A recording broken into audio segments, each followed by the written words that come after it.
Peng, a god-tier gamer, was known for conquering every part of the game, but inside this virtual world, he faced a new trial in the body of a fat loser. With the demon Isabella's aid and his all-seeing eyes, his new journey began. Step by step, he becomes a mighty warrior, fighting back the darkness and slaying demon lords, to save the kingdom from the demon threat. On the Nas calendar, year 1424, the Great War began. Stallion was burning, caught in the fires on the Nas continent. The entire land was scorched, and countless lives were lost. No one could stop the demon lord's legion. It was a land consumed by despair, but a warrior rose to fight the darkness. And this was all just the setup for a game.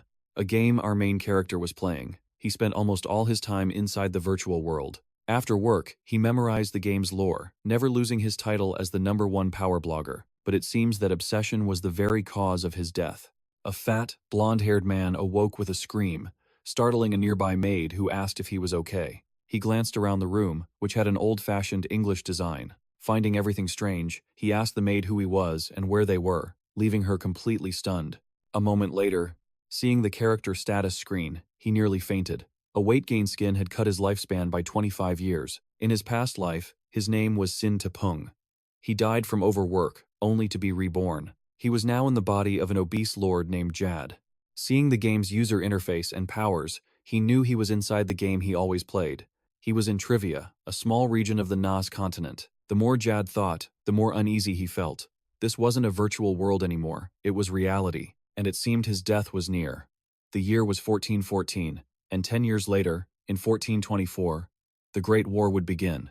In the year 1419, a volcano, a great earthquake, and a plague would spark the Great Nas War. People would fight over scraps of food. When the war begins, a lord like Jad has a high chance of being killed. He raged, wondering why he wasn't reborn as a handsome, amazing man living a happy life. In his frustration, his immense weight caused the chair to break. He smashed his head on the floor. He thought how handsome he'd be if he were just a child again. He resolved to get a grip. He had his past memories and knew of the many bugs in this world he could exploit. He would use this secret knowledge to gain an advantage in the future, to surpass all others. He set a goal for himself, to become the strongest warrior of Nas and the king who unifies the world. In another room, the maid Haji was happily cleaning a bookshelf, when suddenly, Jad stormed in. He searched every corner of the room. When Haji asked what he was looking for, he said he was trying to find the memento his father left him. Haji immediately retrieved the keepsake bracelet from a drawer. He thanked Haji, which made her happy and want to help more. However, Jad told her to leave the room. Haji thought her lord was acting strangely, but she only saw that he seemed more energetic than before. Then, she happily went back to her duties. Meanwhile, Jad was in his room, examining the artifact his father left behind. It was a high-grade artifact meant to boost magical growth, but despite its immense value, Jad shattered it. He did this for a reason. He knew that, as a mere level 4 wizard, he couldn't summon her, so he decided to sacrifice this artifact to guarantee his success. This was the only path for Jad to increase his power. The artifact broke, and a hideous demon emerged from within. The demon asked who had summoned it. Only Jad knew. This being could only be summoned once in a lifetime. The demon was Isabella, with her long, wild hair and bulging eyes. Blood dripped from all over her body, her long, terrifying tongue hanging from her mouth. It stared at Jad, asking if he summoned it and why he dared. Jad, however, felt no fear. In fact, he was thrilled. This very demon was his foundation, the key to becoming the best. Jad knew perfectly well that the demon Isabella lost interest in cowards. He wasn't afraid. He feared losing his only chance. He stated his wish, eyes that could see into people's minds. Isabella laughed, amused by his ambition, and confirmed his desire. Jad affirmed it was what he wanted. Insight was a hidden skill that only one person in Paradiso could possess. It was an ability that could scan a target's stats and tendencies, its power depending on the user. Jad wanted this power to manage his domain and find talented individuals. The demon Isabella agreed, but nothing in this world is free. She asked him what was the most important thing on his mind. Isabella produced a contract. She'd grant him insight, but in return, she would take his most treasured thing. She grabbed Jad, pulling him into a vortex to consume what he valued most. Jad knew it was a demon's curse he couldn't escape. However, as the main character, he was prepared. The moment he heard Isabella's breath hitch, a victorious smirk appeared on his face. Isabella was utterly bewildered. Her lips were while Jad couldn't help but feel triumphant. He had focused his mind on his first kiss, saved for 34 years. Isabella was in agony. She cursed, What kind of madman thinks about his first kiss? But there was nothing she could do. Zad's eternal contract with Isabella was sealed.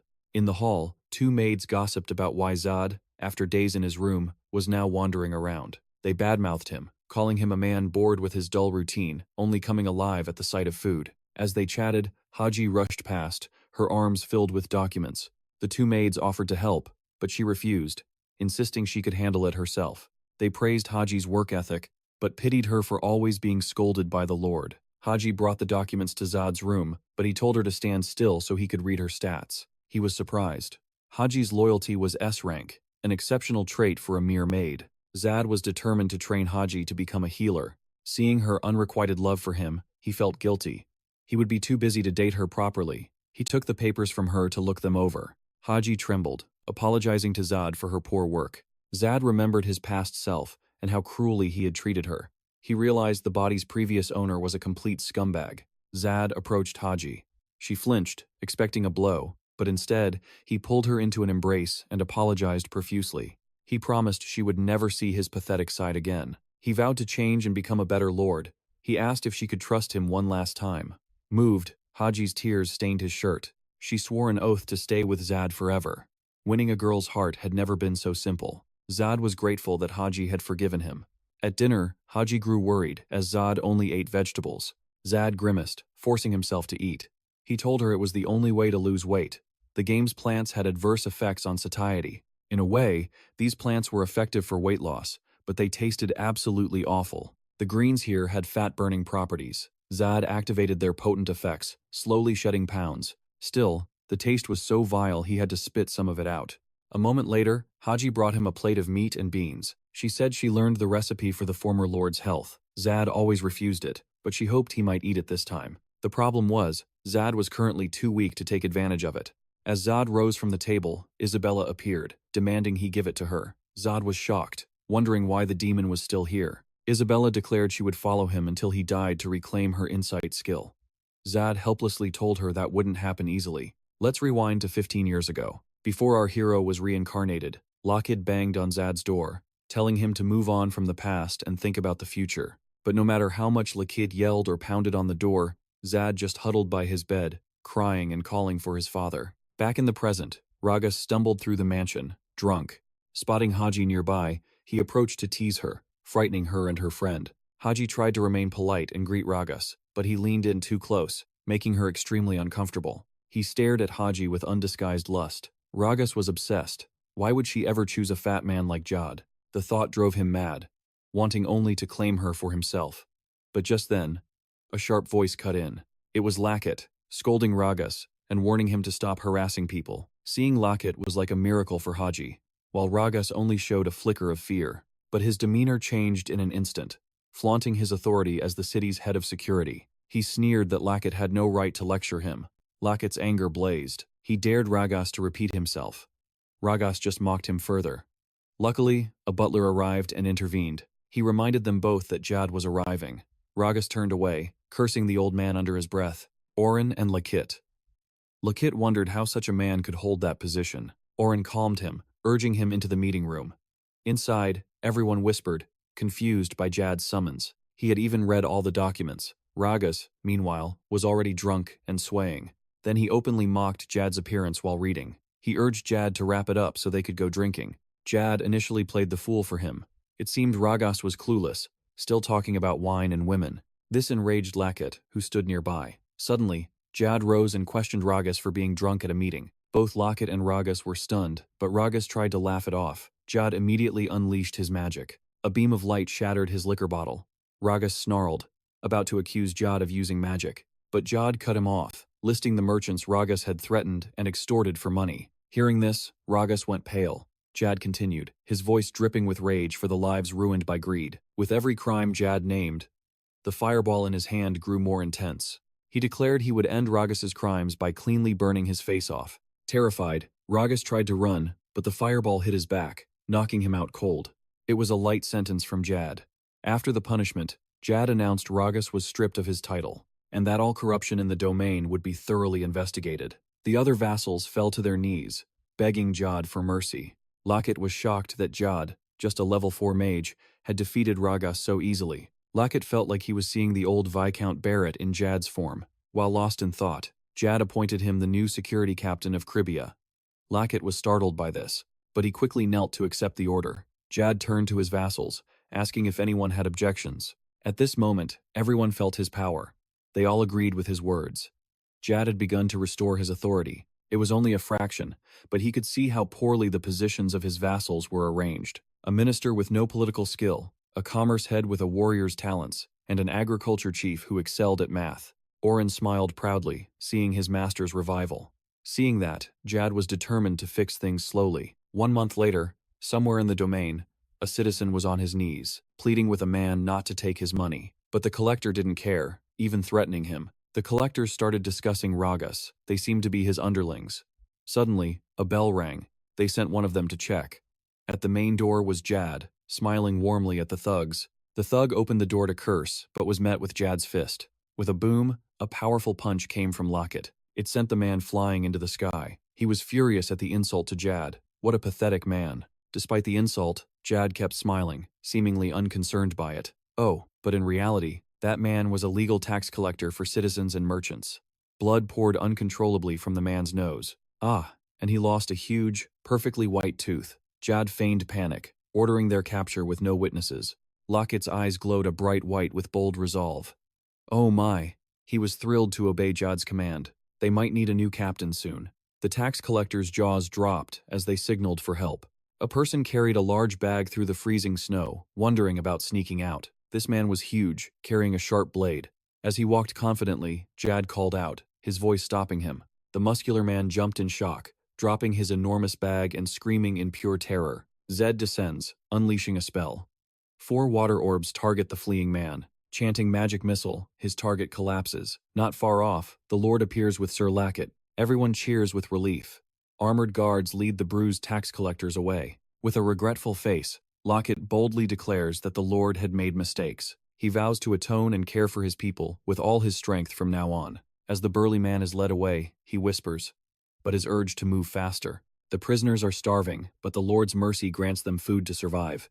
They bow their heads, grateful for this compassion. Suddenly, a man with a lute speaks up. It seems they've found a truly good person in this life. His words draw everyone's attention to January. Arriving on a white horse, they joyfully welcome him to a new land, a new era. They have found their light. In a lavish room, he sits with Oren. With others, he discusses the new territory with cheerful optimism. Jan feels he's done good and won their support. Lackett's perfect coordination with his subordinate was key. Jan sips his tea. He feels at ease, trusting Lackett completely with this new position, a role well earned through his diligent efforts. Jan's gaze is firm, showing his satisfaction with Lackett. He has performed his duties perfectly. A month passes. Jan sits in his grand seat once more. He discusses the people's progress with his subordinate. Things are improving with time.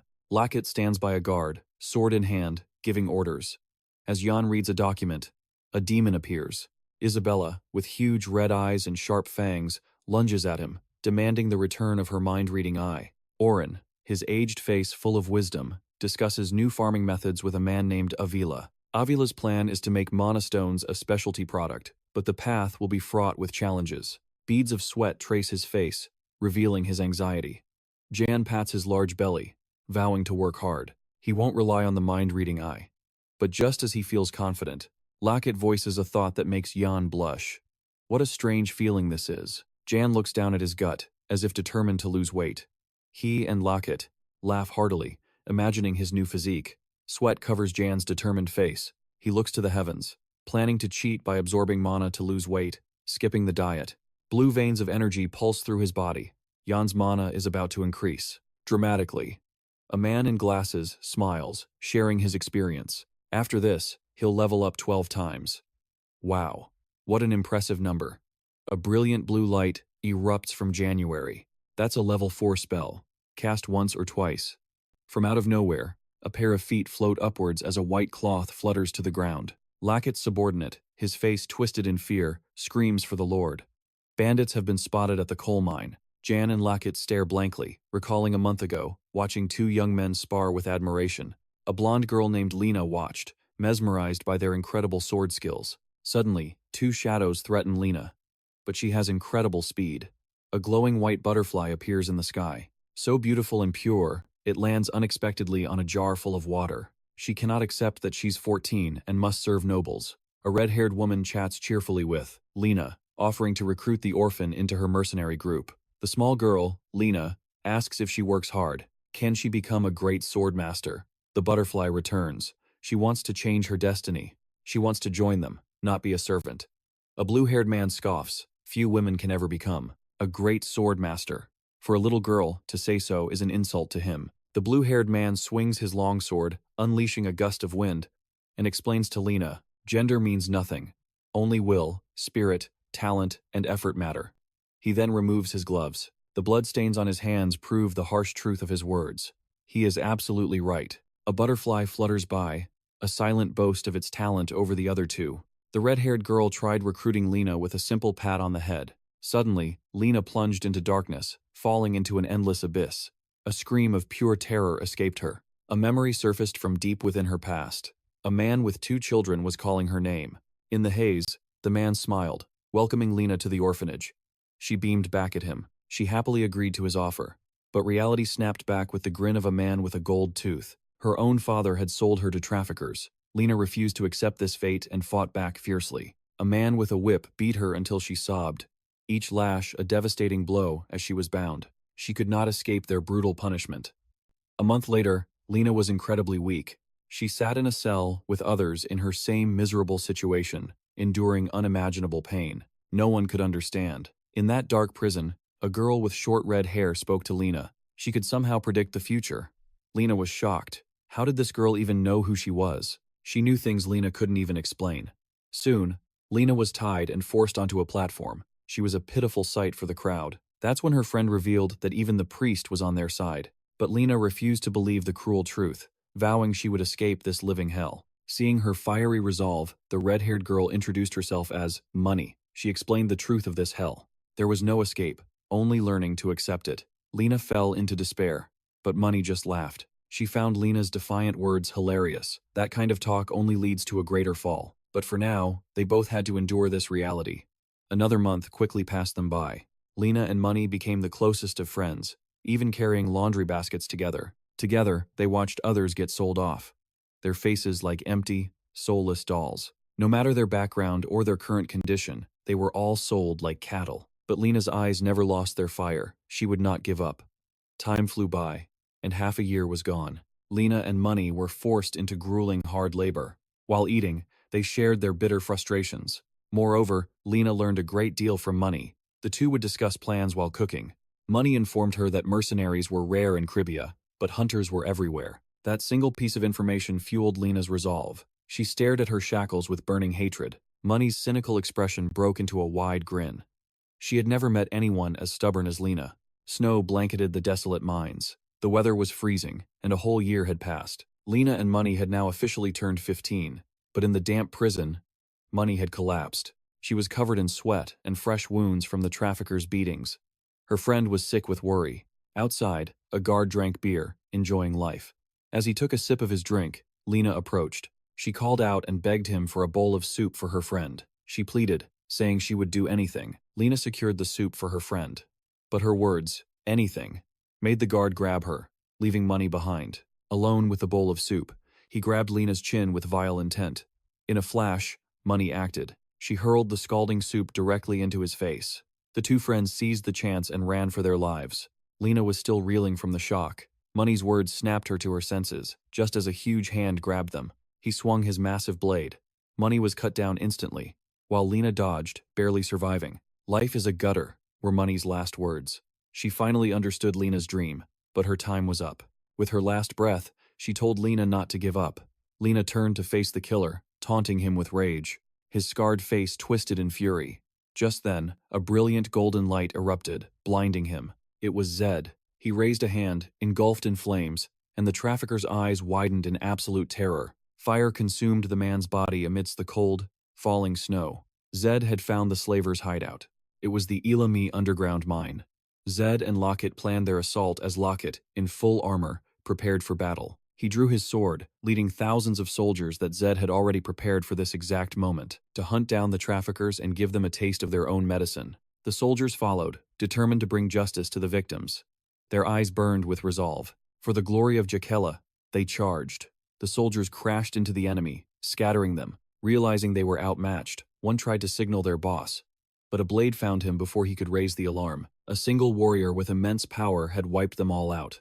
Deep inside the mine, two figures appeared, making it hard to tell friend from foe. They were acting on Zed's orders, who had just saved Lena in the previous chapter. Somewhere in the darkness, heavy footsteps echoed. A promise of light for those sold into slavery. Like Lena. Zed went to check on Lena. She was safe.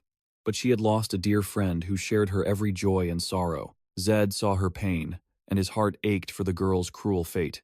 A red glint appeared in Zed's eyes. He blamed himself for not arriving sooner to save everyone. They held each other, crying helplessly. Lena had clearly endured so much. That's when a drunk named Chep staggered into view. Zed shot Chep a look of utter disgust. Chep simply taunted him, forcing Zed to use a restraining spell. Unfazed, he mocked the magic and kept talking. They clashed, unleashing their techniques. Chep fired beams of blue energy straight at Zed. Luckily, Zed evaded the blast. It shattered the very ground beneath him. Not giving him a chance, Zed created clones, disorienting his opponent with blinding speed. Using his speed skill, Chep thought he had Zed finished. He was wrong. With a sudden boom, he was the one to fall. Now, it was Zed's turn to taunt him. He then made Chep vanish from the world. Mission complete. Zed was awarded 24 points and 39 citizen loyalty points. His loyalty score now surpassed 100. This was a good omen. Perhaps Cribia's golden age was about to begin. With Chep gone, peace quickly returned. The sight of Lucky arriving on horseback confirmed that help had truly arrived. The former captives could finally return home. But Lena remained guarded, knowing the trauma all too well. Zed advised her against returning to the priest, warning her not to walk that same dark path again. Zed's sincerity convinced Lena to join his territory. He promised to train her into a great swordswoman. She agreed with such innocent delight that Zed couldn't help but laugh. Zed suddenly recalled the past. An image of a terrifying Lena, known as the Unwilling Demon. Knowing that future, he was determined to keep her from the Demon King's grasp. Lena placed her hand into the blue light Zed created. Lena gasped in amazement as her wounds healed in an instant. As Zed was lost in thought, a conversation was unfolding in a grand villa in Maloka. A bald man and a young woman were discussing the recent uproar in the Cribia territory. A gray-haired man was also present, chatting casually with the bald man. This man appeared to be a friend of the one who just died. The full story remains a mystery as night falls on a certain town. Rows of ancient, towering houses stood nestled together under a starry sky. Guards patrolled with torches, their eyes darting nervously. Far above, on a distant rooftop, a figure flickered in the shadows. The figure suddenly leaped from one building to the next with ease. Bathed in moonlight, he looked like some kind of dark superhero. He landed on a roof, a massive sack on his shoulder. Then he simply dropped it, like an X tossing you aside. He watched as the enormous sack plummeted to the ground below. Elsewhere, Zed was running, gasping for breath. It looked like a scene straight out of a university track practice.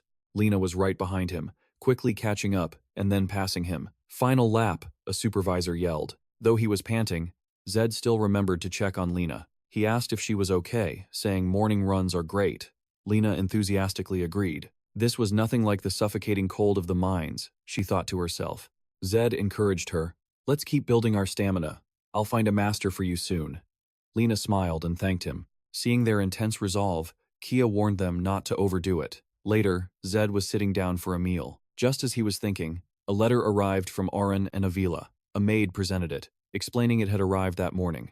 Xian picked up the letter, sensing it was good news, and Lena looked on hopefully. "My lord, I wish to know as well." Xian then explained the report to Lena, simply. "It seems Owen has succeeded in cultivating a new crop known as lechila. Most of our food supplies are imported, but with this new development, we can finally lower our food costs, while Avila attracts more monster hunters. They've come to our lands in numbers 1.5 times greater, and if we sell mana stones, our profits will double from last month," Lena added. "A friend of mine once said, that Cribia was falling into ruin. But now that I am here, it's far more wonderful than anything I had heard." Xian countered that Cribia was only just getting started. He believes all 6 territories will soon know of Cribia. Just then, the mighty Lacus, in full armor, entered the room, his presence undeniable. "Lord Xian." Looking up at the towering knight, Xian asked what was wrong. Lacus replied, "I have an urgent report." Xian was in disbelief. "It was found this morning?" Lacus immediately confirmed it. He added that more were found in other places. A dark look crossed Xian's face. Rage blazed in his eyes as a single thought consumed him. Someone was behind this, and it was happening in his own territory. Lacus immediately took the blame, his face filled with shame. He had neglected the order in the city. Xian knelt beside the body of a dead dog. Heartbroken, he still comforted Lacus. Don't blame yourself. Luckily, no citizens died, but as a small territory without walls, we are vulnerable to intruders. Xian thought that with citizen satisfaction at its peak, the culprit had to be an outsider, but he wondered what they could possibly gain from this. A desperate scream suddenly shattered their thoughts. Please, help my mother, I'm begging you. You can even sell me for money. Just please, I beg you, save my mother. He saw two figures struggling, a little girl desperately clinging to a man, pleading for help, but the man tried to push her away. I don't have the medicine you need, kid. Now stop bothering me, just go away. Xian stepped in, asking the girl her name and what herb she needed. The surrounding crowd recognized their lord. It's the Lord, our Lord, they exclaimed. With tears in her eyes, the girl replied, My name is Mia, and my mother has Renella's disease. Xian's world went dark. She explained she needed that herb to save her mother, but the man refused to sell it. The man dropped to his knees, pleading, I'm innocent. Renella's is incurable, so no merchant carries the herb. Xian paused to think, then spoke. I know. It's curable only by a pontifex's blessing, or a panacea from the Atima Empire. This Renella's disease is much like tuberculosis. It's named for where it began, the Renella territory, a land with many underground dungeons, swarming with monsters. Xian knelt down with a gentle smile, telling Mia to lead him to her mother, because he knew how to cure her illness. They arrived at a cracked, dilapidated house that Mia called home. She led them inside, explaining her mother was on the second floor. Watching the little girl ascend, Xian, who was self-conscious about his weight, hesitated. This house is ancient. Can these stairs even hold me? As he reached the door, Mia suddenly cried out, Mother, Mother, and rushed to her side, her eyes filled with tears at the frail sight. Are you okay? I brought someone who can help us. The mother, weak with pain, seemed to scold her, thinking Xian was a doctor. She apologized, fearing she couldn't afford treatment, and she begged him to leave, believing they were only wasting his time. Mia quickly revealed the truth to Marie. He's not a doctor. He's our Lord, and he's here to save you. The woman on the bed suddenly spoke. It has been a long time, my lord. Xian was completely bewildered. He couldn't understand how she knew him. The woman explained, I am the cook. That my lord hired 8 years ago. Xian clutched his head in embarrassment. I was still immature then. I apologize if I wronged you. As Xian approached, she held up a weak hand, fearing she'd infect him, but he simply comforted her. Don't say that. I will be fine. Marie asked her daughter for a wet cloth, and Mia rushed off. But Xian felt that something was not quite right. He opened the window, declaring, just as I expected. Below, the corpse of a monster lay still. Do you face these often? She was asked. She replied, I was a chef for a high-ranking expedition team, one that specialized in selling monster corpses. Jan clarified, you won't get Ronella from an infected person, but constant contact with monster remains is an easy way to get infected, with symptoms only showing when it's severe. He explained that since the corpse was found near her home, her illness progressed much faster. Marie despaired, not knowing who did this to her. She was terrified of dying. Moments later, Haji and Lena entered, happily announcing they brought all the herbs Jad had requested. Jad's expression was firm. Trust me. He declared he wouldn't leave until Marie's condition improved. Touched, Marie thanked Jad, wondering how she could ever repay him. He just said, think about that after you're healed. On a rooftop, a mysterious bat-like figure watched the scene unfold with a contemptuous smirk. He mused that it was pointless for Jad to seek a cure. Then, the shadow of Lacus appeared. I disagree. My lord has never failed, he added. Just as Jad predicted, the culprit scattering the corpses has returned. He stated with certainty, you are the one. The figure was confused. Why are you looking into that? Asu, Rolana, Eniko? The strange names were spoken. Inside, everyone worked with the focus of a sacred ritual, their concentration absolute. They were brewing medicine from rare herbs, Haji commented. These ingredients seem so common, I can't believe they can cure this. Kettles of herbs simmered over the fire. Jad remembered his time playing Paradiso when he saw a post on its main page. It was a cure recipe, posted by a pharmacist who lost an argument with his colleagues. This was how he created a remedy not meant to be known for another 15 years. Marie suddenly turned to Jad. Why would a great noble like you care for a poor commoner like me? Jad simply said, "One who has known pain can understand suffering." It seemed he could personally feel the agony of the sick, so much so that people believed he once had the disease himself. Jad denied it. He grew up healthy, thanks to his family's love. He took Marie's hand, his voice thick with emotion. "My mother didn't just love me," he told her the truth. His family was poor, and his mother couldn't afford hospital visits. The last time she went was for terminal cancer. She had already lost control of her hands. He was consumed by rage at himself for being powerless to change things before it was too late. 15 years had passed, but Jad still blamed himself. He was here because he understood his mother's pain, and he didn't want Marie to feel that same helplessness. On the rooftop, Lacus and the bat-like man faced off. Blades flashed from both sides. You could see the firm resolve in his eyes and the lightning speed of his foe. The two swords clashed, letting out a piercing shriek of steel. His opponent was strong, despite having a smaller sword than Lacus. Both of their hands trembled as they held their ground. The man figured Lacus was just using brute force, so he decided to target his weakness. He spun his blade, turned to build momentum, and lunged forward, thinking he could end Lacus with one strike. He landed a kick square on Lacus's face, making him stumble. He was stunned to see he hadn't tried to dodge. Lacus challenged. "Is that all you have?" He was genuinely furious now. "How dare you oppose Gravia with such pathetic skill?" The man was thrown back by a huge wave of force, from the sheer might of Lacus's power. He realized Lacus was stronger than he anticipated. He cursed them for not telling him Gravia's security captain was this powerful, and he wondered how in the world Lacus was so strong. The reason Lacus could overwhelm the assassin in a one-on-one fight was because of his special ability. Discipline and justice helped him surpass his own limits and strengthen his body when fighting against evil. After the blow, the man landed near Lacus. Lacus was still merciful, offering a chance to confess, telling him he could never win this fight. The man was not afraid, boasting he'd kill him if discovered. Then he said he would give up for now. "I'll be leaving." Lacus was furious. "You think I'll just let you go?" the man provoked. "We'll meet again soon. Then, we'll fight with our full strength." After speaking, a cloud of mist appeared like a cheap magic trick. After provoking Lacus, the figure vanished, leaving no trace behind.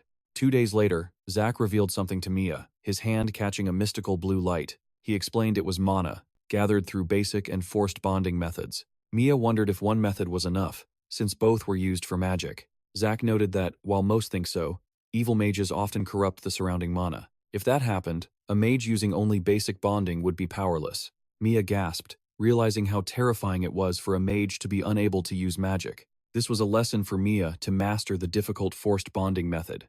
But Mia's attention was caught by Zack's strange costume. Dressed like an old man with a fake beard, Zack was trying to look like a magic teacher. Mia teased him, saying it wasn't convincing. Zack wryly called her blunt, before a voice interrupted. "My lord, it is time for breakfast." Mia then bolted, abandoning the lesson for food. The voice belonged to Marie, who shyly asked if she was interrupting. Zack awkwardly said no. He admitted he was curious about her cooking. Marie hoped her food would suit his taste. Zack urged Marie to rest, but she politely insisted her health had greatly improved. She even prepared many of Zack's favorite dishes. From a corner, the demon Isabella watched with glowing red eyes. She mused that Zack was truly different. A mystic blue light enveloped the room, surrounding Zack. A thought surfaced in his mind. Humans are always searching for shortcuts. They seek training methods to raise their mana by 2 or 3 points, but all of them fail. A notification chimed. Zack had created a new training method.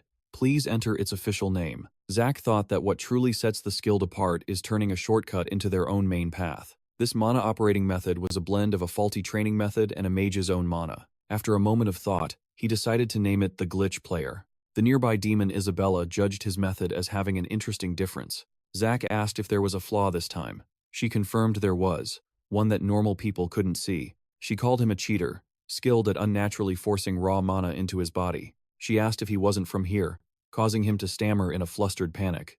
Isabella added that people from the eastern continent were experts at manipulating mana. Zack sighed in relief.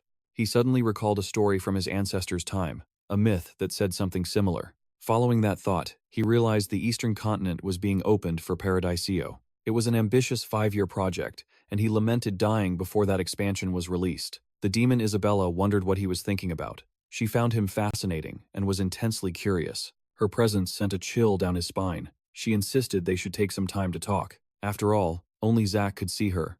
She touched his eye with 2 fingers, turning it red. "That is my eye." Isabella declared, giving it to Zack as a gift he could keep. Consider it a wedding present for my future husband. Proof that even demons can be quite forward. She added that after losing some weight, she really liked his body, making him cringe. Is that why you're always staring at me while I sleep? She caressed his cheek, calling him talented, a perfect partner for a virgin demon like her. She then stole his first kiss, sending Zack running in terror. He thought it would be better to head for the Ranella territory. She shamelessly chased after him, crying, "Wait for me, my love." It seems demons get desperate too, not just single women. The scene changes. Zack was impressed by Lena's progress, thinking that in just another month, he would have nothing left to teach her. Lena, in turn, admired his ability to recognize a child's talent. In a single glance, she noted, before announcing that Lacus had sent a letter for him. Zack believed Lena could become Gravia's strongest by the end of the month. Her potential was immense. Tell Lacus I'll find a master for Cholena, Zad said. He already had a few candidates in mind. A screech of tires ripped through the air. Glass shattered as Haji wondered what was happening. Zad realized it was an ambush. Protect the Lord, Haji commanded. She caught an arrow, snapping it in two. Zad knew this was a bandit attack, a fatal mistake, thinking they could stop him with mere arrows. Haji charged forward, determined to protect Zad. "What are you doing?" he exclaimed. "It's dangerous. You could die." But Haji knew her duty was to protect him. Helpless, Zad tapped her on the head. "Don't move. Stay inside, or you'll be punished. Not afraid of strong foes, just foolish allies." Zad stepped out, demanding to know who dared attack him. Isabella appeared like a damsel saving the hero. "Need some help?" Zad staunchly refused her offer. Like a magic trick, he summoned a green barrier. The bandits finally realized. Zad was a mage, so that's why the masked man hired them. Their leader was a mage killer named Theo G. Zad overheard their conversation. They were talking about the man Lacus mentioned. Just then, Theo G charged forward. "All mages are useless," he roared. "I'll make an example of you." He followed with a swift, powerful slash. He mocked the barrier Zad had created. "Such useless parlor tricks," he sneered. He launched another attack, but Zad was unharmed. The barrier was already regenerating. Zad spoke. "So the mage killer title is just for show." Enraged, Theo G unleashed a flurry of failed attacks. Zad had to be a 4th-tier mage or higher. His casting was too fast. Theo couldn't give him a single moment to counter, to attack, or to defend. And then, he broke through. "Ha, how will you stop this now? I'll drain every last drop of your mana." The soldiers watched Zad with worried eyes. Suddenly, Zad grabbed Theo's staff. A closer look revealed a magical artifact. Theo yanked it back, taunting him. "You caught it? So what? It has no mana." The two men wrestled for the staff. Zad laughed manically. "I'll be taking this." Theo G stared, completely baffled. Was Zad even a real mage? "Your strength has been nullified by my magic." Zad wanted info on the masked man, but this guy wouldn't talk. Then, Theo G tried to bargain. He would talk if Zad spared his life. Zad raised his hammer, signaling he was listening, but then he changed his mind. "I don't trust criminals." Meanwhile, Agenes leaned against the door. He sighed that merchants can't buy good luck, and he was starting to believe it was true. His own luck had run out. He tapped his head, calling himself an idiot. He'd hired a cheap escort team, and Theo G had slaughtered every single one. Suddenly, he heard voices outside. They were talking about a medicine merchant. Aki leaned in to eavesdrop. Theo heard them praise the merchant and his large escort. He scoffed. "Before my axe, they're nothing but pigs for slaughter, just waiting to be butchered." Theo told the man in the hat to get the money ready. The man knew his part. The man gave Theo 1/3 of the payment. The remaining 2/3 would be paid upon completion. The man in the hat assumed Lord Gravia, our main character, had cured all the sick in his domain. That meant the raw materials for medicine must be incredibly easy to find there. Mass production would be simple. It was obvious he'd come to Roniola for profit. The man in the hat eyed the winding road ahead. "They're taking this path?" Theo G asked the man. The man was certain of his information. Aki mumbled, "That Theo is a monster. He's killed 11 people this week, and he was still hungry for more blood." Aki prayed for a handsome hero to stop this lunatic, and as if on cue, Zad appeared. He struck the leader down in a single blow. The grunts rushed in, aiming to kill him, but it was no use. Zad unleashed lightning, fire, and water, wiping them all out in an instant. Aki watched, his heart pounding in his chest. His eyes filled with complete awe and admiration a moment later. Aki leaned against Zad, thanking him endlessly. Zad sighed. "You're welcome, but can you please move?" Realizing his rudeness, Aki quickly stepped back. He blushed and bowed, offering a sincere apology. After hearing Aki's story, Zod understood. He had been ambushed on his way to trade his goods. After the ambush, Zod apologized for the clear lack of safety in his territory. But Aki was thrilled. This chaos led him straight to Zod, who was sizing him up with a unique skill. This was Adnus, also known as Aki, a top-tier merchant from the east who bought a kingdom with his incredible foresight. He was a natural trendsetter, always possessing the most sought-after items. Other traders simply followed in his wake. Zod was stunned. Why would a powerhouse from the eastern continent visit his remote northern border? After a moment, Zod made an offer. 15% of all profits if Aki helped sell his stock of Ranella goods. Zod's plan was simple. Build trust through business, then recruit the merchant to his side. Aki was silent, calculating. Instead of a share, he proposed 2 requests of his own. Zod braced for a difficult demand. But the first was simple. Just call him Aki. The second could wait. Zod almost questioned if he was even a man.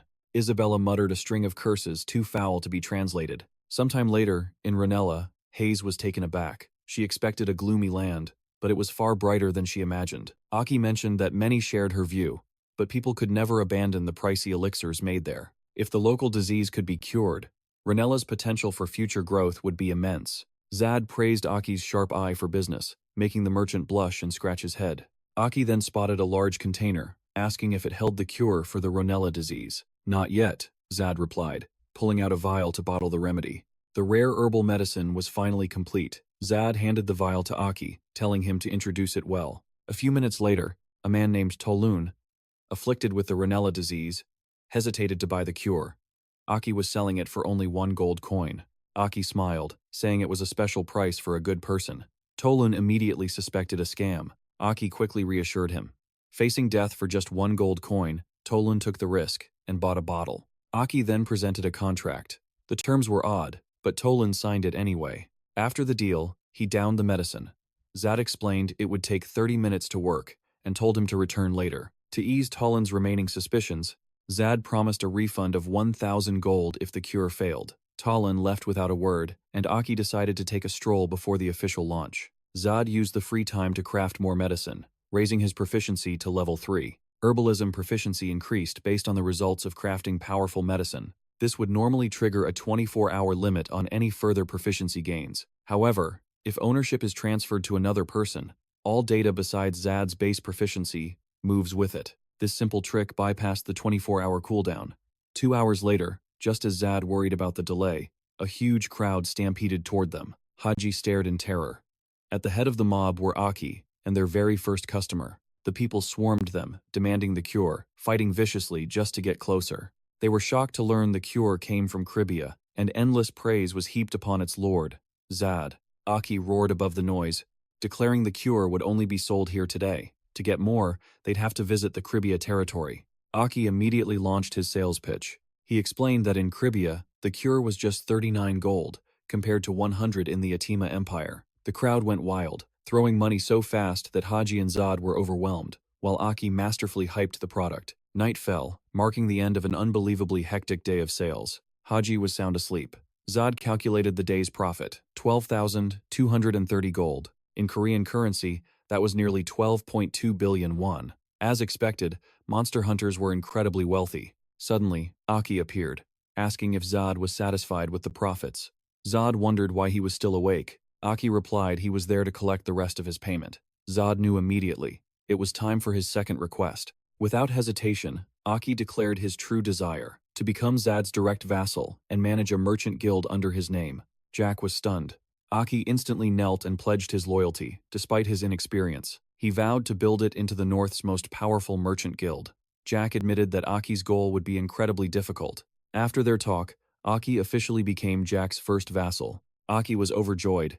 Jack urged him to rest, as they would return to the territory tomorrow. Meanwhile, Jan gazed at the moon, feeling hope for their frozen lands. Crafting the potion cost 5,000 gold and 10 mana stones. Gravia could now produce 24 healing potions a day, each selling for 39 gold. This meant a daily profit of about 900 gold.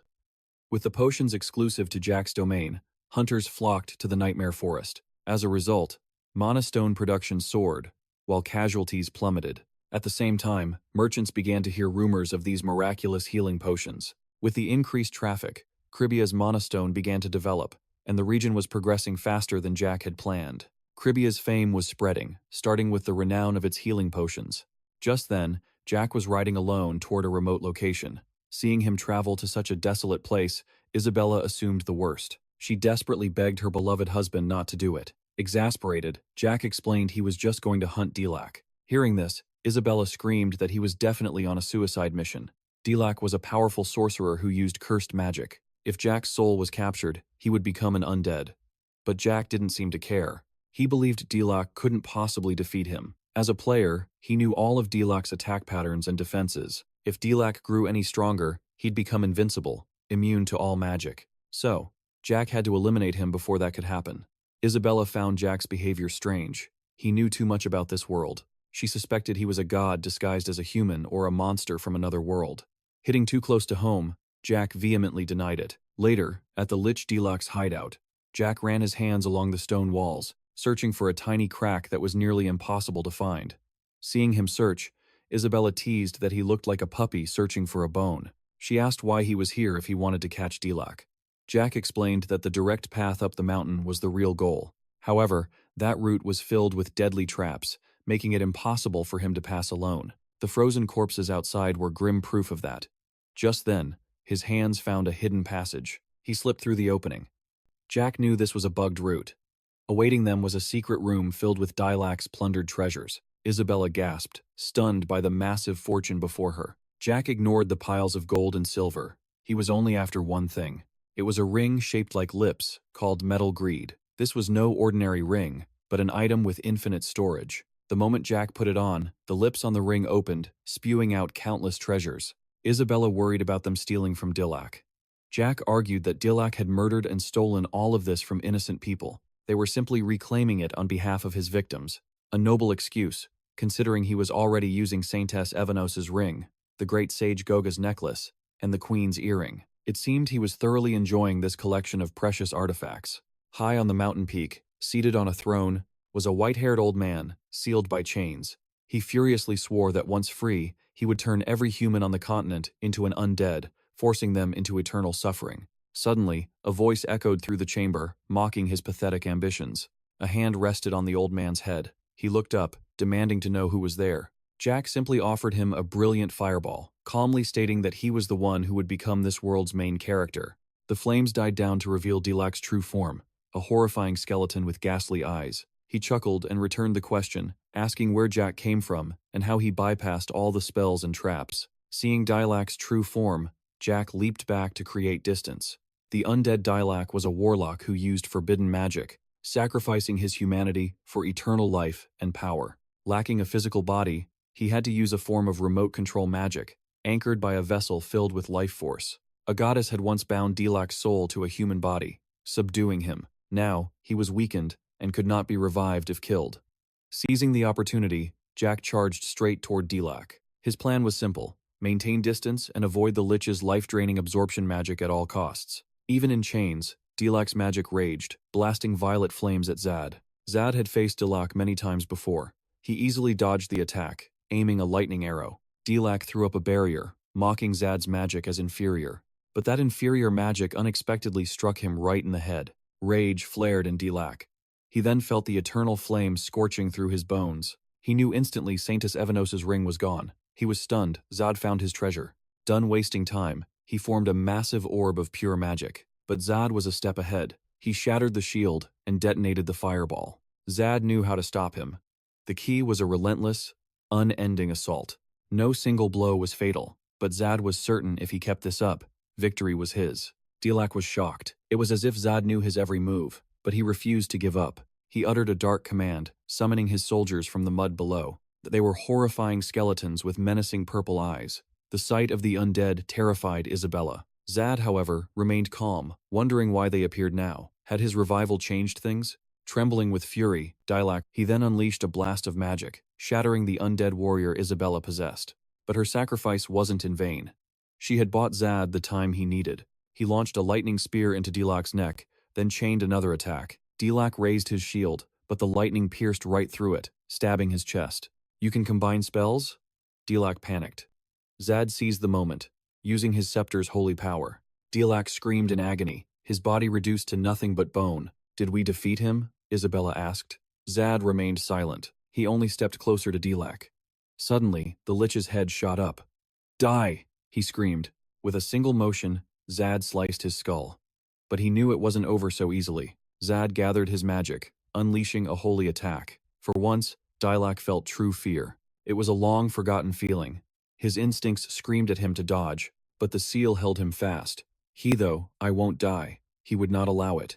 Dilak's magic went berserk, his form twisting into something horrific. He dared Zad to continue the fight, and Zad accepted. A deafening explosion shook the world. As black smoke billowed, Zad realized this was no longer magic. His protective barrier shattered. The creature roared, "Die!" Zad was stunned. Its power was overwhelming. "Begone, she-demon!" It roared at Isabella. She was boy-crazy but not suicidal. She apologized to Zad, terrified of this monster. But Zad's conviction held firm. He knew this monster couldn't defeat him, though its attacks were new. He was momentarily confused, but the core strategy remained the same. He was confident, as no one knew more about Paradisio. The monster taunted him. "Nimble insects, like you, are meant to be crushed." It raised a colossal claw. A path to victory flashed in Zad's mind, and he dodged just in time. Zad pressed his attack. "If what I know is true, defeating you will be simple." The monster seethed with suspicion. "You're that certain you can defeat me?" Zad rushed forward, his staff aimed at Dilak. He was completely shocked. This was fourth-tier magic. All this time, Zad had been holding back. Now, Zad was 100% certain of his victory. He amplified his holy magic. He struck Dilak down with a single, devastating blow.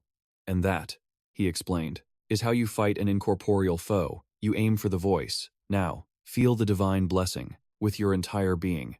With that, he unleashed his light amplification technique. A blinding light flashed, erasing everything. The world was reset to its beginning. The smitten demon Isabella hid behind Zard, urging him to quit, as the demon king Dilak was gone for good. Its voice echoed as its body sank deeper. "You're the one who should give up," it threatened. It warned of a bleak future he could not overcome. But Zard was unafraid. His journey had just begun. "Even with your supposed 9th-level magic, I'm still just a mere level 4. The demon fumed, assuming Zard knew everything, yet still chose to walk toward his own death. It couldn't fathom his thoughts, but Zard was no fool. He declared himself the strongest lord on the continent. Its figure flickered in and out of view, but the mocking voice was clear. "Are you drunk or something? You're trying to achieve what gods and demons failed to do? How amusing. I'll be watching from hell." Hearing this, a panicked Isabella turned to Zard. "That's truly terrifying," she cried.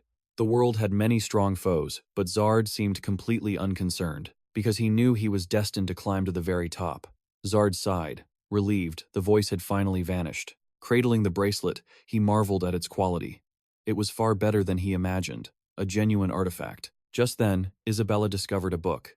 The boy-crazy demon called Zard over, a look of realization on her face. This could be the very item Dilak left behind upon his death, a thought that shattered Zard's understanding. He'd thought no such book dropped when Dilak died. Its title read, Lich Dilak's Secret of Resurrection. The revived soul is bound as a slave to its master. The one resurrected can never refuse a command from the spell's caster. Refusing an order won't kill you, but your soul will simply vanish. Zard was stunned, but he slowly nodded. Isabella shrieked in rage. "This is even worse than being a slave," she fumed. "I don't want a master-slave contract. Damn it, what in the world do you want from me?" Zard replied with calm clarity. "First, tie me up," he said, shocking her. He then ordered her to curse him over and over. She thought it was some bizarre fetish. But he was actually training to boost his endurance and magic resistance. Hiring high-level mages was far too costly. With her, however, his training would be absolutely free. "You have to be careful. Guys these days can be so manipulative." Isabella could only stare at him. This was the strangest request she had ever heard. "Is that all? Fine. I'm sick of this demon life anyway." Zard then negotiated. "I'll think about other uses for you later." With that, he set off to find a body to resurrect her in, leaving her utterly bewildered. Before he could even prepare himself, Zard was panting. Turns out he was now carrying the small demon. She struggled to adapt to her new body, angrily telling Zard to stop calling her Isabella. Zard asked why she hated the name. She had no memory of her life as a human. "I just don't know," she said, urging him to move faster. Isabella also mentioned that Dilak had all sorts of twisted fantasies about humans, and they were all terrible. This human vessel was barely clothed, but Zard was relieved that Isabella's stats and traits had transferred over. The two ventured deep into a gloomy basement. Corpses littered the area, the remains of a trap that was now disabled, allowing them safe passage. They stopped before a large container. Inside, a woman floated unconsciously in a strange, blue liquid. Isabella wondered how the woman died, but Zard had no idea. "Oh? So there are things you don't know," she teased. She looked at the woman, hoping she wouldn't become a vengeful spirit. Being a demon was exhausting enough. It was a cold and lonely existence, she wondered.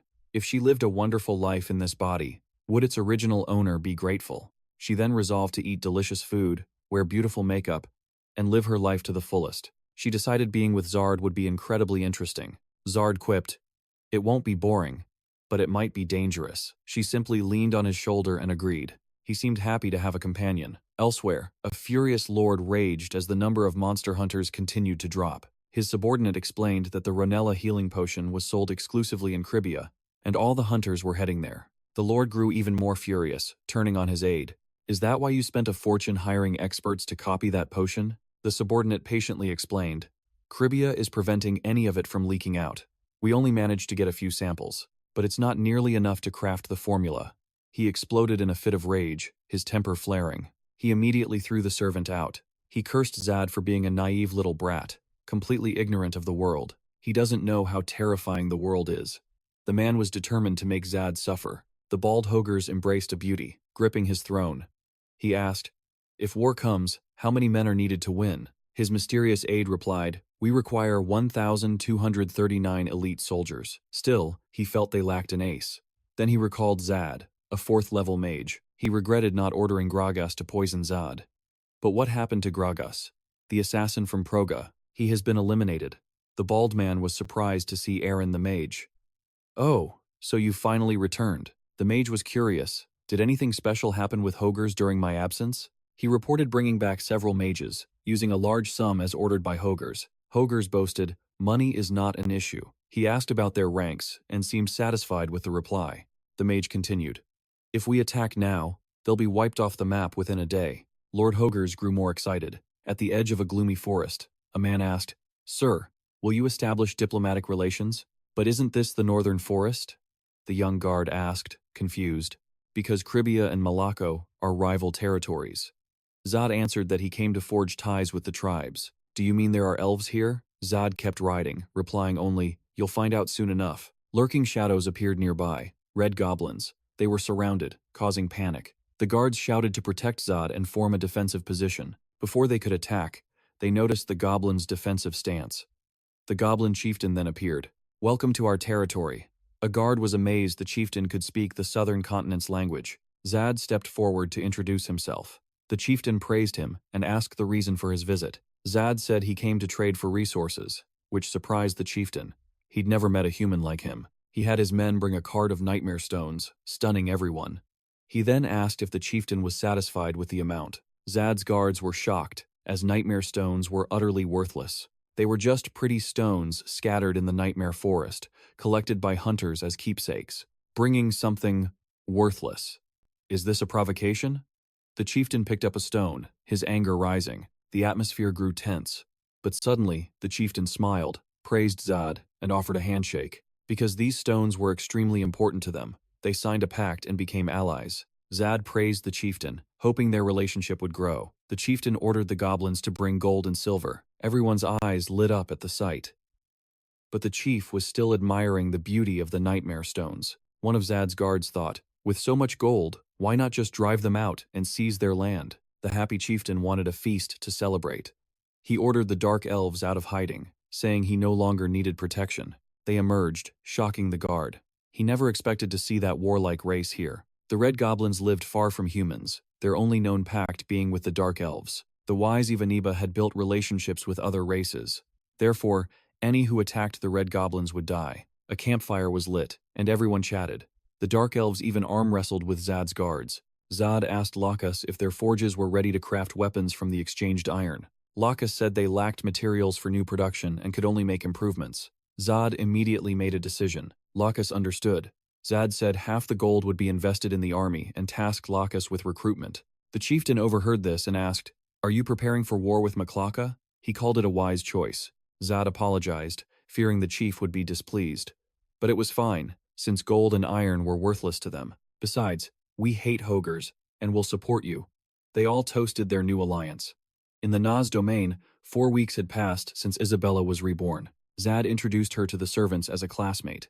Isabella adapted to her new life rather quickly. She often used illusion magic to increase Zad's resistance.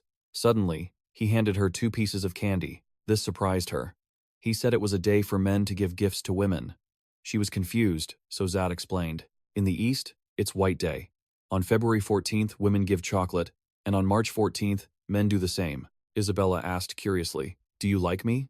Zad replied nonchalantly, "Every woman in this mansion got one." She unwrapped a candy, looking puzzled. Wasn't Zed supposed to be training and on a strict diet? She could only facepalm. Luckily, Zed stopped her in time. He revealed he just wanted her to double his mana. What an absolute opportunist. She agreed instantly, even offering to satisfy his desires, which completely terrified him. True to her word, her magic created bizarre sounds. With that, Zed became a level 5 mage. The scene shifts. He had invested heavily in a plan to find gifted individuals and recruit them to his side. Through the master-disciple system, he would gain rewards based on his students' growth. He chose Isabella, his top performer, then Lena, Mia, and Jotun. Everything was proceeding smoothly. However, a complication arose. She hesitated. As a mere maid, how could she possibly teach anyone? But she dreamed of becoming a doctor. This system was far more effective for healing than the clerics. Zed yelled, "Why must you keep acting like a maid?" His harsh words sent her running in tears. The scene changes. Haji's healer powers remained dormant. She needed to feel it with her entire being, body, and soul. His advisor called it a difficult path, one he had walked himself.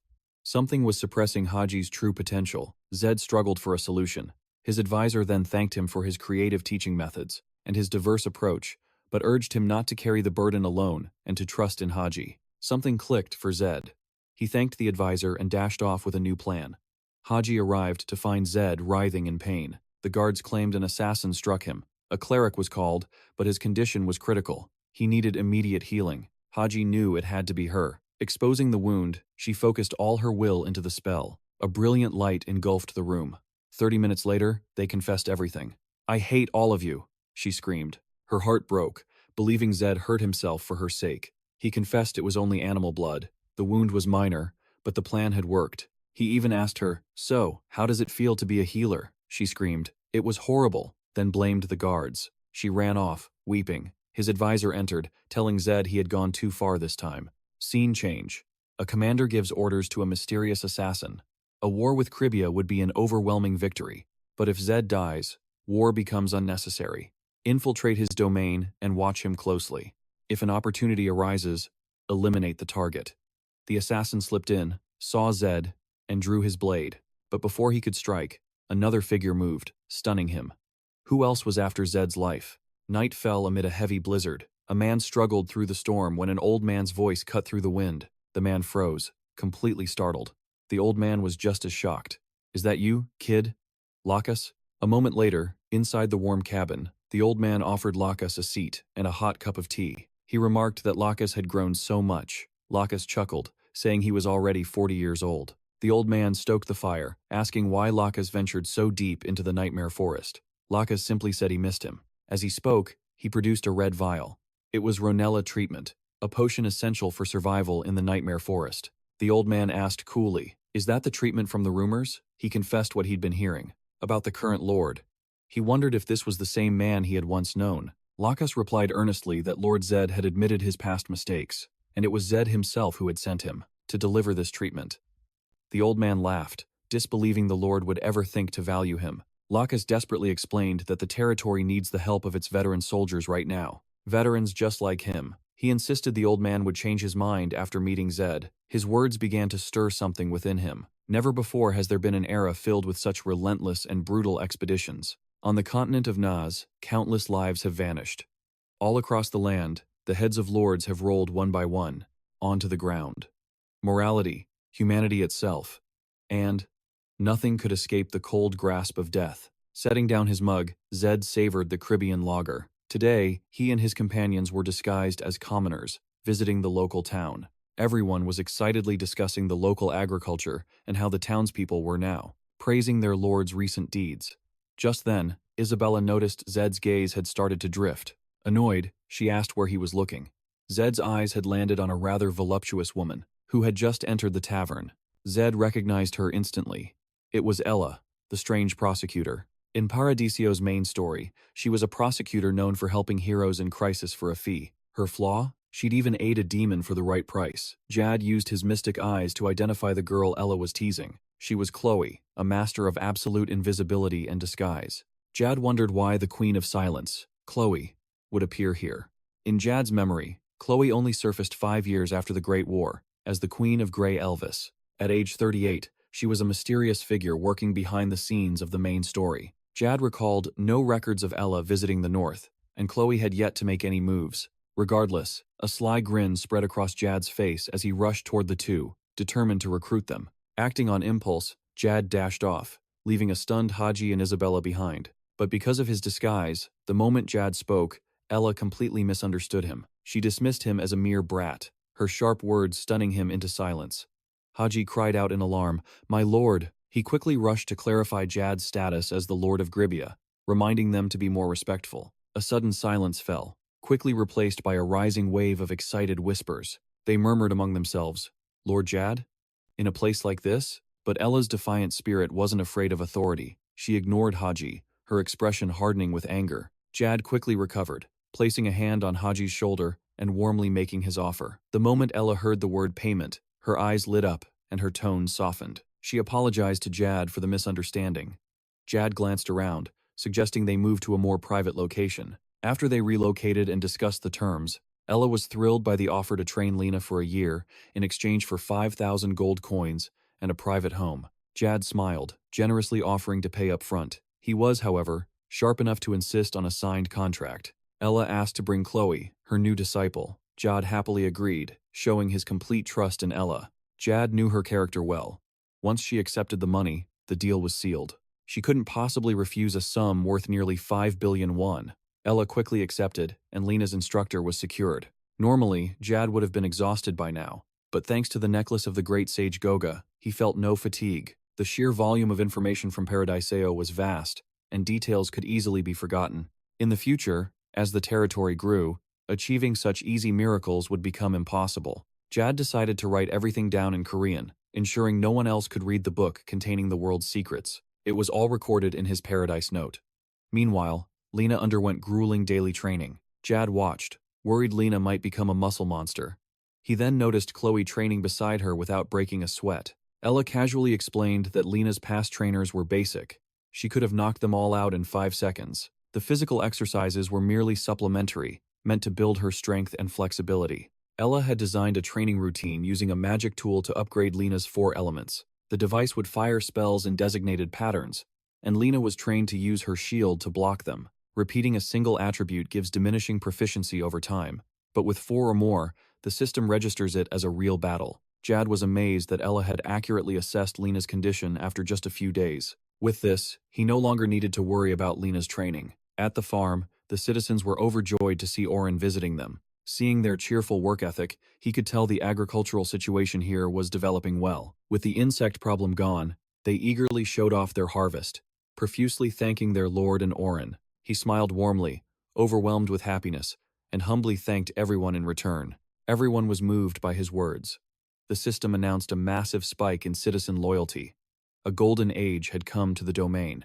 When the golden age arrived, the production capacity of all citizens would increase by 100% for 1 month. Everyone, from students to trainees, approached their tasks with great seriousness. Jad watched the system notifications with satisfaction. Everything was going according to his plan. That day, a visitor arrived. A 4-eyed man who introduced himself as Aaron. An envoy from Maloka arrived, bearing a message for the Lord. Just then, a system window appeared before Zed. The Clash of Titans quest was now active. The target was a 4th-level mage. Eliminating him would grant Zed 15 additional intelligence points. After a moment's thought, Zed put on a display of hospitality for the envoy. With a welcoming smirk, he greeted Aaron, asking if his lord was pleased with the tribute. Aaron answered with a booming laugh. His lord was very pleased and greatly admired Lord Zed's determination. Hearing such condescending words, Zed's friendly smile never wavered, but fury simmered within. Admire him? Did this man truly believe he stood above him? Even Lacus felt his irritation rise toward this arrogant man. Aaron then presented Zed with a letter, personally written by the Lord of Maloka. As he scanned the letter, Zed's inner rage grew, fueled by the hollow words of the rival lord. One line mocked Zed's past, while the next spoke of peace. It was a classic tactic of insult veiled as diplomacy. Zed smiled, promising to send Maloka a handcrafted statue from Gravia as a symbol of friendship between their lands. That afternoon, Zed led the envoys on a hunt. When he expertly downed a deer, everyone erupted in applause. Seeing Zed's constant, foolish-looking grin, Lacus leaned in close to whisper, "My lord, why do you debase yourself before these men?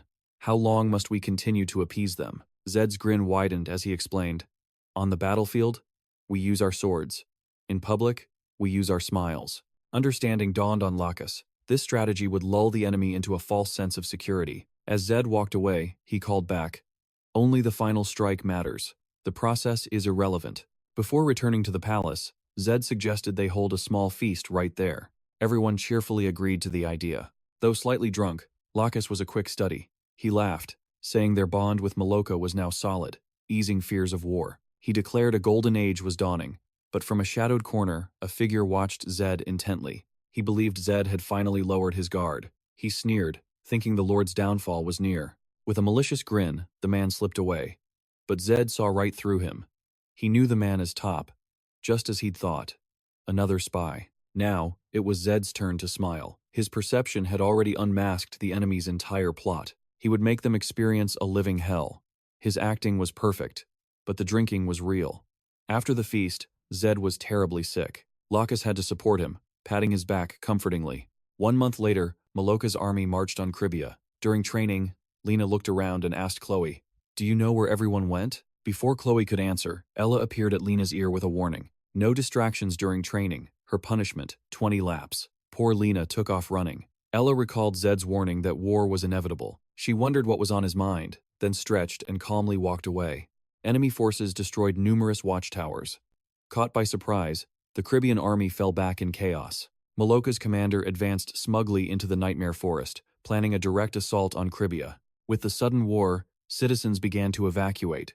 As Zed watched the refugees, a soldier approached with a report. "The enemy is closing in." Zed simply ordered a slow, deliberate retreat. He warned Lacus that if this position fell, the entire territory was at risk. "Fight with everything you have." Lacus bowed in understanding. Suddenly, Haji's voice rang out. She rushed before Zed, declaring her wish to fight on the front lines.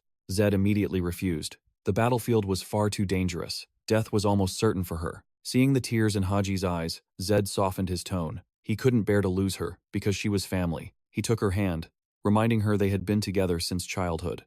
All his training was to protect what mattered most. He asked Haji to understand and trust in his strength. Deeply moved, Haji looked at him with complete trust and agreed. Seeing them hand in hand, a jealous Isabella stormed over, grabbing Haji by the collar and dragging her away. "Haji, you'll stay in the rear and treat the wounded." Watching them go with a fond smile, Zed donned his helmet, ready for war. They used the terrain to build a strong defensive position, but they had only 300 soldiers and 100 untrained men. At this moment, words of encouragement were desperately needed. Lacus bowed his head, thanking them all. Though not a soldier, he would fight with them, apologizing for drawing his people into this conflict. Lacus continued, saying their lord had once bowed to the enemy in a plea for peace, but their bottomless greed for Gravia never ceased. The enemy's main army alone was 1,200 strong. "Those who are not soldiers may leave, but your presence here gives strength to our army." Lacus remembered when the old lord died. A friend urged him to flee, calling Zed a fool, but Lacus resolved to stay and protect his home. If Gravia was to end, he would end with it. His friend could not sway him. His friend stormed off in anger, turning his back on him. The crowd's shouts returned Lacus to reality.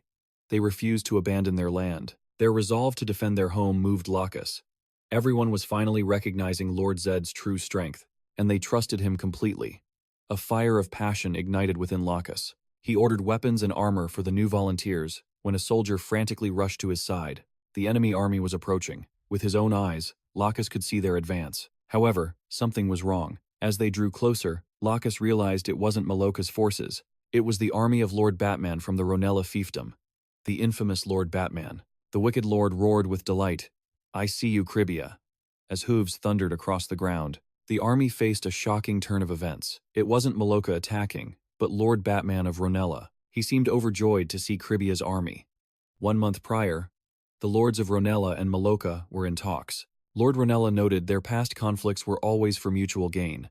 They were not quite enemies, but certainly not allies. Lord Maloka pressed him, asking if he'd recently accepted tribute from Cribia. He did not deny the charge. He added that Zed would gladly offer more to keep their friendship, as Cribia's finances were now flourishing. Lord Maloka slammed his fist on the table, enraged. "Zed, that cunning little brat." He then provoked, "Lord Ronella, why would a man like Zed grovel before you so easily? 20% of my hunters have already left for his side. Zed is trying to weaken my domain because he fears it. He's unprepared for a real war, so he's trying to buy you off. I've already scouted Cribia. They only have 300 soldiers. They are ripe for invasion." Hearing this stunned him. Lord Maloka's cunning words began to sway him. "I've already sent my chief mage, Aaron, to show them my goodwill." Lord Ronella was shocked. He told him not to worry. Starting today, they would have 1 month to prepare for the attack. "We will face Cribia head-on." In that moment, their goals aligned. "Let's form an alliance to crush Cribia." And so, Batman and Hogos became allies, commanding a force of 3,000. Outwardly, they appeared united. But inwardly, each had his own agenda. Hogos's next target was Batman, and vice versa, such loyal friends. The scene changes. Batman marched his troops to Cribia. Certain Zed would be shocked and enraged to see him. His own actions will be his downfall. He then announced that Lord Hogos had invaded Cribia's territory. A hidden assassin witnessed this, sharing the same confusion. He turned and fled.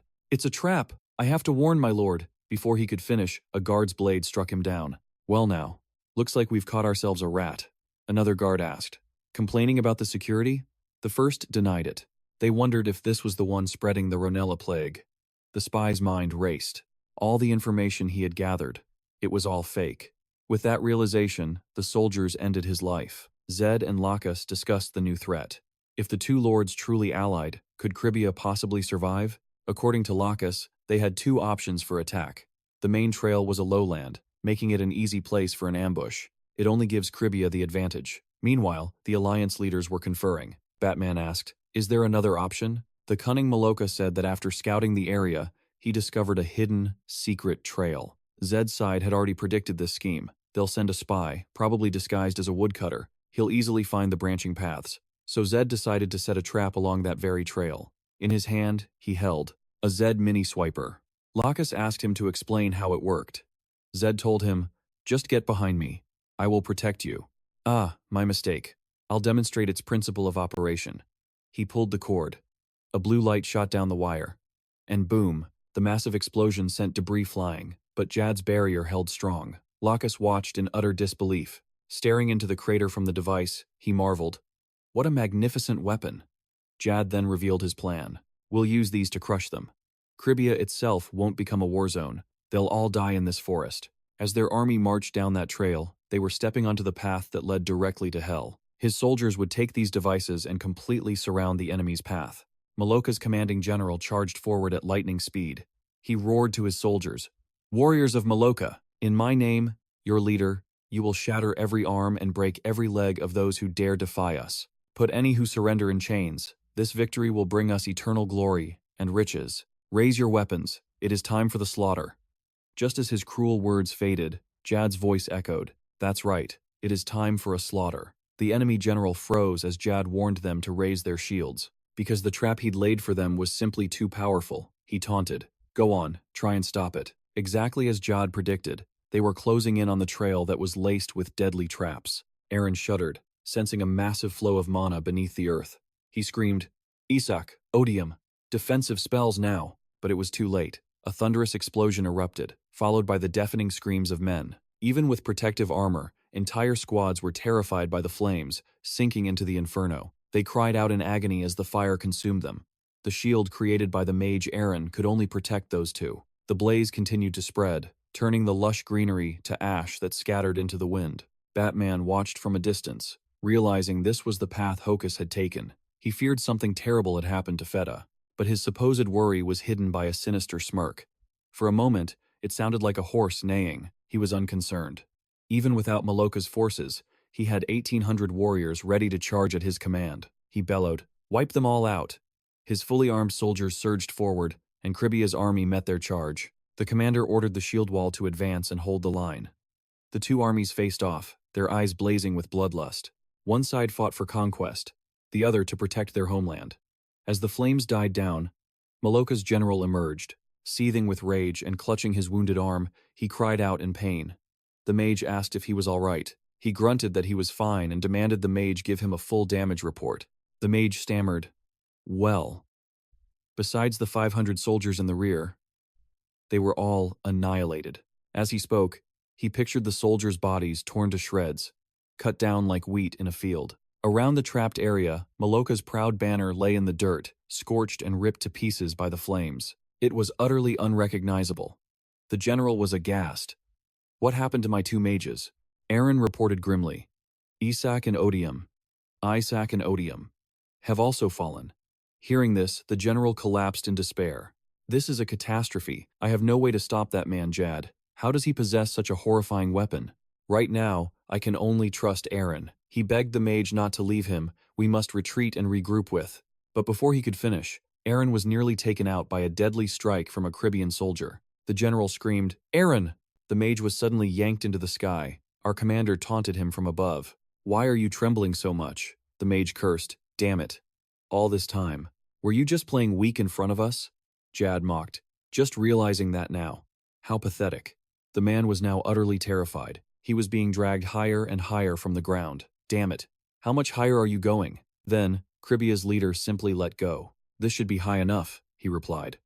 The mage was in a full-blown panic. His power wasn't enough. He was in a total freefall, plummeting from the sky. He was falling like a stone. A man flying with no wings. Facing his own demise, he let out a scream. Seeing this, Jad dove after him at blinding speed, conjuring a massive shield as he descended. He now had two options to stop his fall: use magic to land safely, or create a protective barrier. To counter his Ein storm, Jad unleashed his own, aiming the raging tempest right at the mage Aaron. He gave him a choice. "So, which will you choose?" The mage was gripped by absolute terror. His hands began to weave a spell, but his eyes were wide with fear, and his mouth never stopped cursing Jad's name. "Damn it, Zed, you're insane. Magic battles are supposed to happen at a distance. It's an exchange of spells." After finding an opening, both sides unleash an all-out attack. However, Zed didn't fight like a normal mage. He charged straight at his opponent. He slammed a punch into the wizard and grappled him, holding on for dear life. The man was confused. What is this situation? Is he planning a suicide attack? Then he saw the magic symbol. "Damn it. I see your goal now, you sly 4th class mage. Among wizards, 4th class isn't a low rank." This was Hogos, the ruler of Maloka, a land steeped in crime and violence. The chaos was so bad he had to pay a huge sum to hire 3rd class mages just to clean up the mess. Zed was frustrated with this body for 2 reasons. He yelled, "What is this body? Damn it." His original self could have killed Dilak 10 times over. In contrast, this Zed had only half that power. He could only cast a single 4th class spell. And what about Aaron? He was a 4th class mage with balanced stats suited for his power. Despite showing weakness in recent fights, Zed wasn't strong enough to overwhelm him. This made his close combat gamble extremely fragile. The wizard Aaron had now reversed the situation. "You were wrong to approach me." He launched a kick that sent Zed flying, his shield shattering. He had figured out Zed's strategy. Using spatial magic, he saw right through the plan. Exploit the weakness of flight magic to send him into an unstoppable freefall. That was the trap. But he could escape with his own teleportation spell. He began to taunt him. "I thought you were just a 4th class mage by name, but you actually have some power. I'm impressed. But your calculation was wrong. Anyone can use a spatial gate. The choice is mine now." Zed suddenly plummeted from the sky as the wizard laughed. "Now, it's your turn to choose. Block my spell, or stop your fall to the ground. If you're burned alive, it's all over anyway. In the end, either choice is death." A giant fireball rushed towards him, but he managed to redirect it. "Not bad. Even so, you can't win if I enter the gate first." He added, "The moment I step through this gate, I'll counterattack." Still gloating, he was suddenly impaled by a volley of shadowy spears. He stammered, baffled. Zed then appeared. "Is there something wrong with a little trickery? I came down here to see the look on your face, the expression of a man who dies without knowing why." You truly are a foolish mage. Your spell cushioned my fall, since you fired it from below. But the wizard still wasn't dead. Truly, the foolish live long lives, Zed explained. My ice storm accelerated your fall. I let you attack me to lure you to the gate, leading you right into my trap. He did it all to inflate his enemy's ego. He had one last thing to say. Anyone can spot a good opportunity, but once your enemy sees it, it's no longer an advantage. You were dancing in my palm from the very beginning. Zed coldly gripped the fireball. Your past sins are unforgivable. On behalf of your victims, I will make you atone. The wizard's glasses fell to the ground. It seems he was finally dealt with. Level up. You have completed the quest. Feud of Dragon and Tiger. You received 15 intelligence points. What feud of dragon and tiger? Zed complained. He didn't even manage to scratch my robe. The battle was still raging. In the tents, medics tended to the wounded. A man shouted, their defensive line is about to collapse. The more they fought, the fiercer they became. A soldier cried, we need reinforcements in the center. The center line has been breached. This was the Gravia army's weakness. The invaders heard their commander. Forget the grunts. Killing the central forces energized them. A few crept toward the medical tent and launched an attack, but they were blown away by a powerful strike. An old master mocked their slow, clumsy movements. The other added that the Gravia army is completely useless without them. That's why Zed begged them to come out of retirement. Lacus saw them and cheered. Old-timers, what took you so long? The elder explained they got held up teaching some Maloka thugs a lesson. All the soldiers stood at attention. The master of Gravia, the great Lord Barrett. We will now follow the path of Lord Zed. 100 soldiers from the Barrett Royal Guard, and 900 soldiers under Lord Zed. From this moment on, all of you will join this war, the old man declared with a booming voice. A flashback begins. Before our main character arrived, Jack told Austin his time was up. After years of fighting for the territory, it was time for him to retire. Austin was shocked and refused to accept it. He was a Bear's Guard, sworn to Cribia, but before he could finish, Zad cut him off cold. He said his father was gone, and with him, his father's guards had fulfilled their duty. Zad shot him a look of contempt, and Austin had no choice but to obey. It wasn't just Austin. Zad dismissed most of the old soldiers, citing a lack of funds. In truth, Zad had spent a fortune on his private villa, indulging in a life of luxury.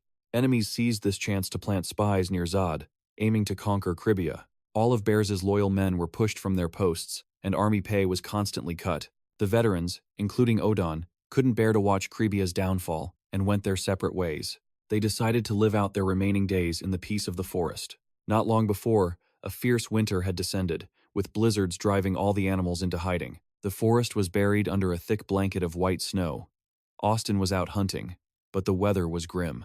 As the snow grew deeper, he considered turning back. But suddenly, he spotted figures in the distance. Looking closer, he saw they were red goblins hauling cargo. He wondered why they were so near Cribia. Austin raised his spear, preparing to engage the red goblins. At first, a few goblins seemed to want to explain, but their leader didn't seem to care, so they ignored him, leaving Austin standing there utterly baffled. He couldn't understand why he was being ignored. Why weren't they afraid of him?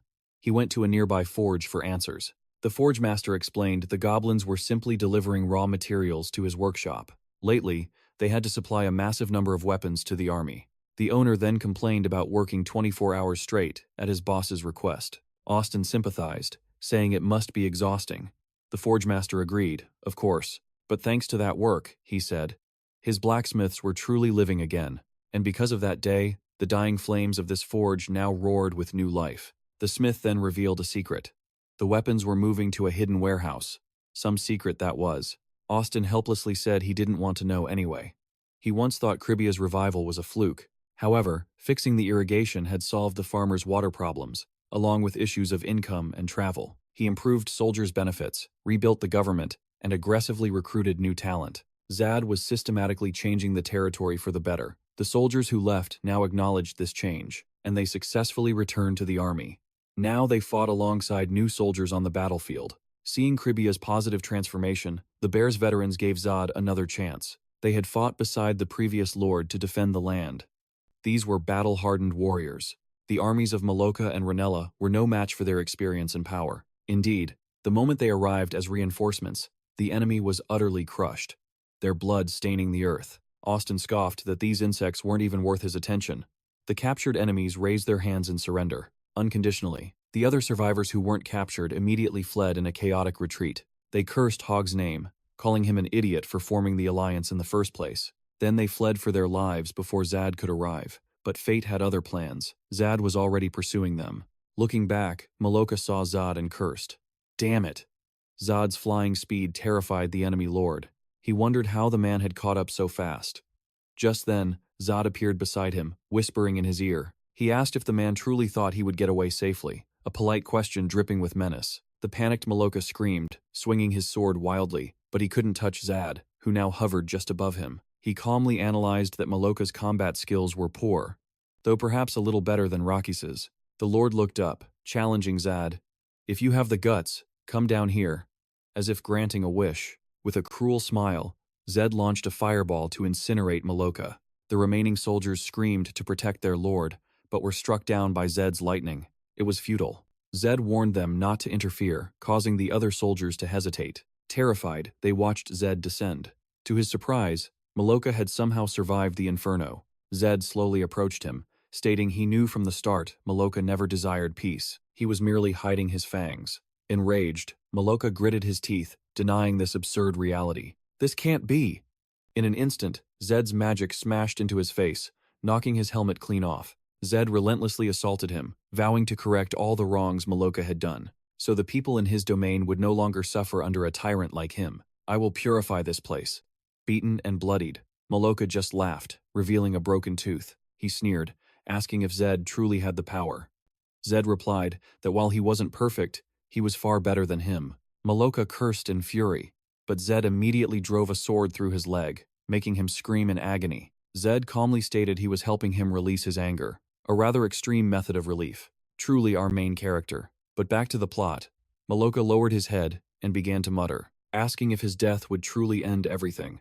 Then, he let out a loud laugh, showing his broken smile. He gloated that if the knights found out, their cavalry would hunt Zed down for revenge. Yet Zed was unfazed, calmly retrieving a blue book with Paradiso inscribed in gold. He asked if Maloka recognized it. Zed then opened the book and read a single line, Count Brock will not be coming. Upon hearing the name, sheer panic washed over Maloka's face. How do you know his name? He shrieked. Zed coolly explained. This book was the fruit of his labor. The result of sleepless nights. It chronicled all special individuals and events. While compiling it, he discovered the link between him and Brock. Reading a passage, Zed began to shake with laughter. You want to kill me? The very idea that Maloka could slay him was utterly hilarious. He slammed the book shut, his gaze turning terrifying. How ridiculous. You think the head of the Empire's knightly order, Itima, would come here just to save his nephew? No, Zed answered for him. Of course not. Because that place is over 5,000 kilometers away, past more than 4 different kingdoms, a journey that crosses no less than 10 territories. Faced with that brutal truth, rescue was impossible. For a man like Brock who values his honor, a failure like Maloka only brings shame to their bloodline.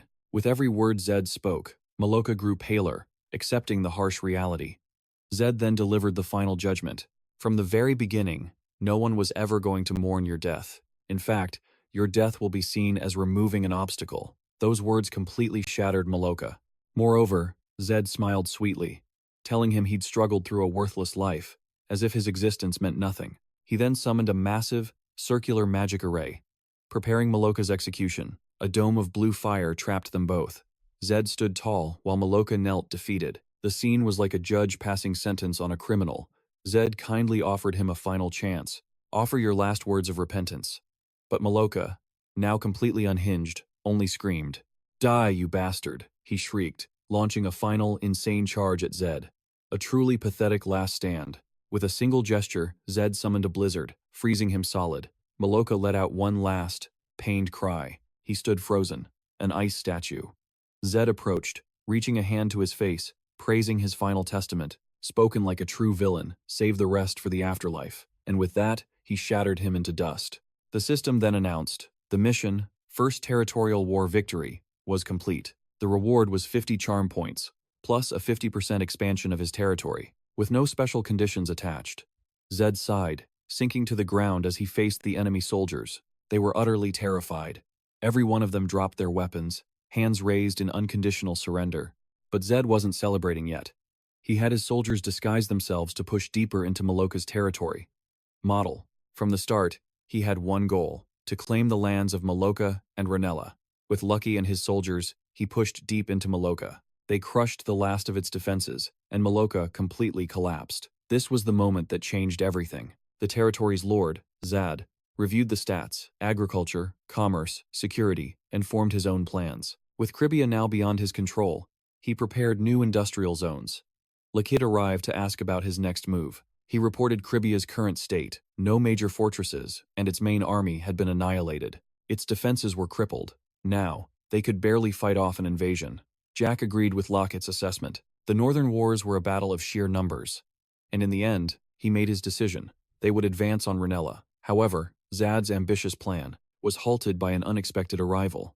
There, in Batman's reception hall, standing before Zad, was the Lord of Mysteria territory, Lord Capri. He came to discuss the recent incident between Cribia and Maloka.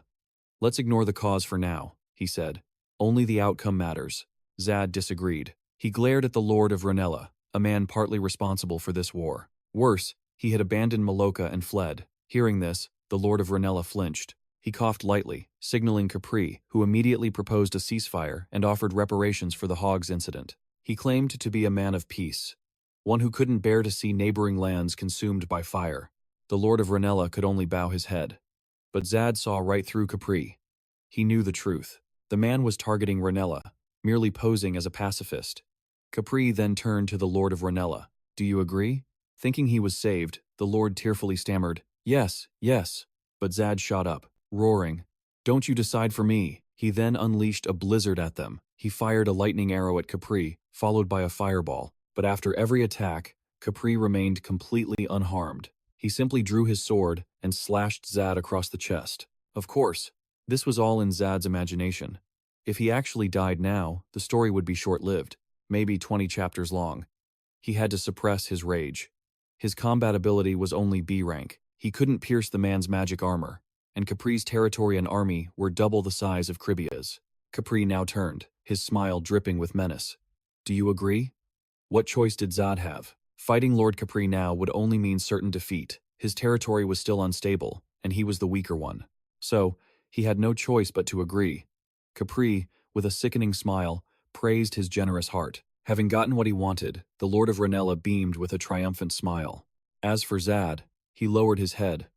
But beneath his golden hair, his eyes burned with hatred for Capri, the man who had ruined all his plans. But Zad was already calculating. After all, one day, all trade from the 6 northern territories would have to pass through Mysteria. He made a quiet vow. He would one day slit the throat of the smirking, orange-haired man. Night fell, and the castle settled into sleep, as was Lena. Elsewhere, wine was poured, held by a captivatingly beautiful woman. Her fiery red hair glowed as she sipped it by candlelight. "Every day we're alive," she sighed, "is a blessing." She sensed someone approaching her. She wondered why they weren't resting at this late hour. It was a dark elf. "I just needed some air," she explained. The redhead then complained about her training. She was feeling unfocused. "Thinking about the battle?" the dark elf asked. She lowered her gaze. "I was just curious about why Zad didn't ask our master for help." The redhead replied confidently, "He probably didn't want us involved in that battle. Besides, he brought us here to train Lena." But the dark elf remained curious. Still, she hoped they could defeat the enemy. But thinking about it, she mused, "Hasn't Zad been preparing for this battle for a long time?" Chloe replied, "I sensed it the first time I met him. It's almost as if he can see the future." She recalled having several chances to speak with him, with Zad during their breaks. He would always ask if she was tired, and showed curiosity about her warrior kin. He asked why a gray elf, who could grow stronger at home, chose to suffer in this harsh world. He even knew her father died tragically at the hands of the blackout. The red-haired woman was shocked. That story was only known among gray elves, and Chloe had never shared it with her before. Chloe revealed that Xian's advice was to look to the future, not just plot revenge in her head. The red-haired girl was surprised Xian knew so much. When Chloe wanted to learn more, she was told to just watch him closely. They had plenty of time in Cribia, after all. She teased Chloe to confess if she caught feelings, making Chloe fume. She claimed that's why the rumors about her back in Almaloka Canyon were always so negative. A deafening crash echoed, followed by a furious shout. "That fool Hocus! Weren't all those soldiers enough? Damn it!" The ringleader raged, cursing the wasted money. He planned to take the money and offerings and flee Maloka. He had a deal set up. He just needed to move his base to Roniola. They would simply regroup later. A soldier cautiously warned him. Looking left, he sneered. "Found me quick, didn't you?" Xian appeared with his soldiers. "Hello, Proa. What's the hurry?" The man glared back at him. He claimed he was just relocating his business. Xian opened a pocket watch. "Sorry, I don't have time to play with you. I'm busy rounding up you and the other organizations." Xian then unleashed his power. A torrent of energy shot toward Proa. Annoyed, Proa activated an artifact, and a stronger light blocked Xian's attack. Everyone was stunned. Was he a mage too? Xian denied it. It was the power of his artifact, which slows magic within 20 meters. Spells level 5 or higher are unaffected, but Xian was only a level 4. He had to make his next shot count, one way or another. That meant getting within the 20-meter range. The man scoffed. "What, you plan to be a melee mage?" Xian declared he would deliver justice here and now, but Proa was unfazed. He even offered Xian a deal, triple what Hokus got. He hoped they'd be ignored, wanting to avoid an all-out war with a lord. The man named Batman was furious. Xian knew that if he let Proa go, the 6 northern Naz districts would fall under Dichahei's influence. Unlike Lena, the future's wall of suffering, Proa was a demon army puppet, the reincarnation of a tyrant. An idea sparked in Xian's mind. He called it a good offer, but he had to maintain his dignity as Maloka's new lord. Proa drew his sword in fury. "You refuse? Do you know what that means? I'll send you to an eternal slumber." Hearing the threat, Xian calmly replied, "You too." He activated option 5, the bracelet of Dilak's power and wisdom. This doubled his strength. Xian threatened, "Are you ready for your sweet dream?" Proa frantically ordered his soldiers back. A blow landed, but a shield saved the soldier. Proa then vaulted over him into the air. Xian gave chase. He unleashed a blinding light that stunned his opponent, leaving the enemy soldiers completely bewildered. The man appeared to be injured as he took cover. What the hell did he just do? He was skilled with magic, and also adept at close-quarters combat. Not only that, his magic missile was incredibly fast and powerful. Could he be a level 5 mage, not a level 4? He was wary. It was like fighting 4 errands at once. Xian applauded with sarcasm. "You have potential, splitting that shield in 2. You're clearly a master swordsman, yet you rely so heavily on that artifact. That black aura on your sword. Is it for countering magic?" Below, Proa was at a clear disadvantage. Xian hovered in the air, speaking with grand authority. "I hit the nail on the head. Without that item, you're weaker than I thought." Proa staggered to his feet. The former lord said the same thing. Xian continued, "But it's the truth, isn't it? Your watch is just for show, because I attacked you within 20 meters. Humiliated, the man's rage exploded, and he transformed into a giant. His shirt ripped apart. It was a level 2 eruption. He lunged at Xian with his sword, but it was useless. Xian skillfully evaded the attack. He cast a spell, and a massive flame engulfed his foe. Proa dodged with a quick teleport, but the light from Xian's power relentlessly pursued him. As he turned his back, Proa lunged for a sneak attack. Suddenly, huge boulders began to float into the air. He soared through the sky with reckless grace, executing a few basic maneuvers. His sword a blur. The boulders shattered in his wake. He projected an aura of terrifying power. Xian watched from a corner, still airborne. Do these guys get a rush from fighting in the sky? They refused to stand and fight honorably on the ground. Xian sensed something was wrong. He whirled around to find Proa directly behind him. His blade sliced with deadly skill, but Zad's power let him simply evade and vanish. This left his foe stunned and bewildered. From above, he looked down on Proga like a fool. The man was completely lost, utterly outmatched by his opponent. Even if hit by a surprise attack, his objective was met. Confidently summoning a violet aura, he sneered, "My turn now." His foe stared in shock as Zad unleashed nightmare lightning. A pillar of lightning shot to the sky, summoning dark clouds and crackling energy. Proga was caught in Zad's magic trap, violet lightning coursing over his body. He collapsed, cursing, "Damn it." Zad sat calmly on a roof. "Give up. In a sword duel, I admit I have no chance of winning." Covered in wounds, the man used his sword to stubbornly stand. It's faster than a normal blade, and its power is far greater. Zad explained this was why he stayed out of his foe's range. His opponent had an artifact with an area of effect. Entering it meant certain defeat. The man sneered, "You're quite the analyst. Should I applaud you?" His power began to surge once more. His body swelled, muscles tearing through his clothes. This was overdrive level 3. His power had truly exploded. Fueled by rage, he taunted, "If you're so good at analysis, then predict the final winner." Zad was unfazed. "The winner is 100% me." At this, his opponent flew into a rage. "I'll end this in one strike." He activated Overdrive Level 4. A devastating blow was launched, unnerving Zad. He charged like a giant monster, but a sharp cry inverted the situation. He was the one pierced by the sword. Zad looked surprised. "I didn't think it would be that easy." Dilak and Proga, both strong foes, were very different.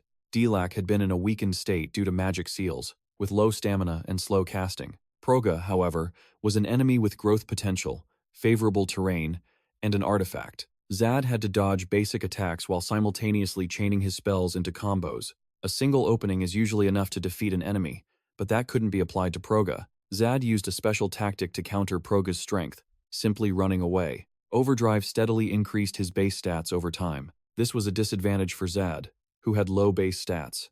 Back in the fight, Zad began to taunt him. "Is that all you've got? How pathetic.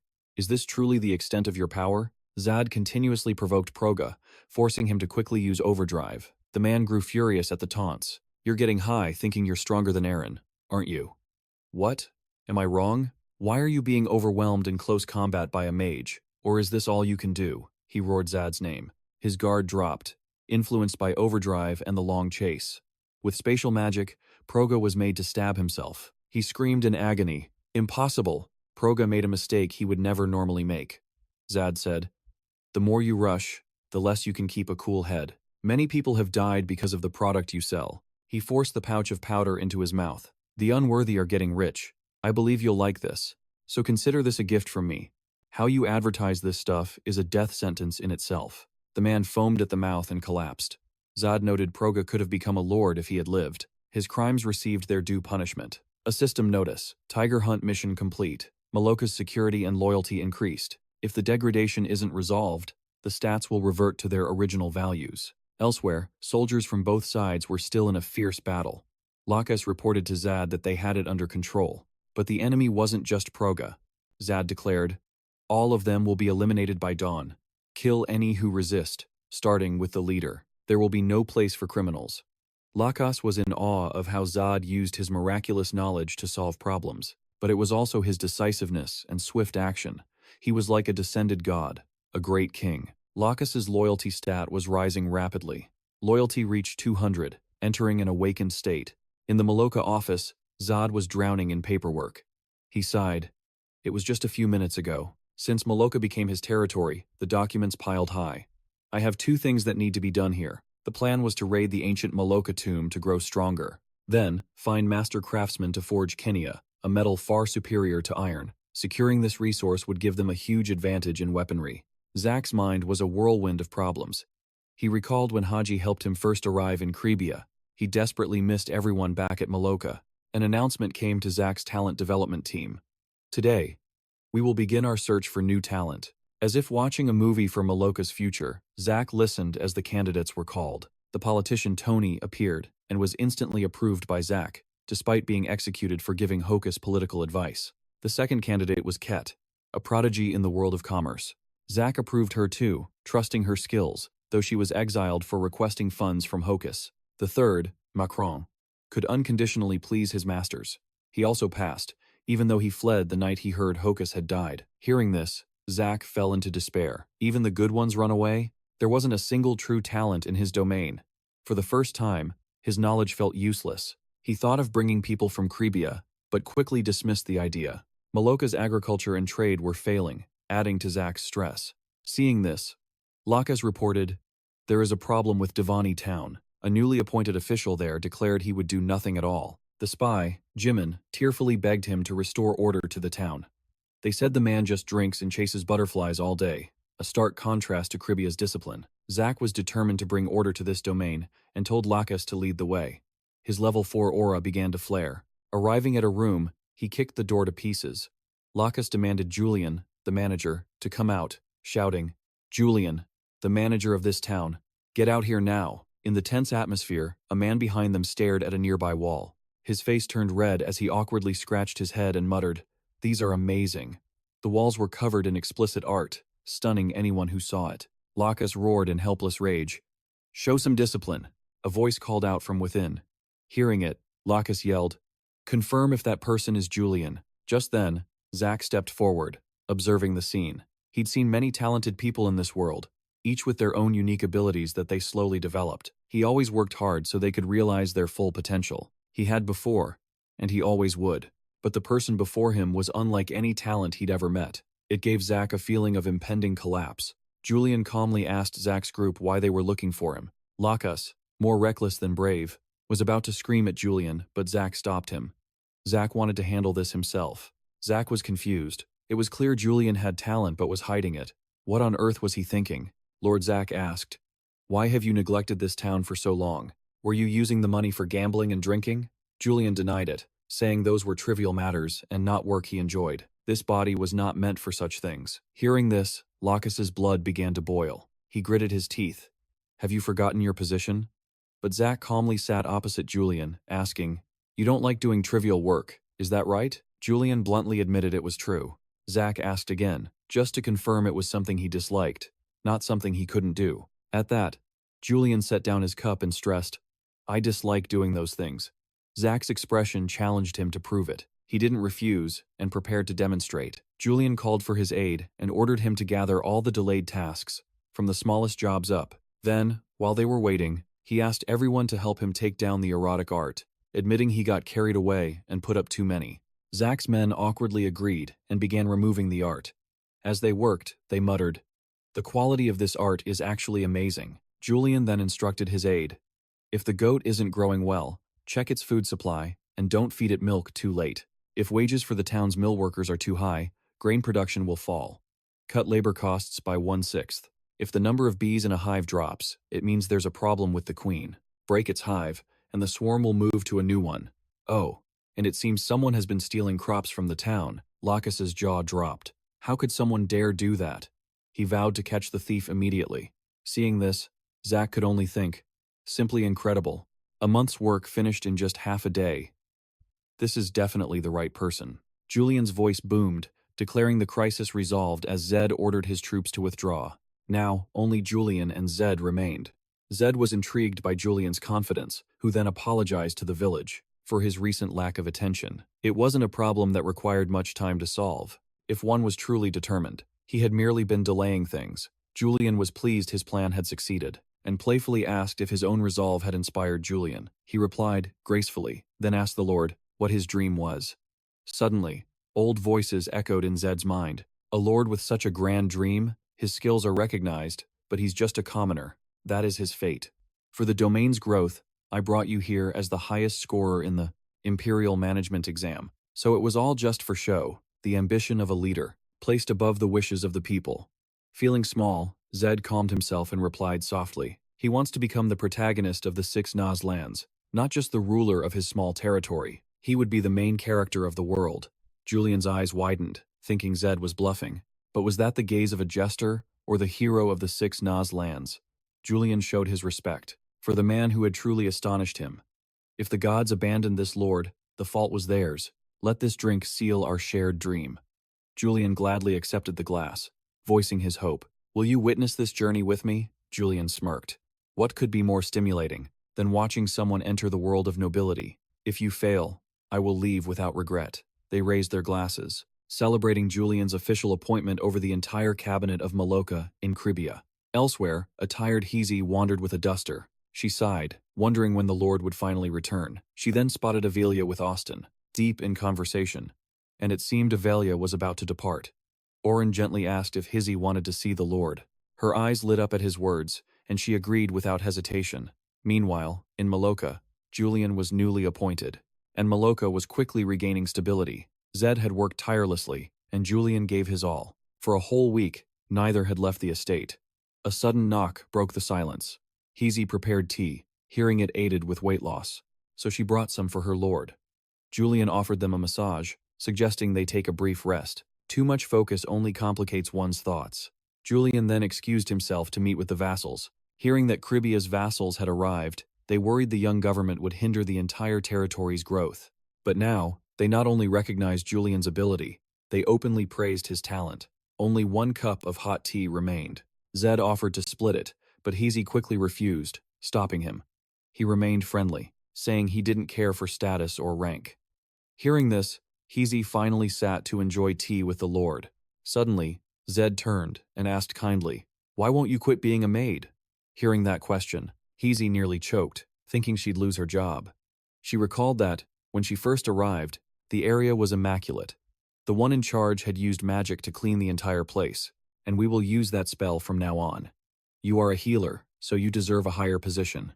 But contrary to Zed's expectations, Heezy's eyes welled with tears, because she refused. She hated the thought of another maid caring for her lord. Speechless, Zed held her head. "Stop being stubborn and listen." The small maid cried out in fear. "Even if it's an order, I refuse. If I can't be a maid, I won't be a healer either." Suddenly, a necklace on the table began to glow, floating into the air. It radiated a blue light with small sparks, a feat incredibly difficult to perform. After a moment, it fell. Heezy wondered what it was. It turned out to be an artifact that a criminal had found by chance. It was called the Magic of the Three Estates, an artifact that could increase population speed by 25 points. It was originally a key to an underground tomb, Maloka explained. Zed then suggested an outing with Heezy to a famous place in his hometown in the Lentus Moralis Empire. A letter carrier knocked, calling for Benton. The door creaked open to take the letter. He realized it wasn't from anyone he knew. Taking the letter inside to read, Benton couldn't believe his eyes. The sender was Julian himself. He was ecstatic. He had sought him out for one single purpose, to receive his senior's guidance. Benton's excitement grew. How strange. He was suddenly in front of Tai Hui's house. He was thrilled that his guess about the name had been absolutely perfect. Besides, the rumors were strange. Could he, Ra, truly have a clue to reach level 5 mage? Back on the streets, I'll gladly await your gift. Back when Jan was overweight, he was just Barrett's useless son. But since he sought me out, he's likely not lying. There's still time anyway. Right, Great Mage Ra? That must be why he lost the weight. Elsewhere, Haji and Jad went deep into the forest, with Haji crying out in fear. But for Jad, this was satisfying. With beasts here, there was nothing to fear. Then, a heavy silence fell over them. Jan sensed a presence nearby. Game Development Team 5 didn't even know the ancient tomb's location. Even after so much work, if the developers ignore it, then everything you did was for nothing. When everyone else had given up, the tomb's location was decided by a developer's personal guess. In the end, it was found using the reflection in a mirror. They stood before the ancient tomb. Zed quietly asked Haji for her thoughts. Besides the green bark, nothing seemed out of the ordinary. The rushing sand pulled harder as Haji screamed in terror. Zed told her to get 5 steps behind him. The Sandman now stood before them. His voice was grim. "Who has come to Jin's tomb?" Zed couldn't believe his eyes. Man H. At the sound of his name, Man H became enraged. A cursed being that shouldn't exist in this world had appeared before Jin, an outsider who accepted the curse. Then he ordered Ra away. "The moment my curse is spoken, this entire world will collapse." Jan wondered how Man H knew he existed. Those words had to be for him. There are similar lines in the game, so it's hard to tell the difference anymore. He asked the tyrant what he meant, but the creature refused to answer and bluntly sent him away. He sighed. He only does what he wants. It's no different from the game. It seems I can't see what needs saving. Until we meet again. Then he gathered his power, blue rings surrounding him. Man H sneered, "You're truly seeking death." Then Jan moved to destroy the tyrant, and a door was revealed. The two of them entered together. At Lord Mazoka's estate, Jan seemed lost in thought. As he stared at the map, Haji asked if she had missed something. Jan didn't criticize her at all. In fact, he praised how well it was drawn. He even joked around to ease her anxiety. "Don't you know you're great at drawing maps? You learned from your father, and now it's a precious hobby." That made Haji feel much better. At the same time, Mary questioned an assistant in the kitchen. It must have taken Mary 2 days to reach the Mazoka domain. The head chef said there was business to resolve here. Jan said in a gentle tone that he wanted to eat Haji's cooking. Hearing that, Haji was instantly overjoyed. She would wake from a deep sleep just to cook for the Lord. She dashed off excitedly to begin preparations. Ra smiled slightly. Her enthusiasm is a bit concerning sometimes. Last time, Haji and Zod explored the tomb's entrance. It was safe but dark like a labyrinth, so scouting ahead was essential. It's also known as the Mirror Dungeon. If you defeat Demon King Proga, a linked quest will appear, involving the drug merchant Proqua. Proqua became so powerful because of the unique drugs in his possession. He steals them from the king's dungeon. The dungeon is huge but can't be found due to a developer bug. It attracts many guilds, each hoping to be the first to understand and conquer that dungeon. Even the top-ranking guilds headed toward the dungeon, driven by the very same ambition. Maybe they were mistaken. They didn't even need to face the boss, Man H, yet they all gathered to attack. But every one of them failed, just like those before. At the time, it was the smaller guilds who understood.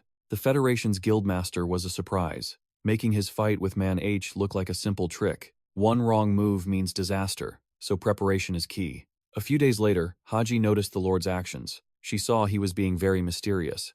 He trained, cleaned everything, and bought magic weapons he never used. He even started studying painting.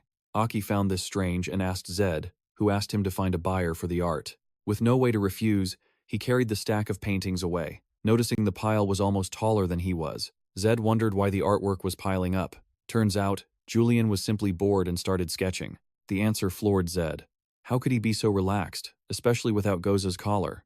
Just then, the carriage from Gravia arrived. Zed had Haji fit his armor, and she asked to join him. But Zed refused. The smaller the party, the better. Haji pleaded for him not to go. He was torn, but fame was a powerful motivator. The moment he stepped down, someone shouted at him, "Were you trying to make a lady wait?" Isabella pointed to a tree. "Is that it?" Zed confirmed. He'd scouted it. They just had to follow the map. Isabella wanted a quick run. Then, Chloe called out to Zed. She pointed out that Isabella was a mage, and her master, a skilled swordsman. That explained their presence. Then Chloe pointed to herself, asking, "But what about me?" Zed smiled. "You're the most important one here." Chloe froze. Her? Important? With that, the four of them entered the dungeon. Ella suddenly spoke, telling Zed she despised the blood of Madon and the Dark Church. She admitted she could be wrong, but asked, "Are you in this dungeon, curious about the Zed casually replied, "I'm just interested in the artifact. That kind of power doesn't tempt me." Ella laughed.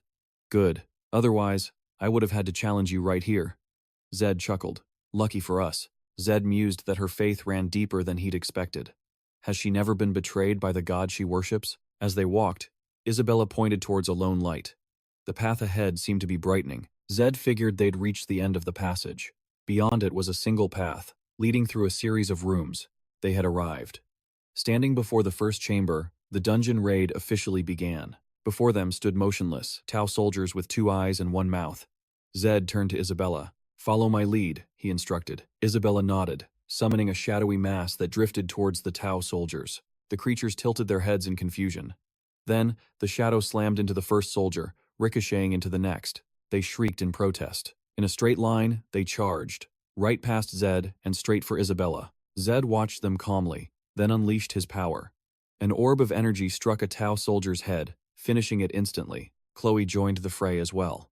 Within minutes, they were all defeated, their bodies fading into nothing, leaving behind purple gems. Isabella was stunned. The soldiers had ignored everyone else, only targeting her. Zed bent down, collecting the gems. He didn't know why, but it seemed they targeted dark magic users. Either that, or they possess a similar power. Zed smiled. Time for a disguise. Chloe and Ella held Spirit Tony. The door opened. All 4 of them donned the heads of the Tau soldiers, preparing to advance. The sight inside made Isabella flinch. So many. At least 2,000 of them. An entire army hidden underground. How did Zed know about this? A bewildered Isabella asked him. "Are we truly safe in here?" Zed reassured her. "Don't worry. As long as our faces match, we're fine." They moved through the ranks as Zed calculated. There are roughly 2,500 Tau soldiers here. With the intruders, that makes 2,504. If another 500 entered, it would be 3,000. In the past, the assault team fought a battle here. Their numbers were so small, the enemy couldn't distinguish them. Thanks to Chloe's camouflage skill and the masks, they could pass without a fight. Zed turned to Isabella. "See? Nothing happened, right?"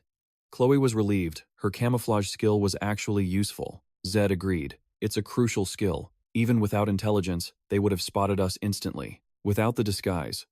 Under her helmet, Isabella blushed. So that's how it was. Raiding dungeons is so thrilling. Zed was completely speechless. With that mask on, I can't read her expression at all. Zed announced. "Soon, we'll need to fight together. I'm counting on everyone's help."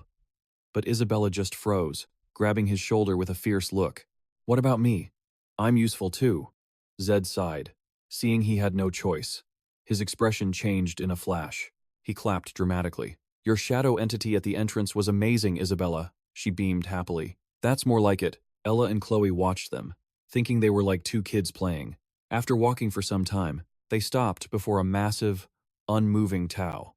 Isabella noted it felt similar to an Andes, but with a slight difference. These are beings born from a curse, not dark magic. A curse? The whole group was puzzled. Isabella explained that before Emperor Ma-Hurt entered his eternal sleep, he laid a curse upon everyone. It kept them from aging, but maintaining their original forms became nearly impossible. The lower classes slowly lost their forms, becoming the Tao. Ella stated this without emotion. So all the Tao were his subjects? She scoffed. The kind of king she despised most. Some Tao retain parts of their original bodies, so be careful, Jian warned. A giant Tao turned to face them, from deep within its mask. A single eye stared out, locking onto Jian's group. They froze in place as the hulking Tao instantly leaped. It then crashed down right where Jian's team had been standing. Luckily, Zed had grabbed Isabella and leaped to safety. Ella, are you all right? Chloe asked. I'm fine, Ella replied. Isabella yelled to Jack. That giant thing is attacking us. This shouldn't be happening. Jack wondered if the dungeon had been altered, or if this reality was different from the game. As he paused, the Tao lunged to grab the two of them. Jian swiftly pulled Isabella away. Ella shouted, Everyone, get away from this Tao! Her eyes flashed.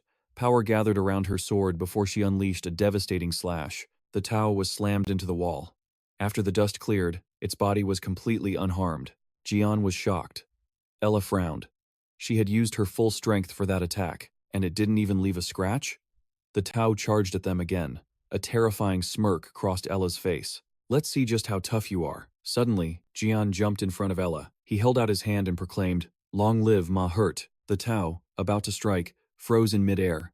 Jian broke into a cold sweat as it let out a horrifying laugh. Heh. It then walked away, leaving them all stunned. Ella asked the sweating Jian, What magic was that? It stopped after just one phrase. It's like a password, Jian explained. That was no ordinary Tao. It's an invisible, with a very small spawn rate. An invisible will be born, Jian mused. The probability of it appearing is 0.1% per enemy in this tomb. With 4 of us, the chance was only 0.4%. Ella couldn't believe it.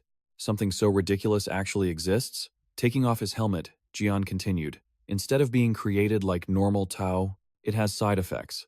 They can't leave a specific area, and if the curse's caster perishes, they disappear as well. Their intelligence is also reduced, so they can't tell ally from enemy, so it can attack at any moment, Jian continued.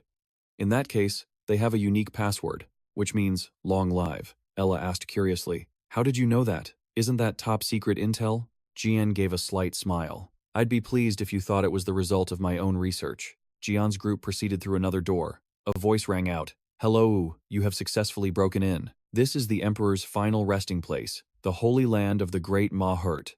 Before them was a priest called the Sun and Moon. A single body with 2 heads spoke. Please, enjoy yourselves, you disrespectful humans, Jian commanded in a low voice.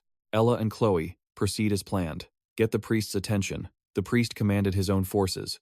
The ghouls that had just welcomed them charged forward. But they ran right past Ella. Isabella shrieked. Hey, why are you only chasing me? She yelled while fleeing. Chloe locked her gaze and dashed toward the priest. The priest sneered. Cowardly humans, come face me. A giant monster swooped down toward Chloe, but she leaped onto its head, launching forward and slashing one of the priest's arms. The priest was enraged. You little brat. Then, giant hands erupted from his back and clapped down toward Chloe. The priest screamed, It hurts, it hurts. The adjacent head on the body started beating those he called slaves, because their incompetence allowed him to be injured. Ella frowned at the scene. As expected, those who wield dark powers are truly repulsive. The people you are torturing, are they not the king's subjects? Ella questioned. The priest, crushing a skull, laughed mockingly. Subjects? Slaves have no right to be subjects. They are merely tools for the king. Ella dodged an attack from the slaves. She retorted, Correct. And you are also just a tool of Ma-Hurt. The priest froze for a full 5 seconds. He then answered through gritted teeth. We are loyal retainers of the king. Long live. Ella smirked. Even if you say that, you understand, don't you? A puppet cannot have a life of its own. The head next to him began to stammer. Actually, we are also. The other head scowled. Don't listen to her nonsense. It immediately split from the body and lunged at Ella. Unable to stand Ella's insults any longer, Chloe suddenly appeared behind him, slashing at his arm. Then Ella lunged, stabbing him in the chest. Stepping on him, she wondered, what words shook him so badly? Everything I said was the truth. She struck again, splitting his head in two. Ella thought silently. The enemy wasn't easy, but this was too easy. It was all thanks to Zod's strategy agitating them. Ella called to Zod, asking if he was done yet. A foot stomped on the last priest's head. Isabella grinned. Abandoned by a rotten king, so how about becoming my slave? The priest joyfully replied, yes. 3 hours after the attack, Zad's group had cleared 29 stages. Only 2 stages remained. To Ella, it felt unbelievable. Like a miracle. She was shocked that someone knew this tomb like the back of their hand. Based on his actual abilities, Zad assigned their roles perfectly. Isabella tilted her head. Is that the only way? Zad nodded, remembering the game. Normal tricks won't work here. The door opened, and the 4 of them stepped inside. Before them sat a golden hack. It spoke coldly, do not disturb the master's rest. Isabella was terrified. The pressure felt like it would swallow them whole. The golden hack glanced at the priest. You didn't stop the intruders, but guided them here. Are you not a traitor? The priest flinched and tried to explain. My lord, this is. Before he could finish, a powerful force shot forward. It took his head, and he fell beside Chloe. The golden hack raised its axe. There is no forgiveness for traitors. Be ready to offer your lives to the Emperor. Zad created a fireball. I'll get its attention. Attack in 10 seconds. Zad hurled the fireball at the creature. An explosion erupted, but it was completely unharmed. The golden hack's voice was grim. Those who ignore my warning must die. Zad reassured his team. Don't be afraid. It's all talk. 2 streams of power from Zad combined, flying towards the beast, but they were easily deflected upon impact. The golden hack thrusted its axe at Zad, but he quickly dodged. Zad moved in close, but the creature swung its axe to block him. Zad was forced to retreat. Just as he thought, it was preparing a powerful critical strike, an ability that amplifies power by 1000%. For a moment, even a single light touch would be fatal. The thought made Zad tremble. It was faster now, more troublesome and difficult, but this time he wasn't alone. A flash of light shot from Chloe's sword. It pierced the monster's neck. It growled, "You filthy, cowardly assassin. Insects threatening the Emperor must not exist. Die." The axe nearly hit Chloe, but was stopped. Isabella scoffed. You dare touch my slave? The golden hack clutched its head. There's a mage.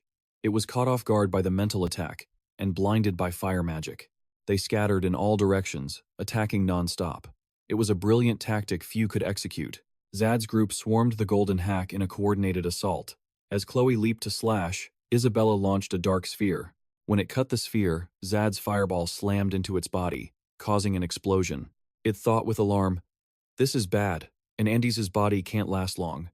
I must calmly take them down one by one. Their linked attacks left few openings. If there's no other way, then so be it.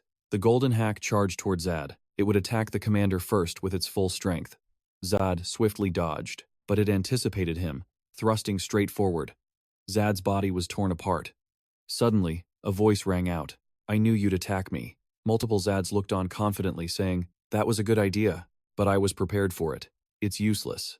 10 minutes was both short and long for this chaotic battle. Ella watched the fight from a distance. If they all fought together, it would be an overwhelming victory, but her instincts told her not to. Was it because she, a master, now had a student? Was she jealous of Zad, the mage, or did she simply trust him? She didn't know the exact reason. Why she acted this way was a mystery, but she never doubted her decision. Only one thing was certain. Ella's choice in this life-or-death battle showed her own combat potential was evolving. The growth of the 3 of them was terrifying. It seems our bodies can't hold out much longer either. I truly wish I had a complete body, the creature lamented. But that was nothing more than a fantasy. With all my pride, I have a message for you. The victors. Return now. He was praising Zed's formidable power. Even breathing the same air as the Emperor is forbidden. His body dissolved into sand, but his voice echoed through the air. However, if you insist, we will meet again. Lena curiously picked up the strange armor. Was this his? Items from a tomb are usually dangerous. She held it up, adding, it might even be cursed. As Lena moved to toss it, Zed shouted, don't! Lena asked, why? Do you know what this is? Of course. He took the armor, saying, this is the rarest armor on the Naz continent. When worn, the soul of the legendary smith Luhath inhabits the armor. It creates a strange field, making the wearer invincible against arrows. Thinner than cloth, It can be layered with other armor. Lena and Ella looked intrigued. Seeing his reaction, they knew it had found a new master. They told him to keep it. He clutched the armor emotionally. It was a treasure he had always craved. A prize won is always the sweetest. But he paused. Didn't someone already possess this, along with Luhath's secret? Zed had spent a fortune chasing that rumor, but it was all lies. But that was all in his past life. It was over now. The group stood before a massive gate. A giant, gloomy lion's head was carved into the gate. Lena and Chloe were thrilled to reach the boss floor. Zed told them to wait outside. He would fight alone. Lena was shocked by his decision. He explained Emperor Maheth-Ba was the source of all curses. A mere touch could shatter their minds. She wondered aloud, "What about you?" But he reassured her, showing his golden Gracia ring. He wasn't leaving them idle. He told them to absorb Maheth's mana through a small opening. Though it felt like poison, it could be safely absorbed. Lena seemed to agree. He told Chloe to guard their rear. Ella, waiting for her task, felt a sting of disappointment, feeling left out. The gates slowly opened. Zed stepped inside majestically, announcing, "I have arrived. Getting here was difficult." He smirked. "So I think I'll get some revenge." Suddenly, the coffin flashed and flew open. A powerfully built man rose up. "Intruder, you have entered my place of rest." But he was absolutely furious about the crude graffiti drawn on the floor. Zed spoke clearly. "I am here to judge your bloody and violent past. Your majesty here is meaningless." The man raged that Zed dared disturb his slumber. He provoked him. "Thinking of resurrection and conquering the continent, are we? For your people's love? You worked them to death. Their bodies were just dumped in a canal. Is that love?" The emperor replied shamelessly, "It was their honor to serve me." Zed found it pathetic. The emperor was simply terrified of death. Hearing that, he roared at Zed not to utter his name, Maheth-Ba. Zed's patience wore thin. Zed tried to activate the ring, but it failed. The emperor promised him a sinner's agony. A colossal phantom lunged forward. "One mistake," Zed thought, "and I'm dead. Teleport is the only way." He successfully evaded the curse and its excruciating pain. The emperor created a barrier, perfect for a rat like him. He declared only one would leave alive. If Zed swore loyalty, he would be granted eternal life. Zed scoffed. Eternal life meant becoming like those bald guards outside, rotting but unable to die. The emperor seethed at the insult. He unleashed a binding power. Zed countered instantly, surprised by his opponent's real strength. But Zed was still confident he would win. The emperor claimed only a true warrior could defeat him. Zed struck a blow through his head. The emperor noticed his shield, an ancient artifact, unleashing a wave of power. For most of the fight, Zed was walking through a living hell. Endless magic attacks battered his body. Even the strongest spirit has a breaking point. He'd neared death many times, his mana almost depleted. But victory was just within his grasp. His foe thought he'd reached his limit, yet he was still in control, a final, desperate struggle. His reckless moves seemed to be compensating for his lack of powerful skills. The villain realized he'd been deceived. His foe's concealment was flawless. He collapsed as his life force drained away. He saw they weren't mere scribbles, but magic circles meant to blind him. A burning rage took over. "You planned to stack damage with a dual circle and reflect it, didn't you?" He panicked, his plan exposed. The enemy gathered power, seething. "You fight like a coward." "From above," he retorted. "A coward? Just look at the mess of spells you've created." The villain charged toward him, blinded by rage. Chains shot out, binding his legs and slamming him to the ground. He struggled up, racked with pain. A spirit lunged forward. Zed raised his shield just in time, but the immense power sent him flying once more. His arm was injured as the enemy attacked relentlessly, staining the ground crimson. The system warned, 10% HP remaining, requiring urgent treatment. As he gathered his last ounce of strength, the villain stopped him. Pathetic magic. Such cowardly little tricks. Is there nothing else? He threw a powerful punch, but his opponent didn't even flinch. His foe unleashed the final blow. "Die and accept your fate as an undead." Suddenly, a sword pierced through the enemy's head. He had switched the ring to his other hand, smirking that he had many more tricks. The enemy's body crumbled into a pile of sand. Removing the weapon would spring the trap. Combined with master-level purification magic, all attributes would pour into the victim. The enemy still believed it was just low-level magic. He laughed mockingly. "This spell's purpose is to wipe out everything in its path. Even an emperor like yourself will die once your life force is completely gone. I'll show you the feeling of magic flooding every corner of your body." Enraged, he commanded his minions to appear and assist him. but Chloe was there to handle them, not letting a single one pass. He then noticed his underlings. Destroyed by Chloe, he rose once more, screaming, "Do not get in my way." The army of immortals was freed from the grasp of death. "All warriors, rise. You must step into this world. Annihilate the coward standing before me. Your mission remains, which is to help Ra conquer the 6 lands of Nas." He pulled the sword from Mahoth's head, declaring that he himself would conquer Nas. A blinding power erupted. A massive explosion and a piercing scream rang out. Outside, Lena worried for Ra. All that remained was a scene of dark ruins. Jian lay collapsed beside the corpse of Mahoth, the sword still embedded in its skull. He pulled the sword out himself. "I am the immortal emperor." Before he finished, he melted into sand.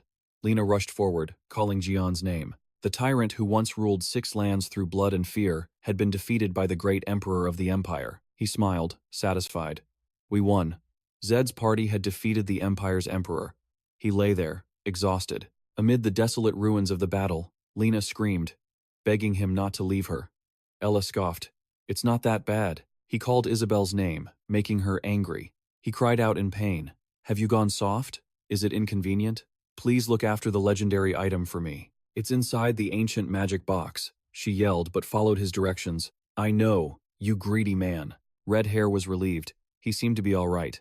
All the loot was packed up for their return to Mazoka. The NAS Continental Calendar, June 1st of the year, 1014. 23 days have passed since returning to the surface from the catacombs. "I completely forgot to ask Mahoth about my existence," he said to Jen. "Is something wrong, my lord?" Jen said it was nothing, and told him to continue. He resumed his report on the 2 nations using gems for lighting, and the results were excellent. The crime rate had fallen by 90%. He was curious why the mark on Jad's hand wouldn't disappear. He assumed it wasn't a normal burn, so it couldn't be healed normally. Think of it as a medal of honor. He was also curious about Eris's clothes. Eris said nonchalantly, "This is this year's fashion. It's popular among the noblemen of Cinders." He said he tried it during a market survey. He asked Ra, "What do you think?" He said shyly, "Everyone's standard of beauty is different, and that's not my style." Eris looked crushed. He then asked how the sale of the erotic painting set went. He said he'd already sold them all but forgot to tell Jad. Jad asked, "Who were all the buyers?" He answered that it was Sir Ivan, who accidentally saw them during the Naomi Stone deal, so he said he'd buy all of them. He was shocked that the seemingly polite gentleman would do that. Perhaps it's because he spends all year caring for others. Eris reports an official dispatch arrived last night from the Cinders army. They demand an exclusive long-term contract for our mines. He replied, "An exclusive deal is impossible. Refuse them. We won't sell anything more beyond the already agreed upon amount." He noted the Cinders nobility has been paying close attention to Zad lately. Agricultural chemicals, Manila medicine. He controls it all. And their own lands are getting closer to his. So their interest grows. They're curious. Something must be wrong over there. Before Eris could speak, he clapped his shoulder. "I understand what you're implying. I'll remember it. Their king is already long dead." After his death, 4 princes clashed for the throne, plunging the kingdom into chaos. The second prince seized the throne, his name stained with blood, becoming Decker X. He follows the Ambra cult, a sect devoted to black magic. He twisted a once holy nation into a land ruled by dark arts. The Ambra cult started the Great Demon War. During the war, any nation with Ambra as its state religion served the Demon King. But they could just as easily become a terrifying foe. He mused that as a minor lord, he couldn't possibly interfere in a nation's affairs. Haji burst in with urgent news. "A letter has arrived from the King of Cinders. The 4th prince himself delivered it. He's apparently already crossed into our territory." Zad was bewildered. His assistant added, "This can't be good news, especially with a prince visiting personally." He could feel it too. This wasn't a quiet visit. It was a storm. The guard announced, "Lord Israel has arrived." The 4th prince was here. He expressed his honor in meeting Zad, who replied in kind. The prince then presented an invitation from his father, a request for Zad's presence at the king's birthday celebration. Zad wished to read it immediately. The 4th prince had no objections. The contents were merely polite formalities. He wondered about the true reason for the invitation. The prince confessed he was the one who requested the invitation. He had been eager to meet Zad. Zad was taken aback, completely unprepared for this. The prince insisted Zad must attend, eager to share a drink and conversation with him. Zad stated coldly, "I am a lord of my own domain, not a vassal of your kingdom." While I appreciate the sentiment, he continued, I find such a private dialogue Inconvenient.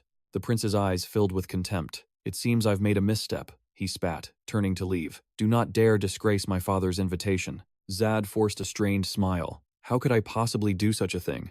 Farewell, your highness. And the meeting was over. Zad could finally breathe again, letting his guard down. Sinking into his chair, Zad realized Israel was more cunning than he'd expected. The prince was talented, with the makings of a king. His knowledge was solid, not just based on dark arts. Still, he needed to be cautious in the Cinder's kingdom, especially concerning Prince Fallon. The prince summoned one of Zad's long-serving men. He demanded to know everything. Zad's family, his entire past, every single detail. A wide corridor stretched out before them. Lena shouted helplessly as she ran, trying to stop Mia from using magic to race down the halls. But Mia paid her no mind, zipping ahead excitedly. She was desperate to see the Lord, but reality dealt a harsh blow. Excuse me, mister, where is the Lord? Lena quickly apologized, her expression sheepish. Though being called Mr. stung a little, Julian answered cheerfully. The Lord is currently out. He has departed for the Cinder's kingdom. It's likely a 3-day journey by carriage to reach the capital. Haji fondly recalled the old days. The three of us used to travel just like this. Jack chimed in. That was when mountain bandits captured us, right before Aki showed up. Aki quickly waved it off. That's a memory I'd rather forget. Don't bring it up. But Jack was confused. Because of you, we now have an amazing merchant leader, devoted to our domain. Aki puffed up with pride. After that day, I swore an oath to dedicate my life to helping our Lord. Meanwhile, Haji excitedly peered out the window. From here, they could see the royal capital. Inside, countless guests filled the lavish party. The air buzzed with lively conversation and opulence. Suddenly, a hush fell as the steward announced, the Lord of Gravia, Count Zad. Zad entered coolly, ignoring the whispers that erupted around him. The jealousy flared among the nobles. I thought he'd be some fat pig of a lord. He's the one who grew an army from 200 to 5,000 soldiers, medicine, agricultural chemicals, spirit stones, dungeon income. He must just sit back and let the money roll in. Their envy couldn't be contained. Seeing Zad greet the king, they sneered, assuming he only came because of the prince. They were already eyeing the throne, scrambling to win Zad's favor before someone else could. The king was deeply grateful that Zad had come to greet him and urged him to rest from his journey.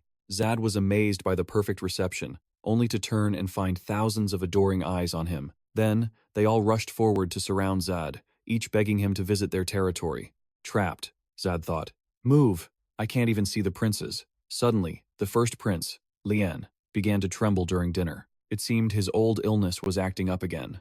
Zad observed this from a distance, deep in thought. Lien was mostly surrounded by confidants and relatives. His rare disease had likely removed him from the line of succession. His eyes then fell on the third prince, Jesse, who was busy gathering nobles to his side. While not as famous as Fallon, his faction of nobles commanded a formidable military force, so the fight for the throne would be between the second and third princes.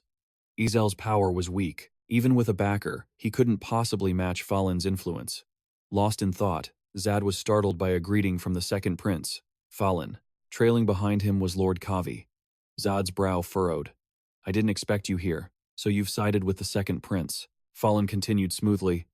I heard you came at Izel's invitation. I've been wanting to meet Lord Zad, but I couldn't find a proper excuse. On the balcony, the fourth prince Izel seethed with anger. He slammed his fist on the railing, watching his brother try to poach Lord Zad for his own side. Zad replied with a polite smile. For a nameless lord like myself to receive your early attention. The second prince continued to pour sweet words into Zad's ear. Surely you know you're the center of attention in our kingdom. Zad humbly denied it. I've only been focused on my territory, so I am unaware. This made Fallon even more suspicious, unconcerned with the outside world. Yet you've already allied with Mazoka? I feel there's a hidden side to you. A great ambition. Hearing this, Zad was stunned. It was just good fortune. Until recently, we were the weakest in the north, merely trying to avoid being invaded by our neighbors. Fallon placed a hand on Zad's shoulder, pressing down firmly. There is much more I wish to discuss with you. Just as Fallon left, the third Prince Jesse rushed in. Grinning widely, he asked how it felt speaking with his brother. He has vast connections, so his followers are countless. Though he looked disgusted, Jesse cheerfully offered to buy Zad's goods at a high price. Zad paid him no mind, and politely refused, not wanting a deal born from outside pressure. Jesse continued to express his keen interest in Zad, only to be hit with a sharp jab. It made Jesse's face darken. You seem to be taking a special interest in a neighboring lord. Jesse gritted his teeth in anger. Are you refusing to build a relationship with me? Zad looked at them with disdain. Compared to the other princes, it seems Fallen has much more to offer me than Prince Jesse. Prince Jesse exploded, grabbing Zad by the collar and glaring at him with pure hatred under the silent moon. Later, Zad sat for tea with the fourth prince and the youngest princess, Mela. The princess expressed her admiration for Lord Zad. We've heard so much. It's an honor to have you visit personally. Zad warily repeated that he was just a minor lord from a neighboring land. Mela shot to her feet. I want to borrow your strength, my lord. The fourth prince beside her barked a stern warning. Watch your words. Mela was only acting this way because all of Izel's subordinates had abandoned him. Seeing this, Zad calmly suggested, if you're worried about those who would interfere, let's talk for a moment. A thought flashed through Izel's mind. A sound-blocking spell. Zad truly wanted to know how much the fourth prince understood about Jesse and Fallen. Izel didn't hide anything, revealing that while he didn't track their every move, he knew everything that mattered. Zad landed a devastating counterblow, asking Izel, does that include the fact that they're both followers of the Ambra faith? At those words, both Izel and Mela froze completely, unable to believe what they were hearing. They dismissed it as a baseless rumor. Mela grew angry, saying Zad was insulting the royal family, as Cinders was a nation that believed in the Holy Spirit Zedius. Zad remained calm, casually dropping a sugar cube into his tea. It seems you either don't pay much attention, or your faith in the Zedius church isn't strong enough. That statement made Izel's expression turn grim, because, besides himself and Mela, no one else was supposed to know that story. Silently, he turned away. A satisfied smirk appeared on Zard's face. His true self was finally revealed. From now on, secretly investigate the two princes and gather evidence of their heretical behavior. A small device shot from his ring as he continued. If you use this magical tool, you can record secret meetings, creating undeniable proof. Israel thought Zard was trying to help him, but Zard just smirked. It was a noble misunderstanding, born from a desire to help his nation. Don't worry about factions or allies. In the right circumstances, they can all be broken. Continuing to conceal the sound will raise suspicion. We'll stop here. He glanced around cautiously. Zard spoke up. I have a mission for you. Suddenly, figures in black emerged from the forest. They slowly moved in behind Zard. From now on, watch everything in the capital and report back. I trust you'll do better than Proa's spies.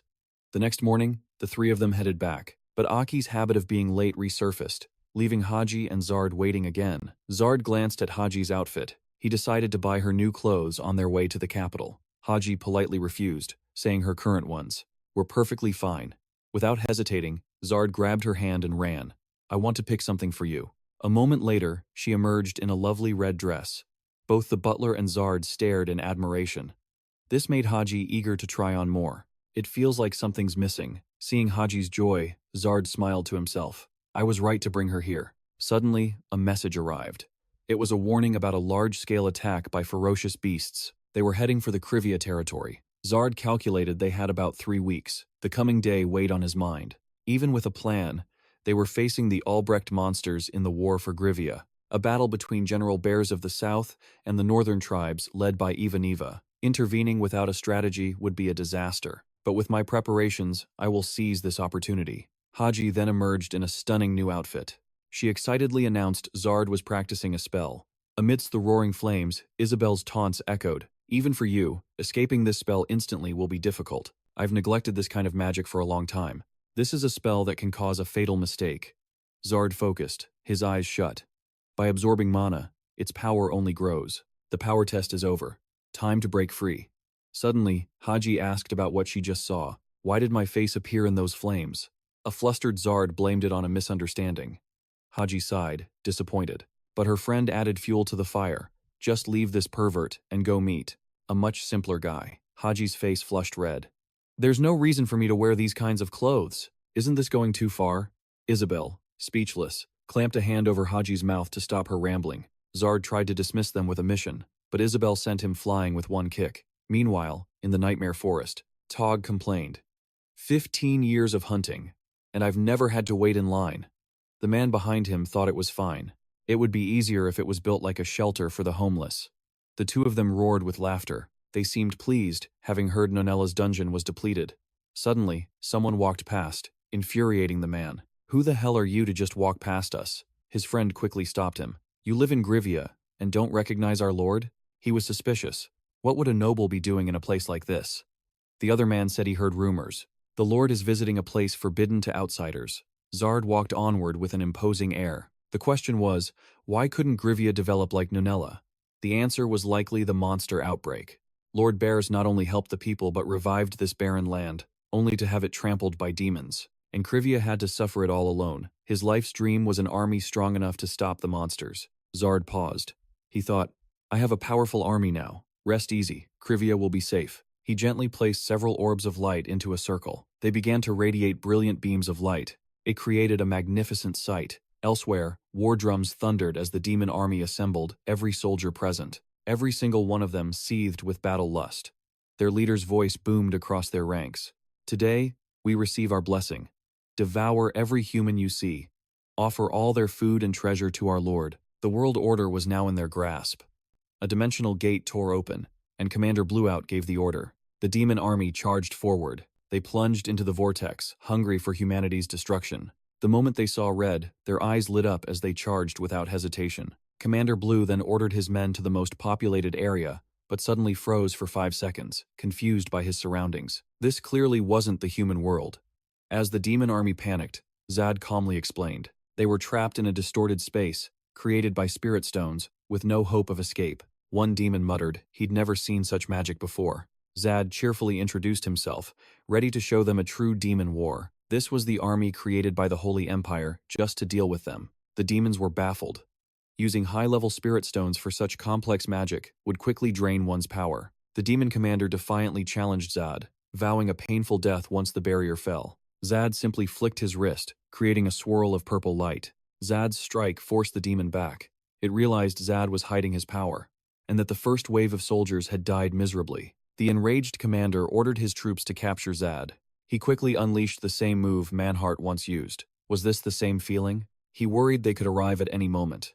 The treaty had expired, and he needed a new plan. Fast. As expected, a terrified subordinate burst into the room, and the Lord yelled out. It seemed the Overlord himself had arrived. Lord Ranella trembled, but then realized if it were Zad, there would be hundreds of enemies, not so few. He angrily threw a book at the man for the false alarm.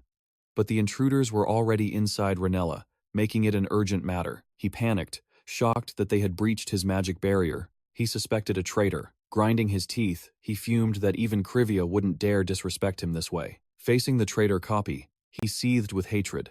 His past favors now meaning nothing. All the help he had given was forgotten, thrown away for this betrayal. But the fool didn't know his own greed was putting Ranella's people in danger. Copy only wanted peaceful development for Ranella. The Lord refused to listen, ordering his army to take Copy's head. Suddenly, a mysterious figure appeared behind Copy, stopping him and volunteering to fight the greedy Lord Ranella. The stranger seemed to have waited a long time for this day. The Lord grew even more arrogant. Another intruder? This just saved him the trouble of hunting them down. The intruder grinned. We'll take Ranella. Forget these trivial matters. Meanwhile, Zad's brutal battle with the demons raged on. They fell one by one to his magic. An arrow flew at him, but he activated his mirror armor just in time to protect himself. Finally, he earned a new title, granting him 100% more damage and the skill Flame Burst. It was a power made for him. The demons were clearly at a disadvantage, yet they still mocked him as a mere weakling. The words had barely left their lips before they were all turned to ash. Horrific screams echoed as Leader Blue lunged, grabbing Zad by the throat. This only seemed to excite Zad, awakening the thrill of battle within him. He relentlessly taunted the demon, forcing the commander's inner beast to emerge. It leaped with a great axe, swinging at Zad, who calmly unleashed a torrent of flames that engulfed the monster. But its life force was strong, and it instantly revived. Unfazed, Zad cast a blizzard spell, causing the creature to writhe in agony. Let me cool you off, he taunted. It let out a roar, and quickly regenerated once more. This time, Zad decided to warm him up, summoning a flaming king cobra to attack. The commander finally fell. His terrified troops tried to flee, but Zad left no witnesses, wiping them out in an instant. But he too was thrown back. He was surprised. Was the gate forcibly closed? This was a feat only a demon king could perform. A direct intervention? Perhaps someone had helped him, preventing his experience points from escaping. A pity. But at least it was over. He sighed in relief, monologuing with joy. Father, do you see how I've changed? I have protected Gravia. From behind an ancient tree, a shadow listened in silence. At that moment, The Lord was muttering to himself in absolute terror. He couldn't believe so few soldiers accomplished this. Staring them down, he declared, "You're not from Gravia." The soldiers thought he'd lost his mind. They were Gravia's finest, the elite Agrizio, formed by the Lord himself. As they spoke, they dragged the Lord away. It was a direct order from Jad. And just like that, Ranella belonged to Gravia. 3 months later, in a secret forest hideout, Jad met Princess Mara. She brought tragic news. The king was dead. Jad seemed to expect it, but then he noticed her hand, clenched tightly and trembling. He asked her to recount the events at the palace. Mara explained that after their father's death, her brother grew weaker. It seemed he wouldn't survive the month. Jad's mind raced with possibilities. History had changed. Was it because of him? Prince Lian should have lived for another 15 years. Jad gave Mara 3 strict instructions. "People will approach you," he began. "Prince Jess is a maybe. But Prince Fallen is a certainty. You must handle him carefully and remain neutral. Absolutely avoid Prince Israel during the civil war. Position yourself between the 2 princes to gain influence. Prince Lian's allies are close to the royal family. They don't want a civil war. No matter the pressure or their tricks, stay calm. Gather all you can on the Umbra faction and the 2 princes." Then, Jad gestured toward the fearsome Ontari beast, making a comparison. "Strike a fatal blow only when necessary. Until then, be patient." Mara bowed, offering her thanks and an apology. But Jad waved it off. Nothing had started yet. It wasn't time for thanks or apologies. Seated on a rock in a vast green field, Jad reviewed Gravia's stats. He smiled. It was becoming perfect, rivaling the Masseria region. But if Julian got sick from overwork, managing the territory would be a disaster. Finding talented people was proving difficult. Suddenly, a loud voice startled him. The Archmage Berhath approached with a smirk. "Aren't you supposed to be finding a lover? Why the silent treatment?" Jad quickly stood and apologized to Berhath. "I'm surprised you found me way out here." Berhath knew Jad would come. Time was short. So, he observed Jad's work in silence. "Impressive," he admitted. "Very good, indeed. You managed the territory well, seamlessly absorbing the surrounding lands." He couldn't help but praise Jad. "You're so different from your peace-loving father." Jad was stunned. Berhath knew his father, but Berhath just sat down casually. "That kid, Barrett's personality? Of course I know it. Anyway, as you asked, I'll give you advice on level 5 and be on my way." Jad's eyes lit up instantly. He was eager for Berhath's guidance, but the mage waved a hand dismissively. "I'm only helping as you requested. I don't get involved with anyone, and I'm not anyone's master." Jad just smiled. Honestly, that unreasonable thought never crossed my mind.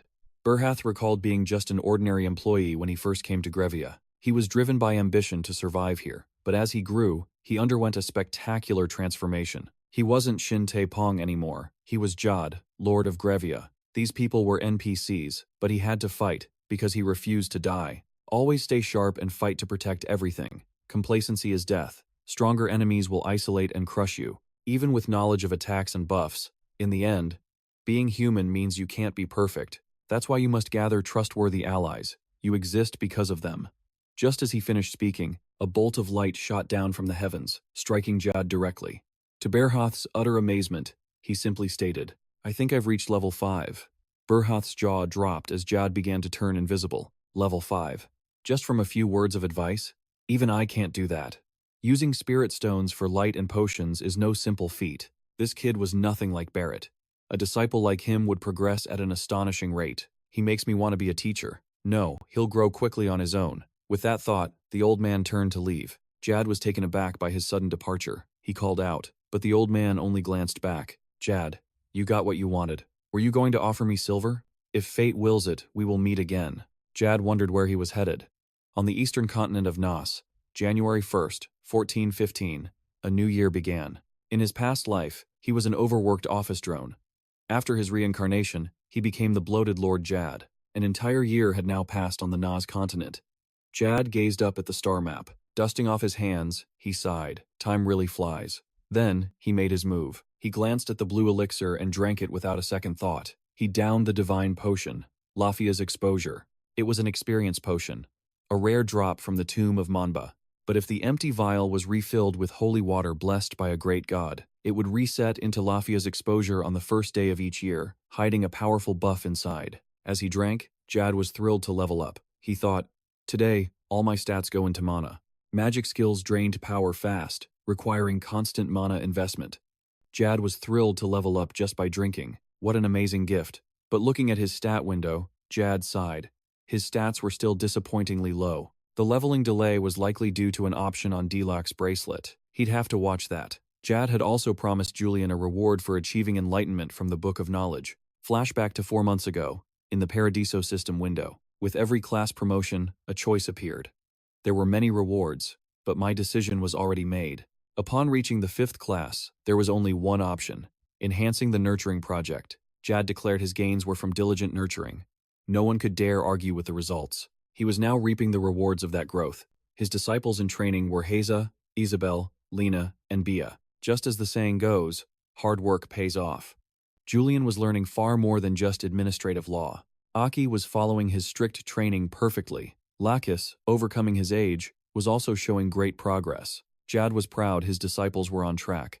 But when he stood before Chloe, things felt different. He sensed her hidden feelings and wanted her to withdraw from this growth contract. Instead, he promised to help her gain knowledge that would be useful in combat. Suddenly, she called out, "My lord!" She immediately asked if he could truly make her stronger. Jad agreed without hesitation, confidently answering every single one of her questions. The moment he finished, she drew her sword. Jad broke into a cold sweat as fresh blood suddenly sprayed out. Jad was left speechless at the sight. Chloe had cut her own finger to sign the contract in blood. Believing that important contracts must be signed in blood, she then knelt respectfully, seeking his teachings. She wanted to learn the things Ella couldn't teach her. For a very long time, this was her wish. She had always yearned for the Lord's guidance. Hearing her words, Jad felt both flustered and overjoyed. He admitted his focus was shaken by other matters, and crafting required absolute concentration. He needed to regain his focus and begin.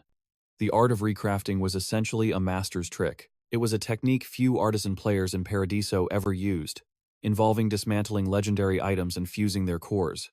This was a feat of extreme difficulty, requiring perfect compatibility between materials and their exact quantities. Fulfilling these conditions naturally was not a task for the timid, and if the system had a foundation for it, it meant he had to master its principles. The world's top artisans all believed that carelessly dismantling artifacts would incur the wrath of the gods. One mistake could destroy priceless items. Jad thought, "These are just for testing. It doesn't matter if I break a few." He then boasted that a limited edition tool from the artisan Bara made the work much easier. Jad stretched his body, groaning about his old back. A bad back in his prime would be a disaster. He thought about resting, but then remembered his disciple, Lacus, who was still training diligently. He couldn't bring himself to rest. He worked tirelessly until finally, the fully powered Barazin was complete. Jad was thrilled to gain 2 new crafting skills. A 2-month investment was all it took. He needed nothing else now. With his recrafting skills, he could even obtain the tomb of Manhwa itself. Outside, Hiji knocked, announcing that dawn had broken, and Chloe was waiting for him. Jad had been so absorbed in his work that he'd completely lost track of time. Looking out, he saw Chloe waiting with a hopeful gaze. Feeling guilty, he hurried out to meet her. In the Cinders Kingdom, Israel held Jad's letter for a moment before burning it without hesitation. He spoke cryptically. "I understand your intent." A dark hand reached out. "Now, rise." Jad then used his power to manifest an orb. An artillery strike descended upon them, unleashing a massive, deafening explosion. Luckily, Chloe dodged in time, earning his praise. Zed added that if she got an opening, she should always aim for his back. Zed mockingly told her to try any time she felt confident. Chloe was lost in thought. He was incredibly experienced. He anticipated her every attack. She wished she could train for 24 hours straight. That's when Jack suddenly appeared. His gentle touch made her jump with a start, screaming as if she'd seen a pervert, which surprised him. He asked what she was thinking. Her comment about targeting him had him genuinely worried. He figured she had something else on her mind though. Chloe denied it, but Jack said she was just overthinking. Her focus was off today. Unlike usual. Chloe softly apologized, but Zed told her it was no big deal. He warned that while this was just practice, a real opponent would have seen that opening in an instant. They could have easily taken her head. Zed also mentioned her hair was singed, but she insisted it didn't matter. "Hair is just an external thing," she said. Zed calmly drank some water, then warned, "Next time, I might just shave your head." Before he could even swallow, he saw a figure in the distance waving him over. It turned out to be Rakis. He told Chloe to go get some rest, saying he needed to talk for a moment. Chloe sat alone on a bench, letting out a sigh. Her eyes fell on the water pouch Zed had left, and she blushed remembering her commander's words. The commander had said if she developed other feelings during their long stay, she should speak up. Chloe felt utterly helpless with herself. Could it be that she'd actually fallen for him? Ragas apologized for calling so early in the morning, afraid he had interrupted a date. Zed shot him a glare, clarifying it was training, not a date. Ragas questioned what kind of training required his personal attention, but before he could finish, Zed's deadly stare silenced him. Ragas moved on, reporting on the war in the Cinders Kingdom. The conflict seems to have escalated. It was recently just a small-scale civil war among the nobility, but now, banners have been officially raised. The powers controlling the south and north, the second and third princes, are now openly hostile. Everything was happening just as Zed had predicted. Zed then asked about the army's training. Ragas confirmed the new soldiers were developing well. Their skills are now at a serviceable level, thanks to intensive daily training over the last 6 months. Sir Olsen and the Mobile Corps also joined the training to perfect their coordination, and they were using the swords Zed had crafted. Hearing this, Zed's eyes lit up. Ragas asked, "So, are you pleased?" He confirmed they could instantly shatter even high-quality iron swords upon impact. Zed hoped the sword would reward Ragas's efforts and officially presented it to him. Overjoyed, Ragas gratefully accepted the gift, vowing to crush any who threatened Zed. He then glanced around and lowered his voice, because he had another, more sensitive report. Zed created a barrier to ensure their privacy.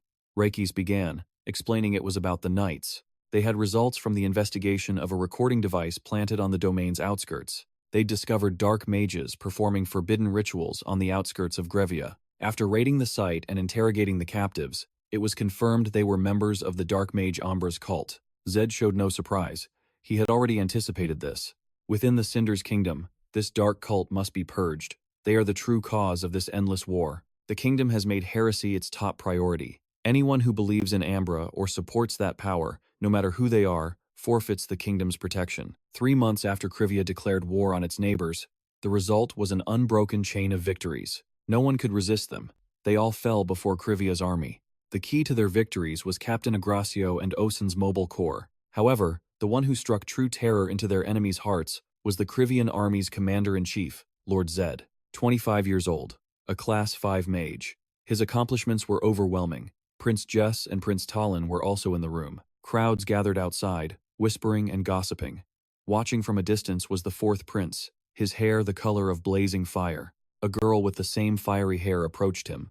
"What are you doing?" she asked. It was his younger sister, Mara. He was worried. After all this, what happens if Zed fails? He was trembling even more than Zed probably was. Mara told him not to worry, since Zed was securing victory after victory. Zed kept releasing video evidence of the Ambra cultists. The fourth prince agreed that because of this, no one could dismiss it as a conspiracy. They were also being denied access to all key strategic locations. They both knew their nation worshipped the Church of Zedius. For this transgression, those who strayed would face judgment in the majestic palace. The fourth prince read the letter, then immediately set it aflame.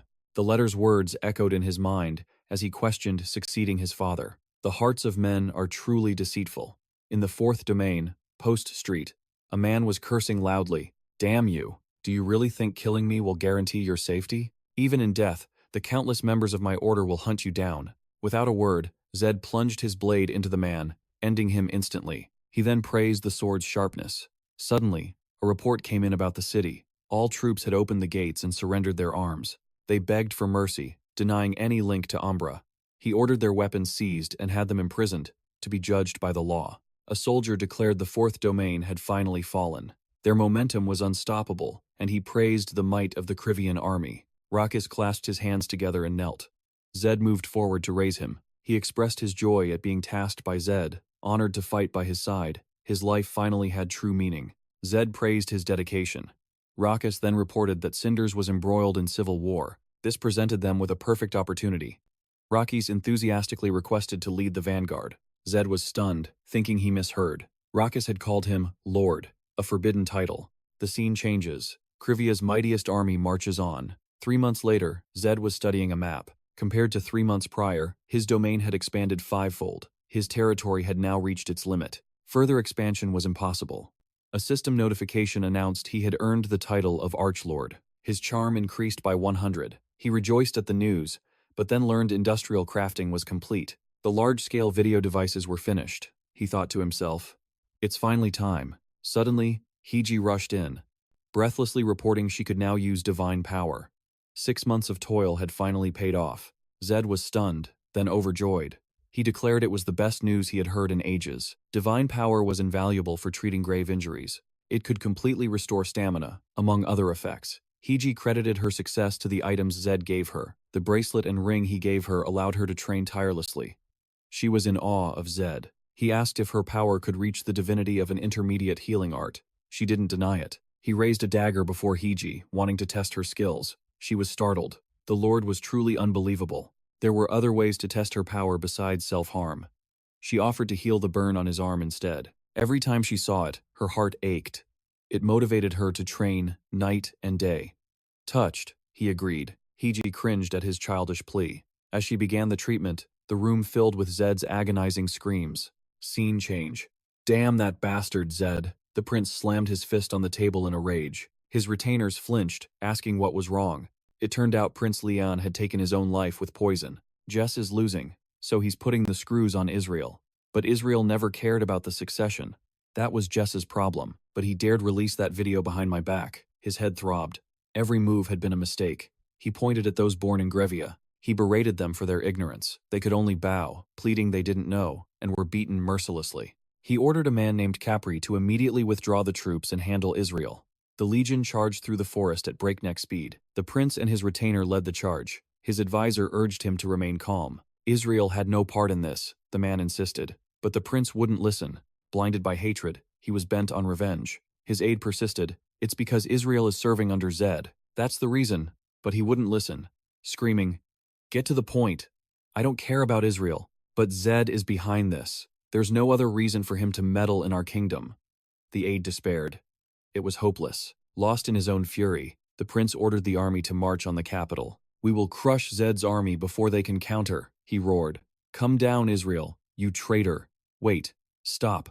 Before he could process what was happening, a massive explosion rocked the entire area. Meanwhile, citizens gathered around a notice board, panicking over news that Prince Jess and Putin had used black magic. They were all deemed contemptible, so only Israel was fit to take the throne. A voice echoed, "Oh, people of the City of Cinders." They then announced control of all entrances to the capital.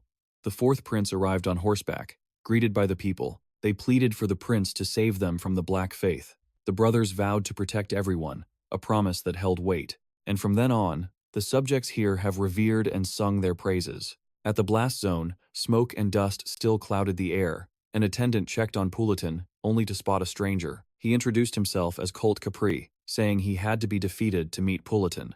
So, he was the bomber, descending from the sky like a bird, he said, "because you lost yourself at the most crucial moment." In the distance, Pulatin awoke, silently cursing Zard's shocking appearance.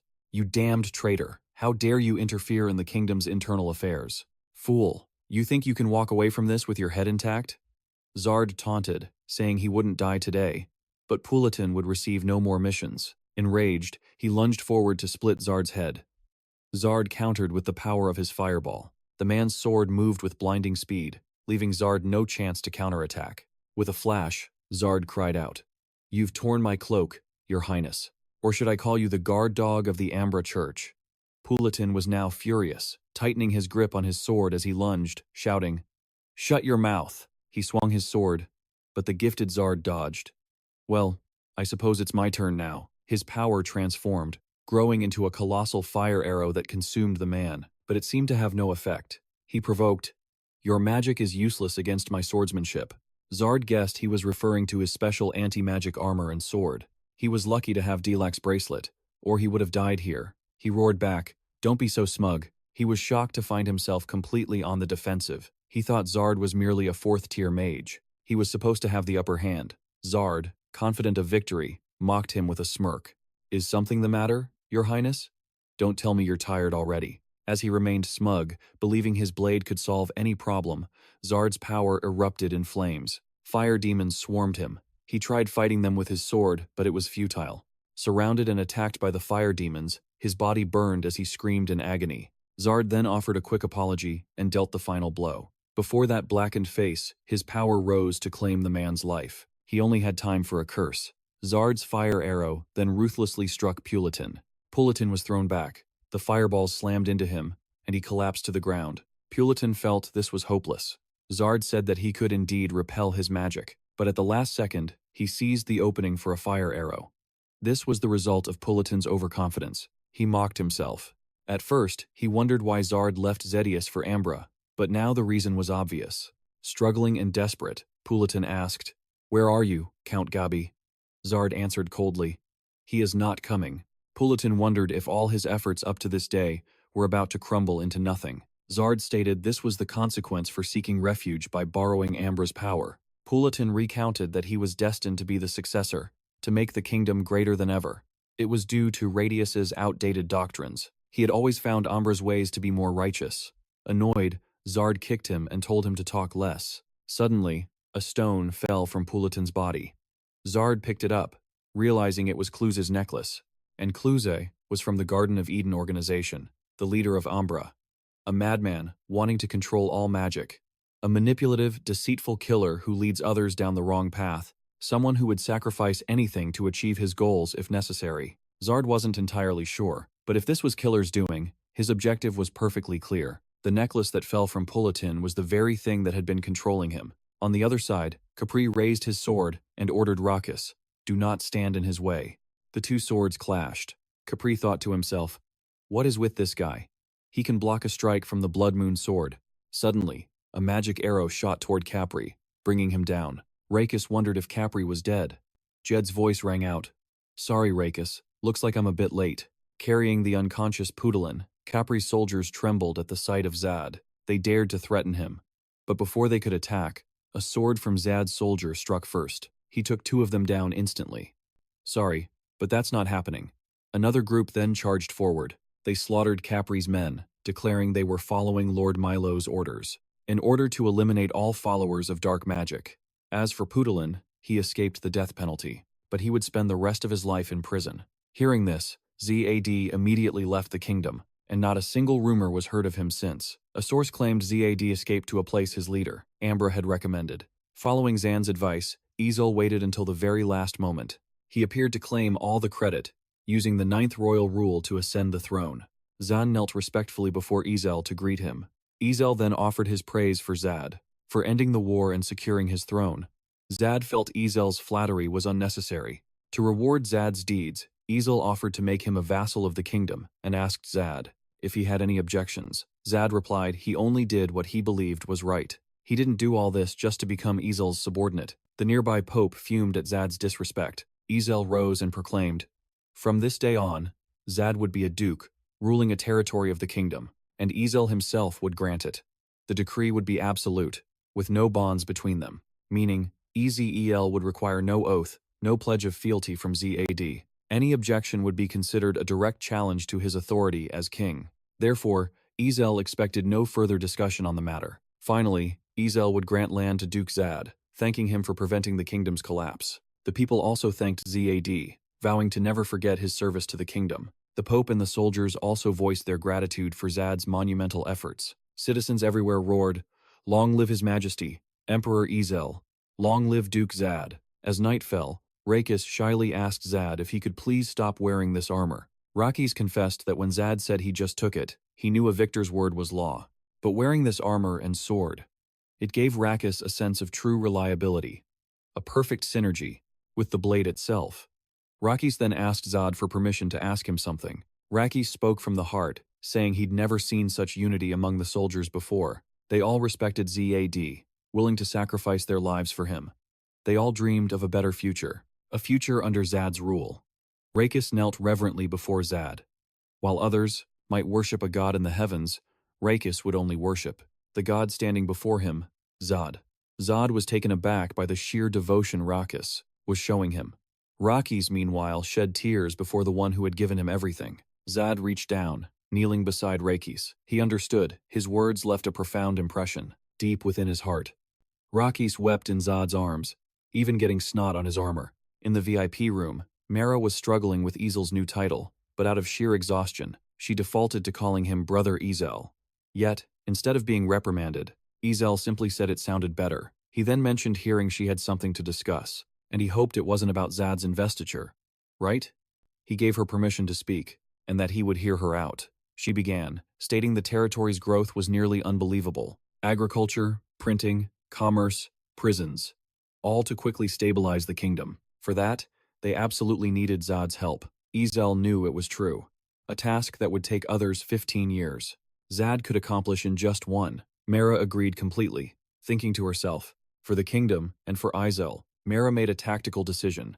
She saw an asset they needed to ensure their nation's growth. What they needed was a political marriage. Isabella admitted honestly that he was once tempted by power. He had even considered betraying Zed to steal all his glory. Zed knew there was a chance Isabella might betray him for personal gain. Isabella stated that since they were now allies, it was time to help each other. Zed thanked him, but Mara insisted they should be the ones giving thanks. Without Zed, their kingdom would have fallen. Suddenly, Mara grew shy and stumbled over her words, forcing Zed to encourage her. Just speak, he said. Seeing his sister's lack of resolve, Isabella spoke for her, proposing on Mara's behalf. What do you think about Mara becoming your duchess? Isabella explained this sudden proposal was because he wanted to maintain his friendship with Zed. He truly admired Zed's strength. A tense silence fell over the three of them. Through the system, Zed knew Princess Mara was decisive and selfless. He calmly replied, Your Majesty, Princess, I cannot accept. Zed's brutally frank refusal left both Isabella and Mara completely speechless. Zed rejected the marriage proposal because he knew that even if he accepted, the kingdom's northern region was weak and could collapse at any moment. Zed calmly stated he would provide any support needed to destroy the remnants of the Ambra sect, but regardless, he refused to be tied down by any relationship. It was a personal tradition he had to follow, just like his father. In reality, this was a calculated lie Zed had prepared. His father, of course, never said anything of the sort, but he was sure the old man would understand. Zed noticed a flicker of sadness on Mara's face.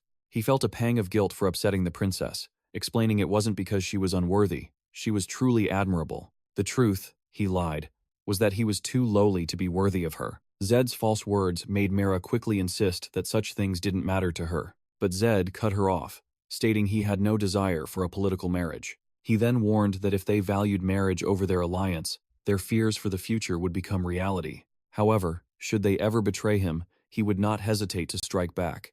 Zed sighed. The rain's starting. Rocky suggested he use teleportation, but Zed refused. This was a chance to survey the kingdom. He decided to use this opportunity. As the first drops fell, Zed knew the rainy season had begun. The rainy season in the northern regions of Sidnus usually starts in July and lasts for a month. Last year, the far north was unaffected. But this year, the rain caused floods near the rivers. Though its current impact was minor, over the next 2 years, the chance of drought, floods, insect plagues, storms, and other disasters hitting this territory would drop by 90%. The system's data suggested the territory would be fine. But the problem was they weren't the only ones by the river. Suddenly, a voice called out, This is the Optesau River. You can't go around here. Two brothers were walking on the road with Zed, talking amongst themselves. Their conversation only increased Zed's worries. If the rain was heavier this year, more territories would be hit. If that happened, the people of this kingdom would suffer terribly. The downpour intensified. Zed needed to find shelter first. He ducked into a tavern and overheard the patrons discussing him. Zed grinned, hearing the people praise him. He even boasted to himself, They don't even know I'm a handsome, muscular guy. A server approached Zed's table, asking for his order. He ordered a beer and made sure to thank the server.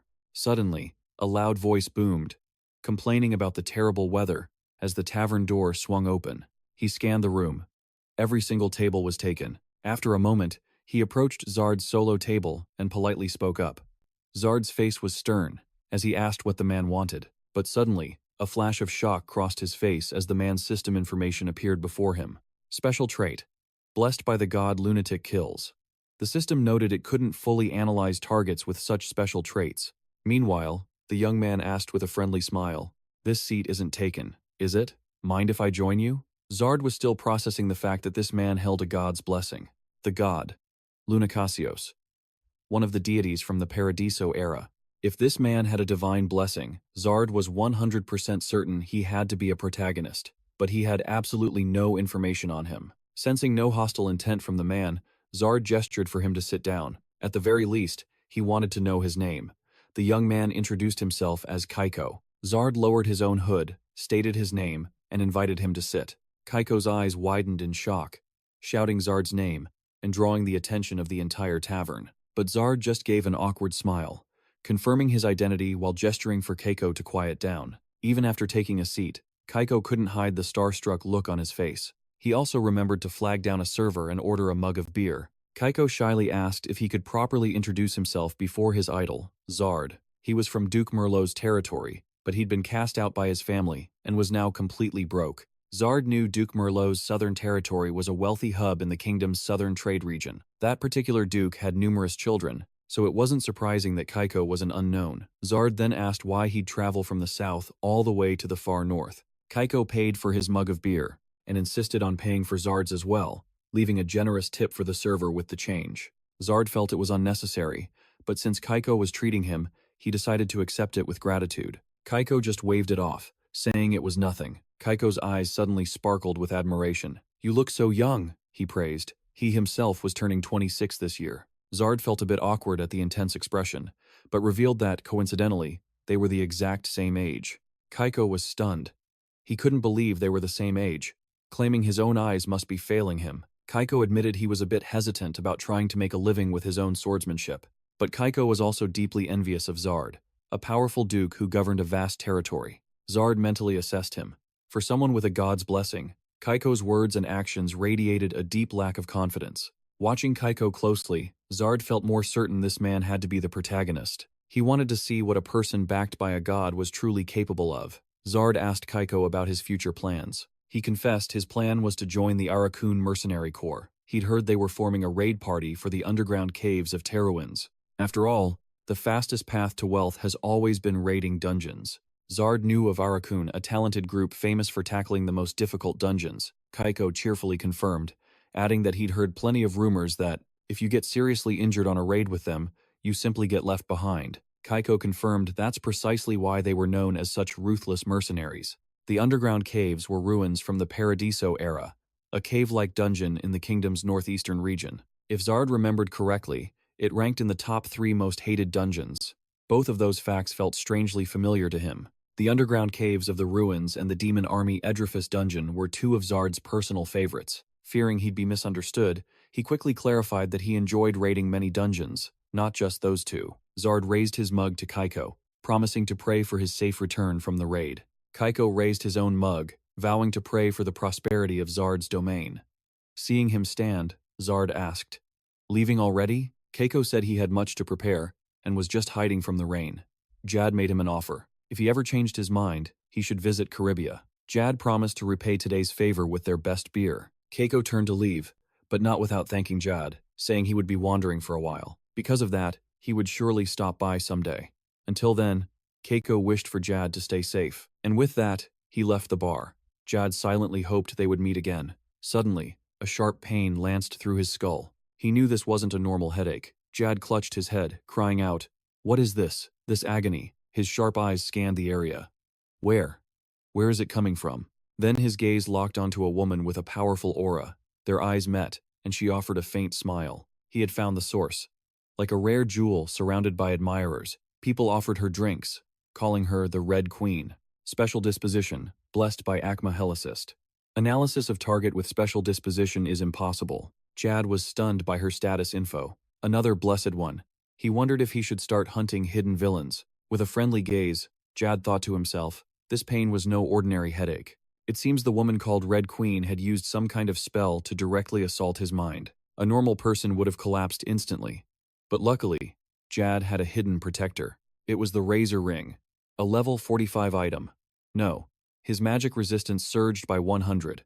All negative mental effects are nullified. The soul of Razor will protect you from spirits. As the Red Queen sipped her wine, something suddenly caught her full attention. She mused, so intensely red. If I stare long enough, I might see green. Red Queen's focus was now on Jad. She tilted her head, observing him like a strange creature. She rested her chin on her hand, her gaze intensifying. This started to annoy Jad. He downed his drink, thinking bitterly, why hasn't a single god blessed me, even though I've forged my own path, from one victory to the next? Can't you people be a little fair? A voice cut in. Let's go. The Red Queen heard it. He almost spat out his drink. Jad couldn't believe it. Are they leaving already? The man in red urged, it is time. She replied, already? Very well, let's move. Watching the group serve Red Queen like royalty, Jad figured they were her subordinates. He scoffed internally. They had no special dispositions, just swordsmanship they had polished over time. Jad shot a glance toward Red Queen. She seemed to sense it and looked right back at him. He wondered, Kiko, Red Queen, who in the world are you people? He kept staring at the girl. Red Queen's lips curled as she whispered, quite interesting. We'll meet again. Green dwarf from the other side. It shrieked once before dissolving into experience points. Jad had defeated the monsters with ease. Their bodies lay in a heap behind him. In Jad's opinion, this year was incredibly boring. The same thing happened last year, so he expected it. Because of that, Jad spent his time thinking how to become even stronger. The outbreak on July 1st. He held the stone etched with magical runes. Jad figured it was time to use the dimensional door's bug. This exploit would not be patched, so he would abuse it to escape, but the space inside would be cut in half, which was a very serious concern. But Jad was a risk-taker, so he wasn't worried. Whatever happens, happens, he thought, sitting among the monster corpses. Jad was busy planning his celebration for hitting level 70 and how to balance out his stats. With his magic stats boosted by his disciples' efforts, he began to fantasize about what was possible. He could raise his magic by training with Isabel. At the thought of getting close, his eyes lit up. A wicked smile spread across his face. Jad, level 70, strength, 110, stamina, 100, magic, 5,729, intelligence, 360, agility, 90, charm, 305, physical defense, 180, magic defense, 7,871. Looking at the data, he cheered. My magic defense is unlocked? Hell yeah. According to the Paradiso system's rankings, it would appear something like this. Magic defense of 200 grants, rank 1 immunity, 400 grants, rank 2 immunity, and 800 grants, rank 3 immunity. Looking at the screen, Jad calculated he could now ignore all rank 3 magic. With his natural magic immunity, his low physical defense was a glaring weakness. Perhaps he could find a way to raise it. Some kind of artifact. Suddenly, the men beside him began to growl. Zed looked over, confused. What's wrong? The man's eyes bulged with hatred for Agreth Chupa. Foaming at the mouth, he snarled, I will have my revenge. On Agreth Chupa. Wait, Akrat? Zed asked, stunned. I was certain that man was already dead. The Black Faith leader from the Kako sect? Ambra isn't the only darkness lurking out there. I dreaded the day I would finally have to confront them. But Zed never expected one of the infected to mutter Akrat's name. Could there be a link between the outbreak and the Kako cult? It seemed there was more to reconsider than just the Ambra cult. Kako was involved, too. Inside the palace, a voice rang out. Do you truly wish to see this? It's the Ronella medicinal herb. High-end magic synthesizers came in many forms, like devices for making bombs, magic stones, or even for recording. During the final stage of production, Isabel cried out in admiration. Whoa, this is astounding. Below the palace was a line of automated production equipment. Isabel touched a nearby machine and marveled. Whatever you're thinking, you never cease to amaze me. Zed sorted through potions and asked, So, how is it going? Your seduction training. I've upgraded to 3 stars, but my seduction stat is stuck at the 4-star level. It's incredibly hard to practice all by myself. Zed gave her an encouraging smile. Don't be so negative. 3 stars is already impressive enough. You could easily make a living with that alone, though meant to comfort. His words struck a nerve in the proud woman. Isabel's voice turned sharp. What? I'm not raising my star level just to live a simple life like that. She hugged her arms, her voice laced with sorrow. My destiny seems to be forever tied to my past life. Zed was taken aback. Destiny? You've never told me about that.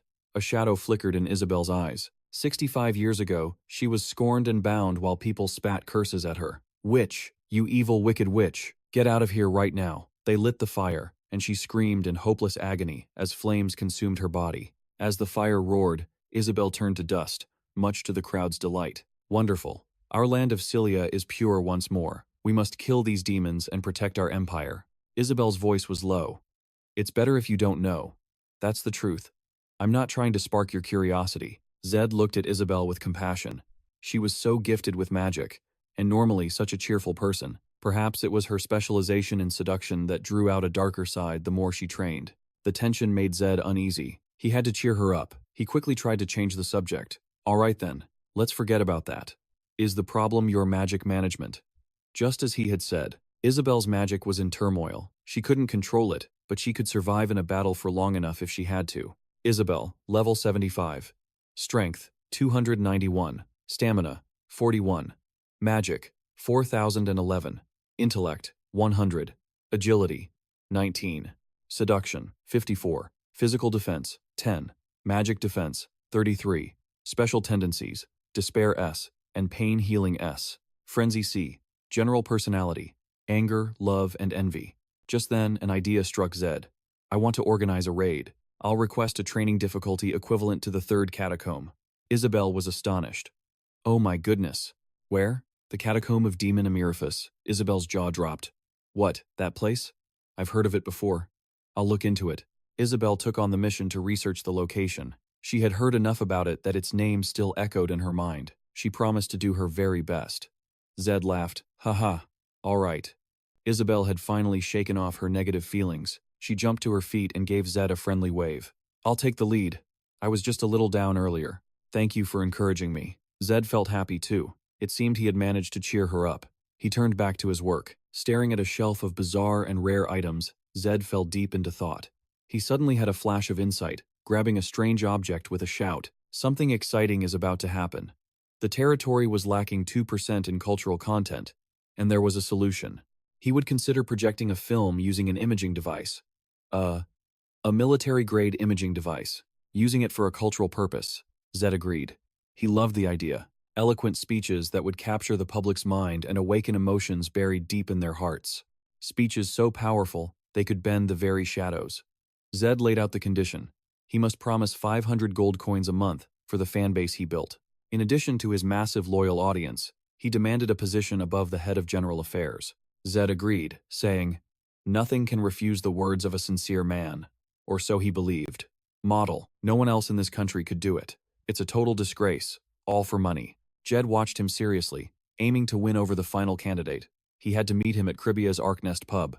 Aki was hyping up a so-called famous orator during rush hour. Vandis Hans, Peter, the orator, stood on the platform, speaking relentlessly. Today, I stand here. Aki spotted his idol and cheered, "The honeybee lord, my lord." Jed quickly signaled for Aki to be quiet.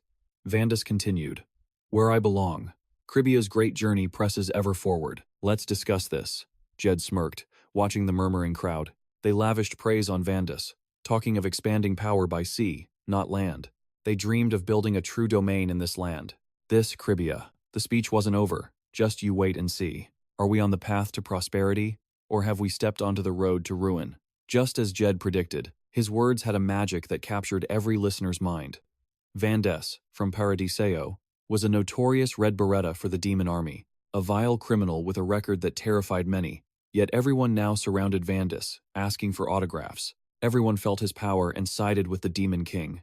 Jed gritted his teeth in anger. He called the Holy Allied forces foolish, corrupt, and rotten demons. Unlike Lena, he willingly became an orator for the demon army. That's why Jed didn't want to meet him at all. Aki followed Jed, asking, "What did you bring?" He said he was here to meet someone. Aki wondered, "Who? You mean Vandis?" After his idol confirmed it, Aki pointed out his location. Vandis was a key speaker for the pub, so he got the VIP room. As Aki turned, Jed called out to him, "Remember Tata Island?" Aki nodded, recalling it as the home of the Dark Elves. He remembered Jed saying it was a good place to build ties with the Red Elves, part of his business expansion plan. The plan was to cooperate with the Dark Elves. If he asked Ivaniva to arrange it, he'd surely get a spot. Hearing this, Aki was overjoyed. Jed thought it would be a good experience for Aki's growth. Aki replied cheerfully, "Oh, thank you, my handsome lord." Seeing Aki swoon, Jed lightly tapped his head, making Aki yelp. Vandis, knowing Jed had arrived, offered a friendly greeting. "Good evening, my handsome lord." Jed was stunned. He knew him, even though Jed kept a low profile, but he still stood out in the audience. Vandis said he couldn't help Jed, but acknowledged his talent. Aki offered to brew a cup of Caracas Pethan tea for Jed. Jed politely thanked him, leaving the two of them alone to talk. Vandis apologized, saying he didn't mean to abuse his authority, and that Arknest had paid him too much attention. Jed replied coldly, "There's nothing to apologize for, because I gave Arknest full authority to decide what happens here. You have the talent I'm looking for, Vandis. An elegant speech style, a mesmerizing gift for rhetoric. A. Zealous followers. B. Pop culture. C. Mass hypnosis." Jed was worried Vandis still doubted him. He thought, I can't reveal all my activities in the territory. Jed acknowledged Vandas's talent. No one could ever replace him. Unlike Lena, he believed Vandis could change his own destiny. Jed offered him a vassal position as the Grand Minister of Foreign Affairs for Gravia, serving under his rule. And not just as a spokesman, Jed would grant him power to promote and develop the cultural sector. Vandis was shocked. Minister of Foreign Affairs? What are you saying? He was ready, promising to serve with devotion. That leadership made him feel free to say good things he'd never said before. Like deliberately hiding news about disasters in the territory. Only those with low purposes avoid the trust of others. Only demons hungry for money and personal gain care only for themselves. They are the ones who commit sins without hesitation or remorse. Vandis believed Jed was different. He was a lord who pursued the welfare of his very first land. A man who could be trusted. Vandis then stated a condition. He would not serve a vain leader who would become a corrupt demon in the future, because the Speakers Guild perfectly aligned with the goals Jed set out. Jed mused. Ah, such noble words. Bandit grew desperate, shouting, "Everything I've said is true. I am telling you the truth. Please, let me sign the agreement. A good lord must possess the virtues of a true leader. Promise me. You will become that kind of virtuous leader. Won't you?" Zai inquired. "What kind of salary do you want, Bandit?" He just laughed. Haha. Bandit claimed he had no desire for money. His only wish was to elevate his chosen lord to the world's highest position. That was his sole ambition. Zai knew Bandit's sincerity was unheard of in Paradisio. He was the infamous kingmaker of Paradisio. He'd shouted himself hoarse, bleeding from his throat while addressing audiences. The main character wondered, had he placed all his hopes on the demon lord, wanting him to reach the pinnacle of life? Zai smiled and replied, "I promise you, Bandit, I will become the leader you envision. But," he added a condition, "if I ever lose my way, you must leave without hesitation." Bandit thanked him, promising his complete devotion. He would dedicate himself to the Lord's grand dream. They shook hands, sealing their partnership. Zai replied, "I'm looking forward to it. I will not disappoint you." Bandit could only offer his thanks. Just then, Aki entered with tea. Seeing them in agreement, Aki froze solid. He muttered, "A great talent has submitted to the Lord. It's so amazing." They began discussing a film. Bandit believed the concept was novel. If they could develop a film industry, it would be massive PR for the territory's growth. Zai agreed, noting it was different from watching theater plays. Watching videos remotely was far more interesting. Bandit then made a suggestion. They should start with the happy lives of the Caribbean soldiers and the benefits no other territory could ever offer them. It was a unique welfare system for Caribbea's army. Bandit then proposed, "How about a film on Zai's achievements?" Zai replied shyly, like a young maiden. That would just be propaganda. Bandit quickly explained they should start with a commercial film that was accessible to audiences and could hit multiple targets. And Bandit had acquaintances who were actively discussing new cultural content development. Zai praised the idea. Sounds good. They could contribute greatly to filmmaking. Bandit held his cup, eager to realize his proposal. It was an idea he'd planned for ages, but no one would join him. Zai replied politely, "Speak. As I said before, I am ready to listen." Bandit wanted to write the Lord's life story, but Zai wanted an autobiography about his beliefs and his dream for the territory. He asked, "An autobiography?" Then gave a sly grin. "Because I prefer to introduce it myself. I never expected the discussion to end so quickly. We spent many nights revising the work. Even if I opened a door for them into my life, there were things I couldn't share. He was a capable and interesting man. At that moment, I had gained a true friend. The news about Bandit had already been shared with my confidants long before. Everyone was in agreement and trusted Bandit completely. Because of this, during the entire appointment, there was no trouble, and he was warmly welcomed. Bandit, taking his new position as the territory's spokesman, immediately got to work.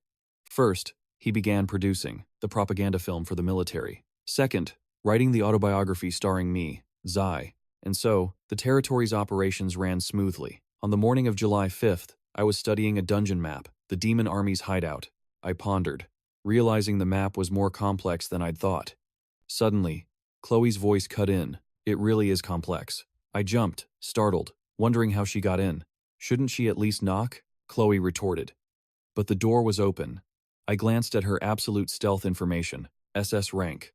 I had to accept it. The demon army's hideout was a den for demonic beings. It was formed by gathering demon worshippers underground, a place darker than the demon king's tomb itself. I told myself not to talk to thin air. No, I had to continue the explanation. Chloe gave me a strange look, wondering if I was going insane. That place wasn't originally a dungeon. It was just a hideout for fallen ones, but numerous altars had been erected inside the shelter, and once sacrifices and offerings began, it transformed into a true dungeon. Moreover, they were monsters that brought an immense fear of death. After listening, Chloe had a question. I wonder if divine power will even work on them. I immediately denied the possibility. Absolutely not. We cannot use divine power. Chloe questioned. May I ask for the reason? Zax gently reassured her. I already have a plan. Don't worry, Chloe. Just focus on unleashing 100% of your power. Chloe asked innocently. Is that all I need to do? Zax chuckled. That's already hard enough. Chloe blushed, remaining silent. Chloe. Level 83. Special traits. Absolute Stealth SS, Camouflage S, Weak Point Analysis B. General traits. Affection, Confusion, and Fighting Spirit. Zax noted the affection and confusion tags. She had feelings for someone, and her heart was wavering. He had a guess, but wasn't sure who. There were many handsome men in the Agracio Guard. It could be any one of them. Looking down, Zax noticed the Chanculos military boots, a legendary item he had never seen before. As he recalled, the Chanculos belonged to Chloe's older brother. Chloe urged him on, as it was time for training. Zax said a quick goodbye. Go on, Chloe. I'll see you at the briefing later. Yes, in the East Wing's VIP room. All right, that concludes the summary. In my judgment, everyone here is more than capable. The raid on the demon's hideout should pose no problem. Please, proceed. Ask your questions now, before we enter the dungeon. There will be no time for answers inside. The demon hideout raid team totaled 7 members. Rena raised her hand. The demon's hideout is a dungeon that even 40 A-rank hunters failed to conquer. Can the 7 of us truly succeed? We are more than enough. Zax replied with a confident smirk. We won't take the official route. We will forge a path no one else has taken. They were at the mountains bordering the trivia territory. Zax instructed everyone. This is our last night. The dungeon is just ahead, so get some proper rest. As night fell, the tents were sealed, and everyone fell into a deep sleep. Zax watched them and murmured, It seems everyone is sleeping soundly. Suddenly, Rena approached him. My lord, can't you sleep? He complimented Rena. Your abilities have improved greatly. The first time he met her, saving him from the Ilami mine, her power was like a newborn chick. The two walked together, as Rena replied. Hey, that was a year ago. I've only grown this strong because you took me in and taught me. He then asked, Are you satisfied? Rena quickly denied it, thinking her journey was still long. And I'm so happy to be with my family like this again. I want to show you how much I've changed. Compared to before, you've worked so hard, Rena, seeing you grow. Beyond my expectations, like this truly makes me happy. He looked at her and patted her head. She continued to praise him, showing her deepest respect. Rena believed that since the Lord was chosen, everyone's lives had improved. He chose a path that harmonized with the people. She was as excited as if she'd met her idol. Everyone is singing your praises, my lord. Thank you, Rena. Zax said, This dungeon raid must succeed. We will all grow stronger and make it out together. Rena obeyed, bowing 90 degrees and shouting, Yes, I will do my best for you and the team, my lord. Rena's loyalty stat soared. Loyalty increased by 50. At 200 loyalty, a character can awaken. Rena, level 69. Special trait, Perseverance, Tenacity S, Extreme Fighting Spirit A, Weak Point Analysis B, Anomaly Defense C. General trait, Persistent Training, and Focus. Rena had raised her devotion to its absolute maximum. She was entering her first awakening. Her sincerity had paid off. The future of the trivia territory was about to get much brighter. What is that intoxicating scent? Mia, Hijiri, and Chloe smelled the scent of creation and couldn't stop gagging. The smell of death from the entrance was overwhelming. Corpses were piled high upon each other. Zax used clean magic to clear the stench. Hijiri watched with wide, admiring eyes. My lord, can my divine power be of any help? No, we can't use armed divine power. It would double the damage to monsters, but it would also double the damage taken by the user. It's better not to use divine magic now. They didn't need to worry about the lack of buffs. They were all fighting under similar conditions. Suddenly, a gust of wind blew past, startling everyone. It was Mia. She was confident she could handle the foul smell on her own. Ra was so proud of Mia. Only a Class 1, yet she was already using wind magic. Class 2 is amazing. They're battle ready. Time for a warm-up. Let's move out. The first floor is heavily explored by hunters, so there won't be many monsters. Understood. The Ring of Luck, Frey's curse. a ring that grants its first owner a blessed life. They gain riches and immortality.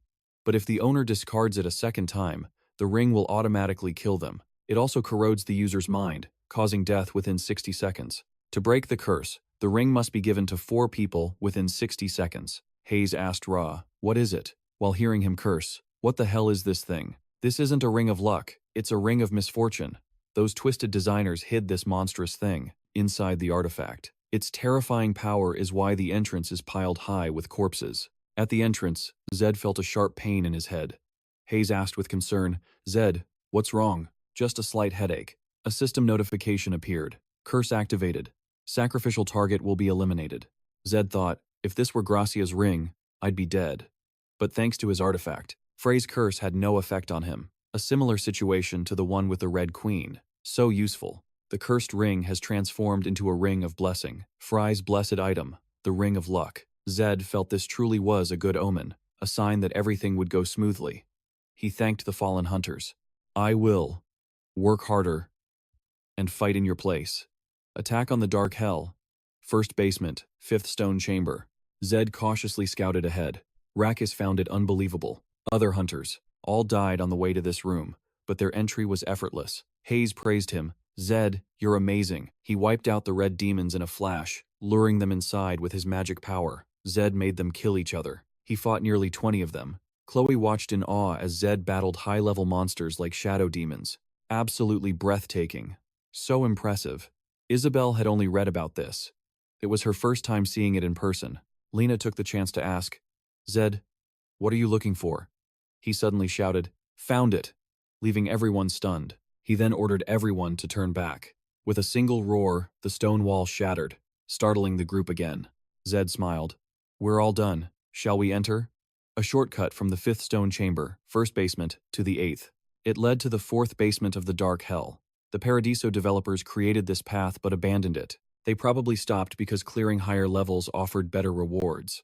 Leaving this is a waste of time, Zed thought. As he used the shortcut, an idea struck him. What if he ran into another Paradiso user? Impossible. Zed worried about the Eastern continent, which he'd mentioned to Vargas. Lena's voice cut through his thoughts. "The path ahead is blocked." He turned and told everyone to pay attention. "We have to dig from here." He handed out mines to the group. These weren't pressure-activated mines, but timed explosives. They would detonate based on the timer they set. Zed told everyone to focus on the path to the next chamber, to the 6th stone room. When the mines explode, red demons and other monsters will likely swarm them.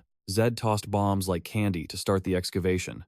The explosions shocked everyone, as red demons appeared instantly. Mia laughed cheerfully while attacking a red demon. The monster was enraged, being toyed with by a mere child. Its pride was shattered. A few of them charged towards Lena, but she cut them down instantly. Isabel used her mind control to make one demon attack its own kind. Both of them exploded into nothing. Chloe announced she would handle the smaller ones up front. Hayes volunteered to support her from the rear with healing magic. Zed stood to the side, watching and applauding. He was beaming with pride at his well-organized team of skilled players. His idea was absolutely perfect. Everything was going according to plan. At the 4th basement, Stone Chamber 8, Rakis asked Zed, "Is this the room of Frey they mentioned in the briefing?" He nodded. "That's right." He added that many hunters lost their lives attacking Frey because this place was full of traps. It's nearly impossible to attack without suffering casualties. Before Zed could finish, Hayes' face was already pale with fear. He also mentioned there was even a dark joke that circulated about this deadly chamber. "You better get a good look before it arrives." Isabel and Lena were already on edge. A hulking monster materialized from thin air. It was enormous, with terrifying power, but seemed to move slowly. The flare was a wizard-type monster, a wielder of dark magic. Without high magic resistance, attacking it would be nearly impossible. With a smug look, Zed told them they could skip the flare, but they had to follow the proper steps first. Even if they couldn't kill the monster, they could still advance to the next stone chamber. Hayes admired him. He truly seemed to know it all. Zed was pleased. For her first dungeon raid, Hayes was performing exceptionally well, and her spirit was unbroken. Rakis recalled there were 8 stone chambers per floor. They could enter sub-level 5 through the 8th chamber. Zed agreed. A door linked the 4th floor's 8th chamber to the 5th chamber on sub-level 1. Seeing him approach the door, Rakis warned, "My lord, if you open that, the demons will." Zed simply chuckled, reassuring him, "Relax. The 8th chamber is completely demon-free. As Rakas saw, a glowing gem pulsed in the center. The demons couldn't even get near it. Thus, the eighth chamber was used as a shelter or campsite. Rakas listened blankly to Zed's explanation. He declared them the first to breach the fifth sublevel. This dungeon showed no signs of other hunters. Zed knew this was a golden opportunity. From the fifth floor on, every monster was a rare prize. He wanted everyone to wipe the floor clean, leaving nothing behind. Zed reminded them, but before we advance, we must boost our power and dungeon mobility. Everyone was thrilled. Hayes' power had skyrocketed, and Rakas needed to become even faster. Zed rallied the team. Forget that roaring idiot, we're pushing on to the fifth sublevel. Everyone roared in agreement. As you command, my lord. A hideous white demon, with bulging eyes and a gaping maw, terrified poor Mia. Though she was so scared she stuttered. Mia refused to back down. Do you demons have any idea how hard I've trained? Mia unleashed her magic on a white demon, but despite her best effort, it dodged the attack. But it couldn't escape a fatal slash from Rakas, who then advised Mia to fall back. These white demons were resistant to magic. No matter how strong Mia's attack, she couldn't even scratch them. Zed announced he would handle the red demons, ordering everyone not to interfere. Isabella was already mind-controlling one. Zed was fine with that, giving his silent approval. Rakas ordered Lena to the right flank, while he handled the white demons on the left, luring the red ones toward Zed. Lena understood the mission. At the same time, Rakas instructed Chloe to beat the white demons until they were bloodied, then strike from behind, and these bastards will be finished instantly. Chloe accepted her orders. Rakas then told Mia to maintain a 5-meter distance from the white demons. She just needed to repel them if they attacked her. Mia acknowledged the command. As for Hayes, Rakas ordered her to combine divine power and healing to attack the earth demons ahead. Hayes understood her role. After assigning all tasks, Rakas took responsibility for the left side, demanding everyone fulfill their duties. He also called Zed over, warning him to be wary of the red demons. That swarm of crimson demons was still pursuing Zed relentlessly. While running, Zed praised Rakas for acting like a true second-in-command. He complained, "What kind of buff did these level 5 demons get? They're so persistent." Right behind Zed, the creature suddenly exploded, but luckily, none of the blasts hit him. After the explosion, only a crimson puddle remained. Zed thought to himself, if they had self-destructed to take him with them, not even his bones would be left. A series of system notifications appeared. Title acquired. Demon Slayer Hero. Damage against demons increased by 25%. Title acquired. Indirect Assassin. Intelligence increased by 50. Title acquired. Dungeon Traveler. Intelligence increased by 25% inside dungeons.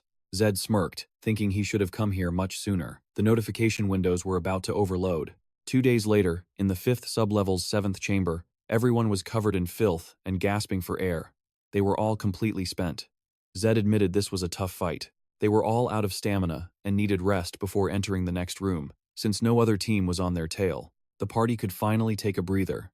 Jad marveled at their swift pace through this dangerous place. Thanks to the Gorga's ring, he didn't need sleep. He smirked, knowing he could use this time to prepare. Jad tossed out a pouch of magic stones he'd gathered. He had to prepare for the next battle. These were high-grade spirit stones, each worth over 1,000 gold. Back in Jad's world, they were worth 1,000,000,000.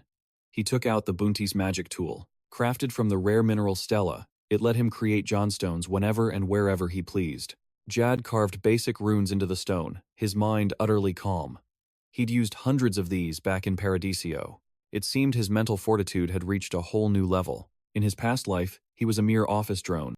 This time, he'll reach the top and die with zero regrets. But he still had a long way to go. Simply put, Jad wanted to be the center of the universe. 3 stones were set in 3 separate locations. Jad announced he'd created 3 buff circles with the stones, then asked who wanted to test them first. He chose Chloe. She agreed, and Jad directed her to step forward. He explained it was a magic circle that granted them powerful healing abilities, plus speed and strength until its magic faded. Chloe could feel the power surging through her, just as he said. The others erupted with excitement like kids. They all clamored to try it. Hey, me too. How did you do that? Incredible. Jad just smiled through the praise and told everyone to calm down. Once everyone was in position inside the 3 circles, Jad began to issue his commands. When the boss attacks, demons will swarm this chamber. 5 of you will hold them off from 3 directions. Lena, you take the left flank. Mia will support you. They both acknowledged their roles. Chloe, you hold the center. Rakas, take the right. That's the formation. Ragas eagerly replied, "Leave it to me." Jad then assigned Isabel to support the front line with her magic. She understood immediately. That just left Hazer, who was pouting. She asked Jad resentfully, "What about me? Don't I have a role? You saw what I could do on our way here. You're not just going to treat me like a kid, are you?" Jad reassured her, explaining she would fight the boss with him. She realized then, they both knew this was the key to victory. Suddenly, a sound echoed from the other side. It was the boss. Gapakez, ruler of this demon den. The sound was its deep, rumbling snores. Hazer gasped at the sight of the boss, hiding behind Jad. He calmed her, saying there was no need to be quiet. When the boss sleeps this deeply, only a specific alarm can wake it. Jad sprinkled some Tier 2 magic dust, a sparkling powder, and warned that touching a single laser would awaken the boss.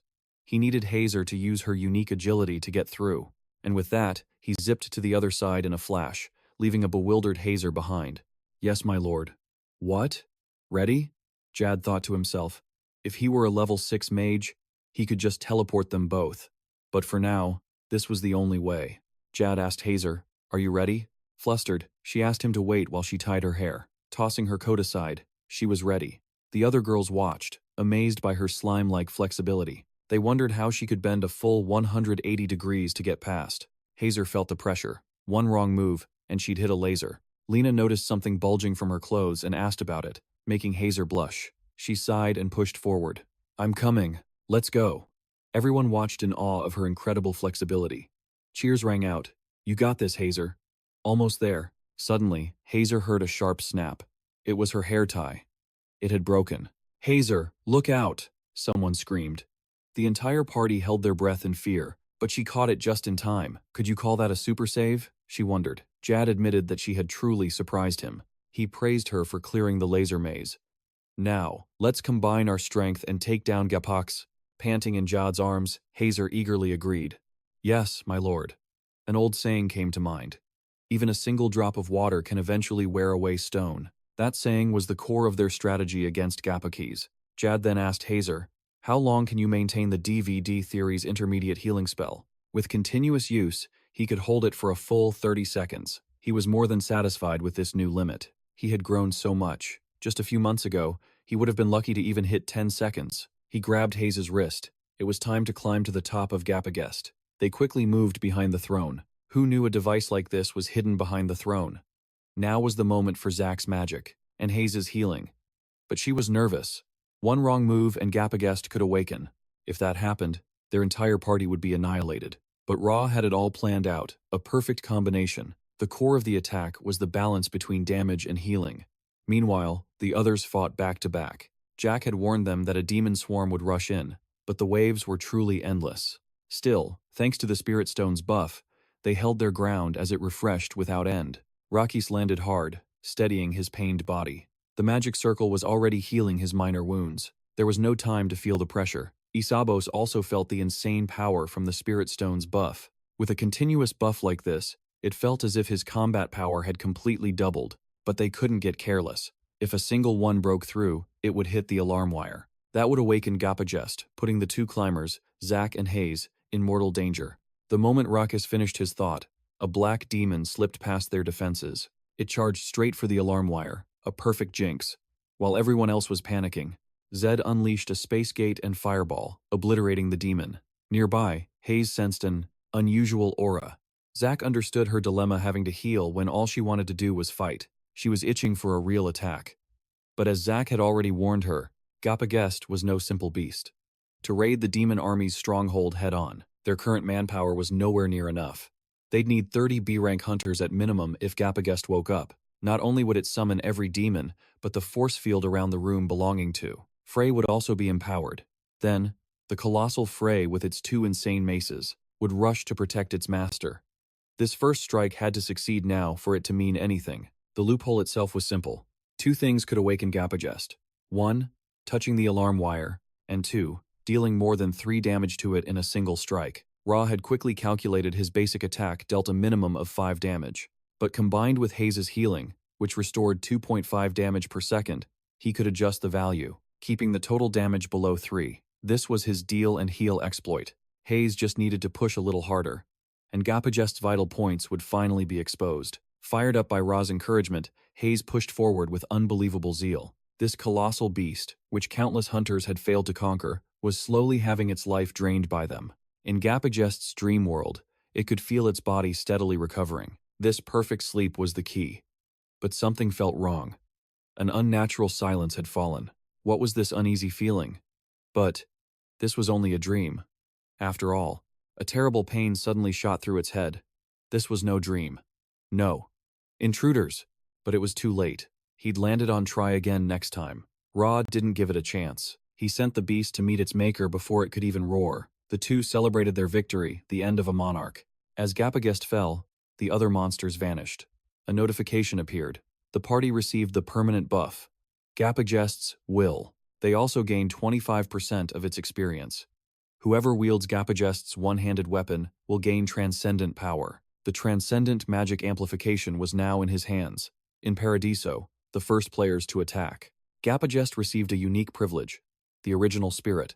For mages, this prize was transcendent magic. Transcendent magic was a spirit, famous for unlocking the true power hidden within spells. It could boost existing magic firepower by up to 10 times, but there was a condition. For this overpowered magic, each level of transcendence was tied to the number of each class. The mana cost would skyrocket. Quote, 1,000, 2,000, even 3,000 times the base amount. A Class 1 fire spell with a transcendent double boost would drain 2,000 mana. Zod's mana was around 6,000. In theory, he could cast a double-boosted fireball. Hayes flinched, sensing something behind her, but it was the legendary artifact, the Wings of Gabagest. Hayes dashed ahead, telling everyone to use their new gear, her speed now incredible. It seemed to be a reward for the whole party. The transcendent fighting spirit was now bound to Zad's left arm. He could now wield its power at will. They would, of course, return via the same shortcut. Hayes wondered if future hunters could use this path, but Zod was not nearly that generous. To prevent that, he would seal it off. As rain poured, Zod sat alone on the sofa, feeling a change within. He recalled the transcendent firebone bubble, used at the demon army's hideout. Back then, he could only manage a double cast. But with Moody Duss's prayer, a triple cast was possible. The transcendent ancient staff of Woody Duss held a unique option. 1. Increase mana by 100. 2. For mages, Woody Duss's prayer restored 100% of spent mana. The prayer could be used once per day. It was a legendary item Zad got for saving Aki. A long time ago. Suddenly, a soft meow echoed through the room. Return my mind to me. The surprise attack nearly gave Zod a heart attack. The maid apologized profusely. The cat was likely just sheltering from the rain. Regardless, it seemed to like the place. Zad thought it over. Keeping it as a pet might be a good idea. Hayes would probably love it. Besides, with a new item on hand, Zad could test it on the cat. This was the spirit of Gapagest, which grants animals a special power, the ability to speak. Notifications flooded his vision. The spirit has been fixed to the target. The guardian trait has been applied. It was created to unleash the power to protect its master. Instantly, a new ability was born. All the dark energies in the target's body could be found through their deep bond. Zad could give it 5 designations. The target, a pet, can now evolve. This cat was now a prodigy, speaking the human tongue better than Zad himself. Can it talk because of the spirit? It's very fluent in the Naz continental language, isn't it? The maid agreed. Zad came up with a very friendly name. From this day on, the cat's name isn't Tom, but Terry. Terry seemed quite pleased. What does it mean? The maid absolutely loved the cute name. Zad couldn't reveal the secret that Terry was the name of his favorite hamburger. In the pouring rain, a hooded group, clearly a sinister organization, stood before a well with suspicious intent. The leader, wearing a red half-mask, ordered his subordinate to drop something in. They called him Lord Cruz. This group seemed oddly eco-conscious, using cloth sacks to dump their cargo instead of styrofoam. The subordinate finished and reported back. Dismembered bodies of soldiers were weighted with stones and cast down. Because of this, they would sink deep to the very bottom of the well. Cruz asked him about the prior test results. The experiment on the young subjects was a perfect success. In other words, this well was now a plague source. Anyone drinking from it would be fully infected within 24 hours. Now, Manboss Bonus and the Cinder's Kingdom faced the danger of the mysterious plan directed by Cruz. At the same time, in the Gravia Grand Duchy, Zod stared at the necklace in his hand. It was, as he suspected, a truly wicked artifact, created specifically for Fallen. It had 3 options: scramble the wearer's mind and erase all memories. including their name. The wearer's memories would be completely wiped, turning them into a loyal servant of Cruz Plaza. If the wearer resisted the mind control, they would be compelled to commit suicide. This thing had to be purged from the world. Zad had to ensure it never saw the light of day. But the rain continued to pour, without end. His domain had excellent flood control, so there would be no issues, thanks also to his Grand Duke title. As he stood lost in thought by the window, the doorbell shattered the silence. The visitor was Vandez. Vandez was direct and to the point. Previously, Zad had asked him to follow the Zedios faith. With the gods' protection, the Gravia Grand Duchy would be safe from natural disasters this year. With the current system so complex, a brief overview is all we can offer. Vandez suggested filming a prayer for the people's safety during the rainy season. As expected of Vandez, he had prepared everything before even making his report. Zed agreed instantly, wanting to support Vandez's complete devotion to the territory. The video went live, and with his overwhelming charisma, Zed captured the people's hearts. The Gravia Grand Duchy entered a golden age, while other nations faced endless rain, floods, and plagues. Yet the Gravia Grand Duchy was completely untouched by these natural disasters and diseases. A week later, Zed had a new plan. In the basement, he crafted a potion for the rainy season. Isabella had a minor concern. The Master Potion's power might be too much for Zed's body. He checked the Ring 1 from the Demon Army's hideout. It was proving incredibly effective. In the exclusive VIP reception hall, envoys from the Malos and Bonus Kingdoms met. Both parties quickly got straight to the point. 3 days ago, the Bonus Kingdom received a formal letter from the Akanis Guild. It said Zed had recently developed a cure for the infectious disease. So neither of you are here for relief forces, but to purchase the cure itself? Price is no object. Zed can name any amount, as long as he sells it to us. The two sides prepared to argue. Before a bidding war could erupt, Zed announced he would prepare enough for both kingdoms. But the peace was short-lived. An envoy from the Cinders Kingdom was announced. The newcomer was Princess Maria. Her presence alone signaled Cinder's dire situation. Maria sipped her tea, her heart aching for her people suffering outside. Zed comforted her. Don't worry. You look so different from our last meeting in Cinders. You must have come straight from the disaster zone. With a troubled heart, Maria recounted the horrors of the epidemic to Zed. They moved all flood victims to the city's outskirts, and the most high-risk patients were completely isolated. However, the method of transmission was anything but normal. Zed quickly understood. They had discovered traces of an infected corpse in a well. Without a doubt, this was the work of the Ambra Church. Few organizations in the world would dare operate on such a scale. They were also very familiar with the situation in the Cinders Kingdom.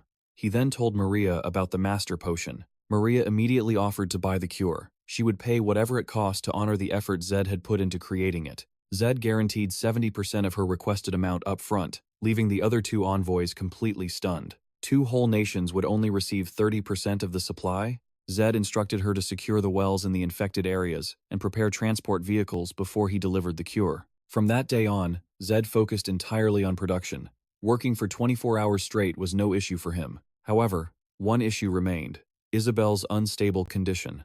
Seeing her complain of the cold, Zed awkwardly used his own body to warm her. He sincerely thanked Isabella for her immense hardship. Isabella shyly accepted his outstretched hand. Then, she suddenly drifted into a deep sleep. But a capitalist is always a capitalist. Now that you're awake, let's resume production. There are still so many vials that need enchanting. The medicine they create can save countless lives. You must strike while the iron is hot. This is the perfect chance to make a fortune. Thanks to Aki, the Gravia treasury had already increased 5 times over. Mazar was no slouch either. Creating a production facility like this in under a month was a victory for humanity. Master Potion production reached level 100, the max level. The reason they'd worked non-stop for a month was for this Dark Spirit Stone. Only when the Master Potion machine reached level 100 could the Dark Spirit Stone be automated. This meant Isabella would no longer have to work all by herself. Orders for the Master Potion surged, so it seemed they'd have to raise the price. That job was left for Aki. Outside, rain poured relentlessly as refugees trudged on, desperately searching for shelter. If they wanted to live, Gravia was the only choice. Isabella knocked on Ra's door, carrying a request she couldn't ignore. Ra offered her 9% of the massive profits from the Master Potion sales, but she refused the gold. Ra stared in disbelief. He'd never met someone so indifferent to wealth. He'd promised her a share of the agreed price. Surely, Isabella knew that. Instead of coin, she demanded something else. A grand guild uniting every sorcerer across the entire continent. It was a brilliant move. Sorcerers were unique, distinct from dark mages or mere mechanical engineers. Sorcerers wielded versatile debuffs, making them invaluable assets in dungeon raids and brutal wars alike. The only risk? If they went rogue or escaped, the fallout would be catastrophic. Only the righteous would be admitted. Isabel dreamed of gathering every scattered sorcerer under one banner. After the Chancella massacre, she vowed to turn this group into Ra's ultimate helping hand. Isabel's words caught Ra completely off guard. He hadn't seen this coming at all. When a subordinate shows such drive, a true leader must support them. He granted her the lead in founding the guild, but she would bear the weight of their management. The moment any sorcerer touched forbidden dark arts or shook hands with the Dark Church, Isabel would be the one to execute them. They cannot coexist with darkness, right flow. She loathed them even more than he did. The untapped potential of foreign sorcerers remained a mystery, but Zed, having witnessed their destructive power in Parasito, knew exactly what they were worth. With proper training, they would become an overwhelming advantage in the coming conflicts. The NAS continent, August 19th, 1415. A date etched in history. The chaos the Lord predicted had finally arrived.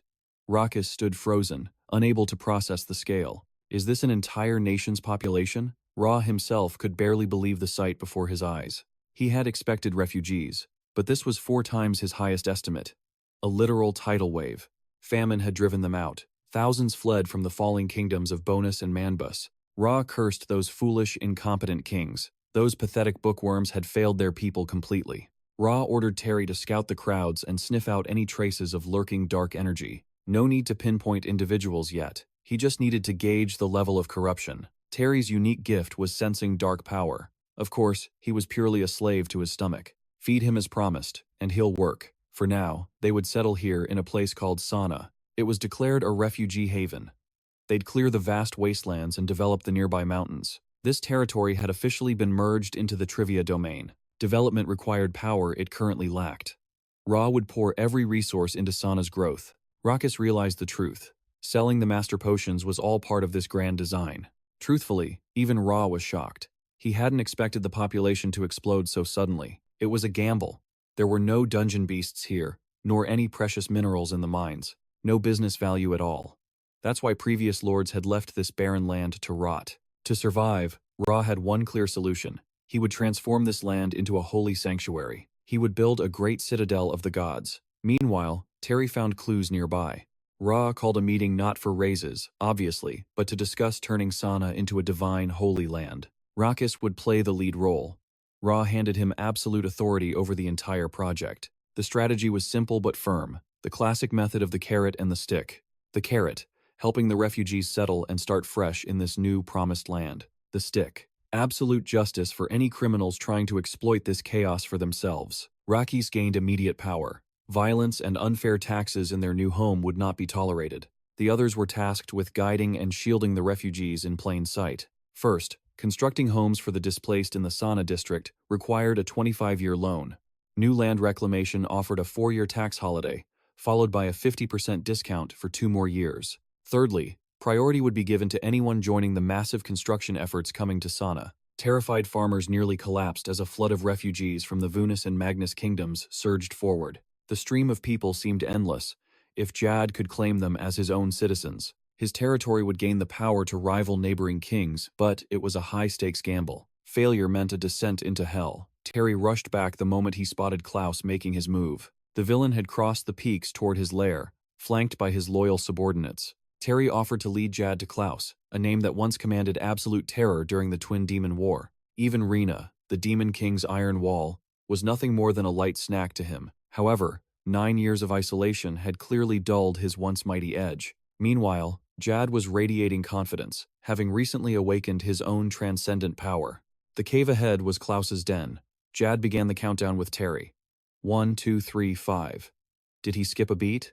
They stormed inside only to find Jad's face pinned to the wall like a twisted poster, pierced by a bloody blade. After taking the medicine, the villagers thanked Jad, feeling a surge of strength followed by sudden, violent dizziness. They were on the verge of collapsing. Their physical endurance had simply reached its limit. Hayes stepped in with primary healing arts. Jad was in high demand, and soon, 2 more arrived to help. Maroon possessed master-level skills in general medicine, radios, theology, and divine elixirs, while Mary specialized in psychology and therapy. One healed the body with herbs, the other mended the mind. Though they weren't quite ready to be his inner circle, they were perfect for the current chaos. They were more than capable of managing the scene, so Jad welcomed them aboard. Hayes's divine power had been the key. Without her presence, the recovery would have taken 3 times longer. Hayes beamed, witnessing the miracle of a divine blessing. Jad watched her closely, eager to see how far her healing abilities would evolve. Only 19 months ago, Hayes had been a simple maid with no future. Now, she stood as a master healer, wielding incredible restorative powers. Given the boundless care Jad had shown her, a Stage 1 awakening seemed almost too small. Even Stage 10 wouldn't be enough. Perhaps it was time to shatter the final walls around her heart. Maybe the answer was simpler than he thought. Jad steeled his resolve to show his true gratitude. With a sincere heart, he slowly closed the distance between them. He leaned in, placing a soft, gentle kiss upon Hayes's lips. System. Hayes has received the title Prince Charming's Kiss. Inner psychological barriers have been completely dismantled. Her loyalty hit a maximum of 800 instantly, triggering 3 consecutive awakenings in a row. What on earth? What kind of title is that? And 3 awakenings just from a single kiss? He was clueless. A lone wolf like Jad in the real world never expected romance in Paradiso. Hayes's face turned bright crimson, her mind reeling from the shock of a triple awakening. Could a simple kiss truly be this powerful? Jad left Hayes in Mary's capable hands. He wanted to stay, but to turn Saran into a radio's holy land, he had to track him down. The Platinum Chalice of Radios, one of the 5 sacred relics of the Great Church. Deep in the frozen north, the relic lay hidden within the Dark Elves' Tata Island. This would be his first voyage across the sea to reach the mysterious Dark Elf territory. The final puzzle piece for Sana was set. He would exploit the relic's power to bless the land. To the land of the Dark Elves. His destination, the great temple of Gravia in the north. The high official, Nerd, was nodding off when Saintess Luna checked on his health with a worried smile. "You seem distracted, my lord. Is something on your mind?" Yet his thoughts were only of Jad. 2 days earlier, Jad had sought out Nell. He was after secret intel about the war. If he finds it, could Sana truly become a holy land? There's no doubt. Zed seeks the Platinum Holy Grail, one of 5 relics of the Zedios Church. This sacred object was lost to thieves during the chaos of war, but that's a job for a supporting character. Nerd relays the talk to Luna. If the relic is found, won't the church receive even greater blessings? This is an undeniable truth. But the church's full might failed for years. How can he succeed? Even as a powerful mage, he still wonders if he can find it alone. If he does, that place will become a holy land. The entire region would become sacred. A feat not even an emperor with a sword at one's throat could command. That's right. When the relic is found, the church will officially sanctify the location. The Holy Grail of infinite healing. Nerd also yearns to see it. Luna trembles with excitement. Or is it fear? Only the author knows her worries, but she is intensely curious if he can actually find it. Could her lifelong dream of seeing a holy relic with her own eyes finally be realized? Honestly, Nerd saw no possibility. But Zed departed with a bold declaration, telling him to prepare. So, he's following his superior's orders for now. Gathering all data on the Platinum Holy Grail. He needs to inspect it first. Elsewhere, Jack soars across the night ocean, a truly frightening sight. With only the moon for light, and the abyss below, Zed recalls Nerd's words. He said, if the Grail is found in Sana, they would unanimously declare it a holy land. The church is desperate for a holy relic. Lacking a representative artifact is the #1 reason why the Zedios Church's divinity has been challenged by dark cults, as the Ambra and Kako churches possess relics. The Ambra Church holds the Ambra Shroud, while the Kako Church has the skull. There was no real need to rush. The search for the relic could have waited, but the thought of making Sana a holy land his own way drove him to act with such urgency. Lord Zedios, if you are watching, please forgive this change in plans. In the early morning on Tata Island, Zed sets foot on the shore. He must be its first visitor. This is a land of great suffering. During the Great Demon War, the Dark Elves allied with the Demon Army. They began to attack ordinary humans. A race that sides with the Demon Lord is naturally perceived as evil. Of course, his perspective shifted after researching the Dark Elves' history. 4 years from now, the Dark Elves' decades-long ban on humans will be lifted, and formal trade will finally begin. Thanks to that, nations could purchase magic weapons and technology. The greed of foolish kings became the issue. They thought it better to conquer the Dark Elves and absorb their technology than to simply pay for it. That's why he remembers the Dark Elves abandoned their faith in humanity and joined the Demon Lord. In any case, it seems he has found the Grail's hiding spot. Quickly, Zed's main character aura lets him easily claim the Platinum Holy Grail. Before Zed could verify if it was real or fake, he encountered a Titanics, the pinnacle of magic tech civilization, which the Dark Elves used during the Great Demon War. But something feels off. It appears the Titanics has no pilot. If he could only take a Titanics back for study. The robot pursues Zed closely, landing right after he does. It keeps crying Morosu. What is that? Two Zeds appear, a surreal sight. Zed hides behind a tree. The machine charges forward, attacking the illusion of Zed. He knew this was his chance. Zed extends two fingers, bearing two rings. Enter the ring's space now. Titanics. The robot is instantly sucked into the ring. The illusion of Zed wavers and then vanishes completely. Perfect. I've successfully secured the Titanics. I'll keep the Grail safe in this space, too. A system window displays the information. Regarding the Titanics stored in the ring's space. Titanics is ranked 7 stars. Option 1. Applies a correction that increases user mobility by up to 5 times. Physical overload will be absorbed by Transcendental. Option 2. Can be used. A total of 7 high-intensity mana cannons. Zed reads the information, his eyes widening in pure shock. Just as I thought, everything is exactly as I remember. The Titanics is a masterpiece by Sabio, the legendary magic engineer of the Dark Elves. They'll be furious knowing the first Transcendental is gone. Now with the Holy Grail, my mission is 200% complete, but running into Park Elf here wouldn't be good at all. I have to get out of here. With that, he vanished without a trace. A girl hiding in the bushes peeked out with a devilish grin. How interesting. He wasn't even flustered to see Thanatos. He even exploited its weakness to trap it in another dimension. This man is no ordinary person. She licked her lips, her eyes filled with a predatory hunger. She flew towards a crater to investigate. Just the thought of him daring to enter her territory proved he was special. What did he manage to dig up? A treasure? Perhaps? That doesn't matter now. I want to see his abilities for myself. As a pilot of Thanatos, she used an ancient-looking phone to search for information, transferring all data now. Initiating model startup, synchronization speed, and real-time pilot analysis. She laughed as if discovering a new planet. He's a mage, and he's above class 5. It's been so long since I've had such fresh research material. After flying some distance, Zed checked his system information. His divine power had instantly increased by 100. Am I really growing this fast? With the Transcendentalics and the calculation power of a 7th level mage, I might be unrivaled. First, I need to stabilize the refugees. Everything else can be handled later. Grand Chamberlain Nell was working when the Holy Maiden, Lena, rushed in, startling him. What is it? Lena, panting, announced. Duke Zed finally did it. He found the Holy Grail, our church's sacred relic. Nell stammered. Is that really true?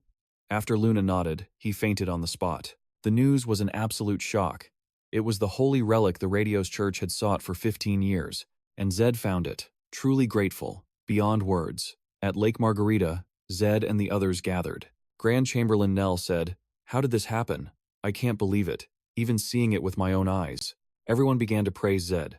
Duke Zed must be a messenger sent by the holy Zedius. How else could he find the Holy Grail alone? God bless you. Am I truly meeting a divine messenger? Zed saw their sparkling eyes, filled with the same adoration as a crazed fan club. He was at a loss for words. He humbly told everyone, "Please, just think of me as someone who found an item.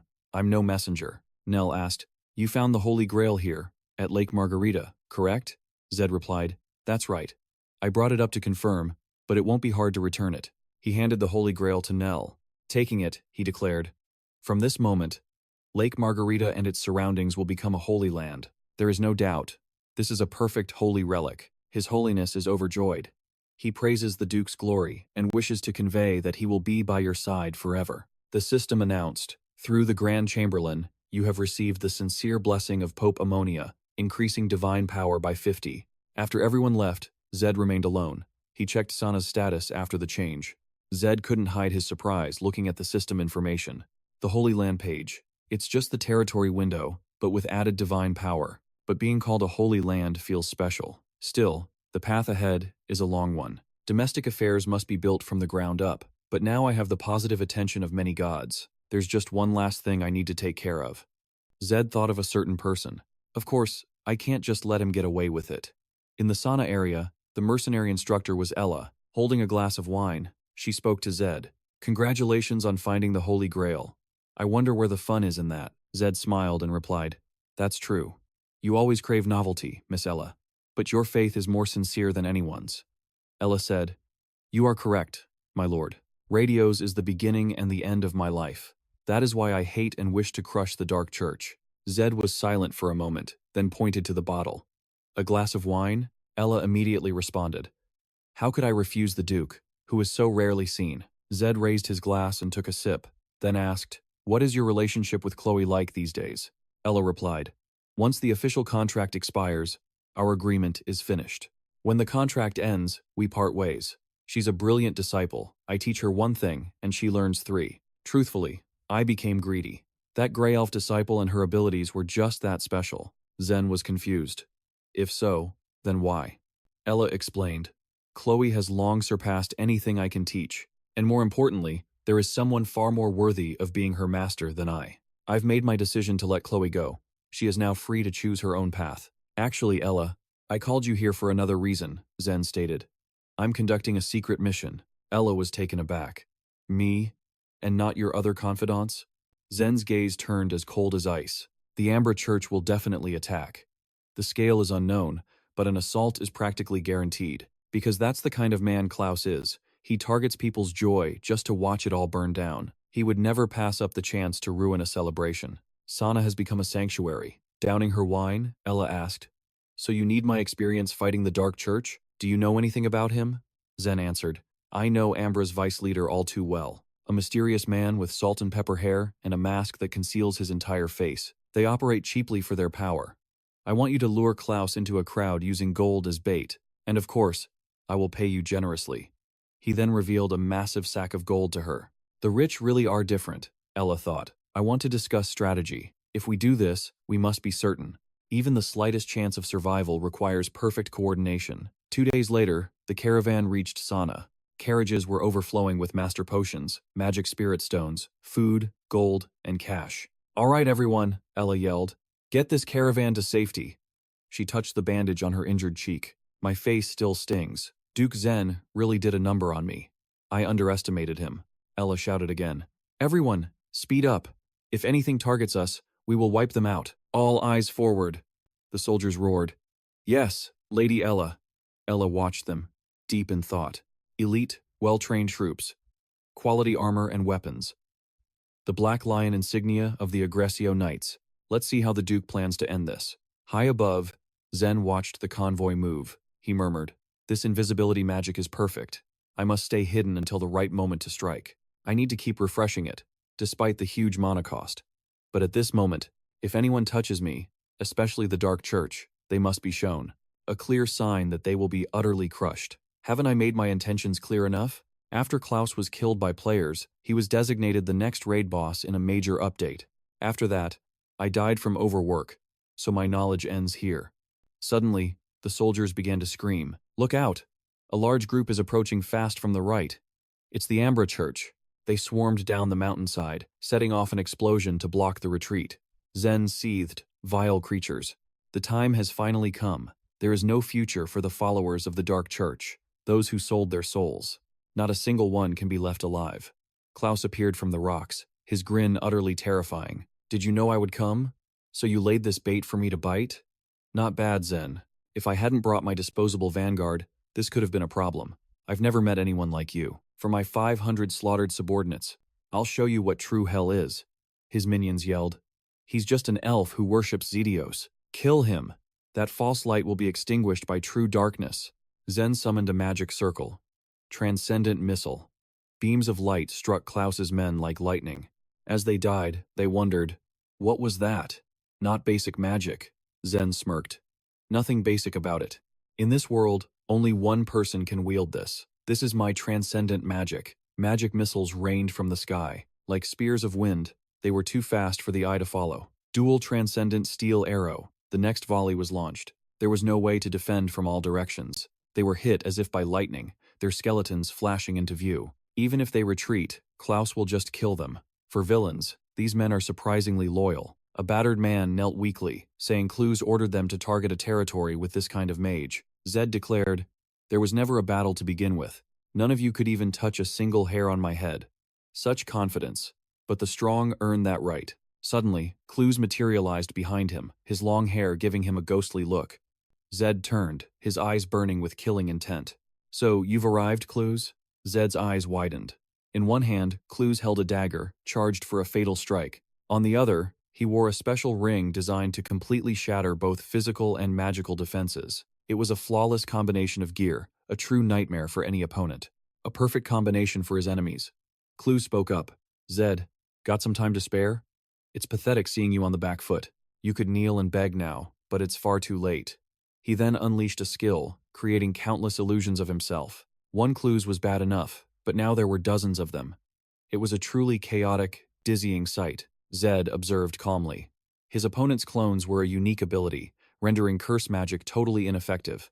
Best to just kill him. But at least I'll get that ring. Clues lunged, attacking relentlessly, but Zed dodged every strike perfectly. Zed grinned, then instantly teleported right behind Clues. He grabbed Clues by the shoulders. The man panicked. "How? How did you find the real me?" "The sand I used before we fought. I mixed it with glitter dust. I already knew you were good with illusions. That's also the fatal, unchangeable weakness of your illusion technique. So while you were distracted, I sprinkled that powder on you, allowing me to easily spot the original. Is our main character brilliant or just cunning?" With that, Zed tossed Clues into the air, snatching the ring to admire it. But suddenly, Clues appeared behind him, grabbing his shoulder. Like a madman, he began to transform, his body growing massive. "I haven't used this hidden power in 15 years. No one who has seen this transformation has ever survived." Clues had completely lost his mind. His muscles bulged as a faint purple aura radiated from his body. He looked absolutely terrifying. Zed noticed the drastic changes in Clues' body from before. His limbs were covered in pulsing veins, his fingers sharpened, and his shoulders grew unnaturally large. His face twisted into a ferocious mask. Overflowing with power, Clues blocked Zed's path, eager to tear him to shreds. Zed immediately opened a transcendent space gate. Multiple gates appeared, completely surrounding Clues. He just flashed a despicable grin. There were at least 10 space gates in total. But the number didn't intimidate Clues. It only fueled his rage. He swore he would finish Zed right here and now. "I will shatter the spirit of the Dark Church." Not to be outdone, Zed unleashed his twin fire arrow. A blazing inferno erupted around him. Above him, a massive bow of flame materialized, shooting sparks everywhere. Clues looked on in utter shock. "A fire arrow that big?" he thought. "This is a type of transformation magic I have never seen before." He couldn't have predicted this at all. He cursed under his breath, his rage boiling over. The fire arrow was now combined with the space gates, and there was no telling where they were all connected. Clues roared in fury. He couldn't believe Zed, a mere level 5 mage, could do all this. He would use this transformed body and all his power to finally take Zed's life. He was completely frantic, losing all of his earlier arrogant and confident composure. He screamed, charging straight for Zed, but Zed remained calm, continuing his assault with the gates and arrows. A fire arrow shot out from every single space gate. Clues endured the barrage of attacks, dodging the gates as he charged forward. He finally appeared right in front of Zed, but Zed instantly teleported behind him again. Clues staggered forward and collapsed onto the ground. Clues cried out in agony. He tried to move, but his legs were now completely paralyzed. Zed coolly walked towards him. "This is a spell called telekinesis," he smiled brightly. "To be precise, your movement is cancelled by kinetic force, holding you perfectly in place." He then directed a fire arrow straight into Clues' chest. The man screamed as blood began to trickle down. He couldn't accept this reality. This was impossible. It couldn't be true. Even if Zed reached the 6th level, he should never possess this much power. The power source was completely different. That attack was at least twice as potent. Moreover, Zed's magic was endless. He wielded the staff of Mudidas and the gauntlets of Druk, and especially the Ring of Absolute Weakening. He touched Klaus with his ringed hand, saying, "Total collapse." Klaus felt something pierce through his body. The power of that ring. His body lost all strength. He wanted to defend himself, but couldn't move. Klaus was more foolish than Zed imagined. His vision faded as Zed showed a demented smile. He used the magic tool from the Artisan Bullet, a device made from Stella, a rare, hardened mineral used to etch magic circles. He plunged it straight through Klaus. Even a Stella-forged tool shouldn't have cut deep into Klaus's transformed body. But under the effects of total collapse, he was completely defenseless. That's why the wound from this tool became absolutely fatal. "I'll be taking this dagger." Before leaving, Zed added, "Your greed and sins cost countless innocent lives. Because you committed endless evil, I feel no guilt. Klaus's body started to shrivel. He laughed. How can a mere boy like you become the lord of this land? If I knew you were invincible, I never would have fought you. But Zed was always sure of his victory, so no traps were needed. He envisioned the scenarios that would play out after Klaus's death. Klaus said, "Killing me won't bring back the dead. They died because you were weak." But unexpectedly, Zed knelt and cast Transcendent Heal upon him. He planned to heal him, only to strike him down again. This repeated several times. Zed would not permit him to die. And so, his living hell began. Zed kept casting Transcendent Heal, then attacking. Terrified, Klaus begged, "Please, just kill me. I was truly wrong. Please don't let me live so uselessly like this. Just stop." But Zed wanted him to remember this pain at death's door. Then confess your sins. Speak in front of this recording device. Yet, he remained silent. After a moment, a disheveled Klaus knelt while Zed grabbed him by the hair. Finally, he uttered his very last words. "Even if I die, the Church of Ambra will hunt you down for revenge." Zed smiled chillingly. "Then that's perfect. I will carve this into the very bones of that church I despise." Klaus swore he would wait for him in the afterlife, but Zed had no plans to visit him in hell. He pressed his weapon against his neck. He swore to curse him for eternity. A piercing scream echoed as status messages flooded in. Zed was curious but would read them later. First, he pushed Klaus's corpse into another dimension. Zed felt utter disgust. It was time to return to the battlefield, where Ella stood stunned. At some point, she and the army had become mere spectators. He fought alone, never needing any help. Everyone praised Zed's incredible skill. A true battle mage, the strongest among the top sorcerers. He stepped forward and announced to them, "Klaus is dead." Hearing their leader had fallen, the stunned Ambra followers swarmed toward Klaus's body. Zed spoke with a cold face. "Followers of Ambra, don't think of surrendering. I have no intention of sparing you. You have committed countless crimes against the innocent, sins that can only be repaid with death." Zed raised his staff high into the air and roared, "Let's begin." The followers screamed in chaos. Zed unleashed magic and movements that no one would dare to attempt. In a dazzling dance with his dagger, the flames of life were extinguished in every direction. It was an express train to hell, with no exit and no possible way to survive. With the horde dispatched, Zed checked his status messages, which confirmed he'd executed 1,000 slashes. He had earned the titles Shadow Hunter and 1,000 Slashes. The system also granted him Devil's Control, pushed him past level 100, and upgraded his mind's eye. He felt the change surge through his body, stunned to have received the Devil's Control. Zed stared at his own hands, wondering how the Devil's Control had appeared there. The Devil's Control was a legendary item, earned only by taking 1,000 lives. Zed clenched his fist, making a quick calculation. 1,000 slashes was 8-star, 100,000 was 9-star, and 1,000,000, 10-star. 10 million slashes would mean transcendence itself. Just then, a sharp voice called out, "Duke!" Ella's group rushed over, exhausted, unable to process what Zed had accomplished. Ella couldn't help but ask, how could you possibly kill a monster like Glue? But it was a matter of pure skill, and Zed was already calculating his next move. With the transcendent magic he'd unlocked, the power gap between him and Glue had become truly insurmountable. A great change was coming to the world, and he was the one who had set it in motion. Ella was overjoyed. The Church of Radios would surely sing the Duke's praises for defeating their most unconquerable foe. It was a true honor to be the one to punish Cruz, the sworn enemy of Radios. Meanwhile, at a bronze goods shop, a man entered, addressing the figure on the chair with immense reverence. "Speak freely, this is a private place." The man then said, "Lingsna." She replied in kind, "Devil Dark Sorcerer. You use my name, so why can't I use yours?" he challenged. "Is Devil Dark Sorcerer even my real name?" The man got straight to the point. Glue is dead. Lingsna already knew this, and she knew Zed was the cause. He had even stolen the legendary item and scattered the body to different locations. After some discussion, she offered him the seat of Vice Lord, but he flatly refused. He wanted to halt all outside activities to investigate Zed's entire life. Lingsna gave a tight laugh. "Oh my, what's this? A new work assignment?" The Devil Dark Sorcerer stated that this was a long-held personal mission. He was never the type to say things just to make others happy. "Don't contact me until my investigation on Zed is finished," Lingsna added. Michael is also starting his dungeon assault. It was the dungeon of the Spider Queen Morina, where he would meet the Red Queen for their planned joint attack. The Devil Dark Sorcerer offered a warning. "Be careful. That girl and her followers are hiding a great deal. You are the leader of Ambra, our pillar. You cannot afford to be harmed." She called him a nag, telling him to leave if he was going. And with that, they parted, leaving Lingsna alone in the room. She repeated Zed's name over and over, vowing she would be the one to kill him. At the Gravia Grand Territory, Zed sat buried in countless tasks, from transport logs to system messages. He wondered how many there could possibly be. Confirm the First Awakening?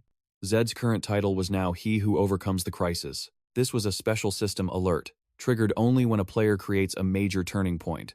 Along with the title came a reward, a fragment of the GTC island map, an island south of the Nas continent.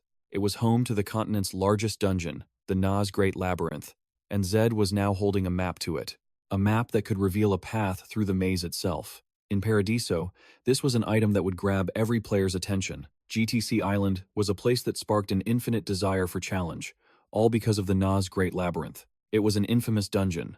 Its structure descended deep underground, a clear preference of the game's developers. At the entrance to this underground maze was a single gate, and every minute, the color of that gate changed. This meant the labyrinth you entered 1 minute ago was entirely different from the labyrinth 1 minute later. The maze's starting point constantly shifts with the gate, and it's impossible to match a color to a specific gate type. This means that even if you prepare your party for a Type A or B maze, you could be thrown into a Type Z maze through sheer bad luck.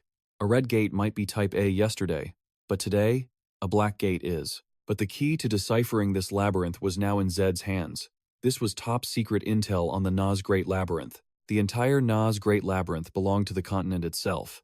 It answered to no single nation or power. Any forces that attempted to claim the Nas Great Labyrinth were met by a united front, driving back all would-be invaders. They could be called a horde of greedy demons, inflicting ruthless terror without staining their honor. Jack knew the time wasn't right to launch an attack. He thought of Chloe, realizing it was time for her to go. She arrived to see Ra, her heart heavy as she spoke with Aze. What if you decide you want me to leave your domain? I still have so much to learn from you, my lord. Aze replied cheerfully. Just speak your mind. But you must be honest. Without hiding a thing. Chloe entered the room as the two were talking. Hearing Ra speak, she could only nod in agreement. He called her here for a reason. He needed her unique skills for the domain's future. Many have talent like hers, but she left her homeland for the human world. The events inside and outside the territory will broaden her perspective. Chloe's help in the Great Nas Labyrinth would be immense. He'd heard she was preparing to assault the Nightmare Road Zone with Aze, Isabella, and Rena. He wasn't sure if Chloe was playing hard to get. Ra reached out to her. I truly need your help for my domain. Therefore, I hope you can stay for as long as possible. Chloe was stunned, asking in disbelief, You really need me? Ra affirmed without hesitation. Yes, we need you. No one here can match your skills in theft, assassination, and disguise. And one more thing. If you, Chloe, agree to stay, I will find you an even better teacher within a year. I promise. Truly? Chloe asked, astonished. Ra promised with confidence. I don't lie. I will find you a teacher even better than Ella. The person Ra meant was Formido. Though Formido was now 70 years old, he had lived his entire life as an assassin, reaching an unbelievable level of mastery. Sadly, when the war of extermination broke out, he couldn't join. He was fated to die from an illness at 79. In any case, you, Chloe, should just pretend I'm tricking you and stay. You'll gain immense experience from it. Just think of it as practice for becoming a queen. Chloe said uncertainly. A queen? I doubt it's my turn. I have 2 older brothers. I'm sure they will claim the throne, not me. But Ra knew otherwise. In the future, those 2 princes were destined to die, but he couldn't reveal that to Chloe. He could only plead with her. Please, stay here for 1 year. After that, whether you leave or stay is your decision. Chloe's face flushed slightly. She was silent for a moment before finally accepting Jack's plea. If you truly wish it, then I will stay. Seeing her agree, Jack joyfully clenched his fist. Then it's a deal. I will give you my full support. After settling things with Chloe, Ra went to his study to work, looking over the documents on his desk. Their immediate priority was to seriously push forward the progress at the Kinia mine. That metal, harder than iron, was crucial. They needed to excavate more of it. Ra had to calculate his moves carefully before competing with the Bosuno and Malos nations. The ice-free zones were essential for expansion, connecting directly to the Magnum Strait and the Caribbean continent. Being frozen in midwinter would be an unexpected mystery. It was thrilling to use his own knowledge of this world, rather than bugs and cheats. You could say that right now, Ra was re-establishing his own path, or what's known as a main destiny, a person who grows under divine protection to forge a magnificent future. The next day, in his office, Ra was giving a speech. Before him, his subordinate Vandest frantically wrote everything down. What people truly desire aren't heroes in hard times, but moments of pure inspiration. To achieve that, life must first become peaceful. People shouldn't be sacrificed meaninglessly for war. Of course, as leaders, we can teach them about the work and power right in front of them. Hearing Ra's speech, Vandest was filled with endless admiration, so much that Ra wondered if the old man was just flattering him. Vandest quickly clarified, "I suppose I've never told you this, but I'm a blunt man. I don't know how to express it properly. Because you are our Lord, we will help you build this nation." After he spoke, a notification appeared. Vandest was inspired by his own conviction. His trust level surpassed 200, and he was entering a state of primal awakening. Ra was deeply moved by this, but before he could speak, Vandest cut him off. "My lord, according to recent intelligence, the rainy season is beginning in the southern lands, especially in the Naz domain, which will benefit your medicine production. It sold out fast, my lord, but I'm not a high-ranking official, or an insider, but I can offer you some intel from my private network. It's classified information on nations like Bonuso and Malos." Vandett then handed Zed a notebook with data on their army and navy. It detailed city guards and coastal overviews. Zed absorbed the new information. He was also discreet enough not to question the source of this intel. The files mentioned poor treatment of naval soldiers. Vandett nodded, confirming it. Those naval soldiers are paying too high a price for what they're getting in return. It was clear those sailors needed a better option, or perhaps a better reason to fight. This recruitment required Zed's careful planning, as it could affect foreign relations. Just then, Aki burst into the room, announcing she had finally located Acero, the very blacksmith Zed asked her to find. Zed was overjoyed. This was one of the only smiths who could forge formless materials like water and gas, known as the father of metallurgy. That night, Zed donned his armor, grabbing Aki and flying to Acero's location. A small bribe to the guards got them inside the mine easily, but they didn't realize that they had been followed the entire way. Inside Planet Cave, smiths were hard at work. Among them, an undiscovered genius. 3 years after the war, he found Kyoto. From then on, Kyoto weapons were supplied exclusively to the Allied forces. This gave them an edge over the demon army's iron weapons. In the cave, Acero was forging, when head instructor Buku appeared. He was a massive man, a mound of fat jiggling with each step. His body shook as he screamed at Acero, "You bastard! Didn't I warn you not to use the iron without permission? Who do you think you are, wasting precious resources?" He lunged, beating Acero's skeletal frame relentlessly. Acero didn't dare fight back. He could only endure the beating. The supervisor spat curses, his saliva flying everywhere. As if his fists weren't enough, head instructor Buku then grabbed a large, cruel whip, lashing Acero like a madman. Acero collapsed to the ground, spitting up fresh blood. He desperately tried to explain, "I didn't use it. The others can vouch for me. I was only studying it on my break." But Supervisor Buku wasn't having it. "You ignore the supervisors, and now others are trying to usurp my position. Today, you'll get a lesson you'll never forget." He laughed wickedly, grabbing a nearby axe and stalking toward Acero. "Today, you'll learn. For a worthless smith like you, I just need a flimsy excuse on paper." Acero screamed in terror. Just then, Zed appeared, stopping Supervisor Buku's hand. The man roared in Zed's face, "Who are you to touch me? Are you insane?" Zed calmly replied, "I'm an acquaintance of Acero. I've come here to have a word with him."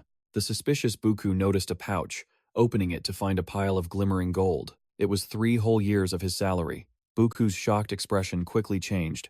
The anger vanished from his fleshy face. Zed leaned in and whispered in his ear, "Prepare a document for Acero's dismissal from Planet Cave, with the manager's official seal, and I will give you 9 years' worth of your salary." Supervisor Buku's face lit up. He immediately scrambled off to prepare the document. With the 3 of them alone, Zed used magic to heal Acero's wounds. Confused, Acero asked, "Who are you two? I have no mage relatives." Zed said nothing, instead checking Acero's stats. As expected, Acero's skills were all superior.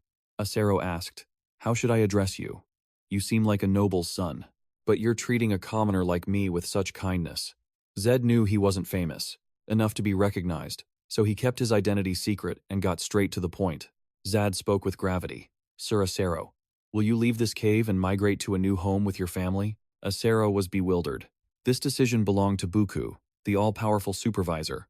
Zad then removed his hood with a sincere smile. "That matter is settled.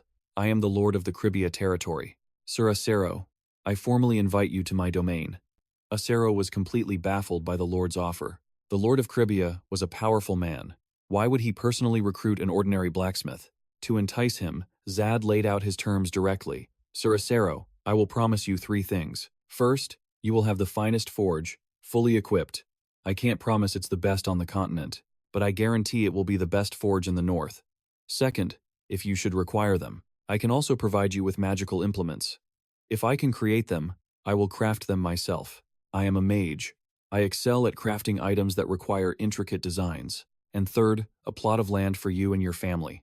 At this, Acero could no longer hide his astonishment. A plot of land? Are you serious? But he hesitated, still seeing himself as just a common blacksmith. Receiving such an incredible offer made Acero anxious. Zad quickly reassured him and continued, I'm not asking for miracles. Consider this an investment in you to produce a new kind of metal. I cannot reveal its details, but I guarantee it is far stronger than steel. With that, Zad unsheathed a pure black sword. A razor-sharp, pitch-black blade emerged.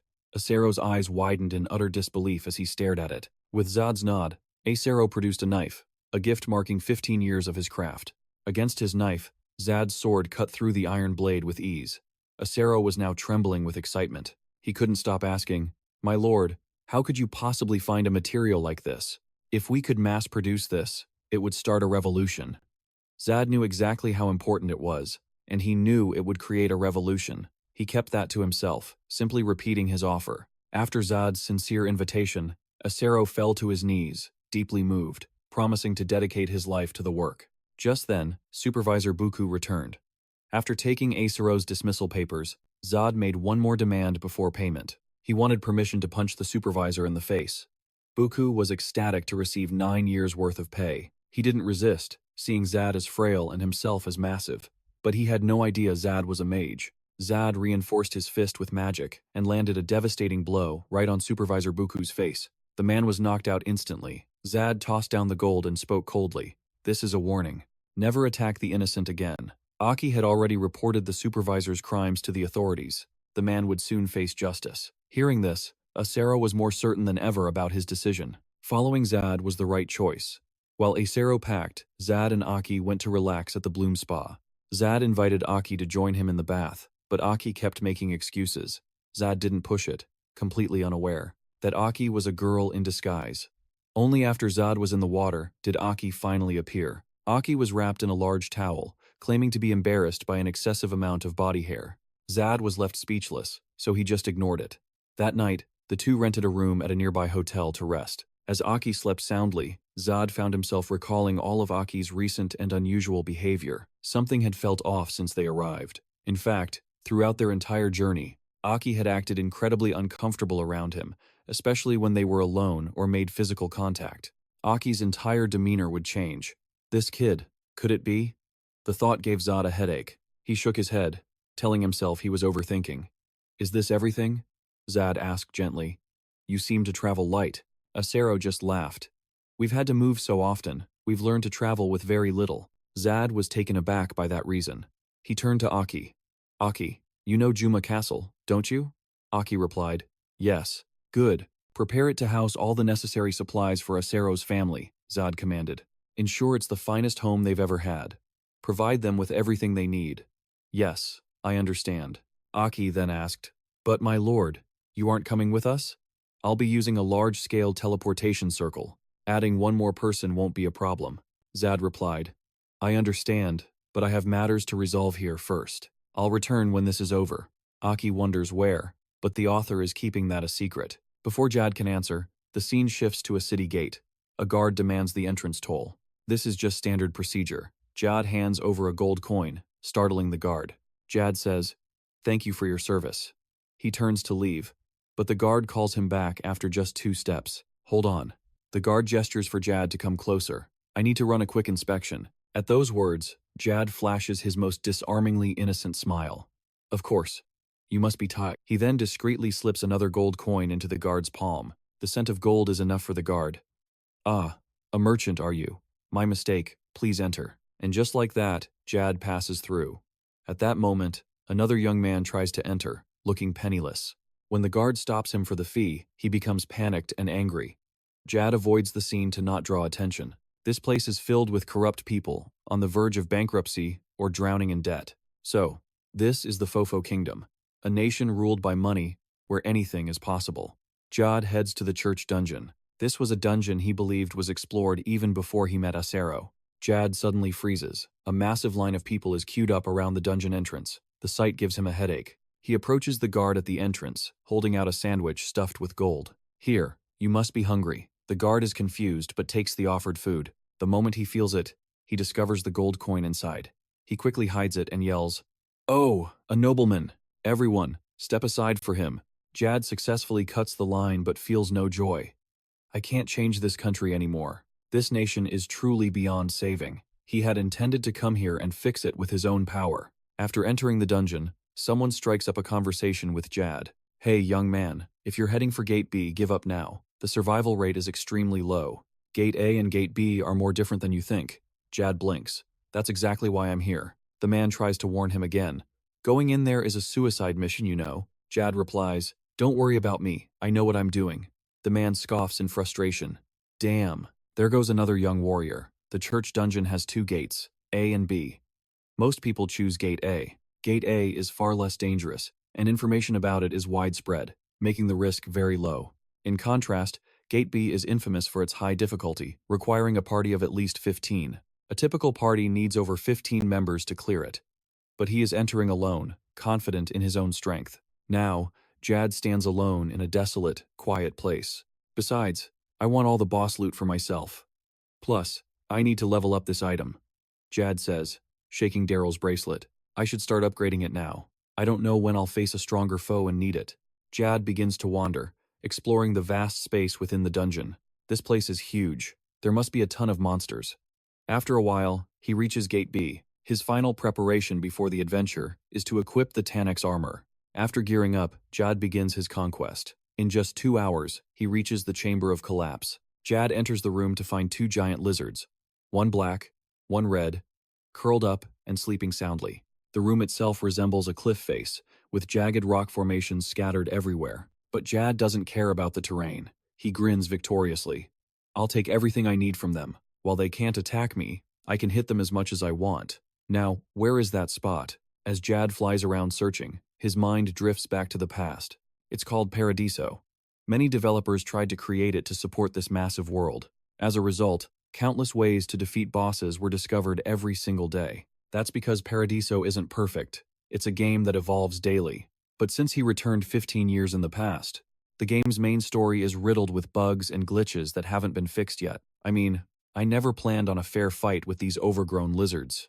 The only safe zone was a floating rock in the chamber. Zack flew towards it, activating his gear. Many would be thrilled to find this spot. But it's a trick.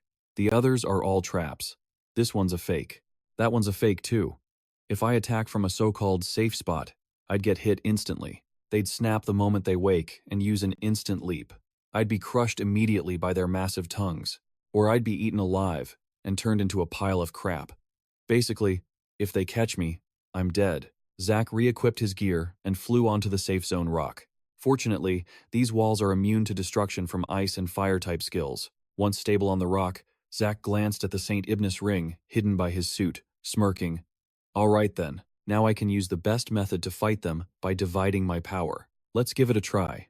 He was a man of his word. A magic circle instantly appeared on Zack's hand. From that circle, a powerful electric current shot out, splitting to strike both giant lizards. They roared in pain, instantly waking, raising a foot to crush Zack. But he stood firm, fearless.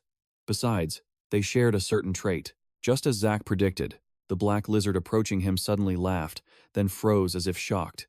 It was shocked. Zack was already beneath it, firing another jolt of electricity. The black lizard was stunned stupid, its eyes wide as it stumbled back. Because their vision is so poor, they use other senses to locate targets. The black lizard was fried to a crisp, and the red one on the other side wasn't much better.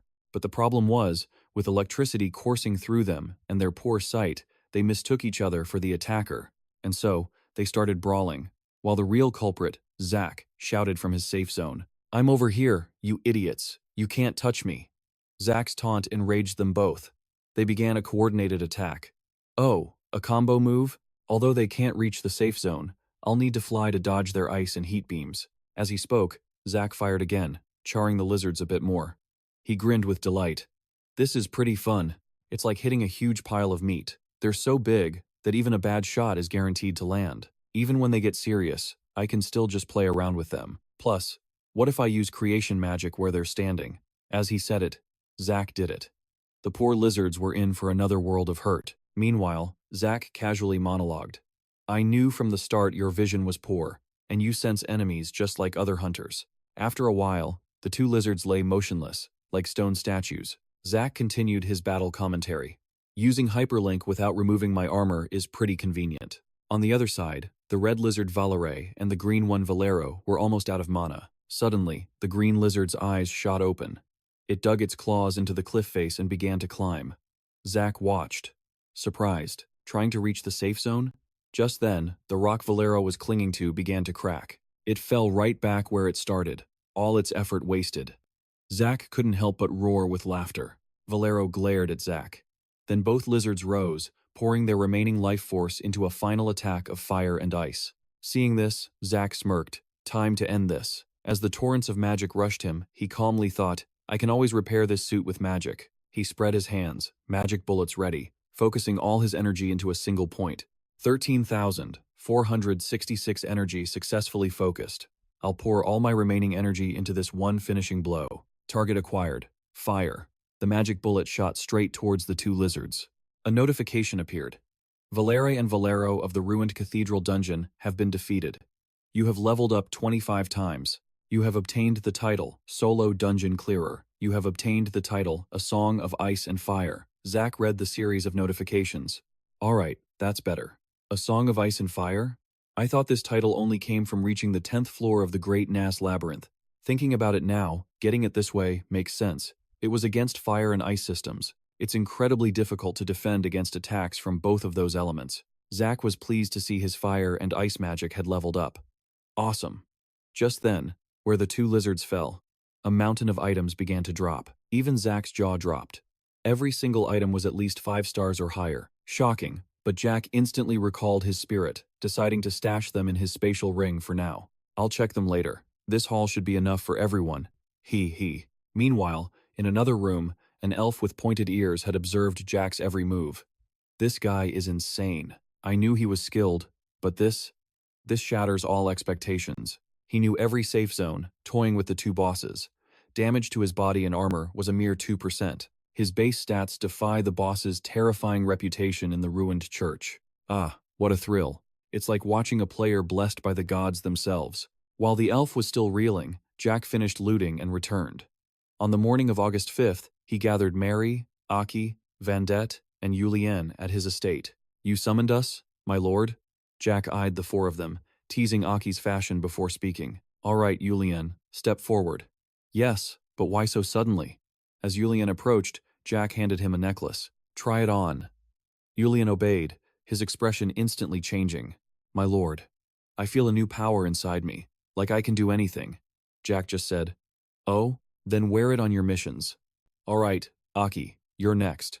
Jack handed her a book. Take this. It's the Diary of Fortuna. Aki couldn't believe it. The legendary merchant Fortuna's actual journal. Her face showed doubt, but her hands clutched the book tightly. I've always wanted to read this. My lord, you're incredible. Jack continued his gift-giving. Bandit, your turn. Take this. Bandit looked puzzled. What is this? At a glance, it looked like an organa flute. Jack explained. It's the organa flute of truth. You don't need to play it. Its power works just by carrying it. The more truth you speak, the stronger your negotiation skills become. And finally, Mary. Everyone else, please leave. I want you to test your artifact's effect. The others left, thanking him profusely. When they were alone, Jack began. Chef, I wanted to discuss, but a loud knock cut him off. Mom! Mommy! Uncle Lachias is here asking for you! Are you in there? Your boyfriend is looking for you. Mary's face flushed crimson, while Jack watched with amusement. Mia ran in, shouting, Your boyfriend's here. Mary was mortified. Lord Fado is here. Jack grew even more curious. Did she just say, boyfriend? What could that mean? Lachias had spent his youth in isolated training, never meeting outsiders. And as for Mary, her husband died when she was pregnant with Mia. She had rejected Lachias many times, but this time, seeing his sincere heart, she decided to finally open her own. Mary felt guilty, apologizing for bothering Jack with such a personal matter, but Jack loved the drama. "It's no problem. I believe nothing can stop your deep connection." Seeing her mother's panic, Mia asked, "Did my mother do something wrong? Are you going to scold her? Or should I?" Jack roared with laughter at her wit and gave Mary his sincere blessing. He hoped they would build wonderful memories and promised his full support, as long as she kept her job. As Lord Fado, his nosy nature knew no bounds, so he spoke to Mia privately. "Remember to report things like this to me." Jack then gave Mary the healing spoon of the god Epinosis. He hoped she'd continue her work, using the spoon to let the entire staff enjoy her delicious cooking. Holding the spoon, Mary felt a pleasant warmth spread through her entire body. Jack told her a time would come when everyone would need her unique skills. "I will need you then, so always be prepared." Mary solemnly agreed, ready for any request he might make. If the quality of food and supplies increased, it would be a huge asset on the battlefield. Unlike normal potions, her food permanently increased the stats of whoever ate it. Jack and Mia chatted while they walked. She bragged that she practiced magic non-stop, except when eating or with her mom. She was still practicing wind magic, hoping to reach the same level of mastery as Yasu, or even higher, to meet the wind spirit. Jack was impressed, despite knowing of other magics. Is Mia still only practicing wind magic? He checked her stats, and the results were absolutely unreal. She really hit S rank after getting the Song of the Wind in just over half a year? This was more than just natural talent. Doesn't it take at least 3 years in Paradiseo to reach this level? Sometimes, even longer. Especially with her naturally low magic index. But objectively, her magic was strong enough to defend against a high-ranking mage's attack. He suggested Mia go to the Anima Plateau before spring, where he would help her master the wind's power. At night, Ra was once again buried in paperwork. He planned a new mage-only army, like Arizona's swordsmen, and a navy to defend the coastline from any attacks. With the Cinder Kingdom acting as a southern shield, they wouldn't pass laws to gain advantages in the Bonuso and Manbas kingdoms. Ra suddenly had a world-shaking realization.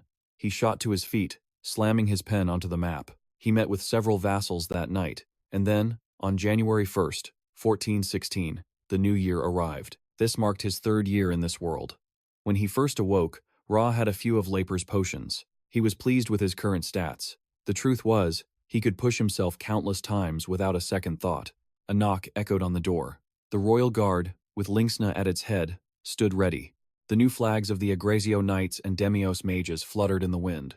"To the loyal citizens of the Caribbean domain, we are all gathered here to build a better future together. I swear to provide you with the best arms and armor, and to bring pride and glory to your families. Once again, I make this promise to all of you. Soon, you will all see how great your contributions have become. Until that day, sharpen your skills diligently. Make sure no action of yours disgraces your family name, and always hold your heads high. Is that understood?" Ra's fiery speech won the hearts of all his people. Everyone roared with emotion. "We will bring you glory, for our Lord, for Caribbean." Ra sat down, resting after his masterfully persuasive speech. Though he'd formed the Demios Majas, they lacked a skilled commander like Ella and Ansa of the Agrasian Knights. "I must choose a leader for them." Seeing Isabel approach, Ra offered her his flask with a New Year's greeting. Isabel eyed him suspiciously. "You didn't put something strange in this, did you? A truth serum, maybe? Or an aphrodisiac to make me feel hot?"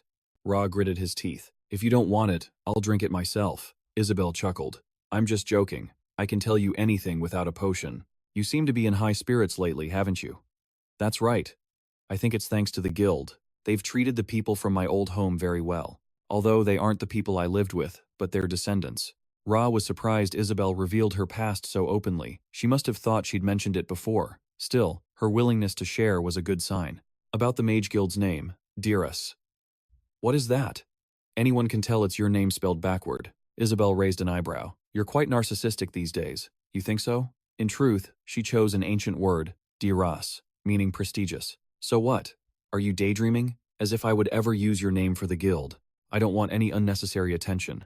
But thanks to Ra, the lives of our members have stabilized. Every single member of the guild is grateful to you. And recently, I found a new purpose. I want to make the name Dirus remembered." Ra supported her will. "You should build a strong foundation to ensure it lasts." Lachias walked towards them, calling out. Taking the hint, Isabel excused herself and left. Ra asked, unable to resist a little teasing, The lover of head chef Mary, Lord Lachius. Welcome. Lachius was already hooked and flustered. Could you please stop with the jokes? It's been 4 months, but it's so amusing. Lachius looked defeated, reluctantly accepting it, though he'd likely already chosen names for their children. Now for the main topic. They received a letter with the name Saibo on it. Did Ra have any idea who this person was? This was a classified document from the Agnes Guild, so he had rushed it over immediately. It arrived at the perfect time. After 4 months of using Thanax, Ra read the letter and almost exploded with rage. What an arrogant message. His ego was legendary, but this letter? Pure, unadulterated arrogance. At Port Met, Lachius paced nervously, fearing their lack of defenses. With his protagonist aura, Zad was afraid of nothing. It's not like he was some elf looking for a conflict. Don't worry. While you wait, visit the people working near Lachius Beach. Understood. Oh, one more thing you need to discuss. It's about the naval commander of the Bonuso Kingdom's northeast region. It seems swaying Admiral Jenny to their side won't be easy. He isn't someone who can be bought with money. He's been a true soldier since birth, but every shield has its spear. There's always a way. There must be a reason that would make him betray his homeland. Zod guessed bloodshed was inevitable. If it comes to that, he'll show them the true gap in their power. For over 2 years, Lachius has gathered intel that the naval budgets of both kingdoms have hit rock bottom. With Caribbean's current resources, they could easily seize the kingdom's coastal cities, Bonuso and Malus. But Zod wouldn't act recklessly. He needed to be certain. They had to secure Candia's supply lines to equip their forces. Callias understood his mission. Keep Acero safe. Zad equipped the Tanax suit. Perhaps it was time to show it off to its original creator. Like Chloe, Sabio was a crucial key to the future. If the research data Sabio poured his life into was stolen by the dark cult, it would unleash hell. Hundreds of warriors using Tanax technology. On the battlefield, humanity would stand no chance. It would end in a total massacre. Even if Sabio died, the data would eventually surface. His death would be meaningless. Zad found Sabio in no time. Seeing the incredible Tanax suit, Sabio broke into applause. A pleasure to meet you, Lord Zad. My name is Sabio, and I'm 27. Zad was the same age, so he told him to drop the formalities, since their worlds were completely different. Sabio cut to the chase. He saw Zod's unusual way of using the Tanax. But even so, how did he know he was being followed? Zad tapped his head. This small port here. This is the device you use to watch me. Sabio was impressed by Zod's sharpness, as he'd hidden where no one would suspect. You're truly perceptive. You're quite special. I knew it when you took the Tanax. I just never imagined this. You piloted it perfectly on your first try. No one I've ever monitored can compare to you. Not a single human or elf pilot has ever done what you did. Unless you knew of it before it was even created. It had been 8 years since Sabio buried himself in his lab. At just 19, he invented many things there, but he was completely oblivious to the world outside. He grew isolated. Unsure if his work was right or wrong, his curiosity turned into anxiety. He had to test his machines time and again, pushing them through countless trials. However, unlike Zad, he had never unlocked the full potential of the Tanax. And in that moment, he knew he wasn't wrong. His 8 years of research were not in vain. Zod asked if Sabio intended to take the Tanax back. Sabio refused, wanting to see how Zod would use the suit. He seemed to genuinely enjoy watching him pilot it. He simply smiled as another used his invention, satisfied with his creation's purpose. Though he was human, Sabio had one request. It appeared the Tanax still had some sealed potential, and he made Zad an offer. He asked him to unseal it. After a quick inspection of the Tanax, Zad immediately found the seal. Sabio was utterly stunned. He wanted all the Tanax's abilities unlocked. If he just unsealed those skim seals, Zad would be able to explore its true potential, satisfying Sabio's curiosity. But in life, there is no such thing as a free lunch. If Zod passed his test, he'd unlock it. The test: kill the guardian of House Island. Ah, you mean Nemesis? Sabio's eyes widened. This man knew of him too? Of course, Zod knew everything. But how do you know of House Island? It's even farther than Tata Island. Zod just shrugged. Isn't it better that I know? If I pass this test, you'll unlock all of the Tanax's skills for me, so that I can explore its true potential. Sabio couldn't believe his confidence. That powerful main character aura. How could Sabio not see it? Should we make a contract, just to be sure? If Zod defeated Nemesis, Sabio would have to recognize him as the Tanax's official pilot. However, if he failed, he must return the suit immediately. I'll cover all costs to repair and upgrade the Tanes. The two quickly reached a deal. Sabio asked how long Jad's preparations would take. Jad had no idea what he meant. I'm leaving right now. The scene shifts to House Island, leaving a stunned Sabio behind. He couldn't grasp the hasty decision that Jad hadn't prepared for this at all, because Jad needed to prove he wasn't bluffing. Don't you know how much I love using the Tanes? But if they attack by sea, they have no naval guards or sea walls to stop them. Jad realized the core of the problem. Nemesis just teleports them in, doesn't it? Exactly. They sometimes just appear when our defenses are down. That's the main reason we're losing. There's a guy named Agnes, who outranks even Sabio. Negotiating with him is nearly impossible. If Jad succeeds, their lord will surely take notice. And though they can't say it, the elven guards would be forever grateful. Besides, the monsters on House Island are easy prey. None can reach him when he's airborne. Chloe watched in disbelief, seeing what Jad intended. She recognized the seal of Takanes. She wanted to release it before he left for battle. But inside his suit, Jad just shook his head. He said he wanted to fulfill his promise first. He sounded as reliable as a modern-day hero. I will keep my word. Just be ready to do your part when I'm done. Chloe was still hesitant. She worried. What if he died? It seems she's already fallen for him. Jad reassured her not to worry. He was more than capable. Still, he needed her help upgrading his armor. He needed to focus more energy. That way, he could concentrate it all into a single point. She questioned, magic rounds or energy rounds? He replied energy, and she said it wasn't difficult, but it would create complications, disabling the cannon's other abilities. Jad, getting a headache, told her to stop. Just figure out the answer, he said, while he takes action. Chloe urged him to hurry up, as she didn't have all day. She had to return to her own territory soon. Jad replied wearily, all right, just a second. She had stopped being an observer and joined his quest, becoming a true main character in his story. He respected her for it. After some time tinkering, she finally fixed the damaged armor piece. She joyfully called out to Jad, announcing her success. Seeing the restored item's aura, Jad guessed Chloe was an inventor. She'd made a tough modification look easy. He'd wanted to warn Chloe to stay back. He planned to use an absurdly massive missile, the kind you see in over-the-top videos. If Chloe got too close, she'd be vaporized, Chloe said with total confidence. Don't you worry about that. You're not the only one who can fly. Then she rocketed into the air. Jad was stunned. His eyes locked onto Chloe's boots, which were studded with mysterious gems. They shined brilliantly under her soles. They looked normal, but they were definitely special boots, embedded with magic stones. He smirked, realizing he wouldn't have to carry Chloe anymore. A wave of relief washed over him. They set off together, flying faster than a speeding bullet. Chloe was still worried, but he promised he'd flee if he couldn't win. Be ready to escape with me, he told her, a true display of teamwork. They'd share the glory and the danger. At the northern tip of House Island, a massive, crimson monster was roaring.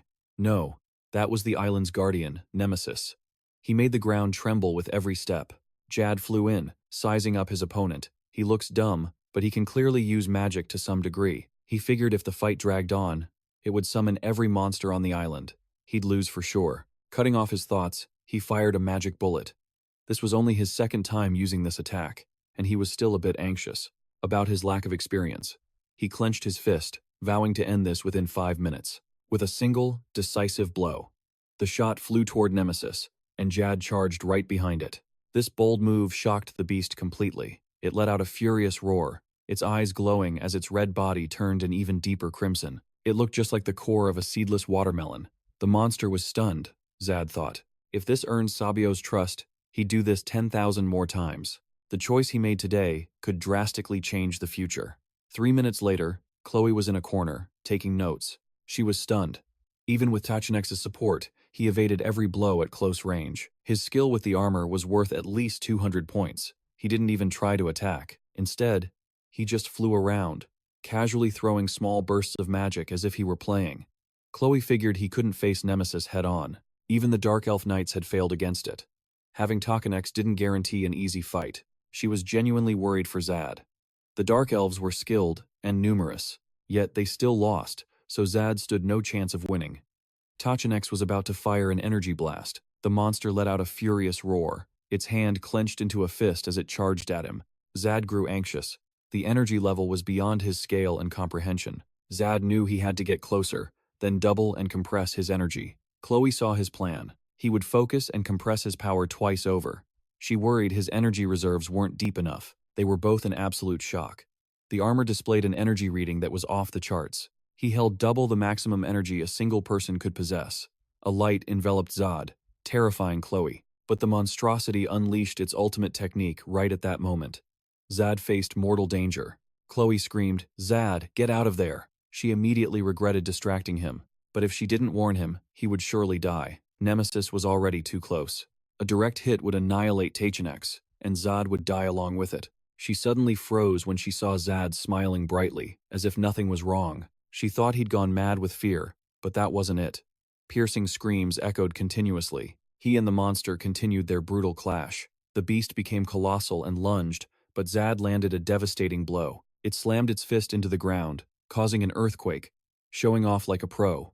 Chloe was on edge. Was Zad recalling its attack patterns as they had discussed? He watched the creature's growing rage. Then it slammed its weapon on the ground. It rotated its wrists and ankles. It looked like a child's warm-up, but it was preparing for a terrifying rampage. Zad was firing energy rounds that made a deafening noise. The two powers collided with a massive boom. Chloe was completely stunned. It was amazing how Zad had totally dominated the creature. He ripped out its heart, leaving a gaping hole in its chest. It spewed blood and collapsed on the spot. Zad let out a sigh of relief. Without knowing that pattern, he would have been dead. He turned to ask, was that attack on Sabio enough to earn his trust and respect? Chloe was utterly flabbergasted. That was insane. She ran over and yelled at him. Why did you defend from so close? She feared he would die or worse. He just said it was to bait the enemy. He explained he was goading Nemesis into making a specific move, to make it use its frenzy skill, just as he planned. Chloe apologized for underestimating his abilities. She praised him as truly the best pilot. They both noticed the monster's corpse shifting, forming a slab of something like beef. This is going to be incredibly useful. He picked up Nemesis's thick hide, saying he would add it to Rohat's armor. It was thick, yet light, incredibly flexible, and wouldn't restrict movement. Chloe continued to hold up her middle finger. Oh, a thumbs up to praise him. She didn't believe it at first, but she saw him kill the monster herself. She asked, "Are you all right? How are you in the armor completely unharmed?" Zad replied confidently. "Did you think this was impossible? I thought it was pretty easy from the beginning." He then gave an order. "Now, unlock the seal on the armor as promised." Chloe noticed something unusual and began to question him again. He said there was no rush, telling everyone to do what they must, while he checked the combat log. A system notification appeared. He had received the blessing of the god Nefria, and it was directly affecting him. Zad figured she had watched his last battle and found it entertaining. The only problem was, he didn't know who she was. She wasn't a top-tier god like the Ancient One or the Blood Queen, despite her blessing. But he wasn't satisfied, since she was impressed by him personally, not his combat prowess. Still, it was a sign a god was on his side. The beautiful goddess known as the Lady. The reason was unclear, but this was great. System notifications flooded in with the gods' reactions. They gave no blessing, yet they were pleased. Gian found it all amazing. As promised, Sabio would now unseal the armor. She was curious about his plans for it. Gian offered his thanks, promising to build her a lab in the north. He'd guarantee her privacy with a full-time guard protecting her new territory. Sabio's eyes lit up. A laboratory? Since I can't go to Tata Island, you're asking me to join you? Moving between the two locations wasn't hard.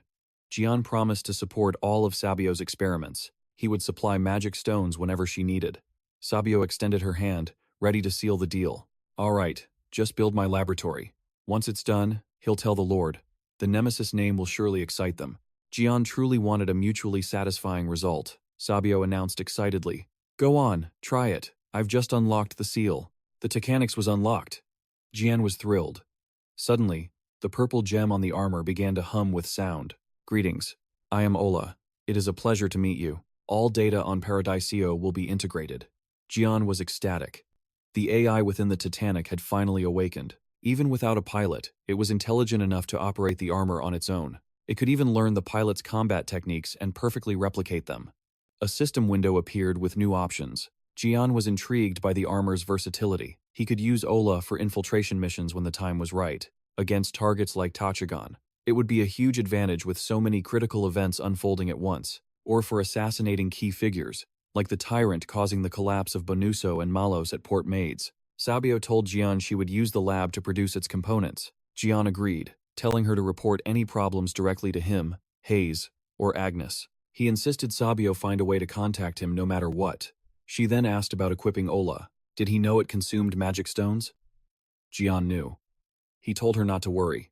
He would show her. He'd show her exactly what he could do against those monsters. She immediately agreed to the demonstration. She also planned to research the mass production of those combat golems. Jian climbed aboard, filled with excitement. I bet you have plenty of research data. But Sabio cut him off, stating the materials weren't for him. Jian felt a bit awkward, but still offered his support, asking her not to overcomplicate things. They shook hands on it. I'll send good news your way. Meanwhile, I will try to see if I can get the Lord's approval. Think he'll see it as a good gift? He affirmed his ability to befriend the Dark Elves. With that, they parted ways. In Gravia, misleading cries echoed from the palace, only to be a small cat, purring in bliss. It felt like drifting into an eternal slumber, even demanding the hand scratch it a little more. Jian sighed at the sight. Is this cat really level 20? How many mice have you eaten? Or did you go on some grand adventure? He figured it had cunningly eaten every mouse in the castle. Jian sat at his desk, troubled, because he hadn't reviewed the piled-up reports. A system alert appeared. An enemy of the Lentos Empire is approaching. Jian was stunned. Why is that scumbag coming to my territory? Galadin was actually paying him a visit, not as a nation, but with a small force. He was Galadin, a duke and a true swordmaster, the shadow leader of Lentos, and a rabid warmonger. He was the reason the Lentos Empire was so powerful. He ruled through the people's fear. His personal visit meant he carried a direct message from the king. But the man was a war fanatic who thought only of conquest. This was bad. Jian considered his own growing forces, and Sabio's project was proceeding smoothly. He recalled a recent post, one with an ominous meaning. And then, there was that cursed figure, Gen 7. He knew this conversation would be anything but pleasant. Galadin was incredibly strong. He'd have to go all out, even if it meant sacrificing the Takaniks. Outside the capital, a cavalry thundered along the road. Inside a carriage, men observed their surroundings and spoke. They call this a territory, yet it feels different from a nation. Internally, everything seemed to be running smoothly. The number of soldiers was impressive. His guard announced their arrival, and he was surprised at their speed. Perhaps the road led straight to the territory. His men moved quickly, as he was anxious to finally meet Zed. In the splendid palace, both parties stood in formal attire. Zed opened the conversation. I am honored to meet you, Duke Galadin. But the man was a walking wall of steel, completely silent, utterly quiet. Tea was poured with a question. You are a man of few words, aren't you, Duke? Zed sipped his tea and replied, because I know there's nothing more to discuss. Our territories are too far apart to be of any help. He understood the real reason for this visit, to manipulate him into fighting their battles for them. He wanted to use Gravia as a pawn. His true target was King Sinar-Tur. The man coldly stated that since Zed was curious, he would reveal his motive. He knew Zed had grown his power to develop the territory, which was excellent. If you cooperate with me to attack Sinar-Tur, securing the rear would be simple. Hearing this, he was truly stunned. When the Holy War devastated the land of Paradise, they served Zedius as if he were their god. They formed a coalition of powerful armies, a massive force prepared for a brutal combat. They played dirty, striking nations that had been weakened by the long war against the Demon King's army. Greedy and backstabbing were the perfect words for it. To control the nations, they exploited the surrounding powers, using vile tricks, temptation, and promises of a bright future. But a forest can only have one true ruler. So, the moment they achieved their goal, they turned their swords against the very source of that power. Choosing to side with Galadin was a foolish choice, one that would always end in disaster. Zed was baffled, thinking to himself, has Galadin gone mad, openly announcing an invasion? Sinar-Tur. Watching the man casually drink tea, Zed's mind filled with countless questions. He said it was no problem. If Zed only knew why he was so confident. This wasn't recklessness, but a psychological game. Not long after the Civil War and the flood damage, Sinar-Tur's national power had greatly diminished. The kingdom's northern region was difficult to restore. With fate on her shoulders, Ezel chose to abandon the north, planning to retake it later. Zed was certain that Ezel's next target would be Gravia. Galadin smirked, and Zed said he would consider it. Galadin paused for a moment, then set his cup down, wondering, is it worth considering? I still don't understand your intentions. Galadin mocked Zed for trusting Sinar-Tur over his own empire. Unflinching, Zed answered with a detached tone. The difference in our power is obvious. Galadin was confident in his empire, stating his case with sheer arrogance. A 100% probability that his empire would win. He scoffed. It is meaningless. Zed faced Galadin head-on, challenging him. And what will you do if my domain sides with Sinar-Tur? Hearing this, Galadin froze solid, staring back and asking, what did you say? Now it was Zed's turn to casually sip tea, revealing his cards. Because his side had yet to reveal its position, only Galadin was deluded enough to believe Zed would join his alliance. Galadin's blood boiled, his eyes wide with fury. He acknowledged Zed's will. But if Zed helped them, he would doubt his true intentions. With a grim face, he said that he could overlook what had just been said. Consider it the willfulness of youth. Zed, unafraid, met the challenge, politely refusing him. Galadin offered Zed a chance to take back his words, but he refused. His arrogant reply made the Duke grit his teeth. Losing his composure, he threatened that there would be no second chance and demanded he reconsider. Zed remained unfazed. Anxious? Difficult situations like these merely require a confident smile. With a professional grin, he bid the Duke farewell. I wish you a safe journey. Galadin could only retreat with his simmering rage, utterly helpless. Zed bowed with a practiced smile. Everything was settled. Now, he just needed to use the Synarder kingdom to keep the Empire in check. Then Zed could maintain the balance between the two nations without lifting a single finger. Locket rushed in worriedly, asking, Zed, are you all right? Looking around, he noted the tense air from Locket's reaction. He was glad his dual magic, fear resistance, which mastered fear, was working. Zed simply dusted off his hands. My domain has nothing to fear. They are the ones who should be worried. One of his men then wondered why. Why didn't Galadin just kill all of Zed's people? What made a minor lord like him think he was so important? Not taking his head must have ruined your appetite. Yes, he was a cunning man who could see the bigger picture. Though he maintained ties with the Synarder kingdom, earning fame as a northern lord, he had even recently built a temple. Killing him without cause would make me an enemy of every nation, and I cannot ignore the power of the Holy Kingdom, Zadius. Thinking back to their meeting, Galadin sensed something was off when Zed's demeanor suddenly shifted during their talk. It was as if Galadin had cast a spell. His subordinates followed his every command blindly. Another wondered if this news would reach Cinder's ears. Yes, that was highly likely, but it matters little. I'll just absorb Zed's domain into the Cinder Kingdom and eliminate them both at once. His arrogance was astounding, comparing Zed's empire to dirt beneath his fingernails. Galadin declared that a new dawn would rise once he utterly crushed his rival, then ordered his men to gather intelligence on Zed. Meanwhile, in the Kingdom of Cinder, the fourth prince stared anxiously at the urgent letter. Azul needed Mera to acquire a large shipment from Zed, fearing the Lentus Empire would soon invade. Inside the war room, the atmosphere was incredibly tense. Everyone was being briefed on the coastal city of Malos Parasino and the port city of Bonusio Liraca. Those two locations were their primary targets. Upon hearing this, Zed's face grew heavy with concern. Jack tried to calm everyone down. Don't worry, my genius mind has already calculated everything. My people are making preparations as we speak. A flawless plan was in place, from A to Z. The revolution would begin on January 2nd, 1416, with the final move on January 15th. One day before Mia's birthday, the Lord took her to a special place. Her expression showed she was immediately enchanted. The ground here felt unnaturally carved, yet its surface was perfectly flat and smooth. Mia's eyes lit up when she spotted a wild boar. But moments later, a light flashed beneath its feet. Its expression shifted, and boom, a massive explosion sent the creature into the next life.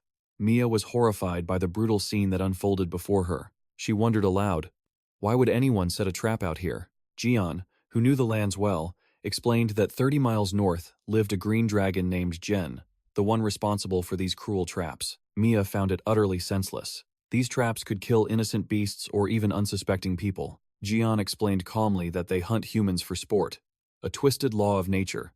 If she wanted to change things, she would have to train and teach them a lesson. He himself trained constantly, dreaming of the day he would become a legendary mage. They hurried to a barren field on the Anhoa Plateau, the perfect training ground for any wind mage. This was because the plateau was blessed by powerful winds, and wind spirits had once dwelled there long ago. After only a short while, Mia exclaimed that her training felt much more effective in this place. And she was right. She felt the difference because Jack had chosen this location for a reason. If they could summon the spirits and their queen, Vienne, her growth rate would skyrocket. Though he couldn't be certain, Jack felt confident that Vienne would take an interest in both him and Mia. With that, Mia began her training in earnest.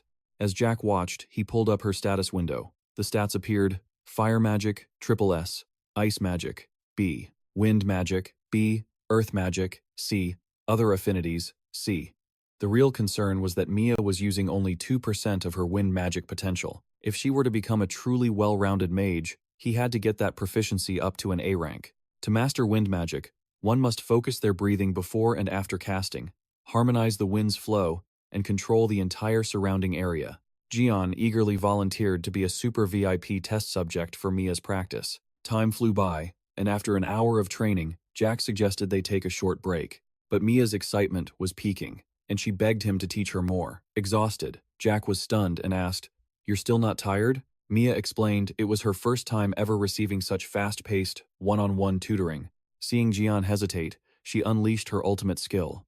Her shimmering, irresistible puppy dog eyes. He was powerless against that look, and agreed to train, until she was exhausted. And so, the session continued. After 4 grueling days of concentrated practice, human stamina has its limits. Mia had finally reached her breaking point. Seeing this, Jack suggested they rest. She happily agreed, sprawling on the grass and gazing at the sky.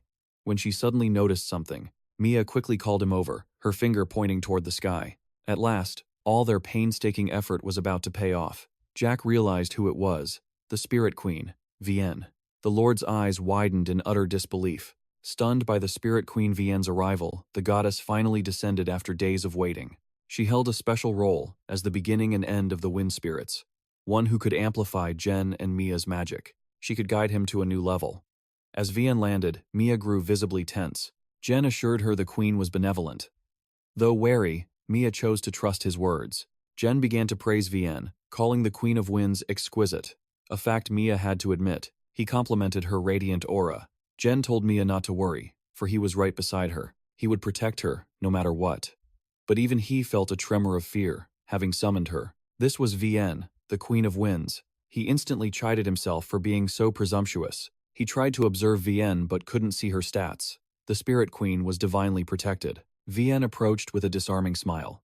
"It's a pleasure to meet you. Forgive my sudden arrival." She introduced herself as Vienne, Queen of the Spirits and Master of the Winds. Mia was still overwhelmed. After steadying her nerves, she found the courage to take the queen's hand, stammering, My name is Mia. It's an honor, my queen. Spirit Queen." Mia was flustered by the proper title. The queen gently patted her head, telling Mia she could simply call her Vienne, confident in her own appearance. A timeless beauty of 300 springs. Mia slowly began to open up to Vienne. Preoccupied, the queen hadn't noticed Zed. Her gaze finally fell upon him. Jen explained this was the only place blessed by the winds. Vienne appeared genuinely surprised that he could truly sense the wind's blessing. Jen confirmed it, adding he felt her casting the protection, and even relished the passing breeze. Hearing this, Vienne's surprise deepened. But Jen's confidence was absolute. He claimed a true mage never lets such things escape their notice. Focusing on and using natural energy is second nature. With his smooth rhetoric, Jen made the queen see him in a new light. A third eye, indeed. She inquired about the power he'd used. Jen openly explained his ability to the queen. It was magic dispersion, a pinnacle of mana control, not a skill that could be easily learned. Vienne was utterly floored. She had not seen such mastery of wind energy since her seclusion. A grand design, a true masterpiece. Vienne then turned her praise toward Mia. She could sense that when Mia cast her spells, her breathing would harmonize with the wind. Jen waited anxiously, hoping Mia would receive a blessing. As expected, Vienne got straight to it. She beckoned Mia closer, wanting to add to the melody her winds created. Mia asked her to repeat it. To be sure, it all sounded too good to be true. The queen simply chuckled, assuring Mia that spirits bear no ill will to those with a pure heart. With that, the queen swept Mia into the sky and vanished. After Mia's departure, Jen seized the moment he had carefully orchestrated and called someone over. He asked the person to teach him methods of using the wind. The man chuckled softly and asked, "Do you like the wind that much?" A simple yes would make Jen sound naive. A scoff would make him seem arrogant. "So what was the right move?" Jen answered with a bright smile. "I have always believed wind to be a primordial element. That is the undeniable truth." The beings above found Jen fascinating. They praised him as a unique and knowledgeable mage. Jen thrilled at their compliments. Praising his foresight, they asked to see his magic once more. He offered a brilliant smile, but politely declined. The mastery of wind's breath was his alone. Jen glanced at the sky, worried. Mia and Vienne were gone longer than he'd thought. He nervously dusted his clothes. He told himself Vienne must have much to teach Mia. Then, a strange voice came from behind. "You said your name is Jen. Is that correct?" Before Jen could register who it was, a powerfully built man appeared. handsome as a celestial warrior from an ancient tale. The man continued, "Let me offer you some advice. If you force the wind to your will, it will never truly follow you." He waved a hand. "Expand your influence in an arc. All you must do is create a path, so the wind can follow you freely." Jen was skeptical, but the man began to demonstrate like a master performer. He honed his wind magic reflexes as azure sparks began to dance. His followers watched in awe. One lesson yielded 4 new insights. Xian felt different. Wind spirits? No wonder they were all so ethereal. He thanked them with a grin. They pressed him. "Are you ready?" "Bring it on," Xian shouted. Infinite power surged, locking onto him. Xian stood firm, countering the magical onslaught with perfect precision. He'd forgotten the basics, causing the wind's flow to falter. "I must guide the gale, shifting its path with absolute care. Dance with the storm, don't force nature, mimic its wild rhythm." Enveloped in azure light, his spirit took the lead. He diverted the wind spears with mastery that stunned the god. Praise for his genius fueled Xian's pride. He was extraordinary. "I did it." A tier 6 technique even masters struggle with. System. Minimum requirements met. Tier 6 mage status achieved. Spirits cheered as Xian bowed.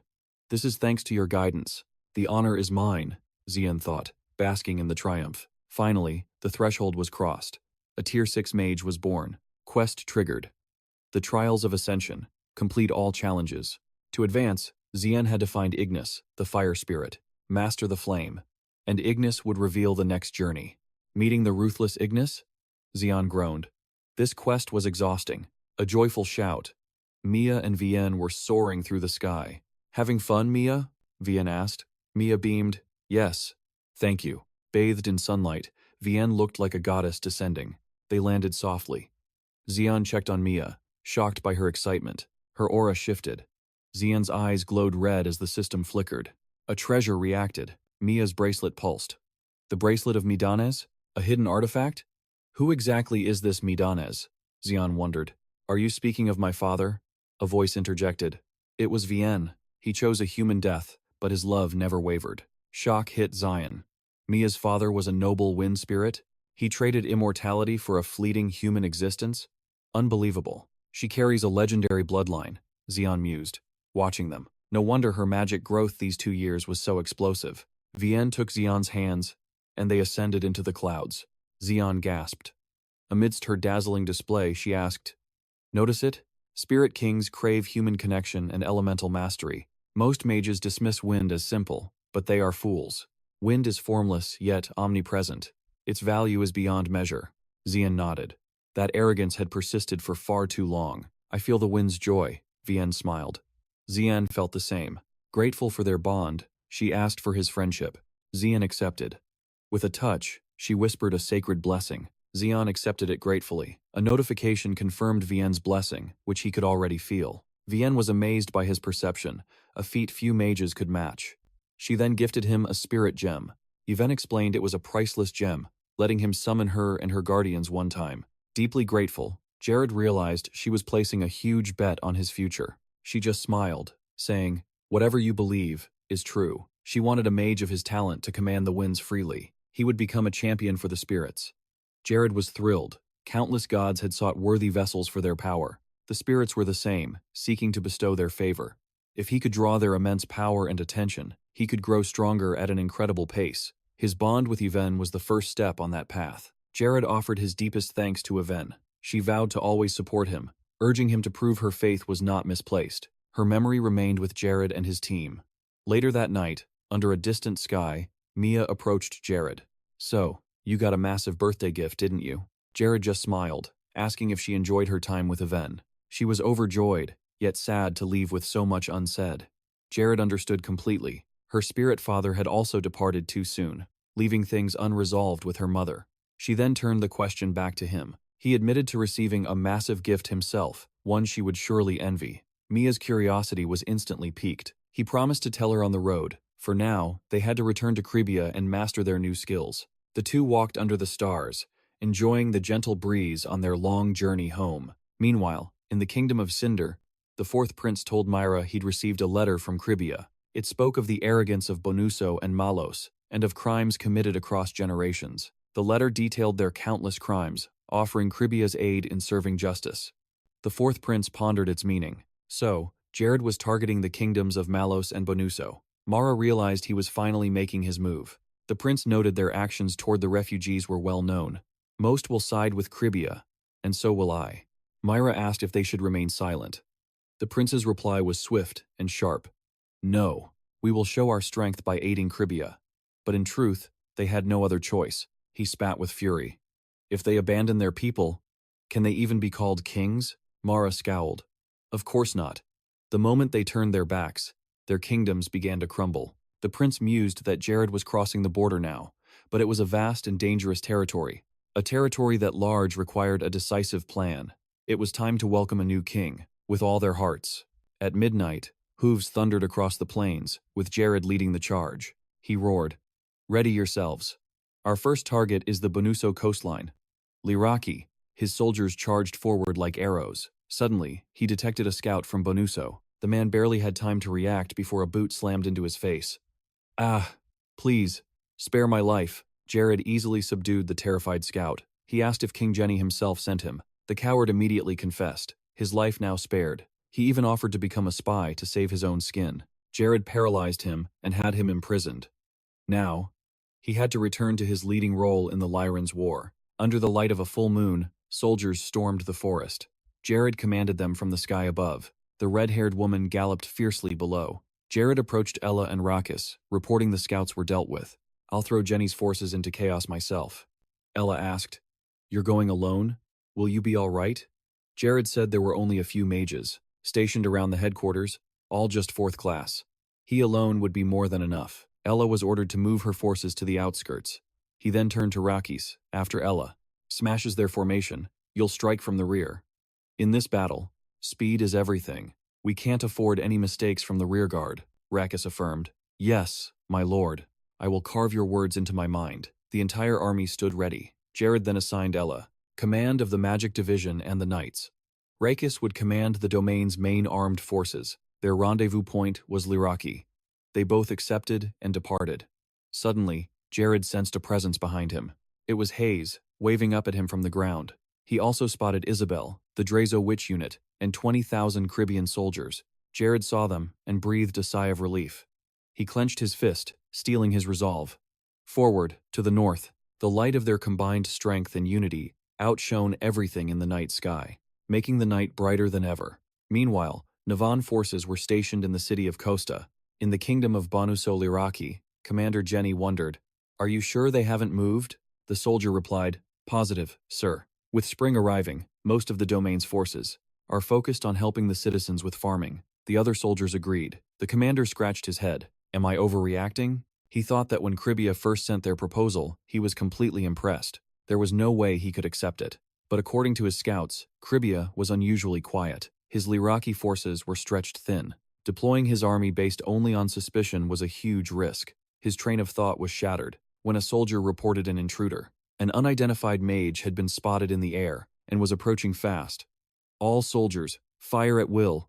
Attack." The commander stared, stunned and overwhelmed. Thousands of arrows streaked across the sky, including flaming shafts from Bonuso bows. His blood ran cold. Zad merely watched with a smirk as 1,000 arrows screamed toward him. But impossibly, the arrows bent mid-air, crashing uselessly to the ground.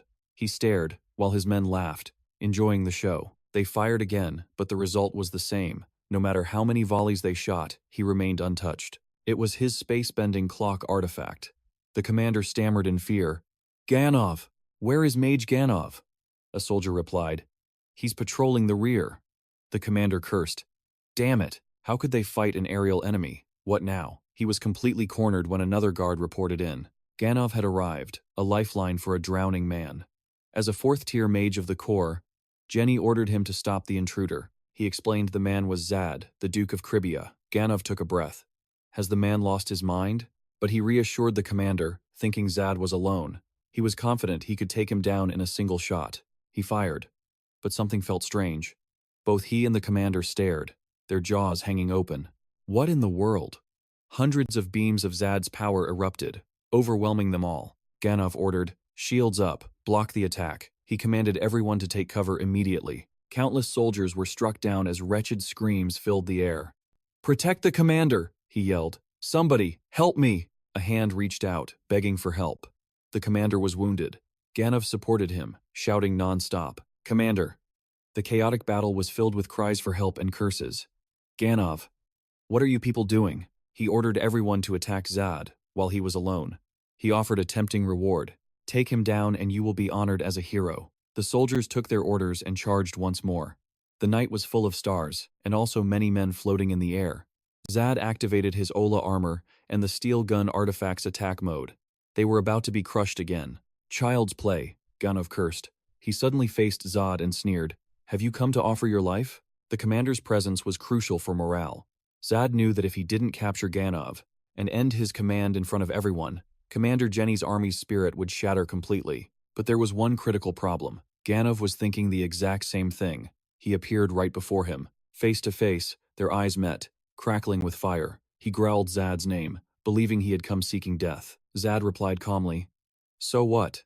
I came here to put you in your grave." The mage didn't know fear yet. He was still sneering.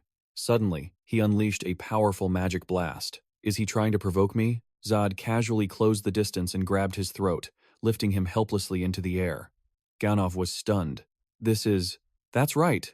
Zad had used instant teleportation. He knew this Ganov was a master sorcerer. He needed to apply pressure to gain an advantage. The man laughed mockingly. Do you think that I, Ganov, the great and powerful, would falter before your cheap tricks? You should know your place, you fool. He unleashed his attack as he spoke. The light from his magic was brilliant, a stark contrast to his dark soul. They clashed, neither giving an inch. You should have trained more. The mage was no match for Zad, even as he unleashed a massive snowstorm. But Zad created a protective circle around himself. He simply stood and watched his opponent struggle. Ganov was completely baffled. He couldn't believe Zad could block his storm and even slow it down. He suspected an artifact was being used. Zad didn't reply. He only said, "Surrender. You won't defeat me again," he seethed, his fists clenching tightly in rage. Ganov roared and pressed his attack. "Now it's my turn," he declared, manifesting a shield. Glimmering stone slabs materialized. "I told you this was impossible, that it would have no effect." Ganov's eyes widened at the strange sight. "What is this? It's not slowing down. Something's wrong with that energy." Ganov shot into the air, twisting erratically. Zaid tensed. The distance was closing too fast. Their powers collided once more, but this time, neither seemed to take any damage. Ganov sensed a massive shift in Zadeh's response. Since that first ice wheel attack, Zaid's reflexes had become completely different. He sneered. "It's the distance, so that's it." Thinking he had the upper hand, he summoned his full power. "Are you only going to defend?" he taunted. "Use your magic and attack. Destroy that rubble." "But then, damn it, we can't get through," he cursed. "Useless bastard." Zaid instantly knew. His actions revealed his fear for his army. If that was true, it meant he was hopeless if he couldn't stop him right now. The man raged, unable to do anything.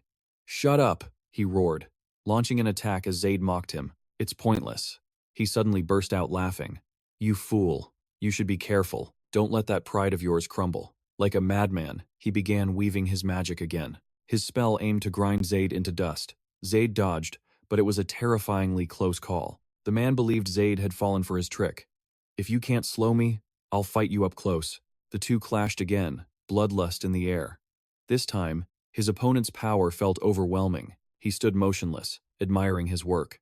"To think you'd launch a direct attack on me," he scoffed. "With only that pitiful amount of power? How utterly ridiculous. I don't know if you stole some artifact from a dragon's lair or what, but I will put it to good use." Zaid appeared before his smug face. "I haven't shown you everything yet." The man fell back in terror. "Not yet?" Zaid declared he still had a hidden ace. Zaid landed a kick, and the man coughed up blood. "How?" he gasped, completely bewildered. He assumed Zaid had seen his movements. Zaid replied, "You always kick your front leg before casting. You must have had some terrible instructors at the academy, but I bet one teacher told you that habit would get you killed." A final, blue light exploded. The air filled with the stench of blood as red streaks painted the battlefield. "Look, Ganov has been defeated." His entire army stared in utter disbelief. Zaid noticed something odd. "Huh? What's this?" The system identified a holy ring that boosts power. He immediately thought of Hazel. It would be the perfect birthday gift. But for now, he returned to the fight. On the other side, the enemy commander was shaking uncontrollably. Zaid looked at him. "What a pathetic face," he sneered. That won't help you now that Ganov is dead. He wouldn't show any mercy. Not after this. Would that not make his army's sacrifice meaningless? Meanwhile, Ella fought with incredible ferocity. The enemy soldiers trembled before her power. Don't be afraid. Just hold her off, one shouted. Master Ganov's magic will protect us. How foolish, still believing their master was alive. He still thought of himself as a proud soldier of the Bonuso Empire. Fueled by this pride, he fought even harder. But their soldiers' weapons shattered against the assault. Indeed, they were a force from a remote and isolated part of the empire, the Bonuso Empire. Still, they possessed a soldier's pride. Their weapons were meticulously forged and polished, a symbol of their worth. But that pride vanished in an instant, replaced by absolute terror. Their morale plummeted instantly. Fear consumed them as their enemies drew ever closer. The moment his legs buckled, the fight was over. Lacus raised his massive sword in triumph. It seemed the enemy's defensive line had completely collapsed. Forward, soldiers of Gravia. In the chaos of battle, Gravia held the upper hand as enemy swords began to shatter one by one. The quality of their weapons and armor was simply on another level. No matter how weak the soldier wielding them, victory was guaranteed by their superior gear. The Caribbean soldiers taunted their foes. How can you fight with hands that tremble so much? The moment they realized the overwhelming power of the Caribbean arsenal, it was already far too late. The weapon was Kenya, Caribbea's newest discovery, an item found a full generation ahead of schedule. It was a battle between fine steel and brittle straw. Those who understood victory was impossible broke ranks and fled. They blamed one another, leaving the soldiers still on the front lines to face a brutal death. In that moment, the only way to survive was to retreat. Back at the Bonuso camp, the scar-faced general in command asked his subordinate a casual question. Is victory ours? The soldier stammered. Sir, the situation doesn't look good. The general's face contorted with rage. What did you say? Our formation was pushed back, and we can't recover. Many have thrown down their arms and fled in fear. Fled? The general ordered. Enforce military law and execute them all. The soldier nervously reported there was no stopping them. They were too fast, too strong. Something was terribly wrong. For the first time, the general felt a spike of genuine fear. His army was battle-hardened, always victorious. So how could their morale collapse so completely? He had a sinking feeling. Then both men stared in shock as the enemy appeared at their camp's entrance. The general furiously yelled at the soldier. Why wasn't I told the enemy was right on top of us? The soldier explained that the scout died in the chaos, just like the rest of the Bonuso forces. Every single one of them was killed by that woman. Well then, that makes me the vanguard's leader. The general spoke as he drew an arrow, to restore the morale of the Bonuso army. He raised his bow and took aim. I have to at least take down their commander. As expected, he aimed right for Ella, who was on horseback. Ella sensed the danger from behind. In a flash, her hand shot out and snatched the arrow from the air. From its path, she instantly located her attacker. So, there you are. A squad of soldiers rushed in to kill her, but she dispatched them all, with a few basic, effortless moves. A soldier urged the general to fall back, saying their numbers were too thin, but he shot back. If we retreat now, all hope for the Bonuso army is gone. Ella dismounted with a practiced leap as the general drew his colossal blade. He announced his name, vowing to defeat her for his homeland. Ella just scoffed. Quite the dramatic speech. In that case, I will fight you with my full strength. They clashed, but Ella immediately seized control of the duel. Her powerful strike shook the very ground, cracking the earth and sending nearby soldiers scrambling in fear. She stood over him, her presence overwhelming. Have you had enough? If not, then get up. The remaining soldiers could only stare, frozen in terror. Elsewhere, the battlefield was a sea of corpses. A weak voice pleaded for his life. Please. I have a wife and a young child. The soldier's cold reply was, so what? He knew they thought his army was weak, a militia that could be easily crushed. All he wanted was to split the man's head in two. But a hand landed on his shoulder. It was Rakis. That's enough. He's the enemy, he protested. But Rakis reminded him that one day, this man would be a citizen of Gravia. Come on, have you forgotten we must spare those who surrender? Just then, a noise came from behind them. Now! A soldier lunged, but was instantly cut down by Rakis's blade. Rakis calmly continued his sentence. Of course, we show no mercy to those who only pretend to surrender. That is our Lord's will. After finishing the attacker, he turned to leave. Suddenly, a soldier called his name as a signal flare lit up the sky. Rakis thought to himself, so, we've won. The entire army erupted in cheers, having crushed the enemy's strongest force. Rakis commanded, prepare a cavalry squadron immediately. He had to ride to support Zad, who was currently facing the Master Sorcerer all by himself. Rakis was worried. How can he fight the enemy's trump card alone? Ella just grinned. Sir Rakis, let's be realistic. On our march here, did we happen to cross paths with the Central Forces led by Admiral Jenny? Rakis stood there, stunned. No, he replied. We didn't. Ella continued. If something had happened to our lord, Admiral Jenny wouldn't just be sitting still, would he? Rakis flushed, realizing his worry was for nothing. Ah, right. After calming her friend, Ella began to tease him. Ho ho, it seems your faith in our lord isn't as strong as mine. You should really reflect on that. Laughing, she spurred her horse forward. An embarrassed Rakis frantically gave chase, yelling, Hey, wait for me. In moments, the two riders arrived. Their exhausted horses stood panting heavily, while both Ella and Rakis were also covered in sweat. But it wasn't from the ride. It was from the sight before them. A white flag of surrender fluttered in the night wind. Every person in the camp was kneeling in absolute submission. They'd expected Jad to be safe, but this level of victory was on another scale. Their eyes widened, and Ella was the first to speak. It looks like everything's already over, isn't it? We're too late. Rakis was still in utter disbelief. So, he handled all of this by himself? Just then, the only person left standing in the camp turned. A young man with hair as golden as the sun flashed a brilliant smile toward them. Oh, hello, Ella. After their reunion, Ella and Rakis stood guard while Jad and General Jenny spoke privately inside a tent. Inside, the old general was still on his knees, not daring to lift his bald head. He finally spoke. Lord Jad, my soldiers are not to blame. If any of my surrendered men committed any offense against you, it means they had a leader unworthy of his post. I have only one humble request. Please, vent your rage upon my life, and I beg you to forgive these soldiers. Jad listened to him in complete silence. He didn't answer for a long moment, until the general. Jenny couldn't stop himself from looking up. He then heard the man opposite him finally speak. Staring at the young man, his mind couldn't help but drift back to distant memories. While defending the border islands, I commanded the Navy for 45 years, dedicating my entire life to the cause. I was never once treated with fairness or respect by my superiors. Yet he, my enemy, showed me respect. General Jenny was so shocked he simply stared. He stammered, What was that? He saw the young man withdraw his hand and say, I would like to ask you one more time. From this moment forward, will you please become the leader of the Gravia Navy? As he spoke, the young man lowered his other knee to the floor. Then, he bowed his head completely. The action both stunned Jenny and snapped him back to his senses. My lord, I implore you, please raise your head. Please. Meanwhile, those standing guard outside were completely baffled, but inside, they had already begun discussing strategy. From now on, Liraki belongs to us. The main city in Liraki will be the perfect place for our navy to grow. I will turn Liraki's harbor and our navy into a force that is the strongest in the world. I am working to secure the funds to achieve this goal. Will you trust me? I can provide 500,000 gold immediately. If it's for the benefit of the military, you may use the funds as you see fit. Your true place is with the Gravia Navy. Tears welled in General Jenny's eyes.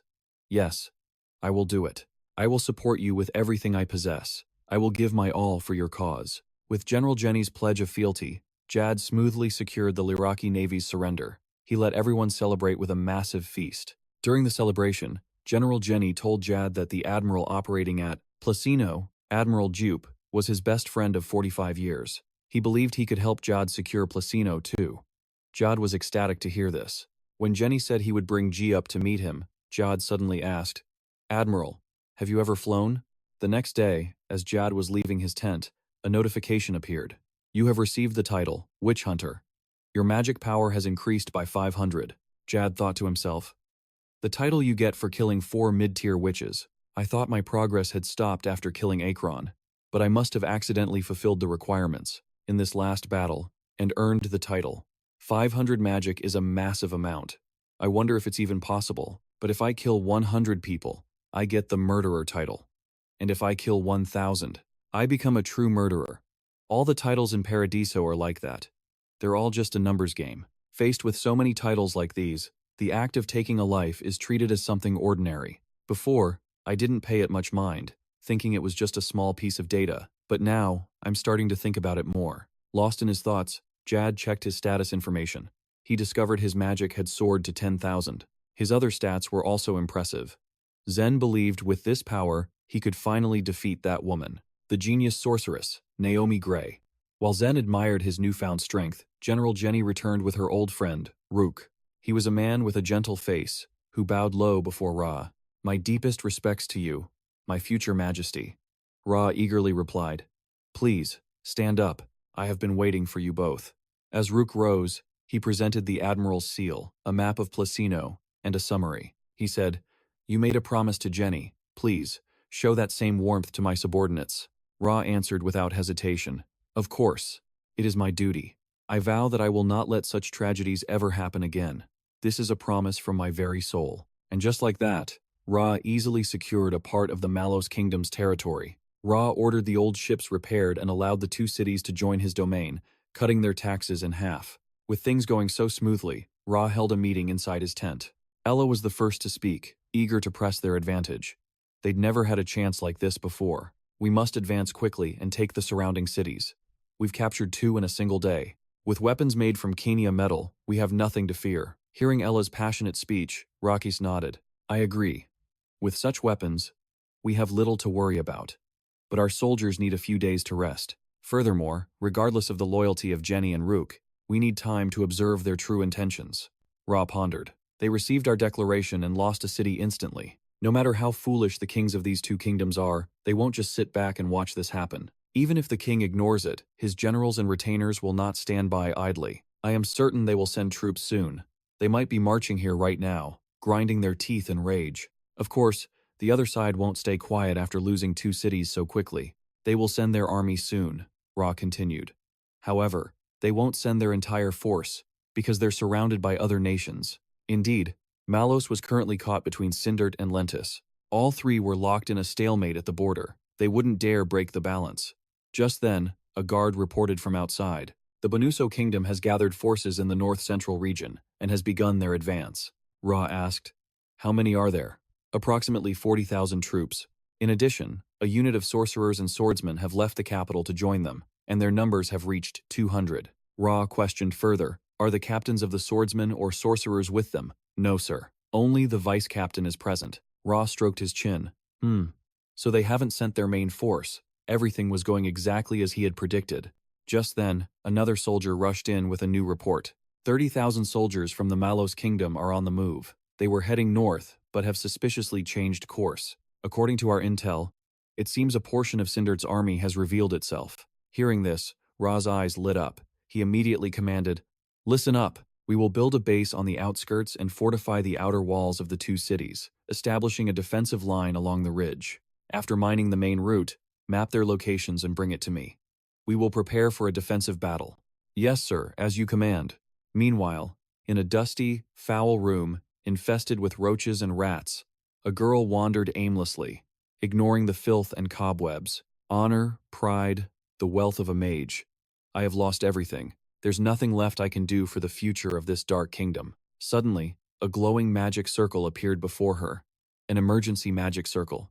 A mage, with powerful mana, is coming from the north. Could it be that man? Ra? Fine. I despise this kind of weather anyway. A punching bag to vent my foul mood on is exactly what I need. The light from the magic circle illuminated her face. She was a beautiful girl, with long, flowing hair, expressive eyes, and a lovely necklace around her neck. But the expression on her face was anything but lovely. "You've just dug your own grave." As rain poured from the heavens, Naomi Gray donned a simple cloak and soared through the sky on a current of magic. She'd found him. There was Zed, heading south, completely unaware of her presence. Behind her back, her hand gathered power for a fatal blow, ready to eliminate the target before her. Zed sensed the danger. He turned just as a water storm hurtled toward his face. He instantly threw up a shield to block it, but the harsh weather made it difficult. But she gave him no time to rest. The moment one attack faded, another took its place. Zed muttered, "Impressive." But inside, the distance between them made him uneasy. He couldn't scan Naomi's data, nor lock onto her with his spatial distortion watch. Gritting his teeth, Zed blocked the second strike. So, it really is Naomi. If Goff's power was a 1, Naomi's was at least a 5. She was truly worthy to be a commander candidate. But Naomi, treating him like a target, gave him no time for idle thoughts. The barrage was relentless. Her assault shattered 2 of his transcendent shields. Seeing Zed on the defensive, Naomi ceased her water magic. She switched to Windblade, aiming for a swift end.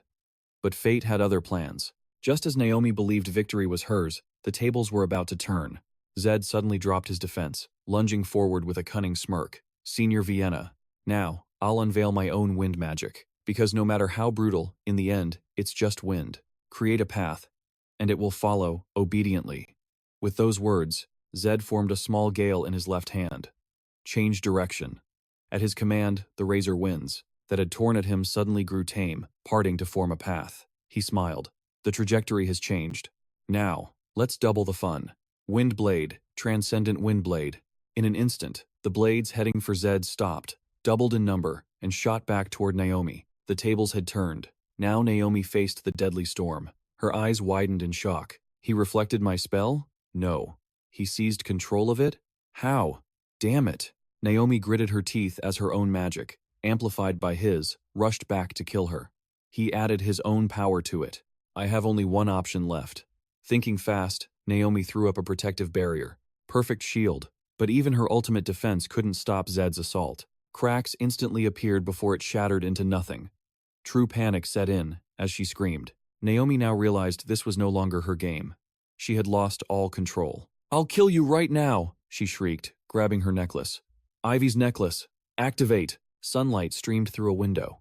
A mother gave young Naomi the Ivy necklace, her most precious treasure. This necklace granted the power of teleportation, a lifeline for her future. The young girl kneeled. She asked her mother so many questions. Her mother explained that to unleash its true power, it needed to be charged with immense magical energy. A warning. But then, suddenly, Naomi screamed. In that moment, her mother passed from the world. A sorrow so deep, it brought anyone to tears.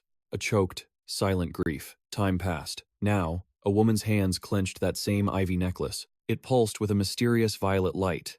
It was Naomi, now grown, her resolve hardened. The ivy necklace flared with a brilliant emerald light. Naomi was enveloped by it, lifted into the air, and then she vanished. Elsewhere, a young man with golden hair witnessed her disappearance with suspicion. Suddenly, Naomi appeared right behind him. The blond man's eyes shot open in shock. He recognized it instantly. The ivy necklace. He was on guard, knowing the power she wielded. He quickly formed a plan, knowing she would use her mana to disrupt his own spells. She could tear him to pieces or banish him to some unknown void. Either way meant death. But on his hands, an array of uniquely shaped rings began to glow as one. The ring's power flared, letting him evade the fatal blow as lightning split the sky. He would sacrifice even his ring of love without hesitation. He laughed, launching his own counter-assault. Their powers clashed like a chain of furious lightning. For a moment, Naomi believed she had won, but the fight wasn't over. The blonde man's staff pinned her down, leaving her completely paralyzed. Nami plunged toward an abyss. She had been far too careless. Her body fell, accelerating fast. 10 seconds passed, yet the paralysis held. How could Zad possess such incredible power? Zad's strength felt overwhelming, twice, even 3 times that of a normal person. His magic seemed limitless, like an ancient dragon's spell. As death loomed, despair consumed Nami. Tears streamed down her face, her eyes filled with sorrow. Then, Zad appeared, catching her mid-air. He told Nami he wanted to talk. She was stunned by his sudden offer. Zad's hands worked like magic, dispelling some of the paralyzing energy. He explained that he wasn't unreasonable. He joked about taking her back, making Nami blush with shyness. They walked together under the rain. A streak of blue lightning suddenly flashed. Elsewhere, a fire crackled warmly as they found comfort. But Nami eyed Zad with sarcastic suspicion. Nami watched Zad, her body shivering from the intense, biting cold. Their conversation grew surprisingly close. Zad laughed, speaking cheerfully with Nami. Zad spoke of his passionate dreams and desires, while Nami wished for everyone's happiness. Her face was dazed by his wild ideas, but her teasing didn't discourage Zad at all. He was determined to succeed, without revealing his own secret path to Nami. Nami was intrigued by his uniqueness. Zad vowed he was better than the king she currently served. His laughter left Nami helplessly angry. All she could do was sigh in frustration. Zad revealed the king's true evil nature, warning that she would one day be betrayed. The revelation left Nami utterly speechless. Her hands clenched into tight fists, a silent, firm decision being made. Julian and the fourth prince looked deep in thought. The scene shifts to a blazing campfire. Zad confessed he saw Nami as a victim, a target of inhumane and senseless discrimination. She knew she was heading down a dark path. So, Nami made a request to Zad. She wanted to betray her wicked king, but not at the cost of innocent lives. Worry and suspense filled her expression. Her determination gave Zad a newfound drive. He would bring a better world to the people. An unbreakable will shone brightly in Zad's eyes. Nami dreamed of a world ruled by the people, a truly civilized society. But words weren't enough. She had to prove her own value. Suddenly, a figure appeared, revealing Nami possessed level 7 destructive magic. But that was just a mage's potential. Zad understood Nami's true meaning, and she smiled, believing he could succeed. However, Zad foresaw a grim future. Their enemy's massive army would surely crush them. Zad warned her not to underestimate the kingdom. In response, Nami challenged him to win. Nami provoked him further. If you betray someone, you must trust another completely. Was she talking about Zad? She stepped closer, vowing to never open her heart again to anyone else. Zad's swift reply to her barrage of questions left Nami stunned, but it only raised more questions. Believing Nami was convinced, Zad stepped out of the cave. Lost in thought, she then heard it. The sounds of retreat echoing in the mountains. The fierce clash of battle erupted. Majestic soldiers in iron armor pursued the Gravia army. Knight Bonuso, vice commander of the Kansan army, charged forward on his warhorse. He roared out the command. Wipe them out. Let absolutely no one escape. His soldiers faltered. The enemy was too numerous and far too powerful. They had no choice but to fall back. Lord Kansan's army had successfully driven the enemy soldiers into Piton Valley. But Lord Kansan's forces were overconfident. They never anticipated the enemy's hidden strategy. Piton Valley was the perfect trap, forcing the enemy into a defensive and hopeless corner. Once defeated, their kingdom would be left leaderless, a prize ripe for the taking. Here, the battle still raged on. They anticipated an ambush as enemy cavalry closed in. They targeted the enemy's weakest soldiers. Their war cries were filled with fierce determination. They fought to reclaim territory lost to the enemy. The Kansan soldiers charged into the fray. From Gravia, purple magic erupted, blasting the Kansan soldiers away. Could it be level 5 telepathic magic? The purple energy confused the soldiers, trapping them in a maze. They wrestled with impossible riddles. In the chaos, a portal tore open. The purple void looked mystical and deadly, spitting out sparks of fire. But the soldiers were arrogant, scoffing at the magic flames, certain they could defend against it. One even boasted he could snuff out the spell with a flick of his wrist. With a sudden boom, the blast sent the soldier flying before he could even react. He dismissed the magic as trash. Then the flame shot forward with blinding speed. It slammed right into his face, and he let out a piercing scream of agony. His face was seared away, revealing the charred bone beneath as he fell into the abyss, engulfed in destructive flames. But Jad's shadowy hand shot out, refusing to let him die so easily. Jad gripped the red gauntlets, laughed, and then mercilessly kicked him into the chasm. His charred body vanished into the darkness. Jad's eyes were cold, filled with silent fury. Isabella and the Dreza mages looked up, their faces beaming with radiant smiles. He had defeated the vice commander of the Bonuso kingdom and even brought back a trophy, a pair of brilliant red gauntlets, a truly interesting prize. To achieve this, 10 mages had chanted together, summoning massive purple hands. Jad had rushed to an open clearing. He considered his options, then commanded the attack from above, ordering his troops to advance. 3 days later, within the kingdom's grand and magnificent castle, Jad of Bonuso smiled over his tea, recalling the enemy's overwhelming greed. He remembered how his soldiers were trapped by a rock slide, a cunning enemy strategy. They were like ants in a cruel game, being toyed with for pure sport. To raise morale, they encouraged each other to fight on, believing willpower would bring victory. But their footsteps triggered hidden mines that exploded. The flames left only charred remains. He set down his tea just as their counterattack succeeded. Then, Hazex rushed in with urgent news. The two headed to an event to watch a video Wanda's had prepared. At its mention, Jad seemed shy. He humbly denied his deeds were great, but his expression was filled with pride. For everyone had witnessed the silent sacrifices of their king. Jad and Hazex, they walked to the event filled with happiness.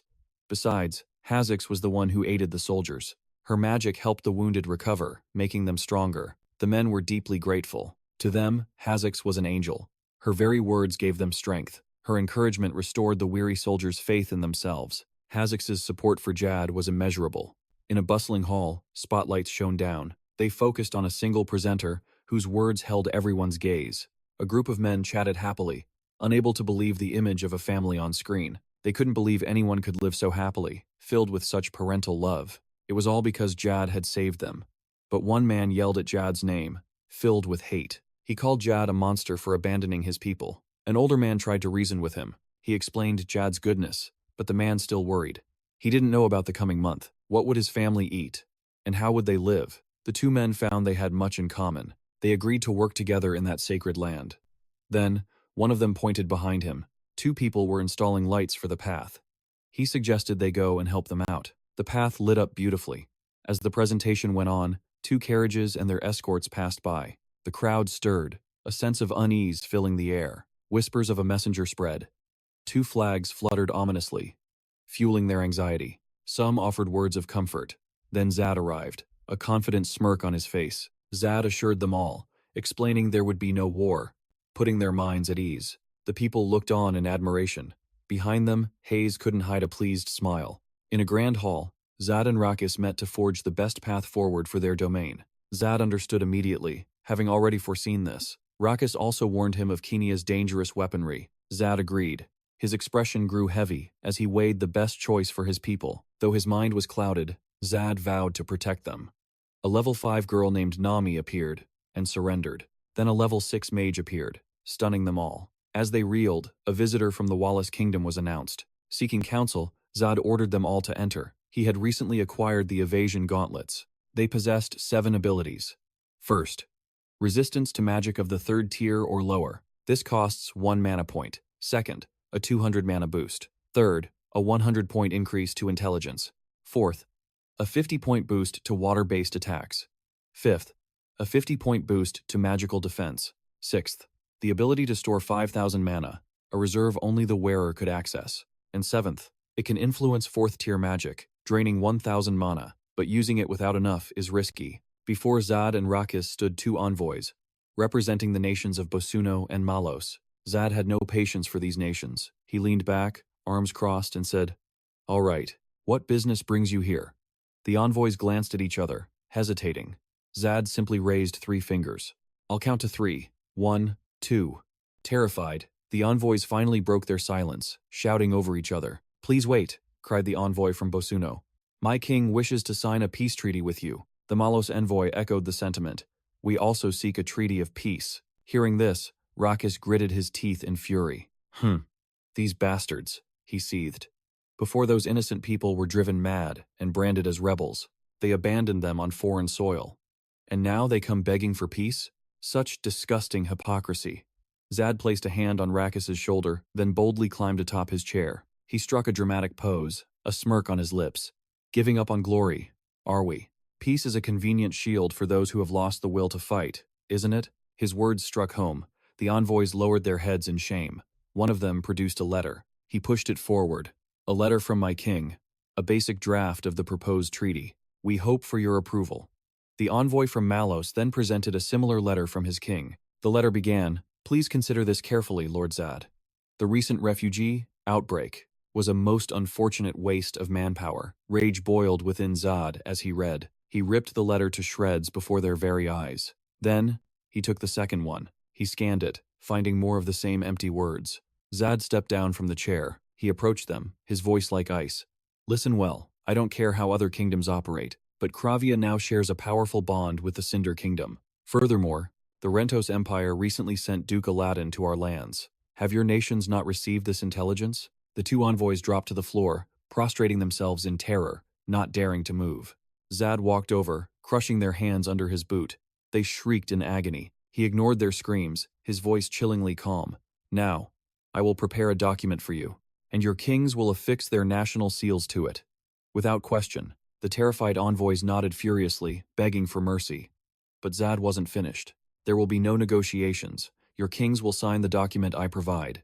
If they refuse, I will consider it a declaration of war." Meanwhile, in the Cinder Kingdom, Mara was interrupted by Prince Israel. He rushed in, asking, "Mara, have you heard? The admirals and their domains have all surrendered to Gravia. They now had the power to field a massive navy, acquiring new warships and docks." Mara replied, "That kingdom is incredibly powerful right now."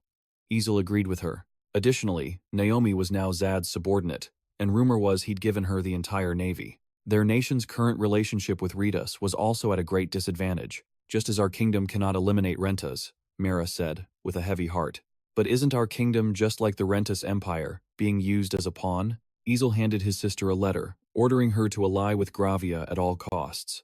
Mara happily accepted. Besides, she hadn't seen Razel in ages. Isel watched as his sister's delegation departed. He smiled, saying, "A new sun will rise in the north, in that once quiet land." In the palace of Bosuno and Malos, the two kings read a letter of demands sent by Z. It listed the seizure of coastal cities, along with other harsh conditions they now faced. The two monarchs had no other choice but to accept the treaty's insane terms. This was because the Rentis Empire and the Cinder Kingdom were watching them closely. With their rear borders monitored by the enemy, they could only sign Zad's despicable treaty. After all, these two kings believed any loss could be recovered by exploiting their own people. On February 14th, 1416 of the Nasu continental calendar, a meeting was underway, but those present had gathered early, summoned by a letter from Sir Oberon. Once assembled, he began. "Welcome, early arrivals. Thank you for heeding my letter and accepting the invitation. And now, for the reason this old man summoned you all early." Ella cut in impatiently. "Oberon, get to the point. Why did you call us here early?" Oberon replied calmly. "You all need to voice your opinions before he appears. I have important matters to summarize." Oberon unrolled a map. "This is the northern Nasu continent. As you can all see, we have a massive terrain advantage. We could even interfere in the rebellion against the Cinder Kingdom. Of course, our current assets are insufficient for developing the Sana region, which is only a wasteland. It has increased our territory's size, and its growth has quickened since it became a fiefdom. Everyone has worked hard, but our population is booming, and naturally, refugee numbers have risen. However, a miracle occurred. The chairman solved the refugee crisis by moving them to the Sana estate, and that is his great achievement. I'm sure you all realize our territory has become too large to be considered a simple estate, and our lands may expand again after the final battle." Oberon paused, pointing to the map. "Our current territory is on a scale that even the Cinder Kingdom cannot possibly compare to." Julian quickly caught on. "Are you saying that we should declare it a kingdom, taking another step as His Majesty's subjects?" Oberon nodded. "Exactly. Duke Ra will ascend the throne as a subject of His Majesty. I think we should seize this opportunity to grow stronger." The room filled with murmurs of agreement, because when Sir Ra arrived, he was like a god. His inventions, like the glowing stones, projectors, ability-awakening potions, a cure for Ranella's disease. The list of his achievements just keeps piling up. Oberon added, "If a man like that doesn't become king, then who else deserves the throne? Look at the vain kings of Bosuno and Malos. Our future king is not like them." At that, the room voiced their unanimous support for Oberon. With their approval, Oberon continued happily. "As his retainers, it would be a shame if we allowed him to declare himself king. That's why I called you early. We will hold the ceremony for him." And so, they discussed the ceremony while waiting for Ra. Meanwhile, Z was traveling with Haz-E. During a break, Z took out a small gift box for Haz-E. "Happy birthday. It's just a small gift. Go on, open it." Haz-E shyly accepted the present. Inside the box was a single chocolate. Haz-E immediately ate it. But inside the chocolate, she discovered a ring. Hayes gasped, "Sir, there's a ring inside." Jad smiled. "I thought it would suit you. It holds a measure of divine power." Hayes was touched, her cheeks flushing. She slipped it on, and a cool surge of magic enveloped her. Her eyes widened. "Wow. I can feel a stream of power flowing through my body." Jad chuckled. "I'm glad you like it. Thank you for always being by my side. Besides Isabel and Chloe, I've spent the least amount of time looking after you. And thank you for taking such good care of Mia and Lena." Hayes blushed. "Thank you, sir. It's just my duty." Taking a deep breath, Hayes asked boldly, "Do you have any feelings for me? The kind between a man and a woman? This is embarrassing. But I want to fall asleep and wake up beside you every morning." Jad was stunned. "Are you proposing to me? Is that what you mean?" Her directness left Hayes mortified. Jad scratched his cheek with an awkward smile. "I'm sorry, Hayes. But right now, I'm married to my territory. Let's just keep things the way they are now. What do you think?" Embarrassed, Hayes quickly agreed, her face beat red. "I love the ring. I'll train even harder to become better." Jad patted her shoulder. "Thank you, Hayes." He'd never once seen her sad or crying. He heard the former Duke would mistreat her during his fits. No one could endure that and remain cheerful. He couldn't understand her demeanor. Jad checked Hayes' status window. Nothing seemed unusual. Her loyalty and morale stats had increased. And there was now an indicator for divine power. Sooner or later, Hayes was bound to earn a divine title. In 2 years, her talent would make her a master. Jad stood up, thanked Hayes again, and said, "I have to get to a meeting now." Back in the meeting room, Jad arrived just as things began. They reviewed a document on tributes and how to handle them. Jad asked, "Any opinions?" The room was silent. No one had objections. They moved on to other topics. Just as Jad was about to conclude the meeting, Oberon spoke up. "Chairman, I have something to say." "What is it, Oberon?" Jad asked. "Please, speak freely." Before the meeting, the others and I discussed a matter of great importance, and so, I would like to make a formal request. I ask for the chairman's full attention. Jad nervously scratched his face. Why did the mood suddenly get so tense? Is everyone dissatisfied? But only silence answered him. Oberon bowed formally. "To our chairman, to his loyal vassals, and to the people of the great territory of Gravia, you are a magnificent duke. We ask that you now take up the mantle of king." The others rose, shouting in unison, "Please ascend the throne and begin a new era. We wish to call you our king. Please accept this petition." Jad was deeply moved. He had always wanted to be a king. For a high-level player, it was a special honor. Though many players had become kings or emperors, none had ever been so revered by the people and their vassals. Besides, becoming a target wasn't necessarily a bad thing for him. After weighing the pros and cons, Jad finally spoke, his voice calm amidst their urging. "Considering what must be done, becoming king isn't strictly necessary. But despite the disadvantages, as king, I could grant benefits to those I cherish, and those who cherish me. Though I may feel unworthy of the title, I will do everything in my power to be a good king. I will not let any of you down." At his words, they roared as one, "Long live the king." The cry echoed through the palace, a testament to their will. At that moment, Jad received a golden title, "Long live the king." It was the first time he'd seen a title forged in brilliant gold. A few days later, Mara arrived in the Gravia territory. Mara knocked on his door with a smile. "Long time no see, my dear chairman." Jad politely rose and offered her a seat. "Thank you for coming all this way." Mara produced a letter from her brother. "I'm here to deliver this to you. This top-secret letter carries the absolute sincerity of my king, a gift from his heart." Jad chuckled. "A handwritten letter? How touching. Thank you for traveling so far to deliver this. May I read it now?" Jad asked. Maria nodded. He broke the seal and began to read. Maria watched Jad's face for any reaction, but his expression remained a mask of total silence. He focused intently on Israel's message. Jad held the parchment Maria brought with visible, growing excitement. "Surely he doesn't want to marry me, does he?" The contents of Israel's letter read as follows. "Let's get straight to business. Regarding your new territory and your ascension as a true king, I believe that tiny patch of land no longer matches your incredible, newfound worth as a ruler. You are now a king, not a duke, which finally allows us to forge essential ties." Israel felt embarrassed. Still, he had to tell Jad. Their kingdoms were unstable, with the Rentos Empire looming south. "The kingdoms of Banuso and Malos to the west remain our sworn and dangerous enemies," Israel wrote. Israel hoped their realms could unite with Jad's new nation to maintain a fragile balance of peace. They would fight the heretical kingdoms together. Israel's underlying message was clear, a call for a strategic alliance. They must stand against the forces of darkness. Rather than a royal decree, this was a plea for aid. "As a friend, please weigh my sincere words carefully, and do not misunderstand my true intent. Signed, King Israel of Cinder." Jad finished the letter, left completely stunned by its profound honesty. For the sake of his people, Israel had cast aside every shred of his royal pride. It seemed that choosing Israel to wear the crown was one of the best moves Jad ever made. Noticing him set the letter down, Maria spoke softly. "We are truly grateful for your support, Duke. After hearing rumors of the Rentos Empire's movements, we have heavily reinforced our southern borders." Jad wondered about the chaos there.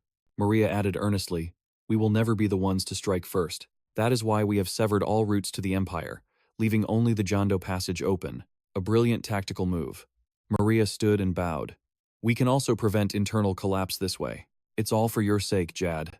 Flustered, he told her such formality wasn't needed. He hoped Cinder and his own land would remain eternal allies. He truly, deeply desired that bond to last forever. Maria smiled, certain that Israel would be overjoyed to hear Jad's warm and welcoming response. Jad, caught in the flush of friendship, promised to write his reply before Maria's departure. But Maria hesitated, unsure if her next update would help.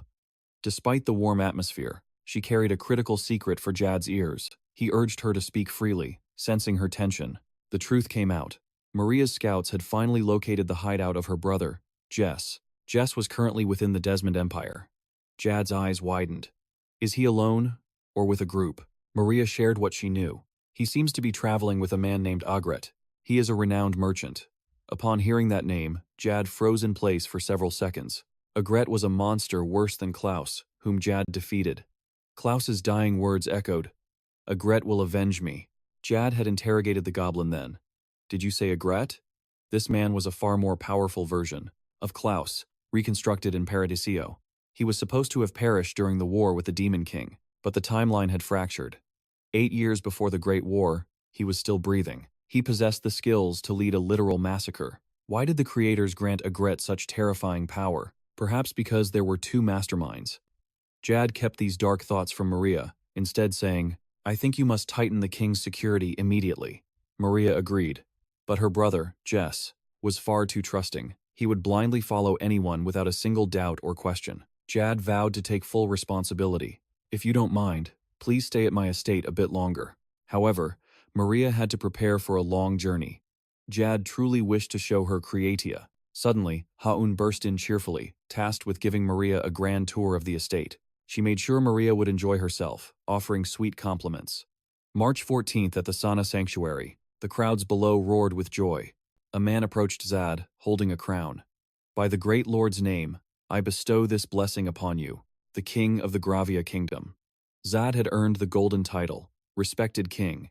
Even the god Assos showed his admiration. As a supreme being, his coronation concluded peacefully. He was eager to enjoy the congratulatory gifts and privileges meant only for him. At Zad's ceremony, men from the Malos and Bonuso kingdoms arrived, sending even a low-level servant. That servant even tried to incite a riot among the neighboring kingdoms. Phaper and Athenia also sent their troops to lend aid. The Rentis Empire sent a delegation. The most notable arrival, however, was Duke Galadin's 7 retainers, who came as their own delegation. And just like that, the festival continued. As night fell, Zad found himself speaking with the Pope. He couldn't believe the person before him was 80 years old. No one would ever guess it by her appearance. The Pope was aware of this. Your Majesty, in your eyes, how old do you think I am? Zad chose his words carefully. Honestly, it's hard to believe you're a day over 15. She offered a warm smile. Perhaps I have been blessed by God. They say the Shadow Church used a boy's charm, which greatly increased my lifespan. Zad wondered. Is your health still stable? She assured him the only abnormality was her age. Her body remained that of a 20-year-old. Everything was perfect. The Pope was overjoyed, thanking Zad for helping her reach the Holy Land and find its sacred relics. She then extended a hand toward Zad. He didn't quite understand her intention, but reached out and took her hand. Zad could feel an immense, divine power flowing from her fingertips, yet he couldn't view the Pope's statistics. This meant the power gap between Zad and the Pope was truly staggering. She spoke, Your Majesty, I can see your holiness. The burden of a king is immense. Do you not feel weary? Zad understood perfectly. He knew his responsibilities were heavy and would only grow. The Pope could perceive the glorious light emanating from him more clearly than anyone else. He was rapidly advancing on his path of glory. She said, This body is but a vessel for a priest who has spent a lifetime admiring a respectable king. The power I offer may not be much, but I still wish to share even a fraction of my strength with you. I know you will use my gift for the good of this nation. Excellent. The Pope then gripped Zad's hand tightly. A brilliant light enveloped his entire body. His divine power stat rose by 125 after receiving the Pope's blessing. He had obtained a special magic. Zad couldn't believe it, a unique spell never before seen in the world of Paradiso. The Pope and Zad bowed their farewells. The next morning, 2 strange men were seen. It was Zad and Laki, completely disguised. Zad had long, blonde hair and glasses, while Laki wore a scarf over his face. He asked, Your Highness, is it truly all right for me to enter the dungeon with you? Zad stated, If you wish to command the kingdom's army, you must have the strength to back it up. Frankly, your skills are lacking. Laki was deeply ashamed, but Zad had no intention of merely criticizing him. He said this because he already had a method to improve Laki's skills. They walked the streets completely unnoticed, thanks to Chloe's unique disguise talent. Zad told him to change his form of address, so Laki started calling him Master. Being called Master was just a faint memory from before Zad's rebirth. Laki learned the dungeon they were headed to was called the Deadlands. Zad and Laki arrived at the dungeon. Seeing a guard there, Zad began to put on an act. Looks like you have a difficult job. He held out a shimmering coin. Consider this a bonus for watching over this dungeon. The old man happily accepted the coin. Thank you. Young hunters like you are always so generous, but there was a catch. Zad said, if it's no trouble, I'd like to use this area for a moment before entering. The old man cheerfully agreed. Did you get dirty on the way here? It turned out there was a massive pile of trash nearby. The old man decided to go clear it. With no one else in the dungeon, they could enter at their leisure, only needing to write their names on the entry list. Suddenly, Zad knelt down, pushing a purple stone into the ground. Let's increase this dungeon's power a bit. There's nothing to worry about. He had prepared for everything. Zad used a branch to draw a sigil on the ground for a heresy target summoning, a spell that could call upon an evil god's energy. I have granted the protection of the Shadow Queen within this dungeon. This artifact repels all monsters from rival factions. Jian learned this from the Paradiso experiment, gaining world slash from that very circle. Hazy smoke twisted into a demonic visage. As they entered the dungeon, Jian spoke to Lucky. Just show me the technique you used against those demonic beasts before. I will handle the rest. Lucky's understood and obeyed. A spatial gate appeared, and they both entered. The gate was blue, but turned crimson the moment they stepped through. They had reached the two-person limit. Now, no one could enter from the outside. Jian spotted a toxic herb. His interest suddenly piqued. Lucky's wondered if it was truly poisonous. It had a pink hue and a sweet aroma. He thought it was a fine herb for bread or pasta on a warm spring day. A common mistake for a first-timer. These herbs were lethal, causing death in 5 minutes. It was a deadly poison, as this world had no known antidote for it. Jian snapped off a branch and tossed it in his mouth, to Lucky's absolute horror. Jian chewed with relish. A tingle on his tongue vanished the moment he swallowed it down. He felt his esophagus begin to swell. Lucky's grabbed him, trying to pry it from his throat. Jian insisted he was fine, that it was nothing. Lucky panicked, ignoring his words. Jian, now in agony, told Lucky's to stay back. He just needed 4 minutes and 30 seconds. There was nothing he could do but obey his majesty. 4 minutes passed, Jian retching violently. His stomach churned. Jian then let out a horrifying scream. I can't take it anymore. Activate special detoxification skill. 6th choice in the Devil's Game Ring. Special detoxification is now active. System notifications appeared. You have acquired the Heavenly Poison Body, granting immunity to all poisons. Under this title, defense skills and magic are increased by 100 points. Jian secretly rejoiced. At least I won't die from poison in this life. Risking his life for the Heavenly Poison Body was a great success. Lucky was still deeply worried. If you have a plan, Your Majesty, please tell me before you act. Jian was stunned. It had been a long time since a subordinate had gotten angry with him. A wide grin appeared. From now on, I won't surprise you like that, Lucky. So please, forgive me. Lucky spoke formally. I dare not ask for an apology from Your Majesty. Jian recalled the experience. Still, that poison almost did me in. I'm sorry again. Lucky felt his heart finally settle. Now, they would begin the dungeon raid in earnest. Jian clapped his hands. Sir Lucky, truly magnificent. 2 years ago your sword skills were good, but now you can even command a bit of magic. Lucky replied humbly. You praise me too highly, Your Majesty. Jian held up a purple stone. So what about clearing them out alone? Since this dungeon was reinforced, the monsters here are 2 or 3 times stronger than before. Lucky replied, It is not that much, sir. With the magic boost from the king, it will not be difficult. Jian pulled off a glove with his teeth. Are you so sure you can handle that? This power boost from your king? Lucky placed a hand on his chest. To be honest, it would be quite difficult, without that power boost. But as long as the king is by my side, I can achieve 3 times my previous strength. Jian smiled. Not to mention the Dolahan and other monsters with terrifying endurance. Observing your technique, it seems you haven't missed a single day of training, Lucky replied. Well, aside from eating, sleeping, and other matters, I have focused solely on training, Your Majesty. Other matters, huh? Jian told Lucky's to rest a moment, then checked the system information. World slash 5,082 out of 10,000.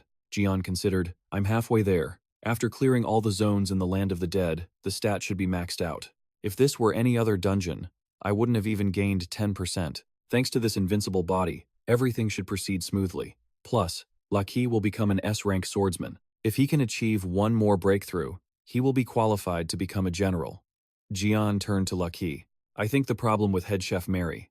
Before he could finish, a horde of monsters swarmed in, led by a massive beast. Jian's face twisted in annoyance. I've had enough of this.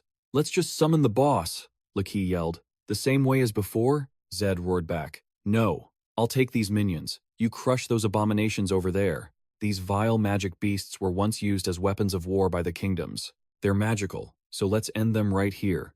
Zed unleashed a blinding golden blast, sending them flying. He sent them straight to the afterlife. Zed laughed, completely thrilled. You'll all be pawns to perfect my world-slaying slash. He relentlessly struck the massive beast, never missing his mark. He slashed while thinking, Lacus must have barely survived his encounter with that foul creature. After a fierce battle, the monsters were completely annihilated. System: world-slaying slash, 9,999 out of 10,000. Zed laughed like a madman. This is all I ever wanted. Now, I can finally complete the world-slaying slash, if I can just kill the boss. The system announced a shocking update. After reaching level 150, you can unlock the 4th skill of the Abyssal Eye. Zed looked at Lacus, seeing his stats. Health, 100%. Mana, 50%. Holy power, 0%. He was ecstatic. This is incredible. If I can master this skill, I can instantly take out weaker foes on the battlefield. Lacus raised his sword. The sheer number of monsters I've killed. Today and yesterday. I can't believe it was me. I can feel the power just by looking at this blade. Zed smiled at Lacus. You see?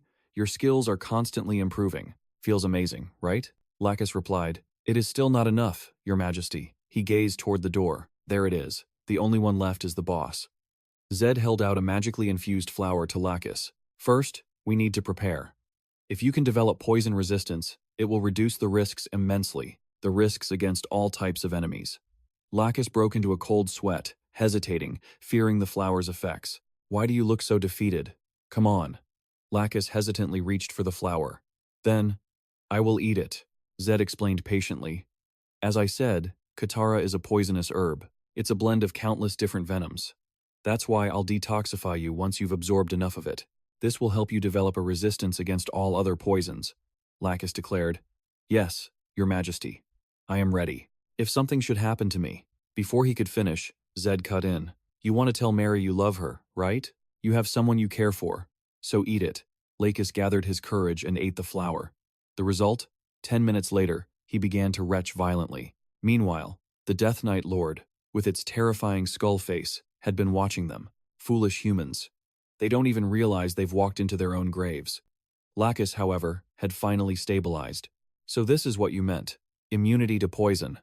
Your Majesty, you are truly incredible. Even after inhaling all this toxic gas, I feel completely fine. Hearing this, the Death Knight Lord was in disbelief. After inhaling my poison, not just the gas, but my venomous plague attacks, both of these humans are completely immune to all of it.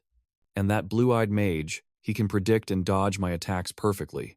I can't land a single blow. Enough toying with them. It's time for the kill. The game ends now.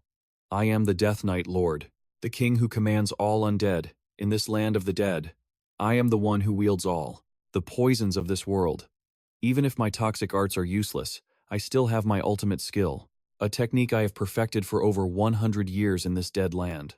This guy's early boasting means he's definitely going down. He strode before them, raising his massive blade as a dense, dark aura swirled around it. It shot straight towards Zed. He quickly conjured a magical barrier to block it. The Death Knight was utterly stunned. Impossible. How could he block that? Even those humans who call themselves masters, even the so-called Archmage of Earth fell to this very blade. Who in the world is this man? Surprise, old man. That bastard is the main character. His blade is the Sword of Carnage, a magic sword combining physical and magical power. It shatters defenses by neutralizing them completely. Even physical shields are broken before it. The sheer force of this sword is like the weight of a colossal dragon. Simply put, anyone struck by this blade faces certain death. The knight stood frozen, his mind a complete blank. Zed roared with laughter. Was that supposed to be an attack? That wouldn't even stop a stray dog. His taunts were brutal. Zed conjured currents of energy before him as the Death Knight watched, motionless. It appeared to be a simple wall of wind. He charged, but Zard's barrier violently threw him back. The Death Knight was stunned. This level of magic was beyond human. However, the spell lacked fundamental properties. It was the unusual magic of a spirit. How could a human possess spirit magic, unless taught by a spirit firsthand? No amount of raw talent could ever awaken that power. He glanced at Lacus, thinking, this one loves his inner monologues, the human with the sword. He's been targeting my openings from the start. He must be the other one's companion. I can sense a flicker of fear in his eyes. Unlike the one using charms to hide his fear, this swordsman is the better target. Let me show you a little surprise. The Death Knight swung his longsword toward Lacus. Zard immediately refocused on him. A smirk grew on Zard's face. I thought he was a master strategist, but now I see. His only real trick is a bit of spirit art learned from the Wind Spirit King. His brief confusion gave everything away. Annoying humans, I will slaughter you all. He could see 1 second into the future. He saw a vision of Lacus and Zard terrified, with Lacus cut in two, spewing blood. Then, a long chain suddenly shot out. It knocked the sword from the Death Knight's grasp. Lacus approached and picked it up, staring at it. Zard sneered from above. Your attack and its weakness. I knew it all. You ignored the most powerful enemy, and tried to eliminate the weakest. A classic strategy. A dark, gloomy aura filled the area. Zard spoke. He's lost his will to fight without his sword. Sir Lacus, proceed with Phase 2. Zard clenched his ring-covered fist. Come forth, Thanax. Light erupted from the ring as Thanax appeared. Lacus roared as if set ablaze. A thick, dark aura exploded around him. Zard was briefly surprised, but then he smiled. Lacus was now manipulating him. He now understood his enemy's fear. He was in a perfect state of awakening, able to enhance his physical abilities to their absolute maximum. Thanax, bind that bastard. Thanax obeyed, something glowing in the center of its head. It shot a sealing spell at the Death Knight, making him unable to resist. Lacus dashed toward the Death Knight and slashed. He dissolved into smoke, only to reform. Lacus's eyes widened. Shocked that it had no effect, Lacus flew into a frenzy, slashing relentlessly. Finally, the blade stopped at his neck. A blue magic began forming in Zard's palm. Zard spun it like a fan blade. It flew into the air, radiating powerful magic. Target has been acquired. He glanced toward Lacus, then pushed his palm down, directing the magic orb toward the Death Knight.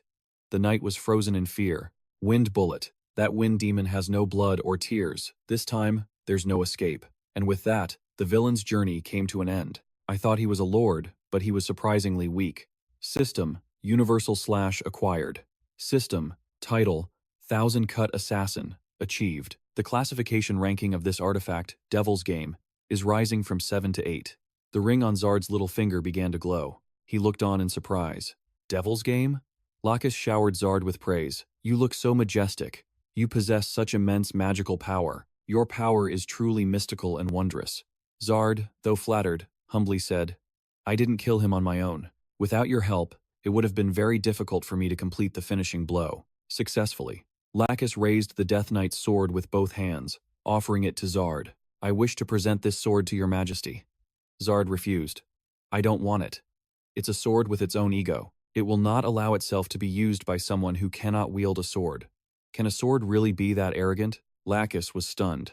What? You're saying it has its own will? Zard replied. This sword has its own personality, so it's not easy to make it obey your commands. Lacus was still speechless. How do you know about this? Zard replied. Of course I know. I was the one who gifted this very sword to the Duke.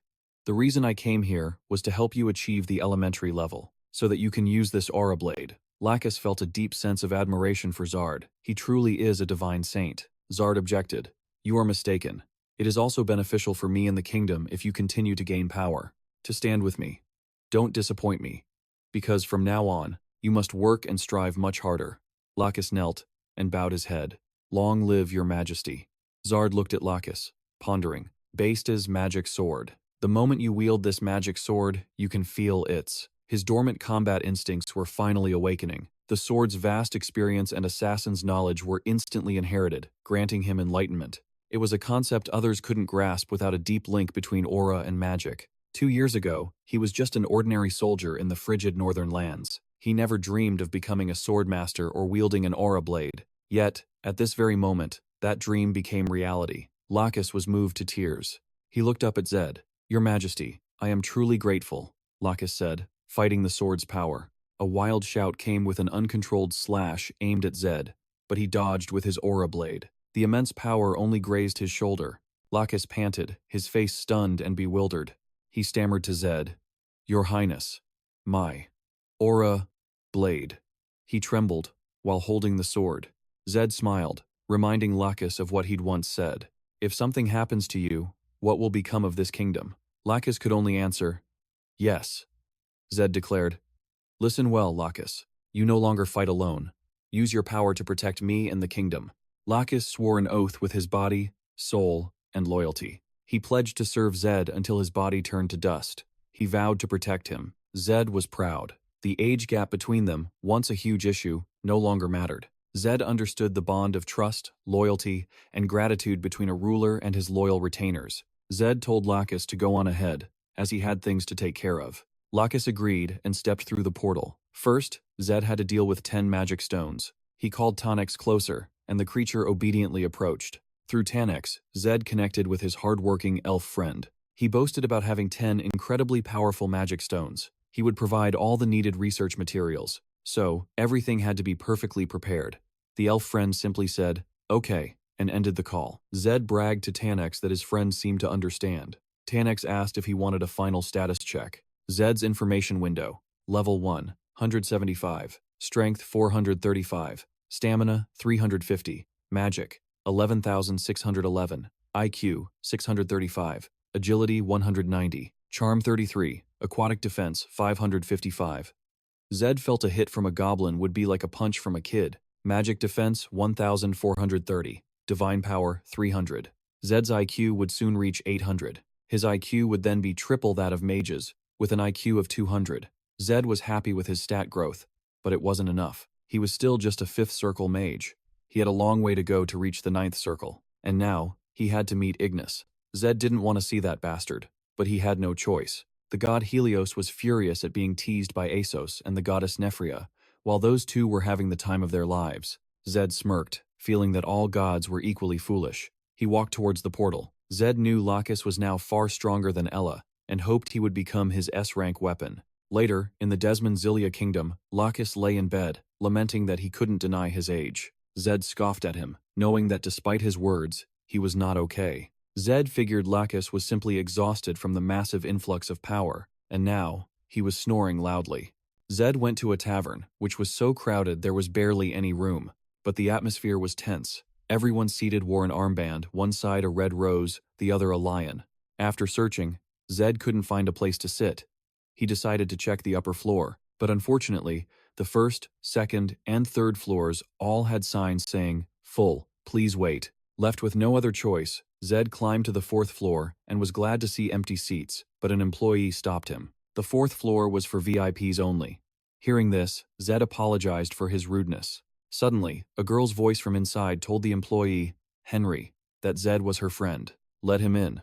Or do you need to hear the password first? The employee, Henry, fearfully stepped aside, clearing a path for Zed and repeatedly apologizing for his ignorance. The man added that a table was ready for him, but Jad wondered who would call him her friend. Other than Rakis, he didn't have any other friends. Then Jad realized it was the Red Queen who had spoken. He feared she might recognize him, but he steeled his nerves. She couldn't possibly see through his disguise. Chloe's camouflage was perfect. There was no way she'd find out. The Red Queen approached and spoke to Jad. Is this your first time here? Seeing no sign of recognition, he calmly replied, yes. The Red Queen told Jad to follow her, insisting she had no hidden agenda, simply wanting to share a drink. Jad refused. The Red Queen pressed him again, asking why he would turn her down. She felt there was nothing else to do on this 4th floor, but she didn't force him, ordering her men to leave. Yet, he was stunned when she changed her escorts. He was even more shocked when he saw her 2 new guards clearly. It was the Lyrion. Jad had seen the Red Queen's old escorts before, at a bar in the Cinderella Kingdom. In his assessment, that group was easy prey. But today was entirely different. The 2 men were called Rio Black and Fetist Lyrion, a dragon with 2 faces. What a bizarre title, just like the one he used to have. They were called the Lyrion simply because they were always together, wielding magic swords. Dragons were engraved upon them. The magic swords on their backs radiated an intense energy, seeming difficult to wield. Even with 2 hands, a golden dragon was emblazoned on each, so unique they were impossible to miss. Jad wondered if the Red Queen knew they were escorts for the future Empress of the Desmond Empire, Natalie. If not, he suspected she might be Princess Natalie of the Desmond Empire herself. Besides, 2 high-level warriors were now accompanying her. Noticing Jad wasn't following, the Red Queen turned back. "What are you thinking about?" she asked. "Hurry up." Inside, the Red Queen and her men took a separate table, while Jad sat at another. Still, his eyes remained fixed on her. He saw her whisper to her escort, who then stood up. Jad guessed the Red Queen must have ordered her escorts to keep their distance from her. Now, she was alone at her table. Their eyes met across the room. Jad recalled the first time she stared at him in the bar, though perhaps she had restrained herself then. Her demeanor back then was vicious and tomboyish.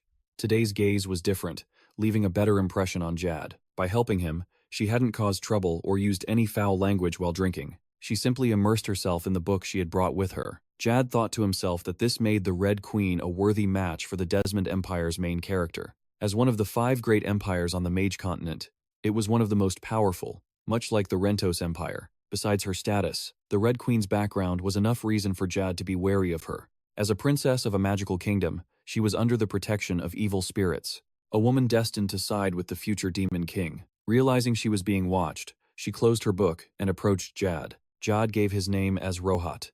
The Red Queen found the name unfamiliar. She asked, "Is it really your first time here?" He confirmed it, thinking she was trying to guess his identity just from his name. The Red Queen asked Jad if he had ever raided any dungeons, but a commotion from downstairs cut him off.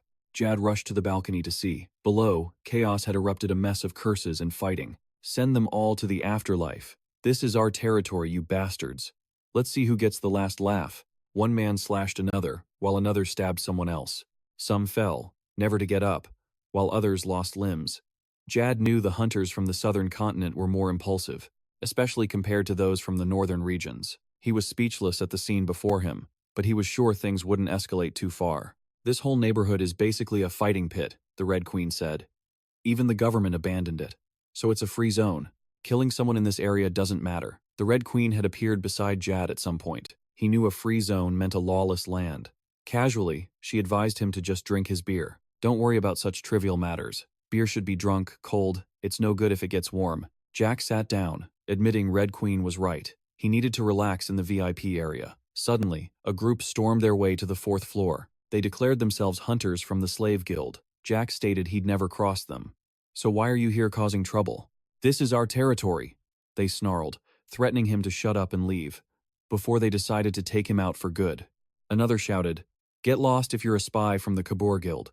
But Jack simply remained silent, slowly looking up. Red Queen's laughter echoed. Jack wondered what she found so funny. She then turned to the hunters from the Slave Guild. "Did you even pay the entrance fee?" she asked. "Since when does the VIP room welcome beggars like you?" Her words enraged the simple-minded thugs. "What did you say?" The bald-headed leader was absolutely furious. Jack silently observed the scene. In his estimation, the bald man was on the same level as Rakas. The rest of them, however, were far weaker. He felt that clashing with these low-level gangsters wasn't worth the effort. It was a waste of his energy. Jack said he had no interest in arguing, telling the brute to look for his spy elsewhere. All he wanted was some peace and quiet to finish his drink. The bald man's face twisted into a sneer. He looked down on Jack and let out a sarcastic taunt. "Look at this punk, still wet behind the ears, trying to act tough for the pretty lady next to you, huh?" Red Queen silently watched from the side. The simple-minded leader was smug, gloating with pleasure, wasn't he? "Now then." He raised his blade to strike. "Let's see if you keep that attitude after a taste of my steel." The bald leader lunged forward with glee, but Jack just watched him with ice-cold eyes. His cronies roared with laughter. The moment he thought victory was, something unexpected happened, a sight that struck terror into the hearts of his men. Red Queen, however, simply smiled.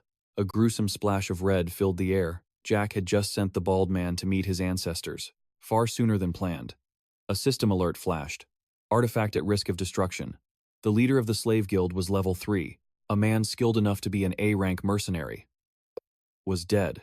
His guild members could only stare in utter disbelief. Red Queen found herself intrigued by Jack, now using the alias Rohat. She sensed he was at least a 5th-class magician. His reaction was instantaneous teleportation. The dead leader's men were paralyzed with fear. They didn't dare make a move. Red Queen quietly advised them to tuck their tails between their legs and disappear, or all of you will meet the same fate. But her warning was lost on the muscle-bound thugs. Their brains were clearly the size of grapes. The entire group drew their blades, vowing to send Jack to an early grave. Thinking he was alone, they charged. Red Queen sighed, exasperated by the pathetic and arrogant display from such a weak group. The horde of brainless, hulking figures charged straight for Jack, but instead of fear, he found it laughable. A wind banner magic circle materialized, shielding both him and Red Queen. One of them taunted, "You can't do anything with that shield." He stepped inside, swinging his sword to shatter the barrier. But, unfortunately for him, the shield didn't even have a scratch. In fact, with a single wave from Jack's hand, the barrier began to constrict, crushing them into a corner. Even then, the Slave Guild members kept running their mouths. "It's definitely just a weak barrier," they yelled. "It just looked a little big, that's all." Jack figured, why bother dealing with them one by one? A single, decisive blow would be far more efficient. A tiny flame ignited at the tip of Jack's finger, transcendent double firewall. The spell was unleashed upon the Slave Guild hunters. Flames instantly engulfed them all. Piercing screams filled the air, followed by faint cries for help. Red Queen watched it all, realizing he was truly powerful. She knew this was no ordinary firewall. He was strong enough to completely melt and kill his opponents with just a wall of fire. Jack spoke calmly. "We're not done yet." With a snap of his fingers, a fiery explosion erupted, finishing the job. Jack had warned them to leave him in peace. The annihilation was complete. Red Queen knew they were all A-rank mercenaries. And yet, Jack had defeated them all, with such ease. She couldn't help but wonder, what is someone with such monstrous power doing in a place like this? Nato wondered, frowning to himself. There were plenty of talented hunters out there, but every one of them had a limit. That firewall he just created. It was like the melting magic of an 8th-class sorcerer. He had maximized his fire magic, turning it into something like hellfire itself. That power, it could melt the world. He's definitely a catastrophe-class mage. Suddenly, a sharp voice shattered Nato's deep train of thought. "Are you all right?" Loha scanned the area. "The flames are getting thick." Natot stepped forward, surprised. "Wait, this side remains completely untouched. Only the entrance is scorched." Loha sighed. "I never wanted this chaos, but they were relentless." Natot cut in. "Remember, this is autonomous territory. I told you how it works here." Loha nodded.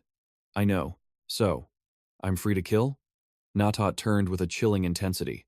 "Exactly." Below, the inferno raged. Thick smoke rose as desperate coughing echoed through the halls. Loha stood in grim silence.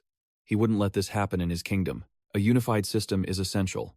He watched the savage brawling below. Witnessing the carnage, Loha's resolve hardened. A formal organization was now mandatory. This tragedy was a lesson. He had to ensure his future's safety. Hunters must become warriors. Soldiers ready to defend the crown at all costs. They would be bound by contracts, serving as the realm's elite mercenaries. Hunters are vital assets. Wasting their lives in petty brawls is pathetic, especially in a hub like Gravia. Suddenly, a cheerful voice rang out. "Your beers are here." Loha looked up, startled by the waiter's arrival. A smiling man approached with 2 glasses, acting as if nothing was wrong. Bodies littered the entrance, yet he was unfazed. "Is death just routine here?" Loha took his glass. "After this drink, I'm heading out. Business awaits." He had gathered enough intel. This short stay had been incredibly productive. Now, he had to return home and trigger the next phase. Loha took a deep draught. Outside, the violent clamor grew even louder. Setting the glass down, he smirked. The atmosphere is finally cooling off. Everything is settled. Loha turned, eyes gleaming. "Time to collect my spoils." He glanced at Natot. The dead are gone, but their loot remains. There's no reason to. A thunderous crash suddenly cut him off. They rushed to the balcony. A towering figure stepped through the debris. A rose emblem marked his shoulder. "The Guildmaster," the crowd gasped. The violent thugs instantly dropped to their knees, trembling before him. With long red hair flowing, he glared. The room fell deathly silent. They scrambled to clear a path. He scanned the bloody mess coldly. Loha's heart skipped a beat. He knew that man. Berat Mukasik, the Demon King's general. The butcher who annihilated the Zedius Church. He built death camps just to satisfy his twisted, bloodthirsty cravings. A 99% mortality rate. He was a monster in human skin. In the original story, he slaughtered millions. A true harbinger of doom. Loha's eyes narrowed.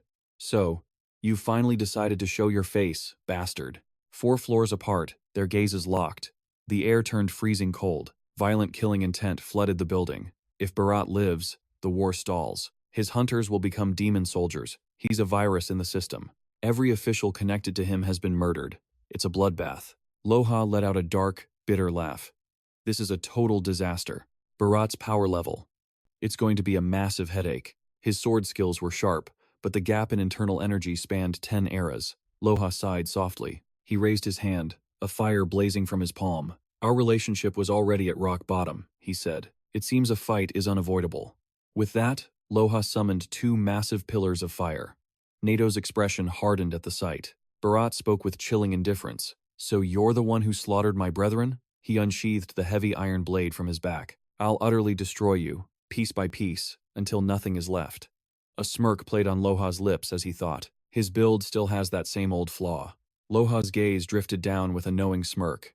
This fool's lower body is incredibly weak. In other words, he's at a disadvantage in a drawn-out fight. However, Bharat had bulked up his upper body to compensate for that very weakness. Not only that, every single one of his sword strikes was a killing blow. His weakness was minimized, while his strength was pushed to the absolute limit. That's how Bharat became the Slava Guild master. It was his fighting style, where every strike could be the last. And he could use the slashing blade skill to boot. The man was practically invincible. Loha grinned. Well, this is a little amusing, but I just need to focus on his weakness. Loha yelled down to the floor below. I'm definitely going to kill you. Bharat roared in fury. I'll make the first move. Seeing him prepare to charge, Loha thought, if I can just solve this problem today, my future plans will proceed much more smoothly. But what if I fail? The onlookers watched the scene unfold. They couldn't help but show their concern. Loha, however, brushed aside the thought of failure. Well, if I die, it's over. I won't get another chance. Just then, Bharat charged forward. He neared the floor where Loha stood, their piercing gazes locking. But I have absolutely no intention of dying here, because I already have a plan for this. At that thought, the flames in his hands roared to life. Nato watched them clash, his face etched with worry. Standing a short distance away, Nato thought to himself, I've witnessed countless battles in my time. Images of past fights flashed through Nato's mind. Fierce clashes on the underworld's battlefields, and wars even more horrific than hell itself. But I've never seen a fight quite like this one. Bharat roared furiously. You damn bastard! Why do you keep targeting my lower half like a goddamn coward? Hearing this, Loha simply smiled. A purple magic circle materialized. Magic missile. Bolts of blue lightning erupted, spreading out in an instant. They shot toward Bharat, constricting around him. The attack landed, restraining him. He struggled, letting out a low growl. Suddenly, Bharat coughed up a mouthful of blood. He then growled. This clearly isn't a fistfight. It's a battle between a swordsman and a mage. Wiping the blood from his lips, he spat with disdain. You're certainly persistent, I'll give you that. Loha remained silent, quietly gazing at his glowing palm, and began to weave another bright blue magic circle. Haste and strength. Witnessing this speed, Bharat's expression changed. He cried out in alarm. So fast! A smirk touched Loha's lips. Then, his shadow blurred, moving like a flash of lightning. He charged straight at Bharat and attacked. A piercing scream echoed moments later. The others, however, didn't seem surprised. He's no ordinary man. He's a mage. But his agility is off the charts, another person commented. Plus, he likely predicted all of Bharat's movements, someone else replied. At this rate, this fight will be over in an instant. Get Nato out of here immediately. Back in the fight, dense violet light enveloped them both. It gathered especially around the tip of Bharat's sword. Loha's face was ice cold as he cast another spell. Leap and haste. The amount of magic skyrocketed. The battle between the two grew even more intense. An unlucky bystander was caught in the radiating magic. Arcs of purple lightning seemed drawn to him, striking instantly. He screamed in terror, but collapsed to the floor an instant later. Blood poured endlessly from his wounds. He uttered one final word. Master. Before he died. The terrified onlookers quickly backed away. They scrambled to avoid becoming the next victim. Nato stepped forward, sensing something was wrong. Strange. His mana is far lower than when he fought those 5 hunters earlier. Nato's brow furrowed in thought. This must be a trap. He's deliberately hiding his true magical power. The state of their battle was becoming clear. Bharat was gaining the upper hand, while Loha was on his knees, exhausted from the last attack. Bharat seized the chance, leaping up to deliver the match-ending blow. Watching the fight, Nato suspected the truth. His fighting style was a trick to make Bharat underestimate him. He was luring Bharat in, feeding his opponent's sense of superiority. But as Bharat closed in, Lohat suddenly charged forward, stunning the overconfident warrior. Seeing Lohat's wicked smirk and what he was aiming for, Barath roared in fury. You bastard, what are you? Before he could finish, Lohat just grinned and said, Fifth circle magic, rear shot. Barath scoffed arrogantly. You think that clumsy and shallow magic will work on me? A powerful aura erupted from his body. He swung his blade down at Lohat, bellowing, sword release. Yet Lohat's expression remained ice cold, his gaze steady. A wave of panic washed over Nato as she screamed. Lohat, get out of there, you'll be killed. A fifth circle spell can't possibly defeat Barath. Certain of his victory, a triumphant smirk spread across Barath's face. But just as the sword's aura was about to hit Lohat, another power surged forth to block it. Transcendent rear shot, quadruple cast. A brilliant blue light summoned arrow-like stones as a shield. Barath whispered, You truly are full of surprises. But, what a pity. That fate demands your life here. A massive explosion rocked the entire building. Nato's eyes widened in disbelief. A direct explosion? The two armored soldiers were stunned into silence. A violent cough echoed out. Barath spat a mouthful of blood before collapsing. Lohat stood over him, thinking, It's a legendary tale, but I was ready to use mystic grace if needed. That was the reward he'd received. A divine protection granted by the gods. Staring at his palm, Lohat mused to himself, Whether I use it or not, I always have an overpowered way to guarantee my survival. And because of that, I feel more at ease, ready to attack far more decisively. He said, A normal rear shot would have been stopped by your blade. If your sword had shattered my magic sphere, my head would have been split in two. Covered in Barath's blood, he looked down at the fallen man and said, It's over, Barath. Barath struggled to look up. His eyes were bloodshot with rage as he spat. You coward. Lohat produced a dagger, raised it high, and plunged it into a weak point, ending his opponent's life. Then Lohat repeated his words. Coward? In the end, there is only one result that matters. Either victory or defeat. Does the process really matter at all? Looking at him now, Lohat thought, he must be unconscious. He then stood, grabbing the man's collar and hoisting him up. Activating teleportation, he pulled Barath into the air. The onlookers could only scream helplessly.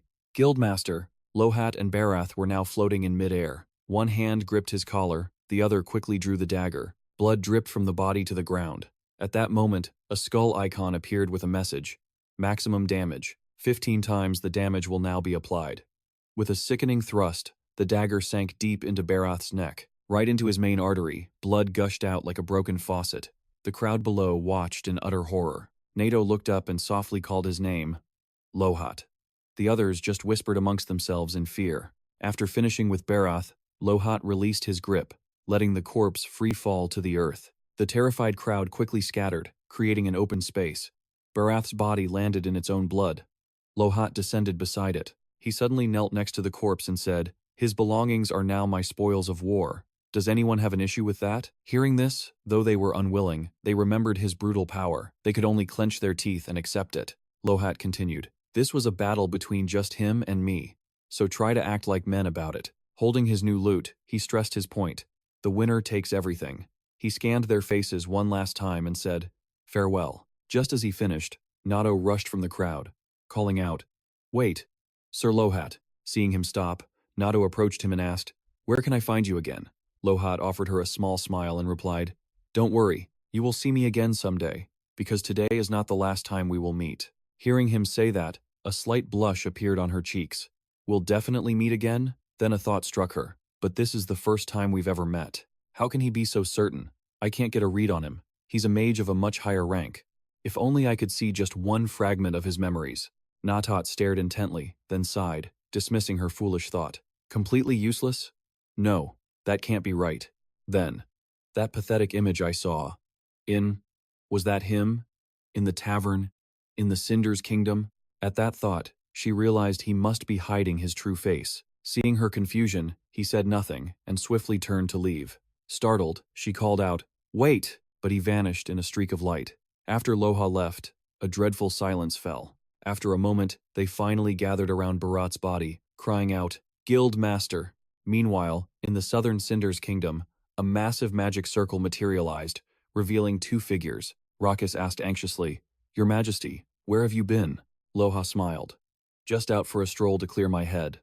Unsuspecting, Rakas replied, Your Majesty's magic is truly a mystery. Hearing this, he replied, What's so special about a mage using magic?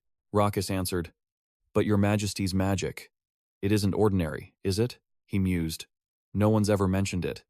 So, my magic really is different from others? Suddenly, he remembered something, rummaging in his pouch. I have a gift for you. Loha presented the sword he took from Bharat. From now on, use these. Machias's greatsword and Glennon's armor. Stunned by the sudden gift, Ragas asked, What? What is all this? Loha stated flatly, Don't ask where they came from. For the sake of our kingdom, consider these a symbol of the greater loyalty and devotion I now expect. Use them to do what's right, along with the evil sword from that corrupted land. Ragas accepted, deeply moved. Tears welled in his eyes. Your Majesty, he choked out, quickly dropping to his knees and bowing his head in thanks. Loha watched him, thinking, There it is again. That passive skill, Ragas is always activating. He then scratched his face awkwardly with a forced smile. I really don't get you at all. Good grief. That night, in a room in the Gravia kingdom, Loha reverted to his original form. He rested his chin on his hand. With Bharat's armor, Ragas's stats have improved dramatically. You could say he's definitely reached the equivalent of an S-rank commander now. But achieving that official title is still a long shot, since he hasn't mastered every type of sword. Loha leaned back on a long chair. The recent raid on Donjin was a complete success. I even ran into Bharat and eliminated the source of so many potential future problems. Loha then opened a system window. The problem is this message, he thought, that I got as Bharat was dying. I need to check it now. I didn't have time to review it back then. As a flood of notifications appeared, Loha noted, Every time there's a major event, it gives me a map of Cheetast Island. In any case, after the attack on the Naz Palace, the bottom of the abyss is where one can meet a god. The more variables I can eliminate from this holy war, the better my position will be. But what about that final line? Recalling the slaughter, he read, A new balance and order will restore the ruined world. Does that mean the holy war is about to begin? It seems so. My existence must be creating a fracture in the original storyline. The novels and shows from my past life. Didn't they always talk about things just like this? When someone from the present travels to the past, to change a single event, the future timeline begins to warp and shift. At that thought, he clenched his fist. I have to accelerate my plans. I need more resources, talent, and territory. I must gather all these assets and use every single one with extreme care. Because time is now my enemy. Loha began to walk through the grounds. Just then, a handmaiden saw him and hurried over. Your Majesty, Lord Agnes is waiting for you in the castle's sub-level. Hearing this, Loha turned. Since when? The handmaiden quickly reported. Since yesterday, sire. He brought back many items and hung them on the wall. He's been looking over some kind of map. Remembering how he acted around her, she sighed. All right, I'll go down now. But then she asked, What about Hot? The maid paused, then reported, She's training her sacred power with all her might in the practice room. Hot? Zane nodded. She's more diligent than I thought. He then said, All right, I'm going to the castle. Good work. Yes, sir, the maid replied and left. Returning to his room, Zane called for Aki as he opened the door, only to find stacks of documents as tall as a person. Countless info sheets were taped to the walls, while Agnes was trying to reach for something up high. She muttered, All right. Zane strode to her side, leaning in to say, The inventory status of Caracas, petals, and their popularity trends. Is this related to someone's dietary preferences? Startled to see him, Agnes quickly bowed. Your Majesty, please forgive my impertinence. I didn't realize you had arrived. Zane smiled. It's fine. He glanced at the papers plastered all over the wall. But Aki, is all this data from the Merchant Guild? She looked at it all and declared, Yes, Your Majesty. Zane softened his voice. I told you to speak casually with me. She replied cheerfully, Yes, you're right. The map of the entire continent is finally complete. We can now trade Caracas petals in massive quantities. Zane's brow furrowed as he looked at her. Aki, you really are something. Zane recalled the wealthy merchant Agnes, who wasn't just some nobody. She was hailed as the greatest merchant of the eastern continent. Aki had filled the basement with data on consumer trends from across the entire continent. It also included detailed analyses of recent trade patterns. She had written all this data by hand while in Paradiso. No matter how skilled one was at reading situations, no one could match Aki. This was her true nature and strength. Wiping a bead of sweat from her face, Agnes smiled happily. Looking at all this, I feel so proud of myself. Zane rushed towards her, crying out, Aki! To her shock, he pulled her into an embrace. Realizing he'd been too impulsive, Zane quickly let go. Then, he noticed the papers scattered behind her. With papers strewn across the floor, the room returned to normal as they sat down at a table to talk. Zane's voice broke the silence. This is a place where women face many restrictions. The guild is no different. I don't know what the others think, but for a girl like you to lead a guild is incredibly rare. Aki blushed slightly. My apologies, Your Majesty. He smiled at her. Why are you apologizing to me? I should be the one apologizing for not realizing your struggles sooner, right? Aki said, I think I'll keep dressing as a man. In the merchant world, you must be sharp and tough. Projecting masculinity is essential. Zane understood. I see. He continued. Aki, that reminds me. Back in the bathhouse, when you used a towel to cover up. Hearing this, Aki stammered nervously. Oh, of course. That was because I knew no one would be looking. Then she added in a low voice. That's why I went with you. It took a lot of courage to do that. Zane slapped his forehead, laughing wryly. Hey, so you've seen me completely naked then? Aki giggled, glancing at him. It's not like I did it on purpose. Zane feigned indifference. It's fine. Everyone's body is basically the same. He gestured towards the door and continued. Let's keep this between us. When it's just the two of us, you don't have to pretend to be a man. Hearing this, Aki began. Your Majesty. Zane cut her off. I told you. It's all right. Aki said. There's something I want to tell you. Zane asked, surprised. What is it? But she backed down. It's nothing. Zane said, annoyed. Stop hesitating. Tell me. That's an order. Aki finally spoke. The fashion trends I'm researching are dresses, eyeliner, and accessories. It's not because I'm a woman that I chose them. You understand, right, Your Majesty? Zane said. Apparel is something the nobility takes very seriously. I acknowledge that. I apologize for not realizing how sharp your eye is for these things. Receiving his praise, Aki nodded with a satisfied smile. I'm so glad you agree with me. Watching her bright smile, Zane was momentarily stunned, thinking to himself, even from this distance, I can distinctly smell Aki's feminine scent. So that's why she always blushes when we're together, Jad said aloud. Aki, I wish to grant you the title of Baroness. What say you? Aki's face flushed as she frantically waved her hands. That's not necessary, Your Majesty. I'm content with my current position. I lead the Empire's greatest merchant guild, which was my lifelong dream. Jad gave her a convincing look. Accept the title. Just think about it. As the leader of the Empire's top guild, you deserve a noble title. Aki still seemed hesitant to accept, but Jad continued. I know it sounds conventional, but not everyone in this world is so open-minded. Aki nodded in agreement with his point. Yes, you're right about that. Jad then rose to his feet. Now take that weapon, and in my name, achieve something that will echo across the continent. Leave the entire continent in awe. After a moment, Aki shot up, her eyes blazing with excitement. Yes, I understand. For you, Your Majesty, I'll do anything. Seeing the fire burning within her, he spoke. You're just like Knight Rakis. Why does everyone offer me their lives and their loyalty? Aki asked cheerfully. Your Majesty, shall we begin the meeting? The business plan for the Caracas petals is ready. With your permission, a tidal wave will crash over the entire Naz continent. Jad smiled in response. Excellent. Take your time and explain everything. I will listen carefully to every detail. Yes, sir. Then, let's begin. The Caracas petal first gained notice on the Nas continent in the year 1417. Everyone across the land was searching for this petal. The first time I saw it, a single thought struck me. I have to make the continent erupt a full year ahead of schedule. Hearing this, Jad delegated. Very well. I'm entrusting you with the presentation, the business, and all negotiations. Aki pumped her fist in triumph. Yes, Your Majesty. Please, leave it all to me. They then shared a celebratory high five. Looking over the perfect plan, Jad said, It seems all our preparations are now finally complete. Let's summarize these documents. Now, only one task remains. The announcement to the continent's greatest merchants about the true power of the Caracas petal, the kingdom of Gravia. A special stage was set. All the invited guests filled the hall, waiting in anticipation as two attendees spoke with one another. A blonde woman held up an envelope. I'm surprised the Agnes Guild was the first to send an invitation like this. The brunette next to her replied, They hold the exclusive rights to those famous diet ingredients. The blonde woman said, Currently, there are only two widely known methods for losing weight. That would be exercise and the blessing of hardship.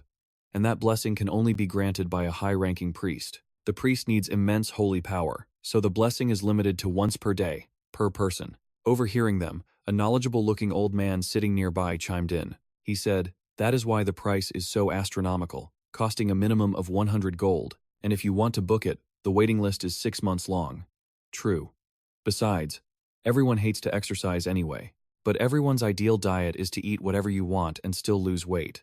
But we all know, that's an impossible fantasy. This product will be a revolutionary event for the Agnes Guild. Backstage, 3 people stood in silence.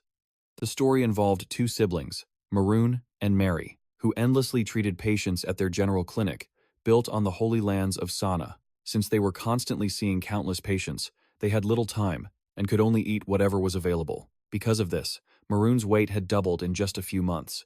He stood nervously, trying to control his breathing. Jad turned to Maroon, placing a hand on his shoulder. "Maroon, are you feeling anxious?" Maroon replied, "Yes, sir. This is my first time in front of so many people, so I apologize." "I am truly sorry, Your Majesty." Jad encouraged him, "Trust me. From this day forward, you will shed all of that excess body fat and become much slimmer." Maroon said, "Actually, I've tried several other weight loss remedies before, from various guilds, but none of them ever worked. Your Majesty, can this product truly help me change as much as you say it will?" Seeing his doubt, Jad spoke with total confidence. "Of course, but it will take some time for it to take full effect. Weight loss requires patience to allow your metabolism to adjust. Model, to accelerate the process." Maroon asked, "Sire, is there another way?" Gia calmly replied, "Of course. When it comes to rapid weight loss, I have a little trick. One not everyone can pull off. It's an acceleration bug in Paradiso. Calling it a bug is a bit much, as it doesn't harm the system. If a clan bug caused a monster to die, that would be a huge problem. But this is a limited bug that only affects certain players. It boosts the effectiveness of potions and food, without any penalties to the user. This bug can also be applied to products related to weight loss. It won't cause any trouble. This potion can change a user's appearance in an instant, but the effect is dramatic when that sudden change is displayed in front of a huge crowd." Gia glanced at Maroon, thinking, "The prerequisite is using 20,000 mana for this acceleration bug. That's why I said not just anyone can do this." Then he took Maroon's hand, saying, "Let's go, Maroon. We will make today the most meaningful milestone in this world." The curtain opened, and whispers filled the hall. In the history of the Naz continent, this was the first time a king personally introduced a product. In my 55 years, I've never seen a king promote a merchant guild like this. So what if they're the best guild in the kingdom? Isn't this going a bit too far? My word. A king should have some dignity. This is just pathetic. Jack stepped onto the stage, announcing with passion, "Welcome, distinguished guests." He then looked down at the 2 who had just mocked him. "It seems you've wasted nearly 55 years of your lives." Hearing this, the 2 men flinched. A sarcastic voice chimed in. "No wonder he only runs such a tiny merchant guild." The man turned angrily, shouting, "What? What did you just say?" Suddenly, he froze, unable to speak. "Huh? You too?" He broke into a cold sweat. The man was Juke, the great merchant of the Naz continent. Juke spoke coldly. "You must be very envious of the Agnes Guild leader to say such things." Peyton, sitting beside him, added, "Though not a merchant, the king is trying to support his people. After all, he's the most open-minded king on the Naz continent. I recently read his memoirs and found him to be a truly incredible person. A king's strength comes from his people and vassals, not from himself alone. After saying that, you should learn to think more deeply." The 2 men's faces flushed red with shame. Overcome by embarrassment, they both fled the hall. From their seats, Juke and Peyton watched the stage, where Gia was speaking to Aki. "If we are the first generation of merchants, then Agnes will lead the second. Let's see how the king introduces this product. Come on, let's give them a round of applause." Gia took the product from Aki, held it up, and began his presentation. "The product the Agnes Guild presents to you today is a type of potion. In other words, an extremely effective medicine for those who wish to lose weight." At this, hands shot up from the audience. They called out, "Show us. Does it have any visible effects?" Pleased with the reaction, Gia smiled. Now, let's not be hasty." He led Maroon to the center of the stage. He leaned in and whispered, "Maroon, drink this potion. Just drink it calmly. It's a potion refined from those flower petals." Maroon replied, "Yes, sire." Then took the vial and drank it all. Gia announced, "And so, he has finished the potion. Now," he thought, "let's use the acceleration bug, so everyone can witness this potion's amazing power." Gia's hand, placed on Maroon's back, began to glow. He channeled magic into Maroon, who winced slightly. Gia encouraged him, "It's all right. Trust me, Just relax. Maroon replied, yes, sire. Now I will show you how this medicine works. I'll use my mana to accelerate the process.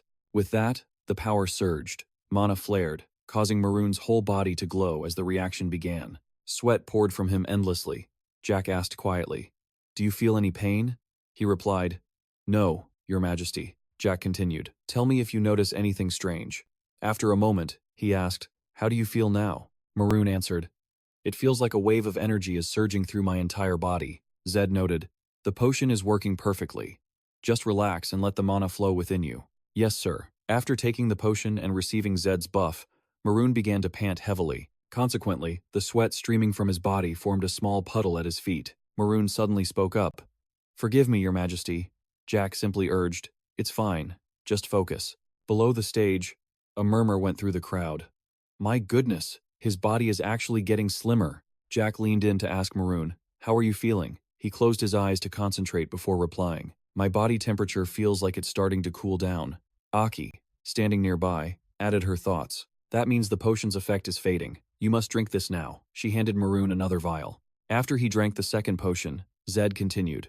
We will now repeat the process. We already have a healer. They are on standby, so no matter what unusual stimulus occurs, there is nothing to fear. Please, everyone, watch with confidence until the end of today's demonstration. We're starting. Yes, Your Majesty. I am in your hands, Maroon said. From the castle, a dazzling light blazed through the window. A continuous stream of amazed whispers rose from the guests.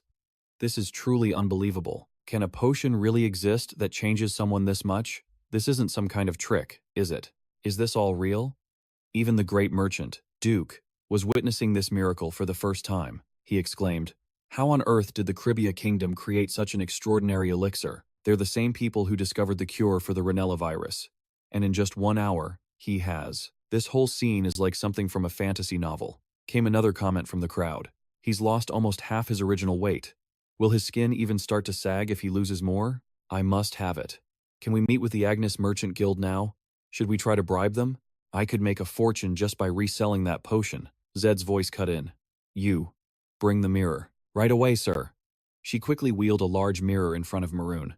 Staring at his reflection, Maroon was completely stunned. He covered his face and wept. Your Majesty. This is... Zed patted his shoulder.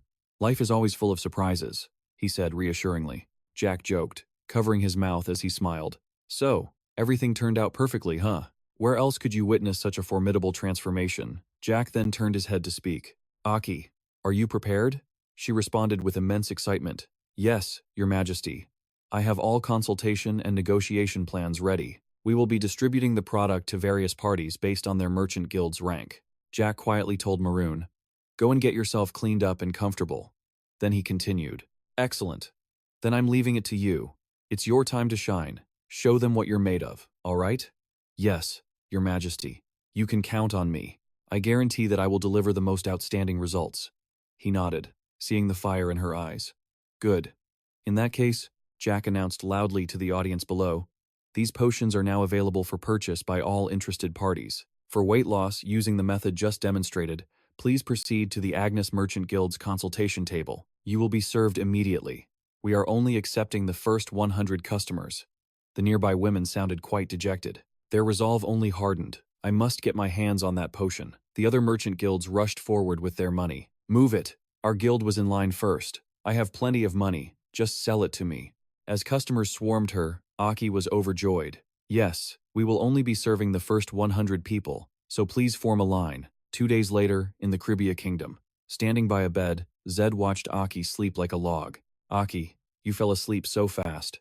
You've worked incredibly hard these past 2 days. He recalled the moments just before. Aki had entered the room holding a report. Your Majesty, the final report regarding the contracts, signatories, and methods is... Mid-sentence, she suddenly collapsed right in front of him, leaving him completely stunned. Zard gently placed her on the bed, where she instantly fell into a deep sleep.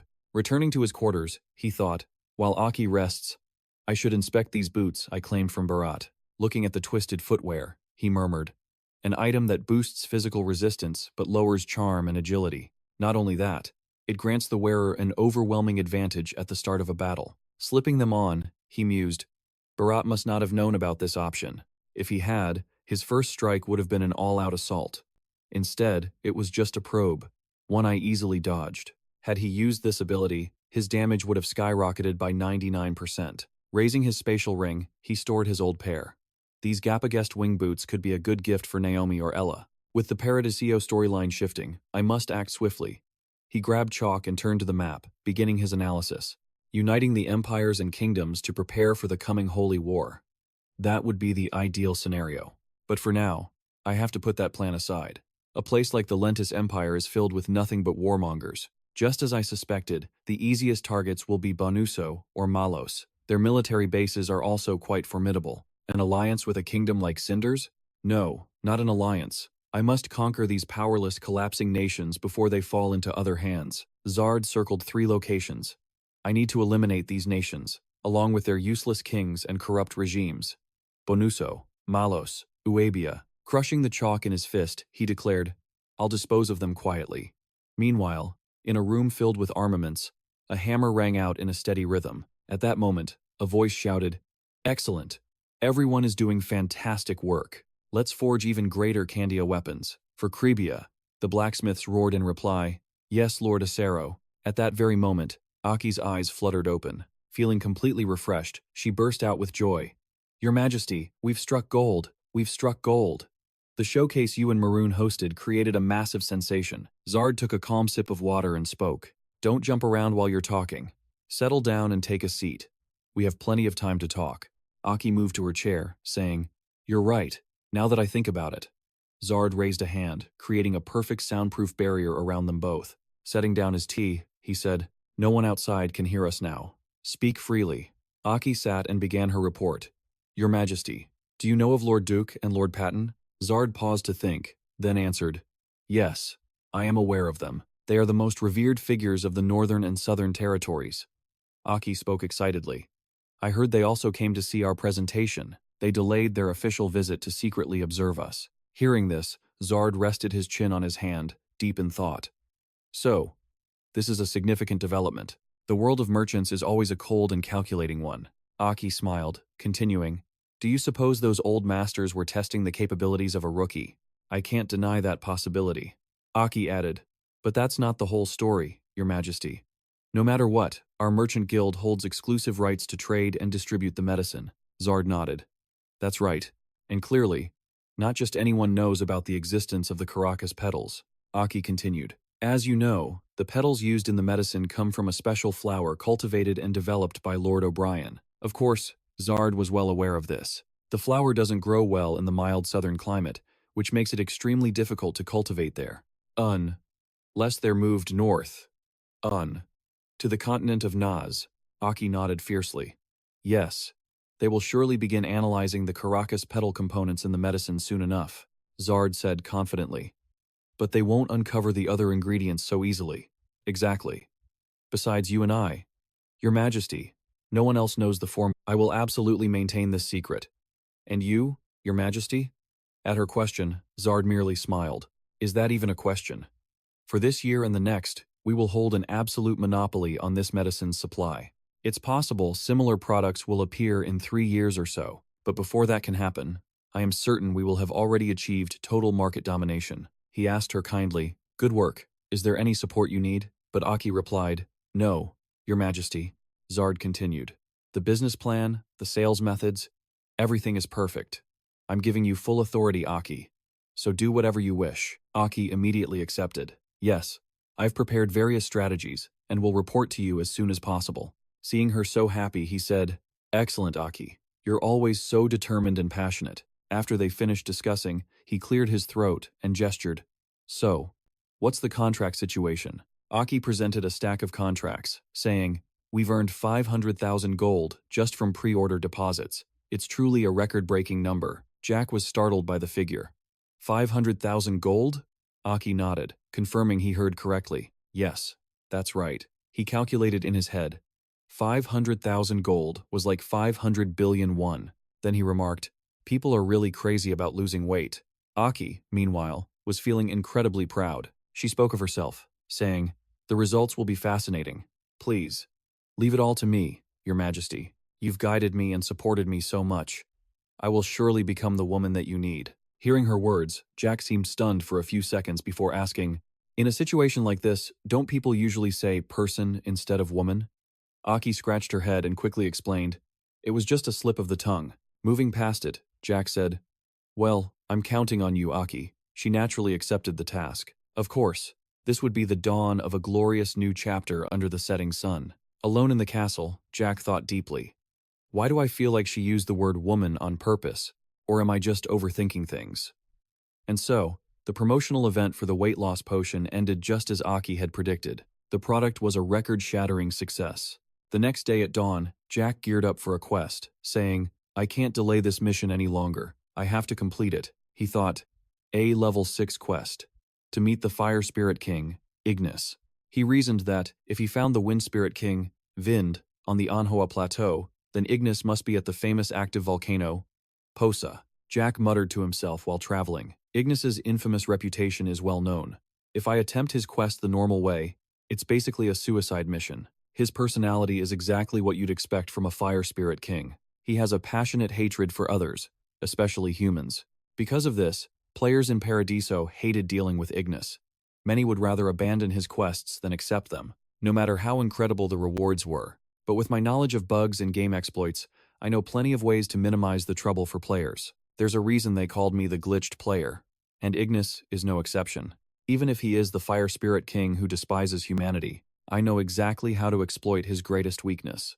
As he spoke, he gazed at a glowing heart-shaped stone in his palm. Clutching the stone, he declared, "You'll soon meet your one and only lover. Just you wait. There's always someone better than you." Before long, Jack arrived at his destination. Standing before the entrance, he said, "I can feel a sinister energy from the gate alone." Jack found a flat rock to sit on, saying, "I've traveled a long way. Before I go in, I need to check if I've missed anything." Jack started with Rakis's stats. He opened the system window, checking and studying each number with his chin in his hand. He thought to himself, compared to Swordmaster Duke Gala, his stats are still lacking in many areas, but at this level, he must have already reached S rank. Jack noted, "I think I've been unconsciously focusing too much on Rakis. I need to give Rena another item soon, just so she doesn't feel left out. I wonder if she's training hard right now? It's been a while since I've seen her."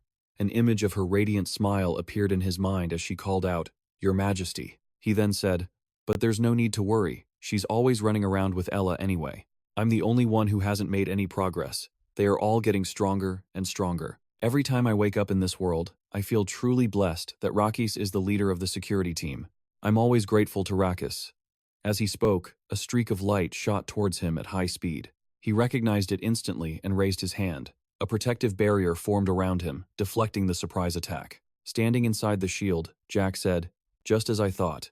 Ignis's domain is filled with traps." He then looked at the small path ahead, testing it with a wave of his hand. It was exactly as he suspected. If he had taken another step on that path, he'd surely be blasted into the lava stream below. Looking at the scorching magma, Jack smirked. "I knew it. Good thing I can fly." Soaring through the air, he said, "Ola, maintain an altitude of 20 meters. While flying, he focused. "From now on, I face a trial from Ignis I've never experienced. I have to overcome this test for the gate to Ignis's world to finally open. Ignis sought me out personally because she was curious about me, but in reality, it's also because this is where she feels most comfortable." Jack steeled his resolve. "Until that gate opens, I will challenge this trial relentlessly." After a long while, Jack finally stepped through the spatial gate, muttering, "Damn it." Raising his hand, he grimaced. "My hand is completely charred." He recalled the 7th attack, a massive inferno that almost killed him in midair. The volcano had already erupted more than 5 times. But Jack knew he was lucky. A single direct hit would have been instant death. The world inside the gate, however, was a stark contrast to the volcano. He entered a long tunnel lined with countless weapons. The world of Ignis, a fickle layer of hell, where challengers fail tens of thousands of times for countless reasons. Thinking this, Jack smiled faintly. But no one knew that the cruel Fire Spirit King, Ignis, was actually an incredibly warm person. Entering the next stage, a brightly lit path, Jack remarked, "Well, of course there's fire. Bright, radiant, and very." Before he could finish, an attack shot down from the sky. Jack instantly dodged. The pillar of fire struck the ground, and then vanished. He eyed the impact zone. Ignis's confidant, the gatekeeper, Tosca. A humanoid flame with burning eyes appeared. It spoke. You are a human seeking Ignis? I can feel a sinister energy coming from you, Jack thought. A being of pure flame. To kill it, I must use opposing elemental magic, like water or ice. Seeing no response, Tosca grew enraged. It snarled, "Insolent fool!" A vortex of fire erupted from Tosca's body, aimed directly at Jack. Watching the vortex, he was surprised. He's actually quite strong. A normal mage would be paralyzed by this sight, unable to even think of a counter. But Jack was no ordinary mage. The hand hidden behind his back began to glow with a faint hiss. The hissing grew louder as a large mana orb formed in his palm. At that moment, filled with rage, Tosca roared, "Receive the wrath of this fiery hell." The blazing inferno rushed toward Jack, but he stood there, completely unfazed. Facing the attack, Jack thought. When opposing elemental magic collides at point-blank range, the effect is maximized. So he stood there, calculating the timing. One more second. He raised his hand, and a blue magic circle appeared. Transcendent freeze. A dense blue power surrounded Jack, surging toward Tosca's fiery assault. When the two forces collided, the impact was immense. The tunnel itself began to shake, and fragments of rock rained from the ceiling. In an instant, Tosca's ferocious flame was completely stopped by Jack's chilling aura. After neutralizing the threat, Jack let out a sigh of relief from behind his barrier. Elsewhere, a bored Ignis was muttering to herself. Among all the humans who've reached the Posa volcanoes, a few, but it's laughable how they all died on the path Mother Nature carved to my gate, and any who made it inside were swiftly dealt with by Tosca. And yet, that undefeated legend fell today like a complete joke. Tisik, Ignis said from her throne. If you were still breathing, I'd have saved you. I thought fire would win, but it was cold water that remained. She rose from her seat, her entire body radiating with blazing fire. How very interesting. Ignis smiled, glancing at two chairs before vanishing. Back with Jack, he was praising his ally. Good job, Ola. Suddenly, a strange energy appeared in the sky. Looking up, he knew at once. It's Ignis. He was a spirit who knew how to shine brightest. Very few in this world had ever seen Ignis's true face. This was before I entered Paradiso, back when I wasn't nearly this powerful. Gyang knew he was far stronger than in his past life. A memory surfaced. The privilege of meeting Ignis, a feat only for the highest level rankers. Even though I grinded my hardest back then, I could never reach the heavenly tier. I could only meet him after he'd been taken down countless times. Even in that weakened state, he was a truly magnificent being. But players scorned him, crudely calling him Lust Niece. This situation, however, was completely different. This was Ignis in his prime, his most radiant and brilliant era. That was the reality of this world. Just then, Ignis descended from the sky. Cloaked in brilliant flames, he landed and strode towards Jiang, their eyes locked in a silent standoff. Jiang thought to himself, the Fire Spirit King, Ignis, a spirit that commands the element of fire. Up close, Ignis was breathtakingly handsome. He had the aura of an arrogant tyrant. His cold voice echoed, "Greetings, human. What is your name?" Jiang answered bluntly, "Jiang." Ignis smirked mockingly. "Jiang? What an ordinary name." Annoyed, Jiang shot back, "Your name, Ignis, is also quite." Realizing this human wasn't simple, his lips curled. "Why have you come to me? You all know I loathe humans, don't you? Many seek me out, craving the power I possess. But to this day, not a single one has succeeded." Jiang calmly replied, "I want to pass your trial and show you the true potential of fire." He then presented a heart-shaped stone. Ignis laughed aloud. "You wish for me to open the chamber of trials?" Raising a hand, Ignis cast his spell. "I will show you, uninvited guest, what this world is truly like." A blinding light began to radiate from Ignis's body. Jiang ignored it, raising the stone higher as its power erupted even more fiercely. He then asked Ignis, "This may seem sudden, but I must ask you, have you ever been in love?" Faced with the odd question, he thought for a moment, then answered, "Yes." Hearing this, Jiang spoke her name, the Wind Spirit Queen, Vienne. Stunned, Ignis demanded, "How do you know that name?" Jiang replied, "She has come to see you." Of course, the queen herself had no idea this was happening. Ignis demanded, "How do you possess Vienne's heart?" No human could recklessly summon her. Without a Spirit King's gem, it's impossible. Jiang smiled. "You are correct. But I received this Spirit King's gem from Queen Vienne." The stone in his hand then vanished. As a blue light flared, Ignis roared, "You are just a lowly human. How could you possibly capture a Spirit King's heart? Absurd." Seeing him lose control, Jiang taunted him. Perhaps the queen was simply captivated by my charms. Didn't you also open a portal? Were you drawn to my charms as well? Enraged by his words, Ignis screamed, "You!" Ignis lunged forward, grabbing Jiang by the collar. But then, tears began to stream down his face. He looked at him with pure gratitude. "Thank you. I never thought I would see Vienne again." Jiang could only stare, bewildered. This was a sight he'd never imagined. A god, wailing like a lost child. He didn't want to ruin the moment, but Jiang had a quest to finish. He asked, "Sir Ignis, what about the trial chamber?" But Ignis, lost in joy, replied, "What does that matter now?" He waved his hand, tearing open a portal in space. Jiang's eyes widened. Is the quest cancelled? Then, he received the completion notice from the system. He couldn't help but grin. My lucky day. A flood of rewards and advice filled his screen. After reading, Jiang thought, this is actually useful. At that moment, a horse galloped down from the sky through a hazy mist. Several figures appeared, and finally, the beautiful Vienne. Looking up, Ignis couldn't contain his joy and shouted, "Vienne!" When she appeared and saw him, she was overcome with shock, whispering, "Ignis, the meeting of fire and wind." Though, Call was like Paradiso's very own Romeo and Juliet. It was an emotional reunion for star-crossed lovers. They could only gaze deeply into each other's eyes. After a long silence, Vienne spoke. "What is this? How is this even possible?" Holding hands, they couldn't believe it. To meet someone they thought was lost forever. Ignis pointed at January. "You didn't force him to do this?" Jan looked at him, smiling awkwardly. "Thank you so much," Jan said, bowing politely. "Your Majesty, Queen Vienne, I have summoned Queen Vienne before her beloved, the one she has always longed for." Getting to the point, he said, "Actually, I have a rather unreasonable request." Jan scratched his head. "I don't feel bad for Ignis, only for Vienne. But I have nothing to be ashamed of." They were two spirit monarchs who had been in love for a very long time. Jan recalled their story. As rulers of different worlds, they could never meet again. A duty passed down for millennia, preventing the spirits from meeting freely. Any unauthorized reunion would trigger a curse-like punishment. This was the first condition for any spirit ascending to monarch. But this meeting was different. After all, neither of them had any idea this would happen. Vienne glanced at the others, summoned with her. They vanished in smoke. She smiled at January. "What is your request, Jan?" "I will grant you anything you desire," Jan quickly replied.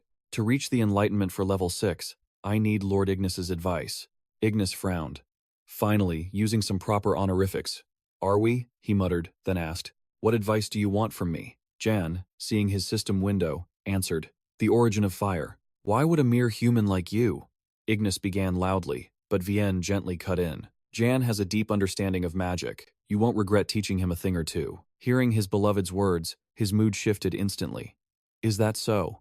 He frowned, looking at January. "I knew this guy was no ordinary person, but I didn't give it much thought." "Very well, Jan," Ignis said. "Show me the power of the fire magic you possess. I have Vienne by my side, so don't even think about trying any tricks." Vienne smiled happily, holding his hand. "Ignis, you'll be surprised. He has my sincere blessing."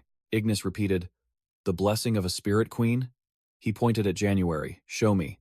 "Now, if you want a hint about fire's origin, you must first prove your worth." Jan smiled, then cast his spell. 6th tier enhancement. Transcendent firewall. A massive pillar of fire erupted before them. Jan gestured.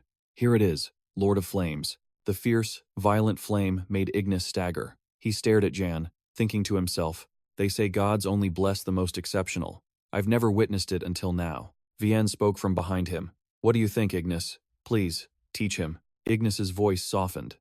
"I never imagined a mage could capture your heart like this." Jan interjected.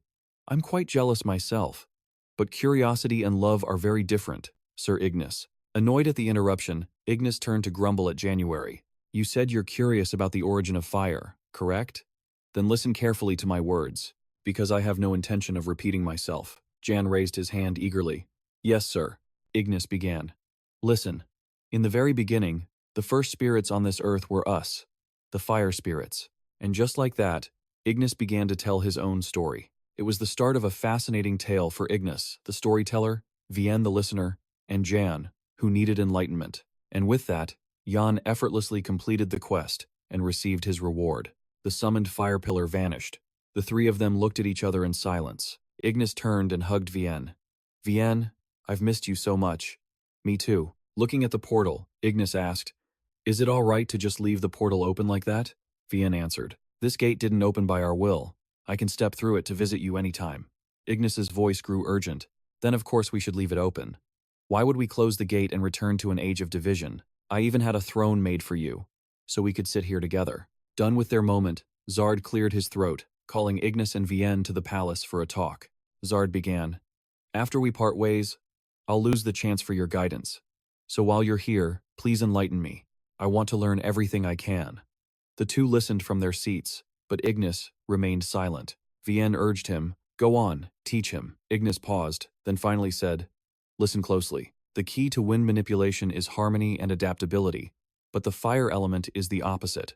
Its nature is one of conflict and intensity. Vienne added, Ignis, Zard is a talent I have great expectations for. Please, teach him more. Ignis pointed a finger right at Zard. First, you must grasp the flame's basic nature, then fully harness the rebellious chaos within the fire element. Noticing Ignis kept stopping, Vienne asked, Ignis, what are you doing? Just keep going. Ignis suddenly stood and walked towards Zard. I will grant you only half of my blessing, but frankly, I believe that is more than enough for you. Right now, I will bestow half of the blessing I possess. Zard could only gasp in surprise. Your blessing? But only half? Vienne asked Ignis. Have you ever blessed someone before? Ignis glanced at her with a slight nod. There was once another who wielded fire with exceptional skill, just like Zard. Intrigued, she asked, who was it? Ignis simply crossed his arms calmly. I cannot tell you who it was. Revealing their identity would cause an unintended butterfly effect. Besides, it would be unfair if they were the only one left in the dark. Hearing this, Zard fell into deep thought. Someone else came here and received half of Ignis's blessing? Is there another candidate for the true hero? Who could it be? Names flashed through his mind. Kaiko, or perhaps Natalie, but he immediately dismissed the idea. Impossible. Neither of them has any connection to fire. That's just not possible. In any case, this continent has many mages who are skilled with fire magic. I should just let it go. There's no need to dig into the past. I have too much to prepare. For the coming holy war, I can't afford to become arrogant. Ignis raised a finger, bestowing the blessing with a warning. Make good use of my blessing. Fire Magic X. A massive eagle of flame appeared. Zard's eyes widened in shock. X rank? That's the highest level a mage can possibly reach. The absolute peak of power. Special magic. Fire Chain X. Ignis said, I have given you a special magic. Try it. He snapped his fingers, and fire mannequins appeared. They surrounded Zard. He closed his eyes and clasped his hands, whispering, Focus. Fire Chain. As his hands formed rapid seals, he focused on the blazing fire among the wooden mannequins, and then linked them together. Just as he imagined, the flames erupted, connecting to one another. It blazed through each figure. A chain of explosions echoed as the mannequins fell, like a domino effect. Zard himself was stunned by the sight. This firepower is like an 8th-tier fire blast. No, it might be even stronger. Ignis and Vienne approached and asked, Do you like it? Zard knelt in overwhelming gratitude. There is nothing that makes a mage happier than being granted magic by a superior. Thank you so much, Vienne smiled. Happy for him. Zard, don't you dare disappoint our expectations. You must become the greatest mage ever, promise us. Zard stood and nodded eagerly. Of course, I will never forget what you both have taught me. The blessing you've given me is too precious and special. How could I possibly forget? Ignis replied with a smug look. You don't have to be so overjoyed. If you die, the blessing will simply return to us. Vienne, flustered, nudged Ignis. How can you say something so cold? Ignis just smirked. I'm just reminding him not to be foolish enough to die. Ignis was known for his terrible personality, yet this encounter ended on a warm and cheerful note. It was only a few days, but the value of this experience was comparable to several years of human experience. Sometime later, in the kingdom of Gravia, Zard sat alone in a tavern. Jad knew he couldn't wait. Chloe's talent was crucial for the kingdom's future. I have to recruit Formido, no matter the cost. With him, Chloe's growth rate will double. Suddenly, chatter from a nearby table grabbed his attention. Have you heard the news? A man asked. The Idama Empire ambushed the Rita kingdom. The entire nation is already under their control. His companion gasped. What? Even with a surprise attack, they were still an entire kingdom. How could they fall so easily? Yup, the first man said while chewing. You seriously haven't heard? There was a rebellion from within. An inside job.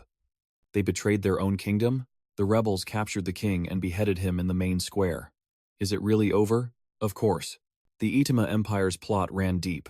Jad listened silently, sipping his beer. This world is just as I thought, he mused. Full of endless conflict, betrayal, and schemes. It's an era of rival warlords, where nations constantly battle for independent rule. The age of vassal states is here. The Itima Empire, Transilia, and Concha. The world will soon be restructured into an age of rival lords, each wielding power over their own domain. Biting into a chicken leg, he vowed, I'll prevent all future famine and war. No one in my kingdom will suffer. I need to speak with O'Brien about improving our rice strains immediately. Do you have any idea what this is? A heavy-set man held up a vial. This is the weight loss potion that just launched today. It's a magic potion that only the Cribia kingdom can produce. The king of Cribia himself endorsed it. I know. A big guy like me takes a sip and instantly gets thin. The other man sipped his beer. It's fascinating. I never thought a king would personally promote his own product. The man with the potion declared, that's exactly why I trusted it and bought one. When the king himself guarantees the results, who wouldn't believe it? Hearing this praise, Jad smirked. He silently answered the question on their minds. Of course it's possible. Thanks to Aki's brilliant strategy, the potion has spread across the continent. This is the first step in creating a massive flow of capital, and that endless wealth will soon fill our kingdom's coffers. As the sun set, Jad was in his office, studying. After a moment, he spoke. The treaty with Bonasso and Malus expires on the first day of the new year. Glancing at the map, he decided, this agreement has served its purpose. I won't be renewing it. Itima, Malus, Cribia, and Bonasso. If they have any sense, they'll know their kingdoms are next on the list. Chloe appeared behind him without a sound. She leaned in. Are they the next target? Jad jumped, startled by the voice beside his ear. Realizing it was Chloe, he exclaimed, You startled me. How did you get in here so quietly? Chloe chuckled at his reaction. I've been training very hard. But then, Jad realized something fascinating. So that's it. Jad glanced at the watch in his pocket. Even with this, I couldn't sense her at all. She can almost completely erase her presence now. He then asked, Chloe, you went to the demon's lair recently, didn't you? How did it go? Chloe replied, very smoothly. I feel like Lena, Mia, and I are finally a truly cohesive unit. Didn't Isabel go with you? Jad asked. She couldn't. She was busy with the Rush Coven's affairs. She must be swamped. So, where do you need me next, Your Majesty? Hearing her formal tone, Jad felt a little strange. He turned to her and said, Chloe, you really don't need to be so formal with me. Don't always treat me as just your king. Please, talk to me normally, like you used to. Chloe murmured, but I can't call you Lord or Duke anymore. Jad said, you can just call me Sir Jad. At that, Chloe forced an awkward smile. I'd rather not, she replied politely. It feels more appropriate to call you Your Majesty. But it still feels so stiff, he thought, changing the subject. Is everything prepared? Yes, everything has been arranged. We are ready to depart. Ra stood up and declared, then let's go. He placed a hand on her shoulder. I've handled all urgent matters. For the day. Chloe asked him, where are we heading? A magic circle appeared, enveloping them both. Ra answered, to the Vasco Mountains, north of the Itima Empire. He warned her, hold on tight. We're going to rescue your master. What? Ra used a multi-layered transcendent telepathy to teleport them. In a flash, they vanished from the office, reappearing instantly in the Vasco Mountains. Chloe scanned the new landscape, asking, so this is the Vasco Mountain range? Ra confirmed, that's right. Just then, she noticed she was holding his hand. Startled, she pulled her hand back, quickly apologizing. Forgive me, Your Majesty. At that moment, her keen sense of smell picked up something. She detected the thick scent of blood in the air. Instinctively, she gripped her weapon, readying her combat stance. Chloe asked, Your Majesty, is doing all of this for me truly worth the risk? I might just cause more trouble for you. Hearing this, Ra sighed and replied, what are you talking about? Haven't I already made you a promise? I was determined to fulfill it from the very beginning. Chloe glanced at him. But this journey seems incredibly dangerous. Just looking around, I can already tell. The heavy stench of blood is everywhere. Corpses litter the ground, and there are warning signs. They make you hesitate to go any further. Warnings like, enter only if you wish to die, or cross this line and forfeit your life. And another, this is your final warning. Chloe noted, there are far too many bodies here. But Ra was unfazed, looking at her as he spoke. No matter what happens, I will keep my word. This isn't just a simple promise. It's a vow between us, and one I made to the entire Grey Elf tribe. The ground is covered in traps. We'll fly over them. I can use flight magic. And as for you, he said, summoning his armor. Chloe exclaimed in shock. What is that? Ra explained. An aerial combat golem. Activate mobility mode. The golem responded, wishing you a safe flight. Ra turned to Chloe. Trust me, we will save your great master very soon. 30 minutes later, looking down from above, they spotted a small house in the forest. It was well kept, but a large flock of birds circled above it. It was impossible to tell if this was a good or bad omen. Inside the house sat a figure with stark white hair. She spoke, I have 2 uninvited guests. Well now, this is interesting. The yard was armed with countless weapons and traps. The figure continued. They made it here, without triggering a single one of the traps laid across this mountain. The figure held 2 long, sharp swords at the ready, then said, I warned others not to wander here without reason, and not to foolishly risk their lives. And yet, they still came. From age 7 until now, I've been an assassin for 63 years. I once had 100 comrades, ready to share every joy and sorrow. But now I'm the only one left standing. Are they underestimating me, daring to enter this forbidden, restricted area? If you have the guts to act, you must have the guts to pay with your life. I've already risked my own life. Now, what are they willing to bet? The pair flew for a while longer, finally landing to face the person. Ra spoke, I knew I'd find you around here. It's a pleasure to meet you, Formido. The man scowled in response. You 2 came here together? Are you lovers? You must have seen the countless warning signs on your way here, didn't you? Chloe asked, should we perhaps turn back? There are so many bodies around this hideout. Ra remained silent before answering. It's all right, Chloe. Leave this to me. But Chloe was extremely worried, saying, but if our opponent finds out you're the ruler of a kingdom, he reassured her. Calm down. I came here to have a sword duel with him. Formido then spoke up. What business do you have here? Ra calmly replied. Formido, I've come to take the only thing you have left in your life. Formido's eyes widened as he stared back. Have you lost your mind? Ra smirked, thinking, that's right, I have. I, a talented hunter, use any means necessary to recruit gifted individuals to my side. Zard von Oaks has arrived. Suddenly, Ra's pupils contracted. His eyes widened in shock as he processed the information provided by the system. Ra thought, is this guy an SSS-class villain? I certainly didn't underestimate his time as an assassin. But his stats her stats were perfectly comparable to Chloe's peak level. If Chloe keeps progressing this steadily, I think she'll be right on Formido's tail. This will be a tough one. Formido aimed his sword at them, declaring, all right, let's begin. No need for any more long-winded speeches. To ignore my warning and come all this way, you must already understand the rules of my domain, right? Zard paused briefly, then flung open his coat, revealing an arsenal of weapons. Seeing them, Formido's eyes widened in shock. Zard met his gaze. I heard this was a life-or-death wager, so I came fully prepared. Formido chuckled. You seem to know a lot, don't you? Zard continued. I also know this bet has only one condition. After all, life itself is the price. With unwavering confidence, Zard declared. In that case, I'll add one more thing to the wager. Every single item I possess. Formido heard this and asked, are you demanding 2 conditions? Zard replied matter-of-factly. If I'm confident I can win, why stop at 2? I could demand 100, couldn't I? Formido nodded. Very well, state your terms, even if they are just your final words. Zard raised a finger. First, if I win this battle, you will become my companion's master for the rest of your life. Formido's gaze locked onto Chloe. He was surprised to see her inhuman ears. He said, I could tell at a glance she wasn't human. You want me to help someone else? Zard countered.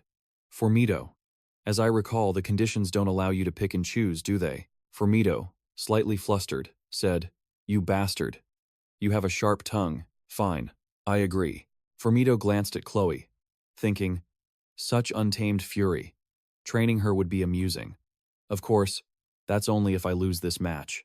Zard continued with his demands. Second, as I said before, you will spend the rest of your life serving. Formido scoffed. Who are you to demand my allegiance? I severed ties with the royal family long ago. I've been isolated from this world for 25 years. Zard confidently thumped his chest and declared, I am Zard, king of Gravia.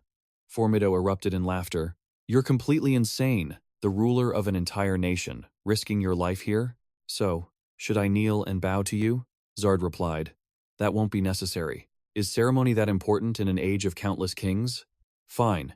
You beat me, make me the elf's master, and then I become a vassal to your kingdom? Zard smiled and said, rather than a vassal, I'd treat you as a guest. You can decide how much you wish to cooperate while we work together. How incredibly honorable of you. Will you accept my offer? Now it was Formido's turn. If I win, I'll take all of your items and your life. I'm also quite interested in that elf girl, so even if you die, I'll train her a bit. A memento of your death. The agreement was sealed. Chloe, who had been standing silently, suddenly spoke. Your Majesty Zard. I mean, my king. You can't accept this agreement. But he soothed her. It's fine. The deal is set. Just trust me and wait there. Watch his every movement carefully. He is the living proof of all he has endured. Hearing this, Chloe fell silent. Formido took a fighting stance and yelled, come! Zard used his penetrating X-ray vision to analyze him. He thought, he has so many weapons. I need a plan. If my stamina drops below 1, a divine blessing will maintain an invincible force field around my entire body. As long as I don't die instantly from one of his critical hits, I'll have at least one chance to counter with the secret art of salvation. Zard hovered in the air, summoning numerous magic circles. Transcendent gate, confirm path. Warp gates flashed into existence, their light crisscrossing the air. He glanced at Formido, who was already closing in. So fast. He must have a stealth detection item. Formido's sword flashed, shattering each gate with clean, decisive strikes. His speed was terrifying. He's too fast! Ra fell back, but a slash was already upon him. A green light flared. Wind shield! Ra couldn't evade in time and took a direct hit. Formido spoke. A mage using a stealth detection skill from the start? Impressive. I've killed countless mages with this single move. So this is Zadap Formido. Truly on another level. No title, not even Grandmaster Assassin, could ever capture the true extent of his power. Immediately, Formido unleashed a major skill. Clone teleportation. Ra created distance and quickly countered with transcendent fire missiles. A massive wave of energy slammed directly into Formido's clones. It's going as planned. His real target, the warp gate he'd already prepared. The gates he summoned surrounded Formido, launching a barrage of attacks. But these clones, Ra thought. I can't track the real one by sight alone. This is the only way. He then cast Lightning Chain, a bolt of pure light forming high above. A colossal golden bolt crashed down, the shockwave stunning everyone. Lightning scoured every inch of the area. The old man crossed his longswords, unleashing another devastating bolt of lightning with all his might. The sheer energy made Ra's eyes widen in absolute disbelief. Formido was channeling the unique energy signature of an assassin, that power. The old man remained expressionless as crackling lightning exploded from his blades. It seems to maintain that state. He has to remain completely still. Seeing no attacks, Ra seized the chance and dove from the sky, so it restricts his movement. Realizing this, Ra reached out, trying a different tactic. Then I'll have to use this. A barrage of small, glowing stones shot from his palm. A powerful gale roared to life, hurtling them downward. Magic missile. The old man held his stance, longswords crossed, completely motionless. Suddenly, a strange sigil appeared in the sky. From it, Ra's glowing projectiles rained down. He instantly sensed something was wrong, his eyes darting behind him. Reacting in a flash, Ra seized the opening. This is it. Two massive storms collided head-on. But Formido wasn't idle. He vanished in a flash, dodging and using a short-range teleport. His expression was grim, lips tight as he calmed himself.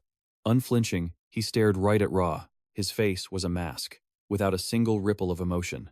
Ra lunged, fearlessly grabbing the old man's collar. Their eyes locked in an unblinking stare.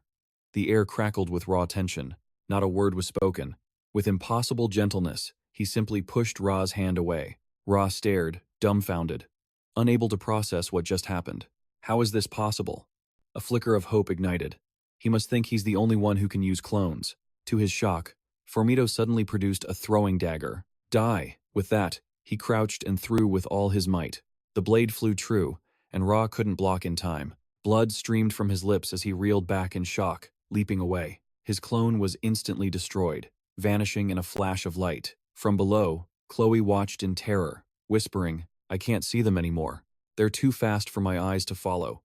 The intense battle between Ra and the old man raged on. Their power warped the very air around them, like a separate dimension. Ra continued his teleporting assault. Just as he was getting serious, Ra vanished again.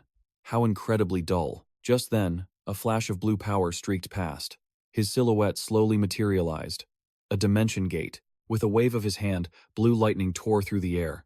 He never used his dimensional magic recklessly. It was all part of his master plan. Chloe struggled to keep up, panting for breath. Whenever Firmito got close, he would use dimensional magic to stop him. She instantly analyzed the old man's every move, his techniques, like a pro. The assassin Formito's speed was simply unmatched. Then, she saw Ra take a hit. He reeled back, blood spraying from his injured right arm. His face twisted in pain, yet he grinned, thrilled by the fight. Chloe was confused, asking herself, is he actually smiling? It looked like he was thoroughly enjoying this battle. While she stood dazed, a strange wind blew past, a blinding streak of light zipping by her. Leaves scattered, and her hair flew. Chloe was frozen in place, stunned by what just happened. Another flash of light shot past. She turned her head, her eyes wide with confusion. Was it a trick? The two beams of light collided, creating a massive cloud of smoke. Ra stood with his arms crossed, watching with a curious expression. The old man froze mid-motion, utterly shocked at the sight before him, his eyes wide in disbelief. Looking up, the strange energy slammed into him, sending the old man flying. A huge explosion followed. Flames raged violently, painting the entire area crimson. A cyborg shot out from the smoke like a missile. The figure waved its hand through the air, then gestured excitedly. Excellent work, Ola, it praised. The mission was complete. Though he fought Formito, he still saved him from the inferno. Floating in midair, he held Formito tightly, escaping the flames. The old man had already passed out. A magic circle suddenly flared to life, firing a massive beam of energy straight at him. The blast jolted him awake. His eyes shot open as blood poured from his mouth. Ra held him, hovering in the circle's center. This is the spot. He immediately let go, letting the old man plummet like an activated bomb. Dust and smoke billowed up. The impact was like a missile strike. The old man was too weak to fight back now. Chloe watched from below, swallowing hard. She looked up, her lips pressed tight, as everything shattered. The sky lit up with blinding light. Chloe panicked, completely overwhelmed by the scene. The old man was falling like a lightning bolt. Suddenly, a shimmer of light appeared mid-air. The armored Ra teleported, extending his hand and pulling with his power. He gritted his teeth, his face etched with pure determination. He let out a powerful shout to summon his strength. Missiles shot out in every direction, all converging on the old man. He was completely unconscious, defenseless. Chloe watched from below, not missing a single detail, sweating profusely. I can't even begin to guess the true power of a sorcerer like him. Her eyes widened in fear and confusion. Just what are Lord Ra's limits? Crows cawed ominously in the distance. Night was falling. The old man was quickly defeated, crashing into the ground, shattering it on impact. He slowly opened his eyes, coughing weakly. But Ra wasn't done. He shot down towards Formito, lightning crackling around his fist, as if he hadn't even gone all out. His power exploded outward. The devastating punch slammed into the old man's gut without mercy. His incredible power radiated everywhere. Ra reveled in the feeling of victory. Blood sprayed from the old man's mouth, nose, and eyes. Enraged but helpless, he could only curse under his breath. Damn it. The dust slowly began to settle. When things calmed down, Chloe rushed to his side, calling out his name. Lord Ra. He was exhausted, panting heavily. He never expected the old man to use such a devastating move before passing out. I'm all right, Chloe. She was still trembling beside him. Before he could finish, he collapsed against her. I have my protector. Don't worry, she stammered. A backer? What do you mean by that? He just sighed and gave a firm nod. Ah, there it is. That cursed mystic salvation. If only I'd paid more attention to my own condition. Suddenly, his protective armor flared with a brilliant light. Everything went white, his vision completely blurring. The challenger is tireless. When your stamina runs low, an invincible force field will shield your entire body. A wave of discomfort washed over him as he struggled to keep his eyes open. I activated it too late. Because of that, I wasted 10 precious seconds. With that thought, he reached for the bleeding wound in his side. The next morning arrived under a clear sky. Long before they were seen, their voices echoed through the woods. Unbelievable. To think I would be the one to lose like this. Damn it all. The two of them walked over to where the old man had crashed down from the sky. Formito was still conscious, slowly sitting up to face them. I'm so pathetic now. I should just bite my tongue and end it all. Jen just smiled. Senior, I only won against you because of a lucky break. The man's body slumped in defeat as he let out a sigh. Why are you suddenly calling me senior? Are you so happy with your victory you'd elevate my title? Jen let out a laugh. To be perfectly honest, I'm ecstatic. Not only did I find a magnificent master for Chloe, but I also recruited an exceptional talent my kingdom desperately needs. Grinning like a child, he answered honestly, I only won, senior, because you've never faced a mage quite like me before. He recalled the moment he landed the decisive blow on Formido's abdomen, an absolutely perfect strike. Even at the very last second, you were still trying to land an attack on me, and that mid-air strike was simply brilliant. Truly. If you would just stop thinking you're so far above me for 1 second, I wouldn't have admitted defeat so easily. The two of them offered him a sincere smile. I had a feeling you would say something like that. Hearing those words, his heart warmed. He lowered his head, a small smile playing on his lips. He struggled to his feet to face them. A promise is a promise. I will become that elf girl's master, and I will spend the rest of my days serving your kingdom. The three of them continued talking until night fell. A light flickered on, casting them in its glow. Since I am now a citizen of your kingdom, I will conduct myself appropriately when speaking to you. Jen bowed in response. Thank you, senior. The old man immediately waved it off. Stop torturing me with that title. Formido then laid out a condition. From this moment forward, let us forge a completely new relationship. Jen heard this and simply smiled, nodding in agreement. He held his hand out. Purify. Instantly, the air changed as tiny white particles drifted down like snow. His body was completely restored. His face brightened, his clothes were mended, and his wounds vanished in an instant. He immediately bowed his head in gratitude. To be aided by such a great king, as long as I draw breath, I will never forget the gift you have bestowed upon me. With that, Formido turned and began to lead the way. He gestured for them to follow. Let's go. Even though I have lived in this place for the past 25 years. They all entered an old, but tidy, wooden cabin. There's not much inside this place besides a few small cooking tools. Jen then looked down, gently nudging Chloe's arm. Go on, introduce yourself. From now on, he is your master. Chloe didn't hesitate for even a second. She immediately bowed and spoke clearly. I am Chloe. Formido looked her over before speaking softly. From the very beginning, I was quite interested in the rage I sensed within you. If you don't mind, show me everything that you have learned up to this point. Hearing that invitation, she felt a surge of anxiety and excitement. The sky was now completely dark, dotted with brilliant stars. Formido wasted no time getting straight to the point. The proposal made his own heart pound with anticipation. As the #1 assassin of this land, how would Formido rate Chloe's current level? I definitely didn't misjudge him. The three walked deeper into the forest, in the southern region of the Itima Empire. If we go just a bit further, we should see the teleportation exit. But then, suddenly, the ground began to tremble with constant, loud shouts. Faster!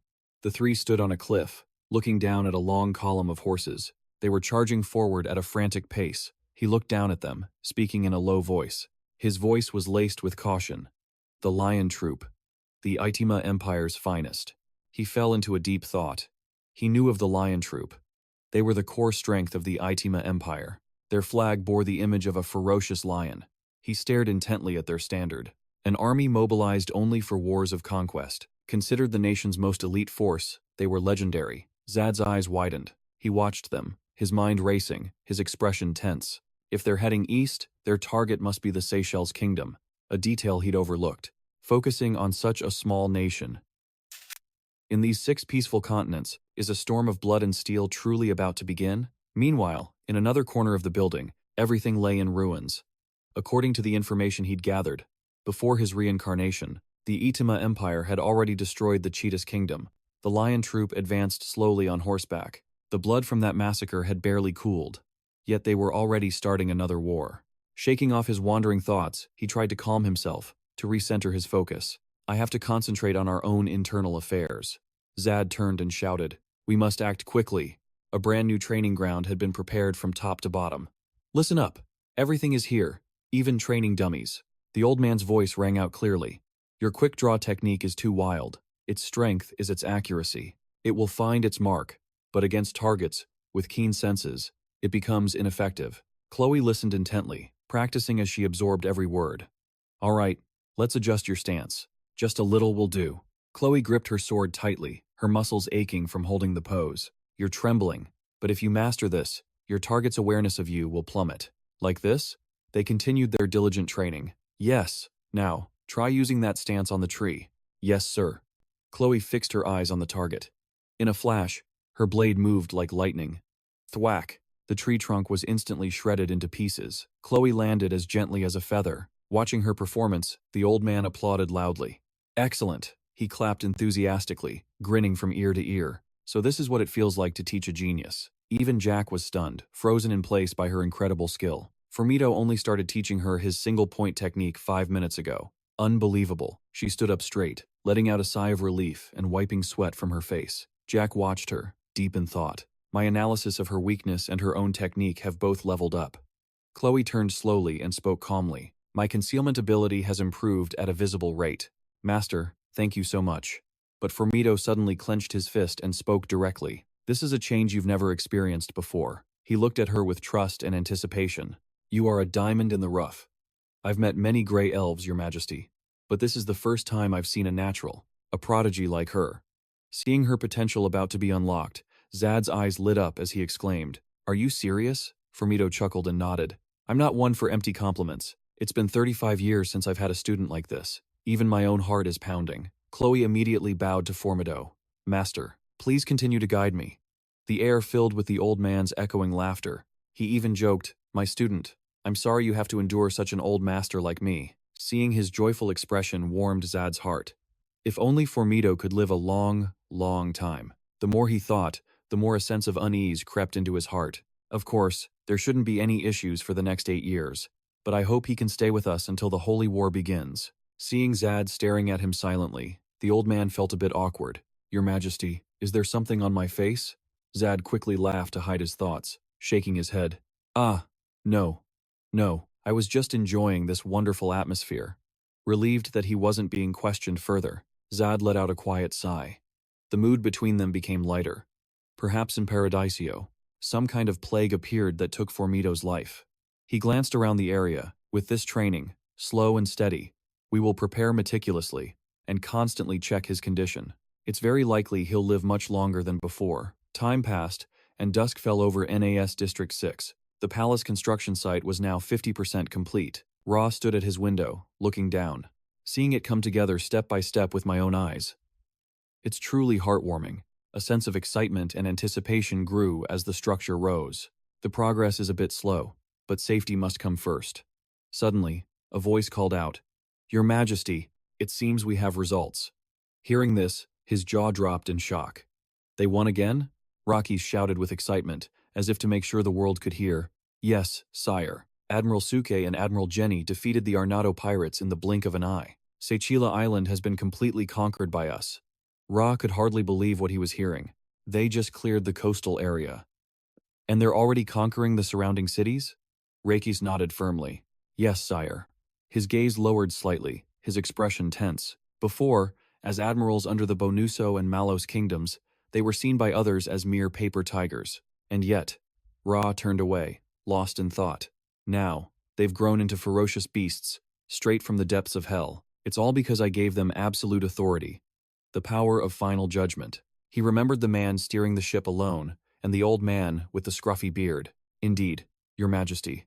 Thanks to your brilliant leadership, the two admirals' talents have fully blossomed. As he spoke, Rakis placed a model ship on the map, his voice growing stern. The Gravia, Navy, stationed in the port city of Liragi, has now occupied more than 5 islands here. Admiral Jupe's loyalty has risen to 37 points, and at 200 points, he has entered his first awakening phase. Seeing this, Ra's mouth fell open in amazement.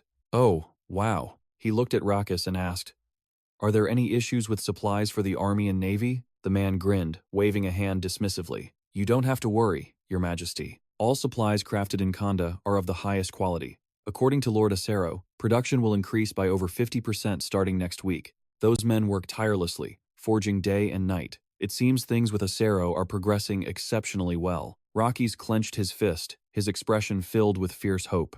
Yes, and the construction will also be completed next week. Our kingdom now possesses a truly solid mass production system. Ra watched Rakis's posture and began to analyze the situation in his head. It seems Rakis can no longer hide his explosive excitement. I feel the same way. With everything laid bare before me, I have to remind myself. My focus on internal administration has truly paid off.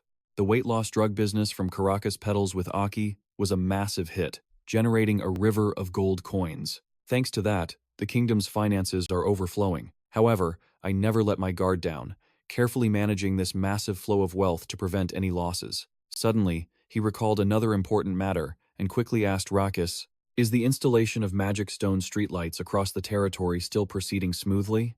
He nodded without hesitation. "Yes, Your Majesty." Rakis added more to ease his worries. "The film industry you poured your heart into is also booming, sire. The people are all enjoying a cultural life that suits their customs. So all our efforts are finally being rewarded?" As he spoke, he broke into a massive grin, his eyes squinting with joy. "It seems many merchants are now looking into the film industry, Your Majesty. Isn't this what they call one good fortune after another?" "It is." The room suddenly fell silent for a long moment. Then, Rakis's voice shattered the tense quiet. Your Majesty." Ra saw him trembling like a leaf, his face twisted in discomfort. Wait a second. His face is bright red. Sweat streamed down his face as he forced himself to speak. "Your Majesty, when might we have the honor of meeting the Queen, your lifelong companion?" Hearing that, he was speechless, forcing an awkward, silent laugh. So, it had finally come. I was wondering when someone would finally bring that up. He hesitated, trying to dodge the question. "I'm only in my mid-20s. Isn't it a bit early to discuss marriage? I have no intention of marrying yet." The moment he said it, he knew it was wrong. Crap. I'm using the standards from my past life again. In Sinte Pung's generation, marrying in your late 20s or early 30s was considered perfectly normal. That was true in my past life. But the view on marriage in this world is completely different. Many people here marry quite young, often in their mid to late teens. Even a late marriage isn't in your late 20s. Jad reevaluated the situation. And on top of it all, I'm the king. His thoughts then turned to his closest vassals. For vassals seeking to secure the royal line, the queen was a vital topic. Of course they'd ask. Rakis looked on, deeply concerned. "But Your Majesty, the queen's position cannot remain vacant for long." Jad could only manage a weak smile. His lips trembled, unsure of what to say. After a moment, he faked a yawn, ending the conversation. "Let's discuss this later. I suddenly feel tired." Rakis immediately hid his urgency, looking down with a hint of shame. "Please forgive my impertinence, Your Majesty." Jad quickly shook his head, reassuring him. "No, what you said is reasonable. I will consider this matter carefully, so please don't worry, Rakis." He didn't dare say more and bowed to depart. "Yes, Your Majesty. I shall take my leave." Hearing that, Jad breathed a small sigh of relief. "All right, on your way out, please send Naomi to see me." He obeyed immediately, turning to leave the room. "Yes, Your Majesty." But Jad's expression remained tense. Glancing around, he leaned back against the door and began to truly ponder the issue. A queen. A queen. It's time I seriously considered what that truly means. Suddenly, one person came to mind. Honestly, the most ideal candidate right now is Maria. If they joined forces, their plans would be unstoppable. This would be a political marriage, cementing the alliance between Gravia and Cinder. But his expression remained grim and joyless. However, even a marriage of love is a difficult road. A marriage without it would be a living hell for both of them. That much was undeniable. As he thought, his eyes swept across the room. Still, why are so many of my vassals women? Jad began to consider each of them. First, there's Aki, who I always thought was a boy. Then he went through the list of others, one by one. Then there's Isabel, Hayes, and Chloe. He slowly raised a hand, pointing into the air. He pointed, then snapped his fingers. And if I expand the list, there's Ella, Naomi, and the others. Just as he was shouting in frustration, Naomi walked in. "Your Majesty?" She looked embarrassed for him. "Should I perhaps return later?" Jad quickly lowered his hand, clearing his throat. No, it's fine. It's been a while since we've spoken privately, hasn't it?" Jad said, a bit shy. "Please, come in." An image of a purple flag with an embroidered rose flashed in his mind. She had joined his forces several months ago, and just as he expected, she grew steadily while leading the Demios Mage Corps. Seeing him lost in thought, Naomi called out to him, "Your Majesty, your summons was timely." She looked him in the eye, her expression serious. "I also have something I must report," he asked urgently. "What is it?" She lowered her gaze slightly before speaking. "As I understand it, on the first day of the new year, our treaty with Bonuso and Malos expires." "That's right. The joint treaty is nearly over." Naomi looked up, seeking his command.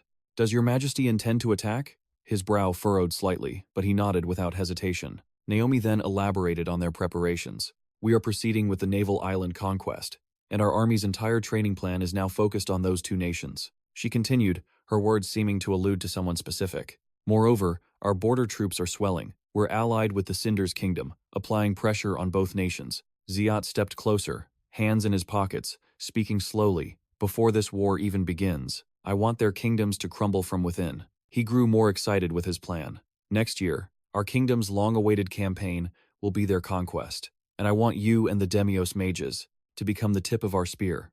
Nami understood, closing her eyes and bowing in compliance. I have no reason to refuse. I only pray the glory of Gravia covers that entire barren, cursed land. Seeing this, Ziat smirked, pleased. When you finally return to your homeland, we will immediately build a grand academy, a world away from your old, dilapidated place with its broken signs. Hearing those words, she seemed much happier. Thank you, Your Majesty. Keep up the good work. The future of the Demios mages is in your hands. Please, Your Majesty, trust in me. Pleased, Ziat suggested they should meet more often. Let us meet more frequently, Nami. If you want to see me, just come. Don't wait for my summons. Her cheeks flushed a deep red. She couldn't even meet his gaze. Yes, Your Majesty, I will visit you often. With that, Nami quickly ran off. Ziat called out, make sure you do. Yes, Your Majesty. Her actions made him wonder. Nami fleeing with such a red face. Perhaps she was just embarrassed. Or perhaps it was the memory of their first and final battle, the one that injured her, costing her the use of her hands. It must still haunt her. That wound runs deeper than I thought. Hours passed. Dusk fell, and the next day, in Cribia's northeast region, Grid soared through the sky alone. I must gather the 5 great holy relics. As he flew, he scanned the ground below. Each relic in Paradiso holds an immense power. He recalled the hot desert. The platinum chalice of Zedius was in Lake Margarita, near the Sana shrine. He remembered people using water jars, and how the lake became a healing spring just by holding the chalice. A priceless item deep in the lake. The other relics. All have unique sacred powers. The Ascension Stone. A holy book. The blank scripture. The Judge's Scepter. The Blessed Earth. Those are the remaining 4. Instantly, Grid shot forward like a flash. I had planned to collect these relics slowly, as needed, but it seems I can't afford to wait any longer. He raised his left hand, feeling the faint effect. Some of the title's power still lingers. From the title opened by the Golden Sword. A reminder. Its power is limited to a single territory. This title pushes a shrine's intrinsic stats to their absolute maximum. His brow furrowed with worry. I can only maximize the title's synergy effect once I have gathered all 5 great holy relics. After some time, he arrived and landed swiftly. Below him were dark shapes. The eastern quarry. Cold white mist filled the air. It is summer, but the north is still this cold, reminding me of the winds. From the freezing night I was reincarnated. He remembered his former overweight self. Back then, I thought, I would die meaninglessly in the body of a lord in this cold northern land. Grid shook his head, clearing his thoughts. Enough. No more old memories. I must find the Ascension Stone. He scanned his surroundings. He saw a pile of shining white stones. One, though crude, was vaguely human-shaped. Suddenly, his eyes widened. I found it. The item was right there. No mistake. The Ascension Stone. He stared at it, thinking, this is only the beginning. I will turn my kingdom into a living holy land. Grid immediately turned and zipped away. Once I have all 5 of the great holy relics, my plan to cover the kingdom in blessings and praise can truly begin. Meanwhile, at the Sana shrine, 2 people were conferring. Yes, Cardinal Venus. The old man, Venus, spoke slowly. Did the king truly say he would find all the remaining holy relics? Slightly startled, the other replied cautiously, yes. He is not a man who makes empty claims. That's why his public declaration was so shocking. He glanced at the late-night sky and sighed deeply. How could he find the holy relics that our church has sought for years without success? I've been wondering the same thing. Venus turned to Nail. Do you know the relic's true power? Nail's expression soured, shaking his head. I've only heard tales, never witnessing it myself, but just glimpsing the platinum grail. I felt holy power overflowing from it. He concluded with a final thought. If all the relics are gathered, this will become a living holy land. Yes, a land eternally flowing with milk and honey. It will eternally repel all sickness, becoming a land of abundance under divine protection. If this land truly transforms, His Grace might view the Sana shrine in a completely new light. His sudden agreement left Nail utterly speechless, completely caught off guard by the response. Yes, exactly. He might even consider relocating his entire operation here. The flames in the hall burned brightly. A land of ancient history with no miracles, versus a new land overflowing with sacred relics. Venus bowed his head cautiously, daring only a sideways glance. Which place do you think is more fitting to be the city-state? Nail gritted his teeth, unable to answer. A map materialized, showing Radius within the Holy Kingdom of Transilia, the city-state of Radius, the Olong Kingdom, the Holy Kingdom of Transilia, and the Cantha Empire. The Valencia Kingdom, however, isn't on good terms with the city-state. Its emperor constantly schemes, using the Red Pope for his own political gain to push his personal agenda. He even forced the Pope to publicly spread misinformation, all to serve his own manipulative plots. The conversation eventually turned to Xian. But Xian, he was a completely different story. He never exerts any kind of political pressure on the church, nor does he demand they make declarations that would benefit his own political stance. Praising him highly, the man's eyes narrowed as he continued. His grace transferred me here out of grave concern. A brilliant, glittering light seemed to appear before his eyes. For the king to gather all 5 relics here is to unite the very will of the god Zedius. Nail's brow furrowed with tension, utterly at a loss for words. Venus gazed into the distance. I often wonder if the great king of Cribia was sent to us by the heavens. Indeed, the night sky was still. How else could he receive such clear divine guidance? It's as if the gods themselves have tasked him with finding the relics.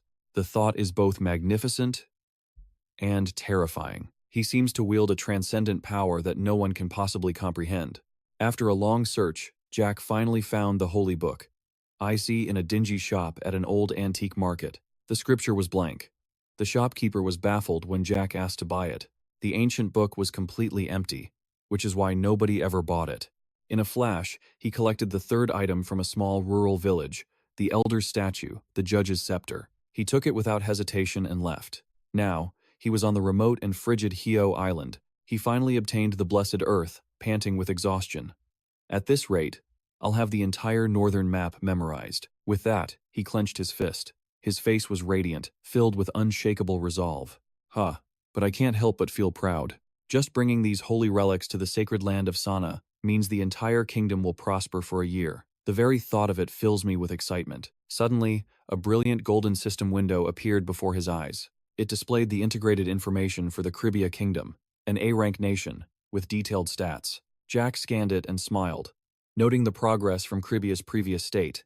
His kingdom had advanced by leaps and bounds. He looked up at the sky, lost in thought. He was filled with hope for a shining future, even when it was just an E-rank territory. Its highest domestic affairs value was only 300, but now it has soared to 30,000. With his work done, he immediately leaped high into the sky. At this rate, my kingdom will stand above all others with overwhelming profits. Just watch.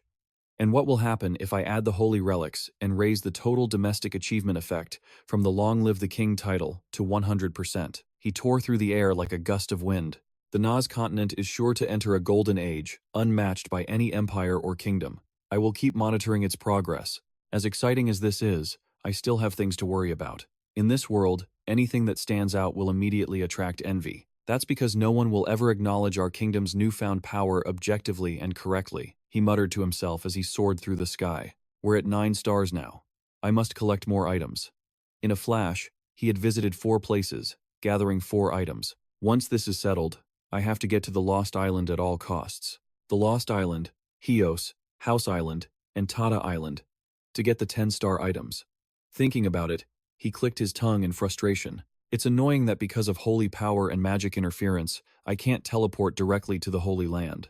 Suddenly, a loud voice called out nearby. Your Majesty, over here, hath popped up from the bushes excitedly. Right here, Your Majesty. Zard landed slowly, asking with a puzzled look, Hath, what are you doing here? Her eyes sparkled as she replied earnestly, I'm practicing full-body camouflage. What do you think? She said, grinning widely. It's perfect, isn't it? Zard was at a loss for words. Don't try to learn camouflage by yourself. If you need anything, just go ask Chloe. Before he could say more, she began faking a stomachache. I feel so sick, Your Majesty. Zard looked at her seriously, his voice completely grave and not joking. Hath, from this moment on, I will need your holy power a great deal. You and I will support our sacred land of Sana together. Then he revealed the items he had just collected for her to see. Hath's eyes lit up, her mouth agape in pure shock. You truly found all the holy relics? This isn't something you can do just because you want to. Did you really know where they were? He affirmed it with confidence. Of course. I have never made an empty promise. She still couldn't believe her eyes, her voice stuttering. But the Zedius Church has been searching for these relics for ages, and never found them. Her expression was still one of complete awe and amazement. Even the Pope himself couldn't accomplish such a thing. He nodded in agreement.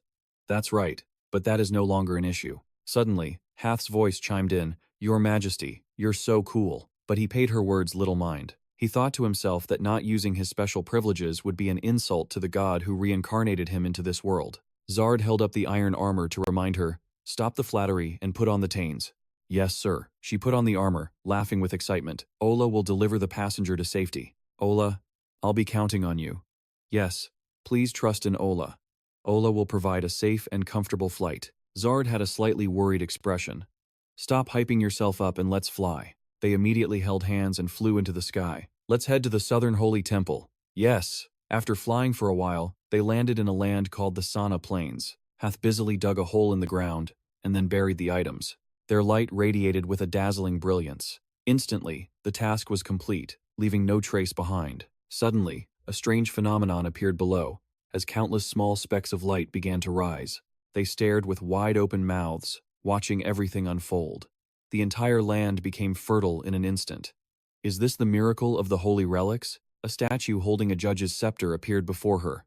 Mount Sana. Then mountains sprouted up like mushrooms. Everything blossomed in a flash, its growth rate soaring. Finally, a hidden area was revealed, the underground vault of Sana. Zard held the holy book in his hands, slowly placing it inside a chest. As long as it remained untouched, it would help the priests evolve through its limitless holy power. Suddenly, the atmosphere darkened. A statue of an old man holding that very book emerged. In the plaza of the Sana Holy Land, the statue's hands crossed, and it began to glow. The Ascension Stone's healing power rivals the future Platinum Holy Grail. The image of Zedius will become a wonder, granting miracles to his followers and bathing them in pure healing energy. At the riverbank, they faced each other, tightly gripping the holy item. The final piece, Zedius's Platinum Holy Grail. A system window appeared. You have successfully gathered 5 holy relics at one sanctuary. Golden confetti rained down. You have obtained the title, Zedius's Favor. Hearing this, Zed let out a sigh of relief. I've finally maxed out and combined all my titles completely. Hayes stared in awe at the glittering, snow-like scene before him. Wow. All internal stats have reached their maximum value. They stood under the brilliant lights, gazing at a promising future. For the next year, my kingdom will be filled with great blessings and immense growth. White specks drifted from the sky, blanketing the city. A system notification appeared. You have received the title, Zedius's Grace. Zed von Urkalis and Hayes were enjoying their achievement together. Zed glanced at the message. The god Zedius warns you not to be arrogant. Zed gasped at the warning. He was overjoyed, making Hayes look over curiously.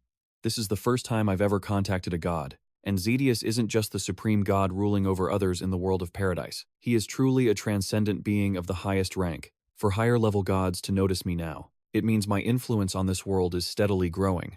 This means Zedius has acknowledged my preparations for the upcoming holy war. It's incredibly useful, right? Zed sighed. This is a heavy responsibility. Hayes softly called from the side, Your Majesty. From afar, a figure approached them, shouting loudly, Your Majesty! High Priestess Tinau rushed to ask, What is happening? Holy power is overflowing the sanctuary. Beside her was Cardinal Benios. Zed awkwardly explained, I merely gathered all of the Zedius Temple's relics and unleashed their power across the sanctuary. Overwhelmed with emotion, Tinau fainted on the spot. Is this real? Hayes quickly caught her. Ah, High Priestess. So, she had to heal the High Priestess in a corner. Please, wake up. Benios chatted with Zed nearby. I won't ask how you collected the relics, because the Holy One ordered us not to interfere. Zed smiled. Thank you for understanding. Benios continued. Because you have recovered the lost holy relics, this news will cause a huge uproar across all 6 dioceses. Before that, I wish to speak with you privately. Zed nodded. Go on, Benios explained. This is also the Holy One's will. Considering Sana's current location, what do you think of relocating the state of Zedius? Zed was surprised by the question. Relocate the state of Zedius? It was an independent religious nation within the territory. Many structures needed building, starting with the Pope's residence, which prompted the move. It would require immense preparation time, but Zed had no reason to refuse. And so, he accepted Benios's discreet proposal. That afternoon, people gathered in the grand square. They chanted in unison, "Long live, your majesty, long live Gravia, may the gods always protect our kingdom." Zed laughed, waving back to the crowd. In this world, where faith in the gods is absolute, the one who recovered the relics was a living miracle. He glanced at the notification. Quest complete. Eternal pride. The sanctuary residents' loyalty will not drop below 90% for the next 2 years. He celebrated inwardly. This chain reaction is perfect. The support of the sanctuary's people would be a massive help during the state's relocation. Zed took a breath. Zedius's grace, huh? This truly is a divine blessing. The people were still lost in joy. They were chanting, "Long live your majesty, long live Gravia." But contrary to the joyous scene, Jess sat bitterly in a corner, crushing a paper in his hand. Damn it, Zed got the holy relics. A voice called his name. Startled, he turned around. It was the head of the Kako temple, Agrat. Jess quickly greeted him. "Master," Agrat told him, "all preparations are complete. You can now realize your wish that you've long desired." Jess's eyes lit up as she quickly asked, "Is it true?" Agrat extended his hand, making an offer. "I will lend you an elite Keiko's church force and a fraction of my dark energy." Xian is still living in the isolated palace. No matter how fortified it is, there's always a flaw. Kill him at all costs, and complete the great mission entrusted by the church. Jess accepted the order with conviction. "Please rest assured, Your Eminence." He gave a calculating smile, anticipating his coming crime. The scene shifts to the Dressel Mage Association, as a respectful voice rings out. "It is our greatest honor to have you here," Xian reminded everyone. "No one is to neglect their training. If you need help, let me know." The mages below shouted in unison. "Yes, Your Majesty." When the Dressel Mage Association was first formed, Isabel was still clumsy and unused to leading a whole squad like this. Xian smiled, watching Isabel expertly command the others. Now, she handled everything perfectly. Recently, Isabel became a 5-star mage, and she confidently demonstrated magic training methods to the crowd. Everyone murmured in constant admiration. Wow, watch that closely. She had begun dedicating herself to developing the organization even further, all to prepare for the future war, helping them locate potential enemies and focus their firepower to annihilate them. Before Isabel, enemies could only beg for their lives. With this group training, they could pinpoint Lacus's location with up to 80% accuracy. This meant their training method was incredibly effective. It was time to show the world the dreadful power of the Dressel Mage Association. Soon, night fell. Isabel and Jeff took a walk together. She suddenly called out shyly, "Your Majesty." Xian chuckled, teasing her. "It seems you're still not used to my title. When it's just the two of us, you can speak comfortably," Isabel stammered. "Oh, about that." He immediately feigned a serious tone. "This is an order. Speak freely." Isabel giggled, looking up and calling his name. "Xian." He responded with a pleased smile. "Yes, this is much better." He then asked, "How have you been?" Isabel didn't hide it from him. Running an entire organization like the Dressel Mage Association was truly exhausting. "I feel like I need 10 clones of myself," Xian said in admiration. "To be honest, I'm very surprised. Who would have thought you could turn the Dressel Mage Association into such an elite force in such a short amount of time?" Isabel was just as surprised as he was. "I'm as surprised as you are. I always wondered if I truly had the ability to nurture and train others." Xian laughed warmly, praising her. "You did a great job." Isabel teased him playfully. "Don't get the wrong idea. I'm not doing this just for you, you know." Xian couldn't hold back a laugh. "This way of talking.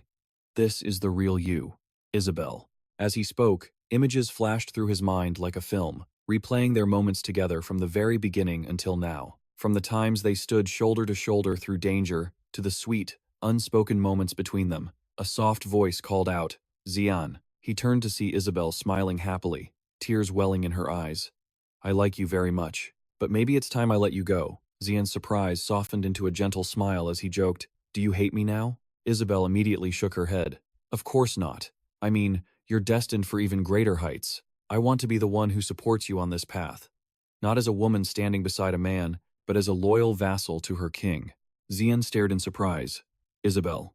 Isabel." She spread her arms to the starry sky above. "You are an extraordinary person. Just think about everything that has changed in these 2 years. You became a 6-star archmage, a wise ruler of a nation, gaining vast territories, and you even hold the greatest holy land on the continent. Not only that, you also gave me this new body, so I refuse to hold you back. I want to be the star that shines on your path forever." Xian was stunned, whispering to himself, "A star?" He realized how much pain and silent tears she must have endured to reach this decision. To say anything more would be to disrespect her resolve. "Isabel," he said with gravity, "thank you. I swear I will not let you down." She met his resolve, taking his outstretched hand. "The feeling is mutual. I will do everything to uphold the honor of this kingdom." Clasping hands firmly, they spoke as one. "I'll be looking forward to it." Then, Isabel and John resumed their walk. Suddenly remembering, she told Jan, "By the way, I found the family of this body's original owner." "Really? So you have a family now?" he asked, intrigued. Isabel replied hesitantly, "Technically, they're not my actual relatives." Jan said enthusiastically, "Whenever you're ready, you should bring them here. We will welcome them with open arms." Moved, Isabel offered her thanks. 5 days later, at the Dresel Mages Association headquarters, Jan sat with Isabel, observing the guild's training. This was a very particular kind of drill. It was designed to identify and eliminate key warriors or mages on the enemy side, a tactic just like when they took down Custom. In the middle of the training field, a figure blurred past them in a flash. Jan was sent flying, yet he cheered with delight. Amazing. Their morale is on another level. I always wondered why leaders enjoyed these field inspections. So this is why. But wait. Why am I playing the part of the enemy? System notifications exploded. The Dresel Mages Guild has its first awakening. Soft sunlight filtered through the trees, illuminating the space. As Isabel rested in the shade, a hand reached out with words of encouragement. "You did great. Here, wipe your sweat." Isabel immediately teased. "Look at you being so kind." "I have my own handkerchief. Don't worry." Jan sat beside her and shot back. "Why so cold?" Isabel gave a small smile. "It's not a big deal. I can handle it myself." The words hung in the air, followed by an awkward silence between them. Just as a moment deepened, the stone on Isabel's necklace flared with light. Jan leaped to his feet instantly. "Intruders." Isabel confirmed it. "That's right. And it looks like there are about 30 of them." Jan deduced. "The warning spell didn't trigger, which means they can counter reconnaissance magic," Isabel added. "But they know nothing about our guild's magic." Jan thought, "This just proves how vital the guild truly is. I can't just rely on my magic alone." Isabel urgently stopped him. "Wait, Jan. The wide area spell has detected dark energy. They're members of the Dark Organization," he realized. "So, the day has finally come. I was wondering ever since we faced class, why it has been so quiet." Without wasting a second, Isabel began casting her spell. "I'll go get ready." Jan then gave orders to Isabel's mages. "Leave this matter to me. When they arrive, wait for the perfect moment to intervene." Everyone replied in unison, "Understood." A sly grin spread across Jan's face. "Excellent. Now I'll handle my part." In the inner corridor, an oblivious-looking Jan appeared. He perfectly played the part of an innocent, completely unaware of the lurking danger. A tiny glint flashed from the bushes, aimed right for his neck. His hand shot up, catching a small needle. Jan then began to convulse wildly, screaming, "Poison!" With a thud, he fell face first to the ground. "I'm dying." And then he lay perfectly still. A figure materialized from the shadows, standing right beside him. The cloaked figure drew a dagger and plunged it down at January, but the blade was stopped cold before it even made contact. Jan shot up, grabbing the intruder by the throat. With full poison immunity, a tiny needle was a pathetic attempt. "You fool. Did you really think you could kill me that easily?" Jan incinerated the man, ending it in an instant. "It's a good thing I conquered the Garden of Death and gave poison resistance to everyone here." As he stood, a storm of weapons flew at him from every direction, leaving no path for escape. They weren't just using weapons, they unleashed a terrifying poison gas. But for a seasoned fighter like him, this was nothing. Standing there unharmed, he spoke, "Now then, I believe it's time we settle all of this. Isn't that right?" Dark Organization? Fear rippled through the assassins surrounding him. "The poison has no effect on him. Impossible." Jan scoffed at them. "You all look like a budget version of Chloe. But your skills are fairly decent, I'll admit." The group took out sharpened stones in unison, slamming them hard into the ground. They were casting a power-amplifying spell. In a flash, a barrier formed, isolating him from the city. Jan raised an eyebrow. "A barrier spell? They're trying to cut us off from the outside world."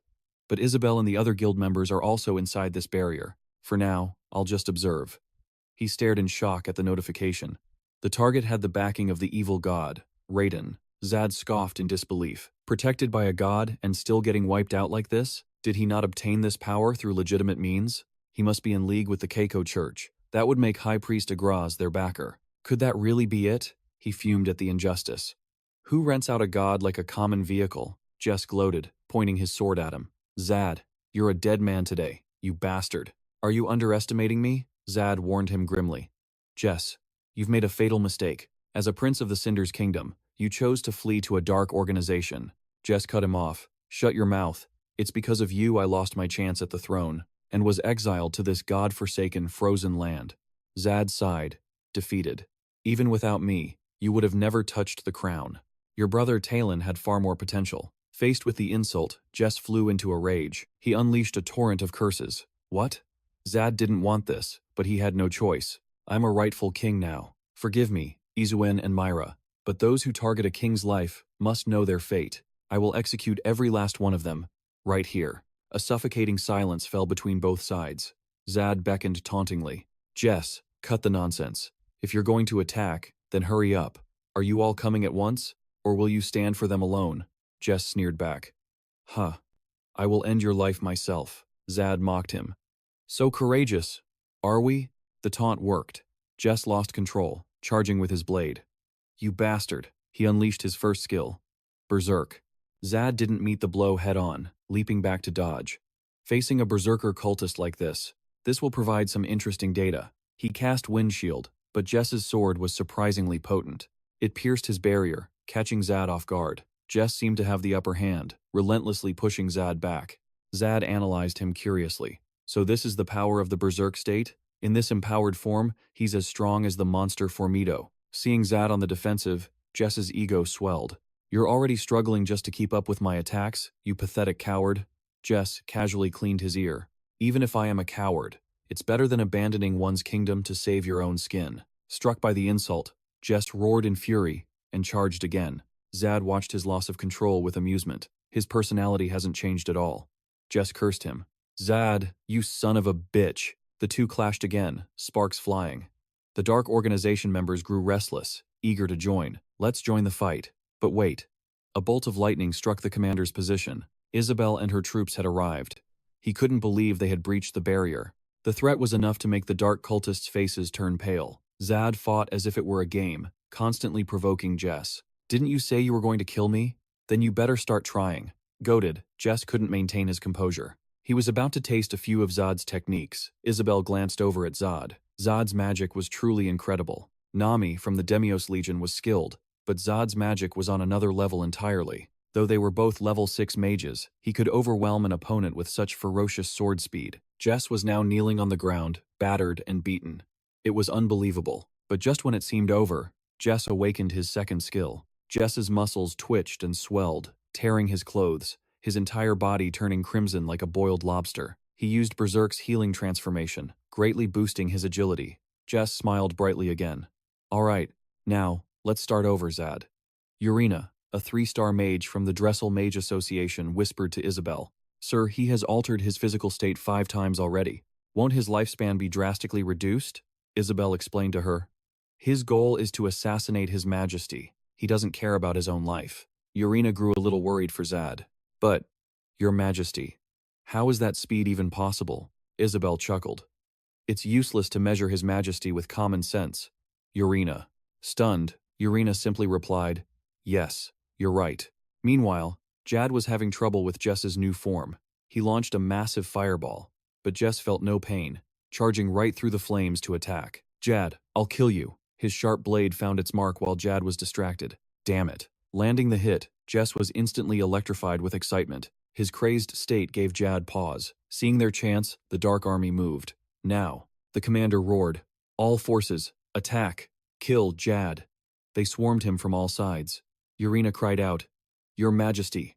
Isabel held her back, saying, Wait, Urena. Facing certain death, Jad simply smirked. Isabel commanded, All troops, form a defensive line. The torches lighting the hall suddenly converged on a single point, passing through the Dark Army, and Jess, all drawn toward Jad's finger. He asked the flames, Are you ready? Prepare to feel the curse of hell. Special magic, sequential ignition. A brilliant, scorching light completely blinded Jess. The barrier around them began to flicker. In an instant, the flames erupted, shattering the Dark Army's formidable shield. When the fire died, it left smoke darker than Jess's future. He was now officially a wreck, having lost his entire forearm. Embers and blood stained the ground. He stood stunned amidst the carnage. What the hell? The Dark Army was annihilated, the survivors gravely wounded. Just kill me. Jess couldn't believe his army was wiped out by a single attack. What just happened? As far as Jess knew, Jad's magic was below level 5. But the spell he just witnessed was far beyond that rank, reaching a threshold that all mages craved. Even Agaroth, who believed he could easily defeat Jad, was completely mistaken. He had been so wrong. Jad was like an iron wall. He gazed down upon the figures writhing on the ground. Drexel Mage Division, hear me. Annihilate every last assassin. They are a waste of space. The Drexel Legion immediately advanced, cleaning up the Dark Army's remnants. They stubbornly shouted, "Don't retreat!" Jess cursed Jad. "You treacherous bastard." "This was fun, but don't push me," Jad warned. "Stop talking and attack. You still have one arm left, don't you? And you're still alive." Jess could still muster one more attack. "Jad, I will definitely kill you."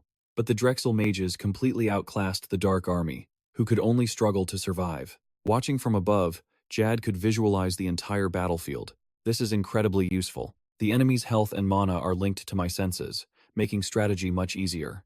The battered Jess refused to accept it, roaring as he lunged at Jad. Jad simply leaned to the side, effortlessly dodging his attack. Jess ground his teeth in frustration. Jad smiled and unleashed his transcendent magic bullet. But this time, his target wasn't Jess, but his dark underlings.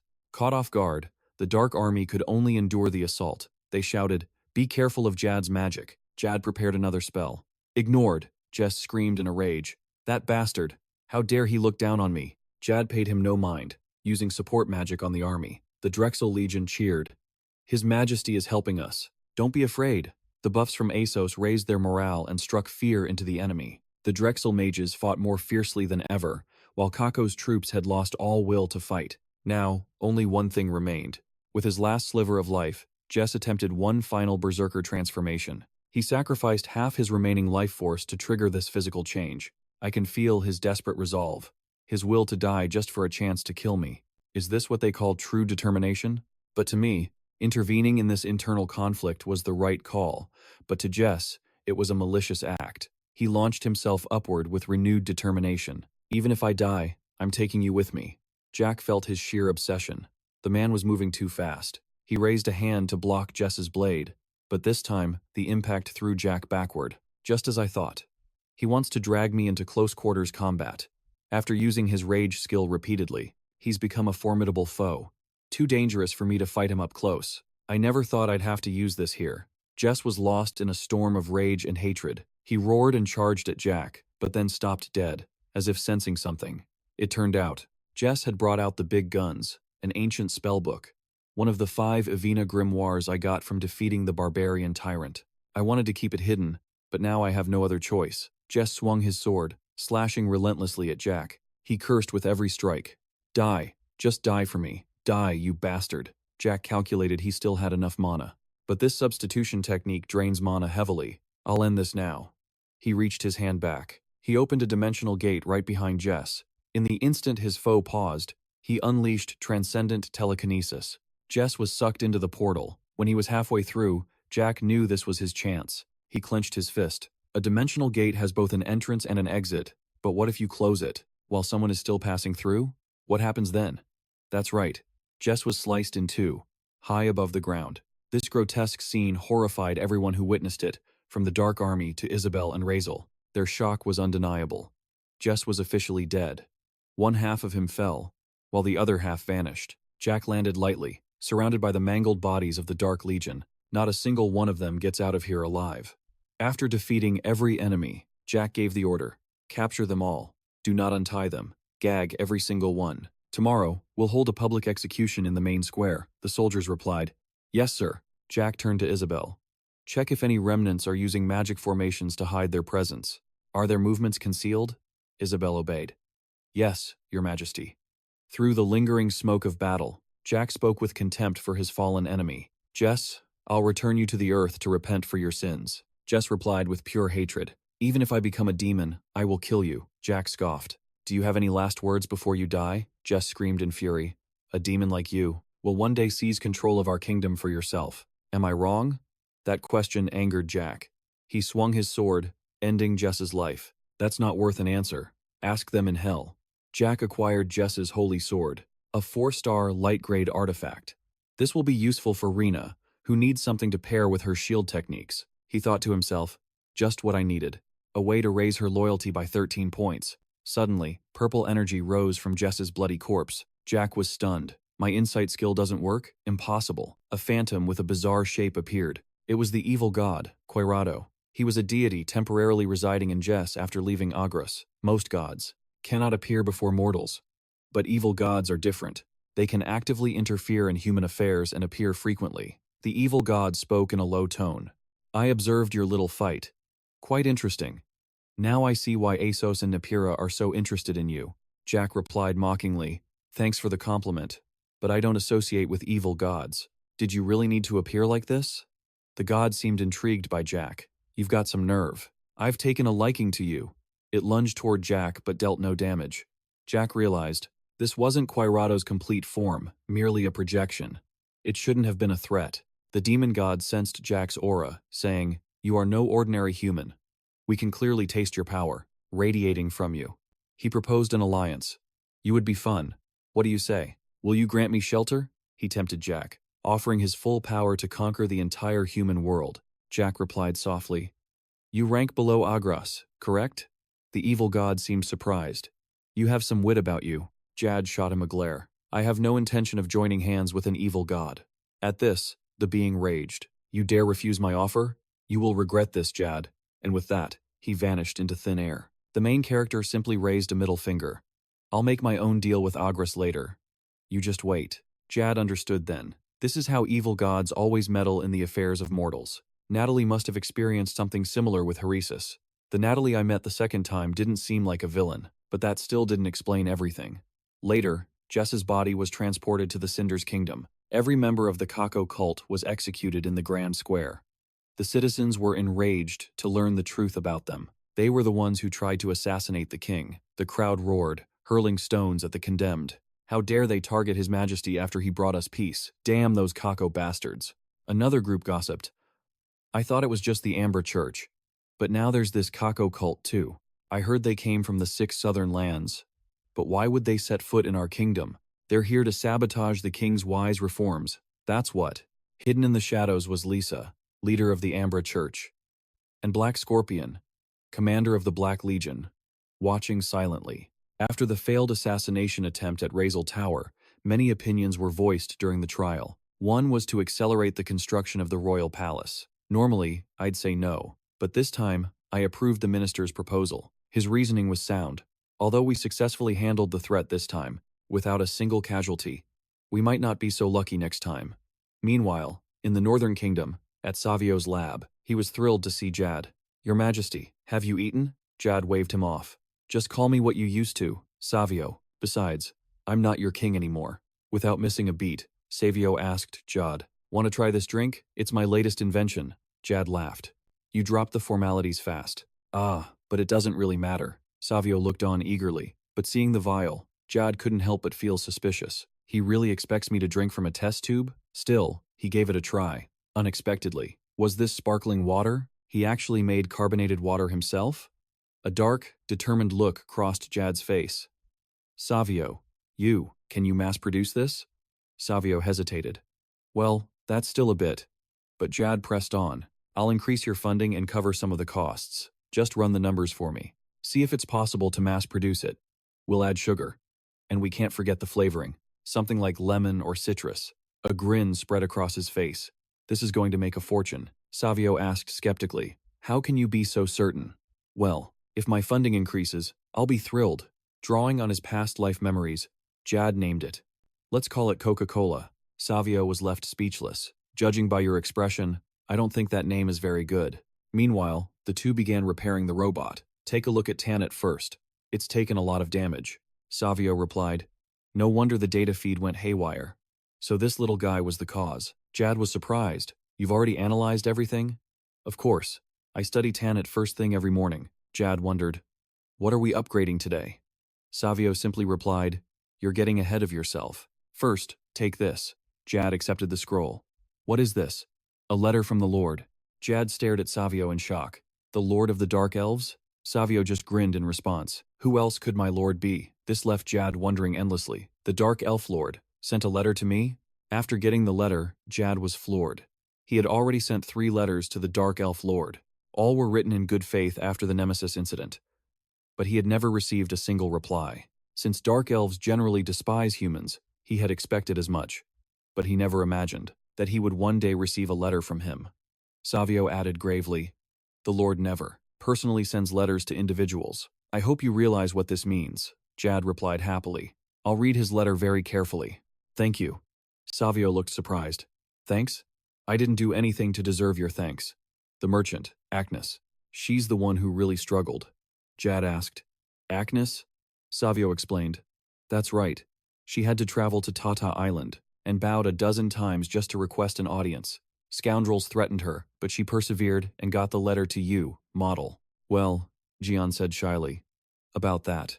She has always worked quietly, saying it was for our mutual benefit. Saviol was in awe. In short, you have amazing vassals. Zed beamed. Of course.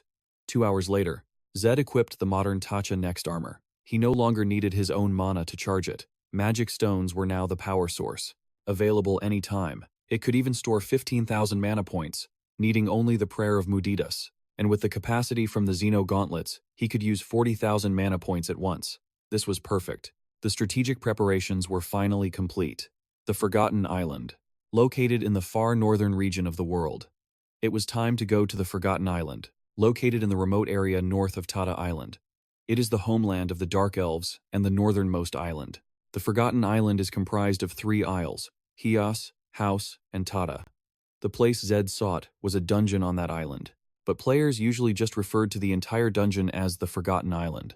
The maximum entry was 5 people, just like the Gafazi's conquest. Every member of the attack party will receive a special reward, a custom item of 8-star rank or higher. Zed grinned wickedly. This was the perfect opportunity to level up his team members. Time to assemble the party. Jian began recruiting, but it wasn't going smoothly. The first person replied, "What a shame. I'm caught up in a large-scale training for the Mios Magic Division." Even his retainers were conflicted. "We've been buried in work lately, so we won't have much time." He asked many, but the answer was always no. "We're preparing for closed-door training in the basement of Razel Tower. Don't look for us for a while." The main character felt helpless. "There are just times when everyone is busy. I feel like Isabella has been avoiding me lately." The future of the Gravia kingdom is dazzlingly bright. However, there were still people ready to join him. The final 5-person team consisted of me, Hana, Mia, and Chloe. It looked like a pretty strong lineup. 1 tank, 1 healer, 1 DPS, and 1 support. This was exciting. It was just like a noble-style party right out of the game Paradisio. Aboard the ship heading to sea, Doragans had plotted a crystal-clear course for the group. For a master geonomancer who knew the North Sea map, finding the shipping route, the safest one to the Forgotten Island was an incredibly simple task. Hina seemed to have spotted something. An island. They took a small boat to approach the island. Mia used Wind's Path to increase their speed. Zed said his goodbyes to Doragans here. Since this was the group's first time visiting, Zed used a special means of transport. But on the return trip, he could use mass teleport for the entire party. The boat docked. This was the Forgotten Island. The 5 of them ventured deeper into the island. Henna asked carefully, "Your Majesty, is there really a dungeon here? There's nothing but wasteland around." Zed was confident. "Yes. Do you remember when we hunted Gafaris?" Henna answered slyly. "We took a surprising route and cleared countless rooms in the blink of an eye." Zed praised her. "Your memory is excellent. It's a similar situation here. Fortunately, the path we can see and the true approach are slightly different." The elf girl was looking at something. Henna thought, is Chloe tense? Her gaze was already cold, but with a new master, it grew even colder than before. The scenery here looked untouched. Entering the dungeon on the Forgotten Island was a bit complicated. One had to go through a whole sequence of procedures, activating various devices, and even condensing energy to open the sealed dimensional gate. After searching for a bit, it seemed Zed had found something. "Found it. It's here," Henna asked. "Is there something here?" Mia didn't seem to notice. "Why can't I see anything?" Zed began the incantation. "Just watch." The sight of the stone absorbing the magic stunned Mia. "It's pulling the mana right in." Zed focused his energy. "All right, I'll just pour mana into these coordinates. This will let us bypass every obstacle, creating a direct shortcut." Zed shouted. All right, everyone, move. This path's duration is shorter than a normal one, so be quick. Everyone was already used to Zed knowing these strange secrets. I'm not even surprised anymore. How does he know these things? And with that, they entered the magic gate. Before entering, a tiger statue demanded an offering, an item of 3 stars or higher. Zed scoffed. What a greedy creature. He took out a necklace, a tool from the Amber Church to manipulate Prince Talon, the prince of the Cinder's kingdom. Since it had no clear use, it just sat in his subspace. Gia fed the necklace to the statue. Here you go. The item burst into flames, and the door swung open. A voice echoed out. Wither in death, or flourish in wealth. The two are separated by a razor-thin line, Gia thought to himself. So, the real challenge begins now. He then called for the party to advance. Let's go. This will be a grueling battle. A primordial dungeon, a place untouched by anyone, finally awakens. The surroundings were ancient and decaying. The walls were caked in dust and draped with thick cobwebs. So far, their advance was seamless. With Taniks scouting ahead, the party easily avoided every trap. Good thing Taniks is with us. Then, they discovered a body that had been there for ages. Everyone was shocked. No way. Zard was in disbelief. Is this really one of the 5 pieces of Gracia's cloak? It was a 2-star item that resisted all debuffs. When all 5 pieces are gathered, its true power awakens. Zard seemed to understand something. So, Gracia died in this place? If that's true. Could this be where Gia finally finds all 5 of Gracia's artifacts, a feat he failed in his past life? Seeing his party was exhausted, Gia called for a break. Rest for a while. A battle is coming. Remember to check your weapons for any issues. They all answered, Yes, Your Majesty. As the group rested by the fire, Zed studied Gracia's history. He lived his life completely devoted to his faith in Paradiso. But then, one day, he suddenly vanished. He left behind many records in his journal. As I continued to receive the teachings and the power of light left by the god Radius, I realized something very strange. As the power of light grew, the darkness also grew by the same amount. It was as if they were on the same balanced scale, perfectly countering each other's power. And in the midst of this balance, I discovered a hint about a shocking existence. Gia suddenly realized. The Demon King. He quickly shut the book. Gracia had figured out the Demon King's existence by himself. Gia seemed regretful. If he were still alive, we could have had a truly profound conversation. That arrow must have been the work of Reckless. That man with the demonic smile. The magic archer. Reckless is the mid-boss of this dungeon. He uses more than just a bow, having also developed an advanced form of magic arrow as his main attack. Gia smirked. Too bad Yang's armor can't block his magic arrows. But as expected, the protagonist already has a counter for him. That smug look sent a chill down the other's spines. His Majesty is making that scheming smile again. When the fire died, the group set out. All right, is everyone prepared? Activate your buffs. We're going in. Activate haste and transcendent power. Today's formation would be crucial for entering Nasu's great labyrinth. But even now, a question lingered in Gia's mind. He wondered if Chloe would still stand with him, or if she would return to the embrace of the Dark Elves. He'd worry about that later. A horde of skeletons lay ahead, but a single flame from the protagonist nearly wiped them out. He commanded, Advance! Let none of them escape. Sir! They shouted, and the battle began. Everyone fought with fierce determination. Chloe's speed allowed her to quickly dispatch enemies, but she seemed to be struggling. Seeing this, Gia told Chloe, Go rest inside Taniks. You can relieve Mia after. Chloe replied, Yes. With Zed, Hayes, and Mia working in sync, everything went smoothly. Chloe noted, The team is still fighting well, but the enemy numbers were overwhelming. Gia unleashed her magic, her staff erupting in brilliant flames. Chloe's mind flashed back to the past. She remembered meeting Gia with Ella and Cribia, thinking how few could be trusted. She had watched him closely then, her heart filled with deep-seated prejudice. Back then, Chloe couldn't accept the kindness he had shown.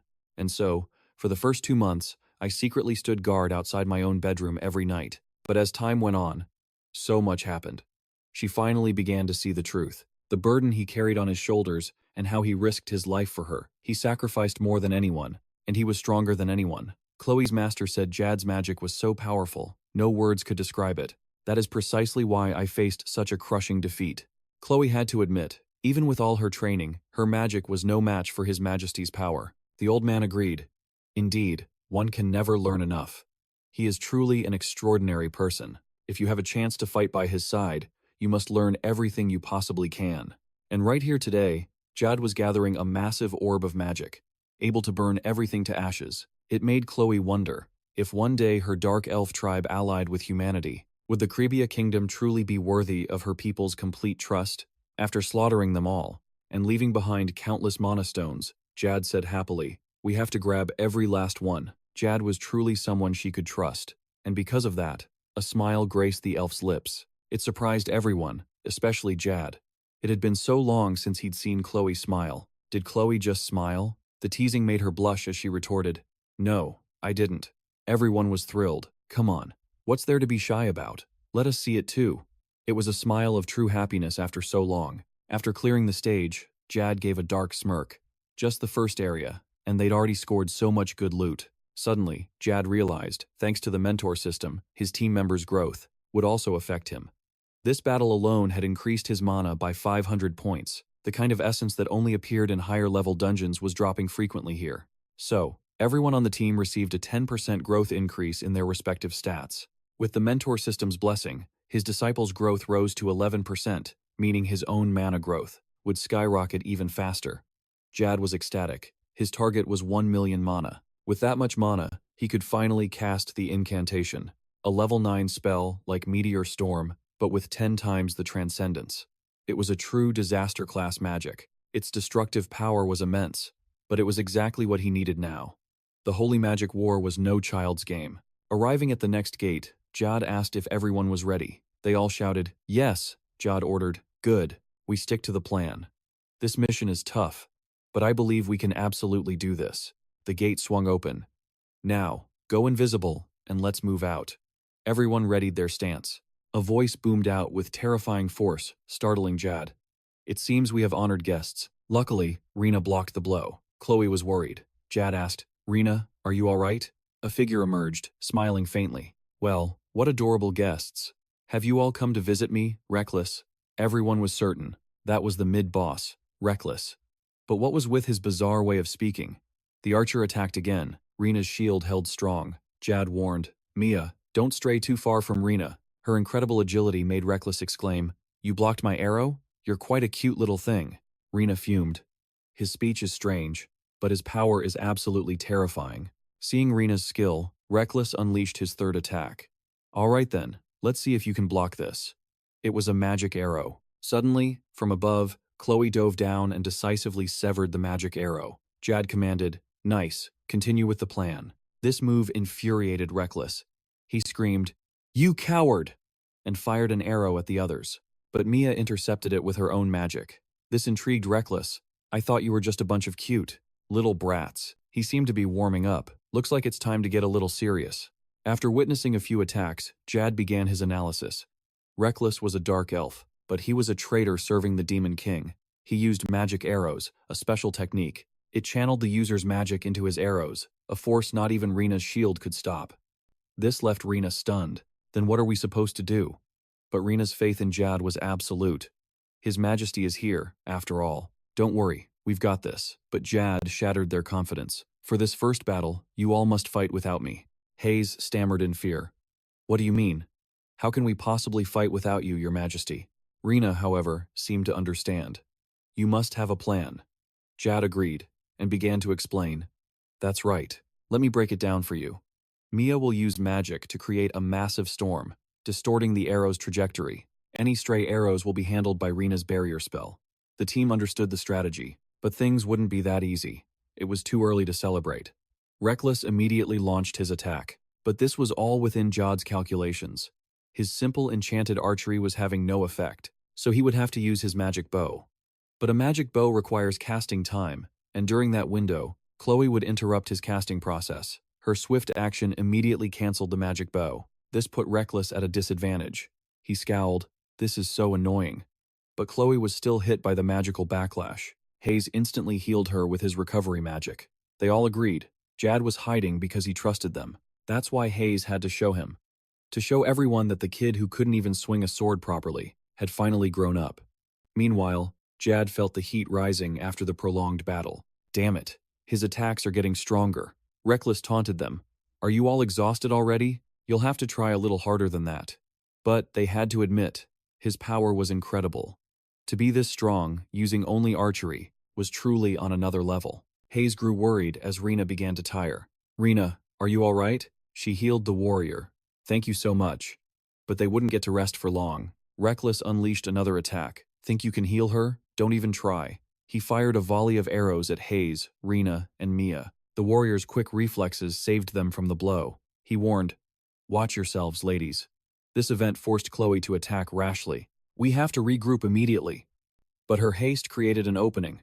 Reckless sneered as he blocked the elf's slash. "Seeing your friend in danger made you panic, didn't it? Your last move was far too predictable." He blasted her backwards, dealing heavy damage, and making Hayes cry out her name. Reckless gloated. After a direct hit like that, she won't be moving for a while. In that very moment, Reckless turned his attack on Rena's group. Finally, the annoying little flies are gone. "Ha, now. It's time to say goodbye." Rena immediately prepared to block. "Everyone, get behind me now." She deployed her barrier spell, a solid wall of light. Reckless released a casual attack. The blast of light slammed into the shield, cracking it. But even so, Rena refused to give up. If she backed down here, everyone would be in danger. She had to protect them all. Remembering her past failure only fueled her determination. "I will not let that happen again. Not ever. I won't let that scene be repeated." She poured all her strength into blocking Reckless's attack as he unleashed a hail of arrows on them, but her will was unshakable. Ever since the day Jad rescued her from that underground mine, she had sworn to become stronger. Strong enough to protect everyone. Rena refused to experience that pain again, not for a single moment. She vowed, "I will never give up," and used all her might to protect her teammates. As the smoke cleared, Rena gasped in disbelief. "I can't believe I did it. I blocked it?" But no, that last attack simply missed its mark. But why? From above, Jad's voice called out, "You held on well, Rena." Rena's face lit up with joy. "Your Majesty!" Jad then cast his spell, striking the archer directly. Reckless cried out in pain. This left everyone completely stunned. "Your Majesty? What is this? What is happening?" Jad smirked. "It's time to beat this guy to a pulp." He cast 3 skills in succession: Deep Sleep, Paralysis, and Charm. These were the 3 hypnosis spells Jad cast on Reckless. Separately, these kinds of spells are almost useless against a boss-level enemy, like Reckless, but when they are combined with perfect timing, they cause a stun-lock phenomenon. This creates a devastating state of paralysis. Normally, casting spells with such split-second accuracy is an act of extreme difficulty in Paradiso. However, Jad was confident. In his past life, he was the mage on the raid team specializing in Reckless. The 34 years of Shintapung's life were not wasted. Jad immediately cast an infinite paralysis on the archer. "Now, Reckless, let me show you just how terrifying hell can be." Seizing the chance, the other 4 charged in.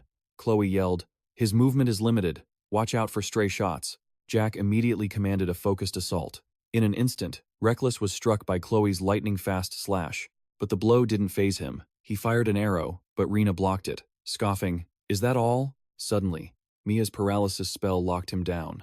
Under the barrage, he cried out, "Damn it! I can't be defeated like this. What's happening? I can't move." Even Jack was impressed. With how things were, he had only focused on Hayes and Chloe's growth, but Rena and Mia's progress was even more stunning. If the team could just win this fight, Rena would become a novice swordsman, and Mia would reach level 5 in wind magic. Jack grinned. "Excellent." Chloe lunged forward, her tribally inscribed sword flashing. It shattered the skull of Reckless. Jack praised their perfect teamwork. It was through their combined efforts that Reckless was finally defeated, leaving his bow. Rena and Hayes then received his optic muscle, showing it off to Jack. "Your Majesty, our vision is incredibly sharp now," Jack explained. "It's a type of permanent buff. We get it after defeating a creature like this, just as we did with Gophagus. Rena, you've obtained Reckless's Demon Eye. It's a skill that lets the user track the trajectory of arrows and magical projectiles. This special buff goes to the party member with the highest contribution. With it, the odds of our party getting hit will drop significantly." Reckless also dropped 10 vials of fire essence, increasing the user's fire attribute by 1%. Well, no reason to wait. Jack downed a vial, boosting his fire magic by 20%. Since arriving on the Forgotten Island, he'd consumed a total of 20 essences. His fire magic finally reached S rank, a level of immense power. That's 2 ranks higher than its wielder's actual level. In other words, his level 6 fire magic is level 6 in name only. In reality, It can unleash the power of a level 8 spell. This reminded him of his friend. X-Knight would have loved this. Rena looked over the pile of magic stones. We've collected all the loot. Besides magic stones, there's only the bow Reckless used. Jack hesitated. A bow? He thought to himself. Come to think of it, we don't have a long-range damage dealer. An archer's silhouette formed in his mind. Speaking of archers, there was that hunter named ASU, who was making a name for himself in the great labyrinth of NAS. He would be a perfect fit for this bow. Jack felt a pang of disappointment. They'd never even contacted him before, so recruiting him would be difficult for now. Still, he'd have to face the great labyrinth of NAS eventually. The tongue on Jack's ring flickered. He thought, just you wait, ASU. My ambition to recruit the best knows no bounds. In the distance, demons lay defeated. A flicker of relief crossed his face. Watching Rena finish off the last few demons, he smiled. He thought, the level of these monsters is similar to the demons our team faced when we conquered Gepharis. Back then, he controlled most of them himself, leaving the rest for the Five Notes party. Images of his team's battles filled his mind. Now, they could handle even high-level demons with ease. Jack's gaze fell on Tanax. If he equipped it on exhausted members, he could manage their stamina levels. After one final explosion, Jack's party stood over the field of fallen demons. Jack smiled proudly. A team like this could easily conquer A-rank dungeons in Paradiso. Dungeons were ranked from F to S based on difficulty. The Forgotten Island, which his Party 5 was currently clearing, was an A+ rank. The Great Labyrinth of NAS on the Western Continent was S rank. In other words, the Nightmare Forest, the Demon Refugee Camp, the Manhwa Catacombs, and the Forgotten Island. There were no dungeons left to clear on the Northern Continent. Jack glanced around and spoke. It's time to change our objective. We're not ready for the Great Nas Labyrinth, so we'll head east. That's the wiser choice for now. On the second night of the dungeon conquest, everyone was fast asleep, but Jack was busy admiring himself in the mirror. Oren's words echoed in his mind. You are now the king of an entire nation. You must learn to care for your appearance. Jack couldn't care less. As he mulled it over, an idea struck him. Suddenly, Lena poked her head in, her eyes shining. Your Majesty. Jack looked up from the mirror, curious. Lena? Why are you still awake? Lena scratched her head. I realized we haven't properly talked in 2 days. You were so focused on dealing with Daniel. Perfect timing, he thought. His expression grew more serious. Lena, I actually have something to ask you. According to the plot of Paradiso, Lena sided with the Demon King's army, becoming infamous for the Wailing Wall incident. I've done everything in my power to change that future. What does she think of the Demon King now? Lena's face was a mixture of hope and confusion. Still lost in thought, Jack asked. Lena, what do you think of the Dark Army and the magic empire that supports them? Lena's voice turned serious. Your Majesty, may I speak honestly? Jack's eyes remained fixed on her. He replied, Of course, I want to hear your true feelings. She began, her voice low. Then, with your permission. The Dark Army. Jack was a bit confused. The Dark Army. What about them? Lena's eyes suddenly blazed with fire as she slammed her hand down, her voice ringing clear. They're the most despicable scoundrels on Earth.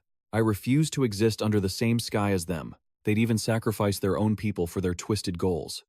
Jack was stunned by her ferocity. He stammered, That's true. Lena's demeanor shifted again, her eyes shining with hope and pride. But our kingdom is the complete opposite. I truly think our kingdom is the best. Then her tone grew hostile again.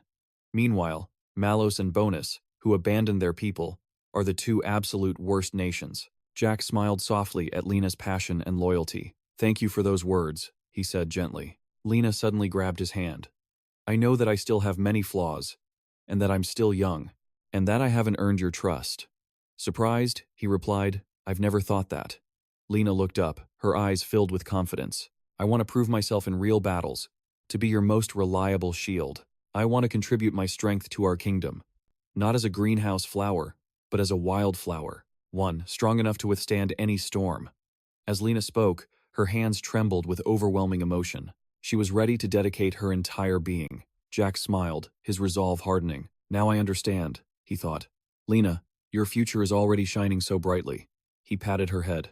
All right, I get it. I will absolutely make that a reality. Its body is encased in an impenetrable shell, and it possesses terrifying physical power. It can unleash attacks with immense destructive force. Not only that, it has a special skill called Great Heal. But of course, this skill has its limits. Once it's activated at a certain health threshold, it can't be triggered again, Jack explained, like a true professor. Something like that. He pushed up his glasses. Any questions from the class?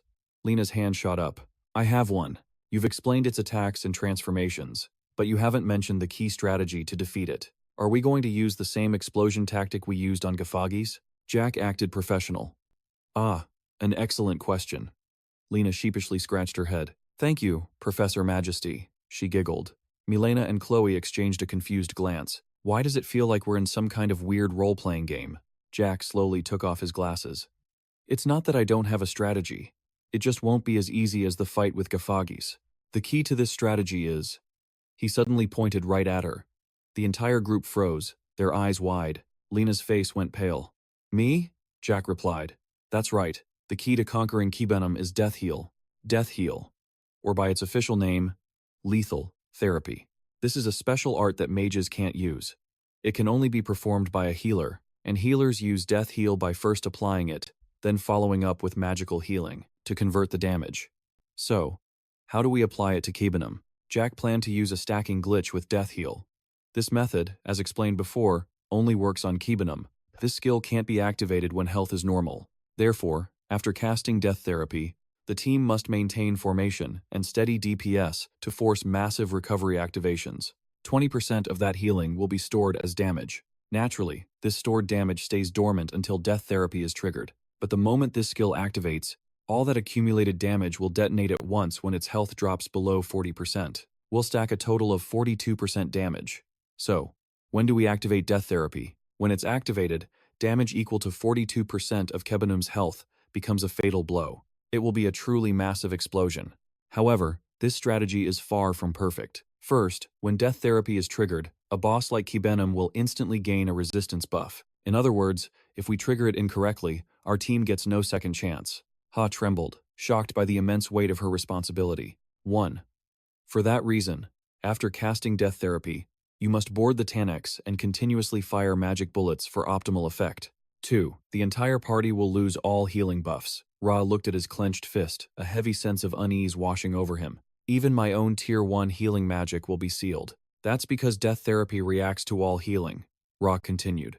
The moment the battle begins, cast it immediately. Until I give the next order, do not cast any other healing spells. After you cast that spell, you must board the Tannex and bombard the enemy. Still stunned, Ha vaguely replied, Is that all I need to do? He turned away. This is precisely why I brought you here. So don't fire recklessly or do anything besides what I command. His voice paused slightly, but the Death Therapy spell you cast will be the MVP of this dungeon raid. He pointed. Does that quick summary put your mind at ease? Ha clasped her hands gratefully. Yes, Your Majesty. The Ring of Kibenum. I will claim you. The party stood before a massive door. Ra warned. Kibenum is in there. They all entered. Lena spoke. That's Kibenum? It's enormous. Ra commanded. Ha, cast Death Therapy on that creature. Startled, she stammered. Why yes. She raised her hand to strike Kibenum. A brilliant light shot toward it, but had no effect. Instead, it smirked. Interesting. To think this godforsaken land of death would receive such uninvited guests. Kibenum leaped from its throne, its voice booming. Now, which of you will charge first? Kibenum, ruler of the Forgotten Island. Seeing Lena rush into a battle stance, Ra shouted, Lena, only draw Kibenum's aggro when it tries to target me. It's too dangerous if it focuses its attacks on a single person. It's best to trade off and split its attention. She yelled, Roger. Like a flash, Kibenum lunged at Lena, who blocked its attack with her shield. For a boss, its attack patterns aren't very complex, she thought. Zell suddenly struck its arm, drawing its attention to him. Chloe dashed in to strike Kibenum's back. It growled. How irritating. It continued roaring in frustration under the barrage of attacks. Ha was in the Tannex, adding to Mia's assault. Jiang proudly yelled, Your Majesty, this time I'm aiming for its crown. I'll fire from above. Ra forced a smile. Do what you want. Just don't remove your own armor. Seeing Ra's slight smirk, Kibenum grew even more enraged. You still have the nerve to smile? Prepare to die, humans. Lena charged forward, glaring at the monster. Now it's my turn, you ugly toad. It rushed her, and she met its blow with her shield. Being able to see its health bar directly like this is really convenient. I'll give it a special attack, tailor-made just for it. Ra held out his hand, igniting magical flames. Go ahead and feel this incredible heat. Transcendent flame arrow, Lena gasped. The heat is insane. Flames raged as thick smoke obscured Kebenum. Its face emerged with a snarl. Useless. Mass restore activated. Its power flared, refilling its health bar completely. Jad's gaze hardened. Good. It's starting. He glanced at the others and Thanes. He thought, mass restore. Right on schedule. The question is if the lethal healing damage stacked. Lena saw his serious gaze on her. She gave him a thumbs up. Not great. The plan is working. It restored 20% of its health, which means we've stored 4% damage. It was a ticking time bomb, yet to detonate. Jad declared, Lena, it's my turn. Kebenum sneered. So, you're their leader. I'll kill you and enslave the rest. Jad felt a surge of irritation. He scoffed. Is that so? Raising his staff, he chanted, Transcendent chain lightning. Bolts erupted from the staff as he roared. In your dreams, the monster shrieked. It coiled up, taking the barrage of lightning head-on. It was tanking the hit directly. Jad was in disbelief. It's blocking a level 6 transcendent spell. With its body? You're insane, Kebenum. The beast only growled. Jad's eyes narrowed. Keep up the pressure. If it gets a second to breathe, we're done for. Jad aimed his staff. Attack. Transcendent force bolt. He commanded, Mia, now. Mia unleashed her attack, adding her power to his. Their combined power shook the very ground. It slammed into Kebenum, sending it reeling with a pained roar. From afar, Chloe shot forward like a blur. She carved a sharp arc into the staggering beast. Stunned by the constant hits, it was engulfed in an explosion. As the smoke cleared, Kebenum's eyes flared. Impressive. Again, it used mass restore. That last attack actually hurt. Its fist clenched. But not enough to kill me. Mass restore? My real game hasn't even begun. Jad was stunned, not believing it. Using mass restore twice in a row? It skipped both the 70 and 60% health thresholds? This is bad. Things are going too smoothly. We just need to get it past 50 and 40% safely. Kebenum snorted. Behold, 2 more arms sprouted from its back, shocking everyone. What the hell is that? Jad spat. Disgusting creature. He warned, everyone, stay sharp. From now on, it'll attack our backline too. Don't let your guard down. Watch out for attacks from above. In a boss fight, this is the most dangerous phase. It's when the monster physically transforms. Facing Kebenum's final form, we have no choice. We have to endure. Kebenum laughed maniacally. I will turn this place into your tomb. Jad flinched as the monster charged him. He blocked the blow, parrying a relentless assault.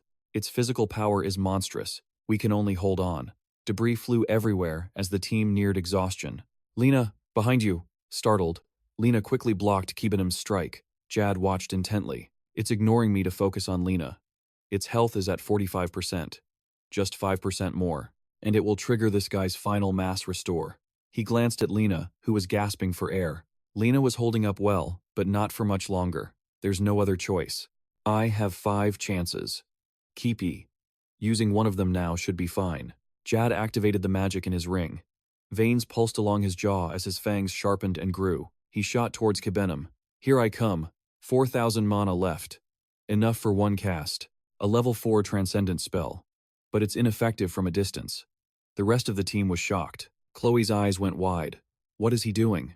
Kebenum caught Jad, its grip like iron. Jad was speechless, trapped in the monster's grasp. Kebenum spoke with pure mockery. You flew right into my grasp? You fool. Jad's body trembled. He snarled as the monster gloated. You human mages are so fragile. You tear apart as easily as paper. Jad smirked. That's right. Just like someone I remember. Kebenum.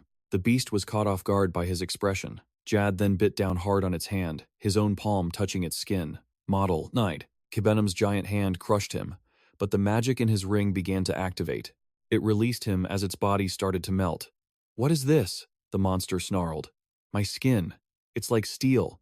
Transcendent fire wheel. Flames erupted around the dissolving Kebenum. Ra collapsed.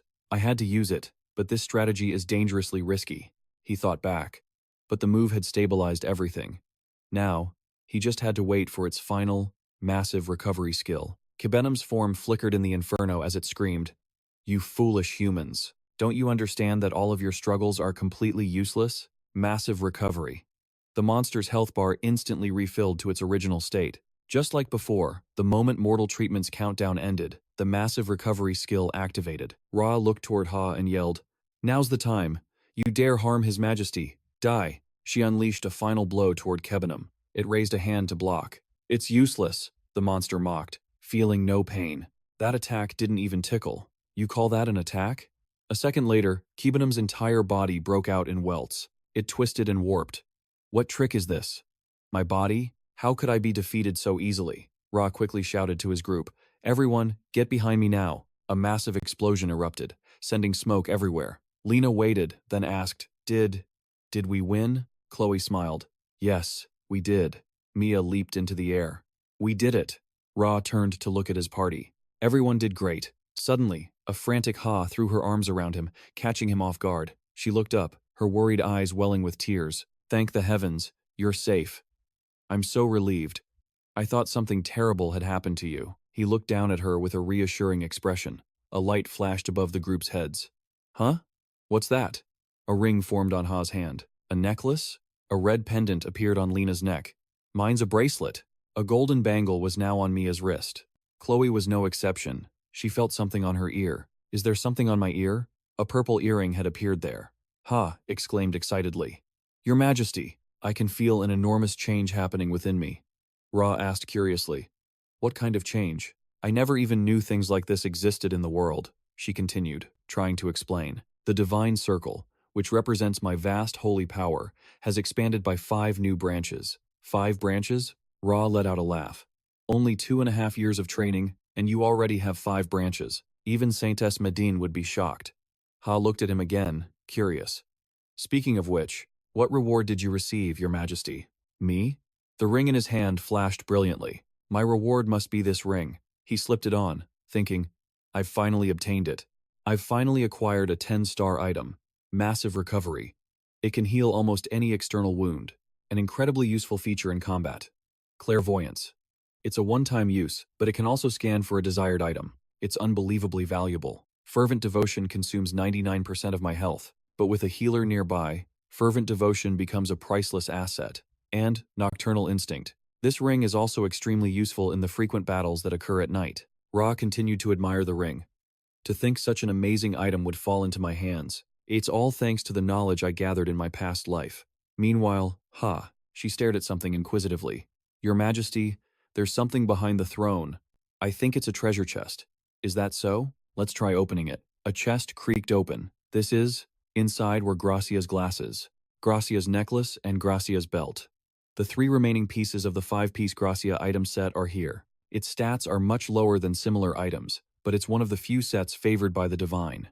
In honor of Gracia, who lived a devout life in service to the gods. Ra looked at the 3 magic bars that appeared before him. This is supposed to be from all the gods? He let out a dry laugh, thinking, this price is far too cheap. Father God Komos regretted his rash blessing, lamenting that it could not be undone. They get offended so easily. He clasped his hands, a look of conflicted apology on his face. I was just joking. A 10 to 1,000 magic point boost is a huge deal for me, too. Suddenly, a golden panel materialized behind him. His eyes widened in shock as he took notice. Are you serious right now, Stia? The god of justice who despises all evil deities? Putting on a professional air, Ra spoke cautiously. You have placed your faith in the right man, Lord Stia. He extended a hand. I am Jian, an apostle of justice. Please grant me your divine protection. After a few silent seconds, it was a total bust. Wait, did she also grant me the Eye of Truth? A skill to detect evil gods. This will be incredibly useful. He clenched his fist, a look of satisfaction on his face. A divine decree materialized before him, glowing with light. A prophecy? What could it possibly foretell? Jian unrolled the decree. December 31st, 1422? That gives me about 6 years and 6 months. The future remains uncertain. The eternal war between good and evil rages on, without rest, across the entire world. Even now, the scales of the world are tipping far from their delicate balance. Every turning point for this once peaceful world brings unforeseen calamities, now closer than ever before. I cannot guarantee that every prophecy I have made will come to pass, but everything I have deduced is written here. The day I've marked is when disaster will befall this world. The Demon King's rebirth is the evil god's ultimate goal.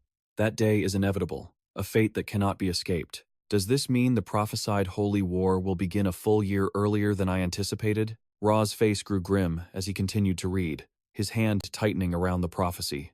I thought I was perfectly prepared based on my knowledge of the future. But this prophecy says the calamity will strike even sooner? Could it be because I've been growing stronger so quickly that the wheel of fate itself has sped up? Before I arrived in this world, everything was leading to the Holy War, right on schedule. Gracia's prophecy must have foreseen this, indicating that history is now diverging from its original course. It's obvious now. If Partiseo's storyline had remained unchanged, those people would have lived normal lives. But now, it's no exaggeration to say that I have completely altered the course of their lives. This means I have to completely rethink my strategy for the coming war. Ra ran a hand through his hair, his brow furrowed in deep thought. This event should have been 5 years away.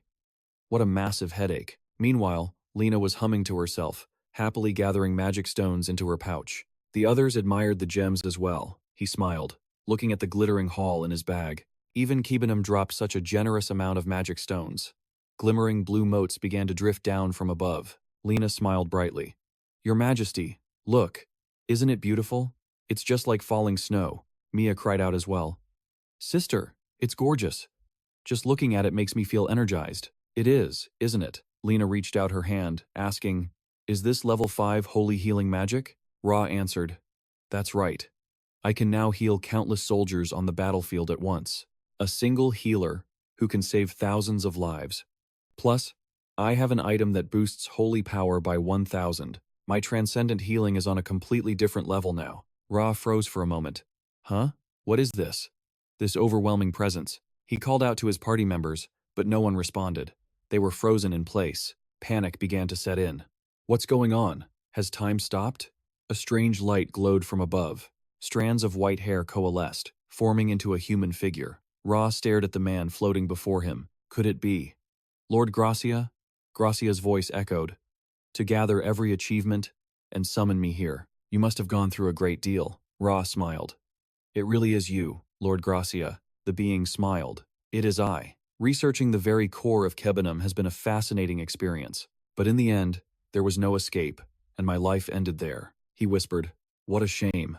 Gracia waved a hand. It is fine. I am just deeply grateful that you conquered Kebanum for me. Jad bowed his head, accepting the praise. The god continued. You do realize, many other gods are watching you now. Jad nodded. I had a feeling. Good. Then this conversation will be brief. Gracia extended his hand, opening a magic portal. I invite you to the Divine Garden, Jad exclaimed. The Divine Garden? He swallowed hard. The god reassured him. Do not fear. Their intentions toward you are benevolent. Jad gestured back to his companions. He said worriedly, Wait, what about my comrades? I can't just abandon them. You need not worry. When you return, time will resume its flow for them. It will be as if you never left. I see. The god added. There is one more thing. The scroll I left for you will offer guidance when your worries become heavy. Heed its words well. He glanced at his party. I understand. Everyone, I'll be back soon. Gracia watched Jad take each step, reflecting. You may or may not be the one to save this world. The future remains unwritten, does it not? And yet, I want to believe that you are truly that savior. The gateway sealed shut and vanished into thin air. On the full moon of May 30th, year 1416, Jad stood pensively by his window. Moonlight filled the room as he thought of the July 1st outbreak drawing near. This will be the third outbreak I've faced since awakening in this life. All his preparations were perfectly in place. As always, I've prepared a dimensional gate trap for this occasion. It's designed to lure the monsters into an endless loop. A proud look crossed Jad's face. So much has happened until now, and I've scored many unexpected achievements. He recalled the day Gracia guided him to the Divine Garden. Though the gods themselves had not descended, he could feel their gazes fixed intently on him. Suddenly, a notification appeared, and the flame of determination inside Jad burned even brighter. He had gone all out, showcasing his abilities for the gods, and the performance had been a huge success. Among the interested deities, a surprising number were high-ranking. Looking back, it was a small shame that there were no transcendental beings, but gaining this much divine attention was already an incredible feat. The Holy Demon War is essentially a conflict between humanity and the Demon King, but at the same time, it is a war between the holy gods and evil gods. A proxy war fought by their champions, beings who can rarely interfere directly in the mortal plane. Jad coolly placed his hands in his pockets. His eyes burned with resolve. Since I've decided to prepare for this Holy Demon War properly, I must extract every last drop of holy grace I can find, even if it's from a nameless god. Jad glanced at the clock. When the hour hand struck midnight, it would mark 2.5 years since he awoke in this world. It's been a while. Should I check my stats? Without a second thought, Jad opened his status panel. His eyes widened at the Gracia set's effect. His mana had skyrocketed by 5,000 points. Not only that, his holy power, physical defense, and magical defense, every stat was boosted by 100 points. Now, just by using my mana, I can amplify a second-tier spell to a transcendent level. In other words, I can now use up to 20,000 mana points, all in a single attack. This is worlds beyond my abilities as a top-tier gamer. Back in my world, it didn't matter how strong a top-ranked player was. Facing 100 enemies alone was nothing more than an impossible dream, and that's not even counting if the enemies numbered more. But here, I know the storyline in advance. He'd gained key items from exclusive intel and was growing at an insane speed. With his current skills, he could likely face 1,000 common soldiers. No, I could probably take on 10,000. Blue sparks crackled in his palm, burning like his resolve. However, with all that said, the thing that worries me isn't an army of 10,000 soldiers. They don't stand a chance against me. A concerned look crossed his face as he thought. The real trouble is the key figures on the opposing side, formidable enemies like Duke Galadin. I must push myself even further. Jad unfolded the document on the Holy War. I told myself that no matter how hard I tried to prevent it, this Holy War would still happen in 6 years and 6 months. Countless dimensional rifts would tear open across the 6 lands, unleashing hordes of monsters. The Demon King himself would descend. Zed recalled what happened before, picturing only a scene of utter despair. But now, I could find comfort in a slightly brighter scenario. Through mental training, I now see this isn't entirely impossible. It's proof that I've grown more confident in my own progress. Jad was determined to keep moving forward, just as he always had. I will act without hesitation. I can't let myself get distracted. Not even for a second. The clock struck 12, signaling the start of the battle at the mountain's base. A bolt of red lightning split the sky, and from it, monsters began to emerge. Jad stepped forward confidently to face them. He unleashed a ring of fire, instantly wiping them out. After finishing them off, Jad sighed. He recalled a year filled with nothing but killing. This is getting so boring. Maybe I should test the newly unlocked 5th option of my mind's eye? With that thought, Jad opened his info panel. His eyes lit up as he checked the skill, staring intently. Jad thought this new option was pretty solid. It seemed incredibly useful, especially since most of his retainers were now over 70 years old. I truly hope they live for a very, very long time. As Jad smiled, the red lightning appeared once more. A mysterious figure emerged, speaking. With a formation like that, this outcome was inevitable. Of course they lost. They should have been more perceptive. He sneered, I never thought I'd meet the king of Gravia this close. Should I call this an honor? Jad didn't reply, launching an attack at the strange man. But the man dodged Jad's blow with ease, surprising him. The mysterious man held a red scepter. He smirked at Jad. Suddenly, 3 more figures stepped out from the red portal. This took Jad by surprise. The mysterious man stared him down, his voice dripping with arrogance. Should I call this fate? Or just bad luck? I was wondering who kept interfering with my little games. He sneered, raising his blazing red scepter. To think it was the king of Gravia. This is like a blind cat catching a fat fish, isn't it? Jad calmly touched the snake-shaped ring on his finger. His gaze was unwavering. I've known for a long time that you were behind all of this. If you call this a game, it's in very poor taste. Jad raised his own scepter, pointing it at the enemy with a confident voice. Agat. Hearing his name, the man feigned delight. Oh my, you even know my name. What an honor, Your Majesty. I suppose you know who we are then? Jad scoffed. Are you trying to challenge a child? The dark symbol of the Kako cult appeared behind Agat and his followers. Jad continued. The leader of the Kako dark cult, Agat, and his believers, right? You're the ones who sent Jess and his men to hunt me down. Agat's composure faltered. You speak as if you know everything. Jad's gaze was sharp enough to pierce through him. Agat replied, Well, I know something about you too. He then burst into laughter. His booming laugh echoed everywhere. Our esteemed king seems quite arrogant and confident. Confident enough to mock and insult us like that, Agat said with a look of pure contempt. Jess was nothing but a disposable pawn from the start. As for the Kako followers, with him, they were all traitors who caused trouble within our cult. Jad smirked disdainfully. You're bragging about something that pathetic? Jad's words struck a nerve with Agat. Agat's face twisted with rage. You're too full of yourself. Let's see if your skills are as sharp as your tongue. Agat ordered his men to attack. The assassins swarmed Jad from all sides. One of them sneered. What's this? He's nothing special. However, Jad's lightning flared stronger. It blasted the assassin away. The others trembled. What? I'm sure my attack landed. Jad stood still inside a magic circle. His eyes shone with victory. You missed by a mile. Magical flames from Jad's hand consumed the assassin. The man stubbornly charged forward. He drew a knife and yelled, You think this is all we've got? But Jad was one step ahead. He activated his skill, creating a transcendent projection of himself 5 times over. The assassin was stunned by the unexpected skill, thinking, another clone? While the killer reeled, Zed appeared behind him, his hand a light warning.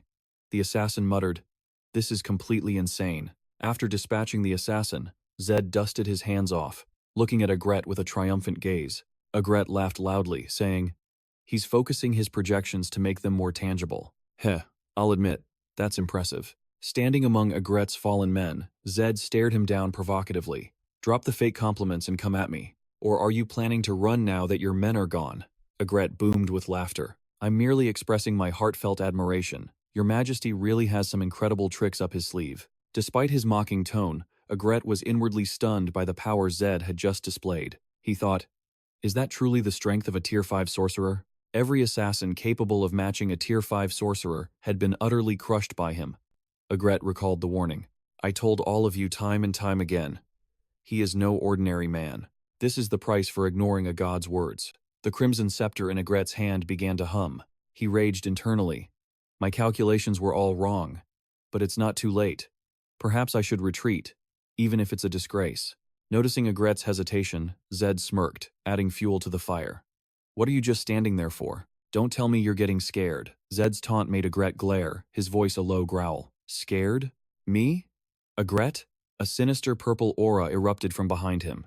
A dark voice suddenly whispered, If you kill him, as always, half of his power will be immediately transferred to you. Before Agret could even act, Zed hurled a fireball. The two energies collided, causing a massive explosion. As the dust settled, Agret was revealed on one knee, panting heavily amid the rubble. His face was a mask of pure frustration. Zed watched Agret with a calm face, but he couldn't hide his surprise at the man's reaction. Agret spoke. To be honest, I'm rather surprised. You are clearly no ordinary sorcerer. Zed. No. It might be more accurate to call you an anomaly. Agret stood up, his voice dripping with sarcasm. How very amusing. A minor, noble from the provinces, becoming the king of a whole country in such a short amount of time. Not only that, but the source of his monstrous magical power is a complete mystery. Zed looked at Agret with a bored expression. Are you done recovering? If so, then come on and attack. Stop dodging and spouting nonsense in fear. I'm getting tired of waiting. Zed's insolent words enraged Agret once again. Gritting his teeth, his face flushed, Agret screamed, You bastard! You dare ignore my words? As Agret roared with fury, a sudden surge of energy appeared right behind him, but he leaped into the air, dodging Zed's surprise attack. Zed twisted in midair, his razor-sharp gaze locked onto Agret. The moment Zed landed, Agret lunged like the wind, swinging his crimson scepter down. But Zed raised his own to block the strike. Zed countered with a magic circle, unleashing a massive explosion right in front of Agret. The force of the blast hurled Agret backward. Both of them landed, poised for battle. Agret landed, his body still wreathed in dark smoke. He watched Zed with a wary gaze. Agret, though, his attacks are even faster now. This guy is a real handful, but from now on, this is a battle of endurance. Zed also watched his opponent cautiously. The fire on his hand still burned as he thought. Every single one of his attacks is lethal. If I keep using fire magic to counter him, he will eventually reveal a weakness. The moment will come, and I'll end this battle when he falters. Suddenly, a bolt of blue lightning crashed down upon the battlefield. The fireball created by Zed continued to blaze with incredible heat.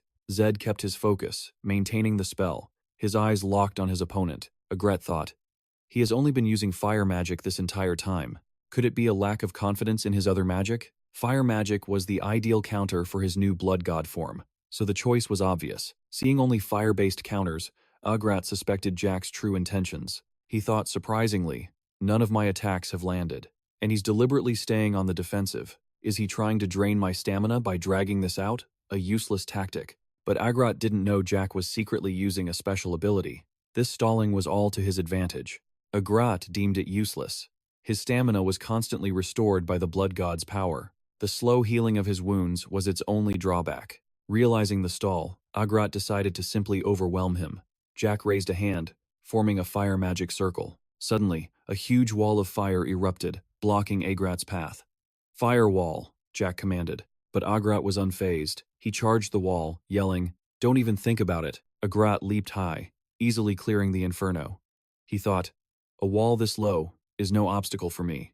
While still airborne, a colossal, sharp ice spear pierced straight through him. Blood sprayed from his lips. Agrat's eyes widened in disbelief at the scene before him. What in the world just happened? An ice spear? Where did that come from? Jack appeared behind him, watching Agrat's pain. "Didn't see that coming, did you?" Agrat realized the horrifying truth. He was dual-casting magic? Jack maintained the fire spell with one hand, controlling the ice spear with the other. Agrat thought, how could he possibly cast two completely different spells simultaneously? The ice spear lifted Agrat into the air, over the sea of fire below. Agrat thought in horror, a person should only be able to cast one spell at a time, and he clearly didn't cast them separately. Was it simultaneous? This is impossible. This was the Tier 6 magic Jack prepared. Ice Spear. He watched Agrat's agony with a cold gaze. Confident in its power, Jack knew it could pierce anything with sharp precision and would instantly freeze whatever it touched. A powerful, mysterious voice echoed inside Agrat's mind. "I thought you were someone worthy of my attention. To think you'd be defeated so easily. You are a pathetic fool, Agrat." The mysterious entity's rebuke sent Agrat into a deeper panic. He gritted his teeth. At this rate, he would surely be captured. "I have to get out of here." Agrat tried to break the ice with his bare hands, his face filled with desperation. Agrat groaned. His calculations were all wrong. He had picked a fight with the wrong person. He made a final decision. He had to return to his lab immediately. Once there, he could heal his wounds. Agrat fled the battlefield, moving at a terrifying speed. Jack watched Agrat flee, a cunning smile playing on his lips. He thought, he knows exactly when to run. This is actually for the best. Jack immediately gave chase. He decided to use this chance to wipe out Agrat's entire base. Meanwhile, in the magic nation of the Desmond Empire, the royal tower stood majestically over the capital city. Inside the grand palace, a voice reported the situation with clear displeasure. Agrat is utterly useless. In the throne room, Isabella reported respectfully to the one on the throne. "Yes, your majesty," Isabella said. Worse, he allowed his own base to be infiltrated. The emperor of the Desmond Empire, Degron IV, sat majestically upon his throne. He asked his subordinate, "So, Isabella, what's become of Agrat?" Isabella stood before an unfinished chess game, reassuring the emperor. "Do not worry, your majesty," Isabella replied. "I have given him a communication stone. He should be contacting us shortly." Suddenly, the communication stone in his hand began to vibrate and glow. "Your majesty, my apologies." The stone emitted Agrat's panicked and broken voice. Agrat's voice cried out, "Help me, Lord Isabella. Jack is hunting me down." Isabella's brow furrowed, his face twisted in annoyance at the pathetic plea. "He's dead either way," he muttered. "Can't you just die in silence?" Degron IV demanded. Isabella stammered, "Yes, your majesty." "As you command." Emperor Degron IV gave Isabella a chilling order: annihilate Agrad's sanctuary and bury it all. "He has outlived his usefulness." Isabella asked suddenly, "And what of the church?" While playing chess, the emperor replied coldly, "There's always a new, suitable face for that position." Isabella bowed low. "Your majesty is wise. We will carry out your command immediately." Dark energy pulsed from Isabella's hand before the communication orb suddenly shattered. Isabella looked to the emperor. "Everything will be ground to dust." Degron IV coldly ordered Isabella to go confirm if that man, Agrad, was truly dead and to find Jad's body. "I obey, your majesty," Isabella replied with a deep bow. After Isabella departed, Emperor Degron IV contemplated the unfinished chess game, his thoughts lingering on Jad. "It seems he will become the greatest obstacle to our plan." He frowned, calculating the time left. "We still have a little time before the Demon King's advent." Meanwhile, in the mountains where Agrad fled, a light pierced the darkness. A moment later, a terrifying blast shook the ground, with flames erupting towards the heavens. A strange metal form was hurled from the blast. The mech crashed hard, breathing heavily. Inside the cockpit, Jad looked horrified. That was way too close, he thought. A mech lay motionless in the smoldering ruins. He thought, that blast was absolutely monstrous. 10 minutes earlier, Agrad's men cried out in panic about an intruder. Agrad furiously ordered his underlings to stop him. Agrad was desperately trying to escape Jad's pursuit. Jad gave him no openings, unleashing explosions to destroy his base. Gasping for air, Agrad looked around in despair. His only escape route was now blocked by the blast. Knowing he was cornered, Agrad thought, I have to call Lord Isabella for help. Acting on the thought, Agrad shakily produced a purple communication stone, pouring his mana into it. He screamed frantically, please help me, Lord Isabella, it's Jad. Jad is pursuing me. Just as the plea went out, Jad materialized behind him, placing a scepter on Agrad's shoulder. Stay put. With razor-sharp eyes, Jad stated, looks like this game of hide-and-seek ends right here, Agrad. Agrad ground his teeth, spitting Jad's name. Trapped, he flashed a mysterious, unnerving smile. His eyes glinted with madness. You're as persistent as a leech, but you are too late. Someone is coming. Someone you stand absolutely no chance against. Jad's brow furrowed at Agrad's threat. He thought, someone I can't handle? Suddenly, the communication stone in Agrad's hand began to vibrate, glowing with purple light and sinister lightning. Huh? Agrad shouted. Jad's eyes widened, sensing the danger. Agrad cried, what? The communication orb? Realizing the orb was about to detonate, Jad shouted in alarm. This is bad. This thing's about to explode. Summon Tanex. Summon Tanex. Agrad clutched the volatile orb, his face a mask of pure despair as he realized he'd been abandoned, whispering Ikazella's name over and over. Just before the detonation, a colossal metal figure descended from above as the orb erupted with destructive force, engulfing the tunnel in fire. Amidst that sea of flames, the metal armor hovered in midair, completely unscathed. Inside the cockpit, Jad stared down at the utter ruin left by the explosion. He breathed a sigh of relief. I can't believe he self-destructed like that. No, wait.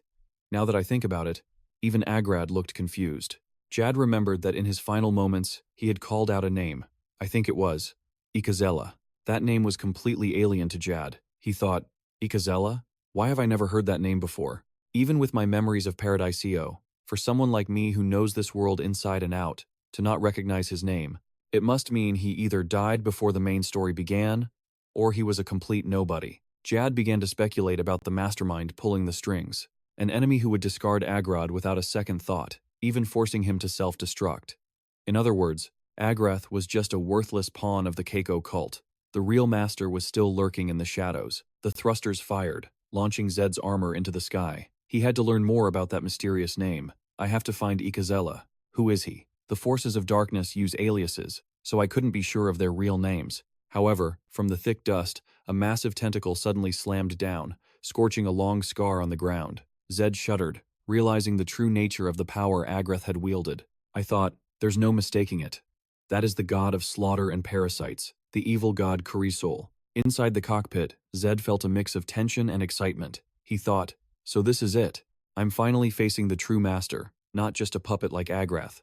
Suddenly, the warning system blared. Surprised, he looked into the distance. The sensor system had detected numerous life forms. Unidentified hostiles were approaching from the front. Alerted, Zed scrambled into the nearby bushes to hide. He thought, they're coming here? It's best to stay hidden for now. Zed's armor activated its stealth mode. Blending into the environment, Zed observed the night sky from his hiding spot. He saw dark figures flying in at high speed. As they drew closer, Zed could see them clearly. He immediately recognized their identities. Zed thought, they're the royal mages. Zed continued to watch the group of mages approach. He thought, are they here to investigate the scene? They probably came to collect my corpse. A commander stepped forward from the group of mages, issuing orders. Zed thought, so that's the one leading this squad. Zed froze when he realized the commander's true identity. He thought, could he really be? Hiding under the trees, Zed was stunned to realize the commander was Ikazella, the one Agreth mentioned. He thought, so it's him. The name Agreth uttered before he died wasn't an alias. It was his real name. Ikazella hovered in the air, shouting orders to the mages. Find any trace of Zed and Agrath. Destroy all the evidence. His minions roared in unison. Understood. They flew off to complete the mission Ikazella had given. Zed remained in the bushes, watching the mages at work. Ikazella had given the order. He mused, a mage who can command level 5, and level 6 mages is definitely not some nobody in the Empire. Only a tower master holds that kind of authority. Zed analyzed the situation with a puzzled expression. He tried to deduce Isabella's identity. The magic tower is a key location for dark mages and a place of symbolic meaning for sorcerers in the magical nations. Isabella is the master of such a place. That means he must be at least level 9. Zed remembered the close call and breathed a sigh of relief. If I had been slower, just for a moment, it would have all been over. If I summoned Taines just a second too late, I might have been completely powerless, captured by Isabella's horde and sent straight to my grave. Zed was lost in thought for a while, blaming himself for being too focused on dealing with the Dark Church. I had completely forgotten that they aren't the only enemy in this world. Zed felt a chill thinking about the coming battle. He feared that once the Holy War erupted, not only the Dark Church but also the entire magic nation would side with the Demon King. Not letting that thought extinguish his resolve, Zed clenched his fist, knowing what he had to do now. I must relentlessly become stronger. And to do that, I have to keep training, to keep evolving. Snapping out of his thoughts, Zed looked towards the mages, casting spells at Agrith's base. He wondered aloud, are they destroying the evidence? While the mages weren't paying attention, Zed seized the opportunity to get away. He thought, I have to use this chance to get out of here. Suddenly, the armor's system announced, Sir, the probability of enemy detection is high if moving by air. Ground travel is recommended. Hearing this, Zed dropped to the ground to make his escape.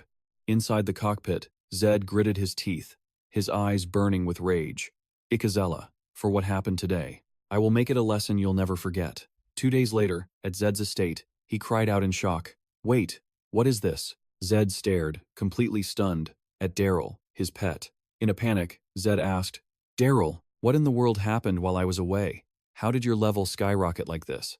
Daryl simply rolled on its red cushion. It giggled and replied, You paid me no mind, so I just followed Ha around. Zed's face darkened when he heard that. He stammered, You leveled up this much by following Ha? How is that possible? Daryl smirked at Zed's confusion. It calmly replied, Ha uses a ton of elixirs, so I get to try all sorts of potions with him. Zed glanced at a stretching Daryl, thinking to himself, a level 100 is equivalent to a human's level 30. Its growth, while I wasn't watching, is terrifying. Still, Zed was impressed with Daryl. He looked at Daryl's status window as it appeared before him. He thought, Daryl's current trait is set on me, Chloe, Isabel, and even Lacus. Zed smiled warmly, watching Daryl lick its paw. He thought to himself, this guardian trait gives the target a massive physical buff, multiplied by at least 3 times, and a maximum of 6 times. This will be an incredible asset for my allies. It might even be able to handle small fry enemies. A sly grin spread across Zed's face as he looked at Daryl. He said, Our Daryl is doing great work. Just keep staying with Ha, you hear? Daryl shuddered at Zed's tone and expression. It snapped back. What did you say? The cat trembled, its 4 legs unsteady, as it continued to scold Zed. You're truly a terrible master. You wake me up just to tell someone else to care for me. My life as a cat is so tragic. Zed crossed his arms and looked away, pretending not to care, and said, Stop complaining and go to Ha's place. Daryl angrily leaped from its spot, muttering, Fine. You irresponsible master. Zed watched it leave with a satisfied smirk, not forgetting a parting jab. Come visit whenever you get bored. After Daryl left, Zed finally breathed a sigh of relief. Zed's real reason for sending Daryl to Ha's was for its own safety. He was lost in thought for a long moment. I want to take Daryl with me and help it level up, but there are too many tense situations in the kingdom to resolve, and I have to travel constantly. It just wouldn't be easy. Zed looked at the clock, which read nearly 2 o'clock, thinking, at least from July onwards, I won't have to worry about dimensional monster outbreaks anymore. I can finally breathe a little easier. Zed was still thinking about the battle with Agrat from 2 days ago. He reflected for a moment, but after Agrat's death, his dimensional teleportation device had also been destroyed in that explosion. I can no longer study its exact structure. Then, he realized something. Zed stroked his chin, his eyes filled with suspicion. He thought, but I am certain of one thing. That device was linked directly to the Nightmare Forest from another dimension. This means that the Dark Church, or whoever is behind them, has likely found a primitive method to harness the power or influence of the demon world. Zed stared thoughtfully out the window. As if making calculations, he said, It seems I'll have to accelerate my own plans. Zed suddenly remembered someone he could trust. He thought, to be honest, before focusing on my own growth, I already laid out a crucial plan for the kingdom.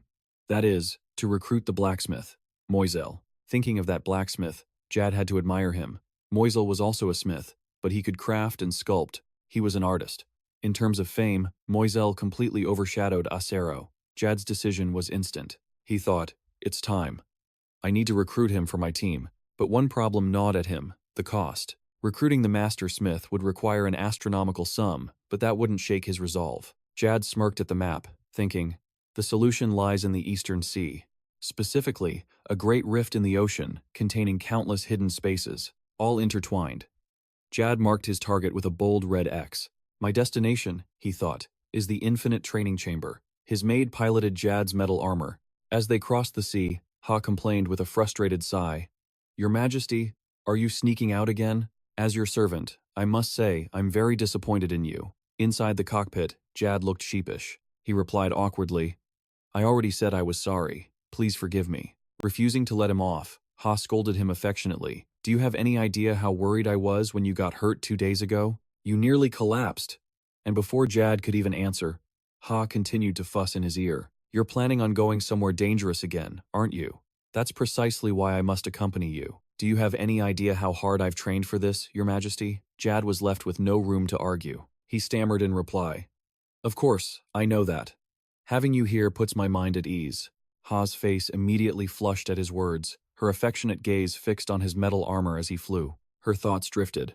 Your Majesty, you always act as if everything is okay, but I always have this feeling that you're trying to shoulder everything by yourself.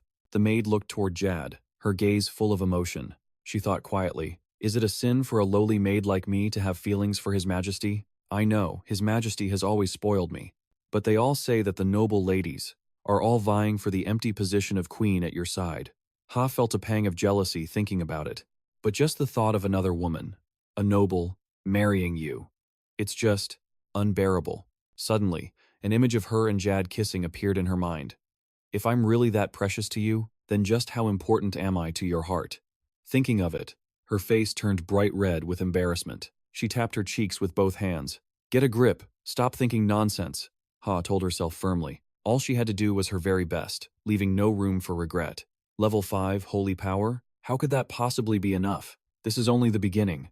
The maid bit her lip, her fists clenched. With eyes full of resolve, she promised herself that if she could just keep serving him, then surely, one day, he would finally see her feelings.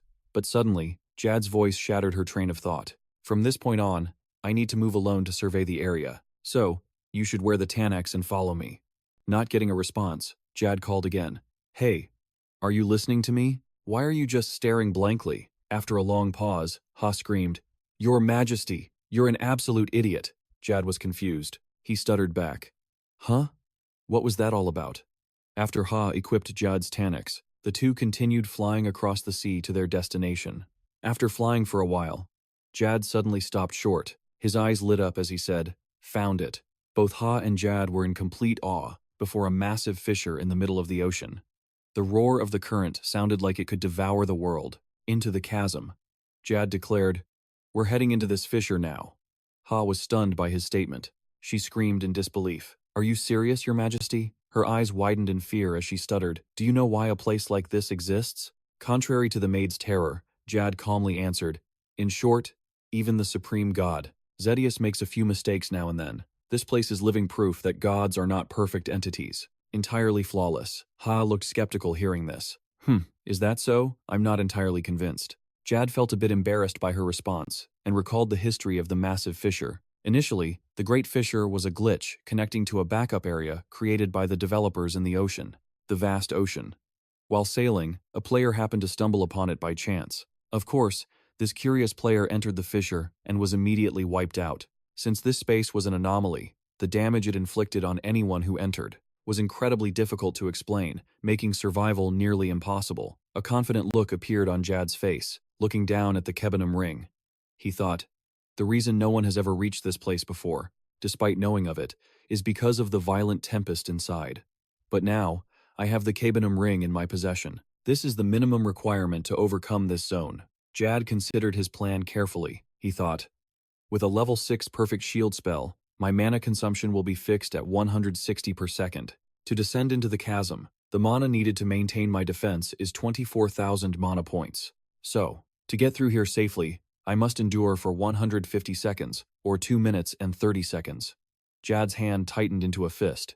His face hardened with resolve. And the mana I use must be my own pure magical power, not the kind borrowed from an outside source. Thank you. To all the players who came before, he had risked his very life to obtain this information. He stood beside Ra, watching him with a confused look. Ra suddenly took her hand, saying, "All right, hold on tight."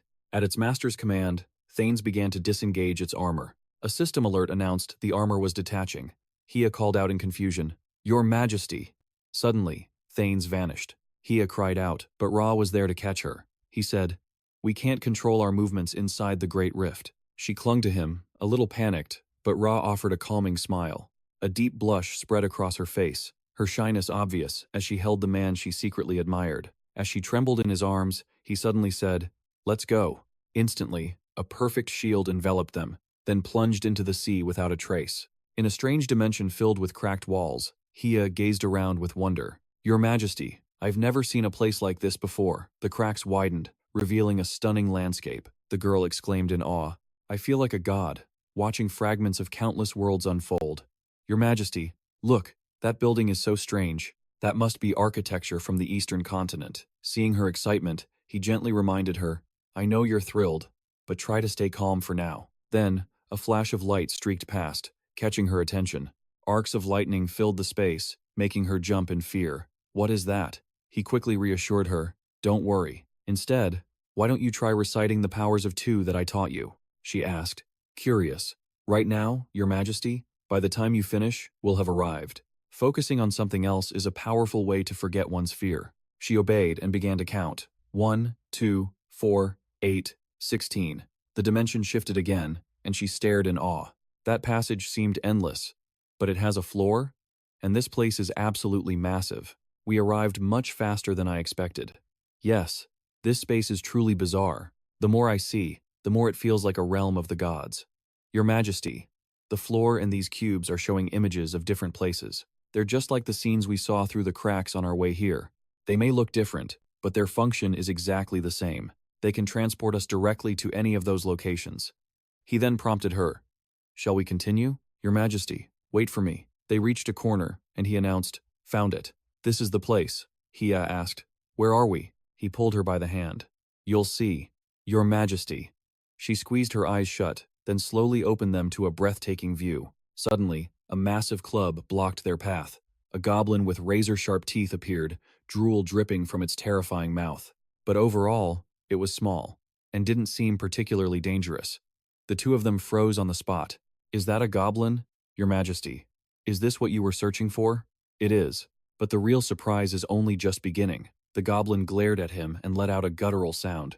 Ra simply raised his hand, effortlessly suppressing the creature without any visible effort. He slammed its head to the ground, tying its hands with effortless skill. He watched in awe. Capturing a goblin alive? Ra stood, brushing his hands clean. "All right, it's subdued. Now to bind it, and we're done. Just enough so it can still move." She leaned in to look at it. "Your Majesty, I really don't understand what you're planning." Then, he revealed a gold coin. "Now then, 1 gold coin." Before he finished, he shoved the coin straight down its throat. "Even though it's not hungry, we're going to make this goblin eat the gold." With a flick of his wrist, flames erupted, consuming the creature. He killed the goblin after it swallowed the coin. Yes, this is the result. He proudly admired his handiwork while she jumped in shock. Then, a bizarre scene unfolded within the flames. "The goblin from before just split into 2, she exclaimed. "So, the goblin doubles, and the gold it swallowed has duplicated as well. Your Majesty, is this what you were researching?" "Precisely." He explained that a duplication bug, which could generate infinite gold, caused this test zone to be discarded into this rift. This is an infinite training room. Normally, an enemy taking constant damage dies when its health hits 0. But here, these goblins have swallowed gold coins. They'll enter a glitched state. Instead of dying, they will multiply endlessly, each copy identical to the original. This means the gold they carry also doubles, since this system was abandoned before it was perfected. So the maximum number of splits stops at 21, but that is more than enough for us. The goblins here have ridiculously low magic resistance, making Wall of Fire the most efficient, low-mana skill. He turns to her and asks, "What is 2 to the power of 21? She quickly replies, 2 million, 97,152. Wait, Your Majesty. So that's why you had me calculate that number? She adds, these goblins will split exactly 21 times when the last duplication finishes. And the moment I stop attacking, the goblins will all turn into gold coins. If my math is correct, that's a total of 2,097,152 gold coins. Based on my past life's exchange rate, that's almost 2 trillion won. The girl was completely astonished. This is truly unbelievable. She replied, yes, sir. I can use death treatment as many times as I want in here. He then said, let's blow off some steam.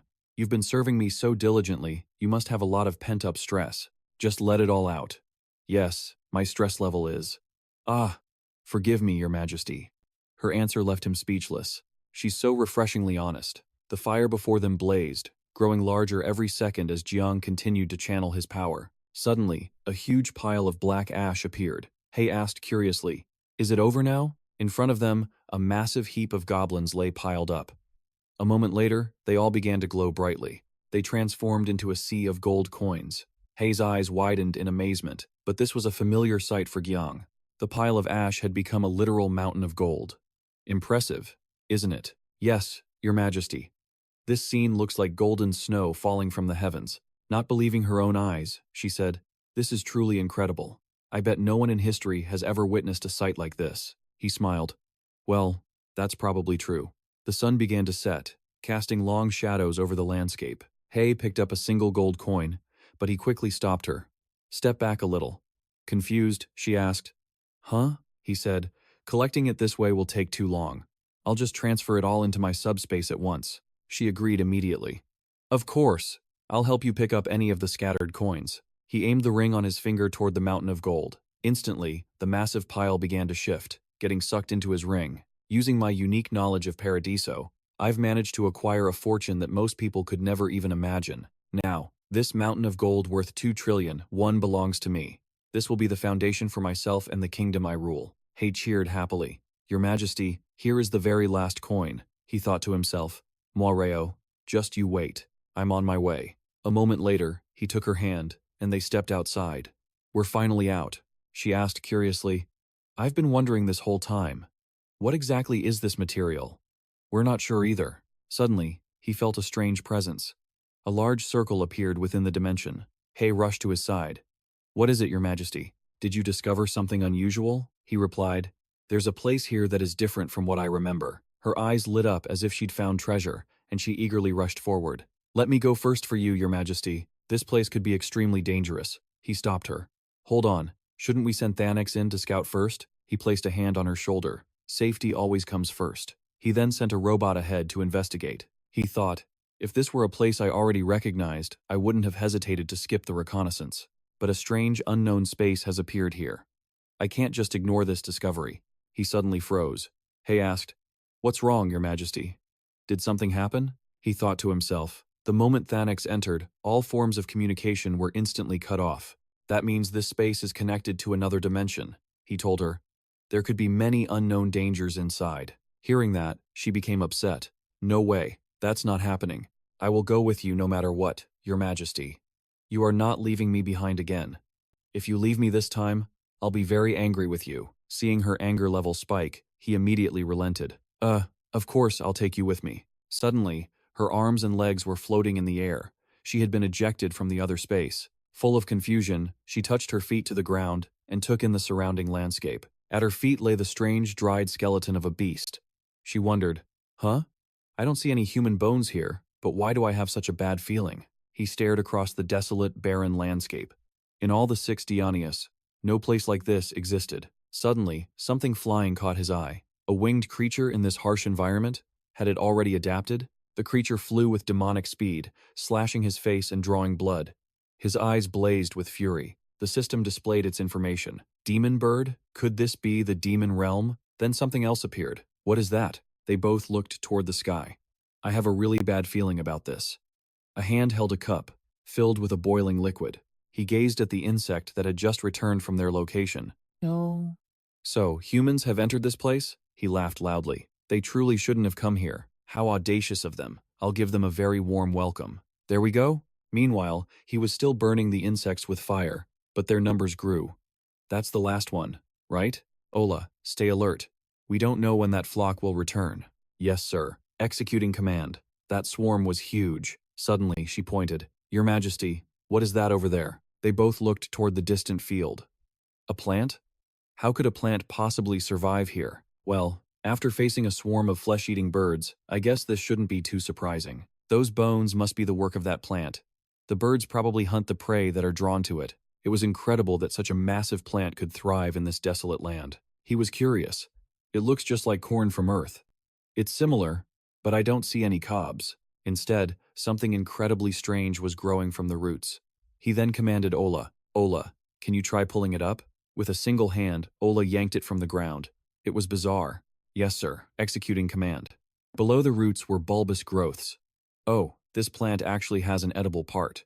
I wonder if this crop is safe to consume, Your Majesty. There's only one way to find out. He then plucked one of the bulbs. He looked at it, knowing this could be a huge risk. For a normal person, maybe, but my absolute resistance makes me immune to all poisons. He then took a large bite, horrifying her. Your Majesty, how could you recklessly eat an unknown food like that? He just laughed.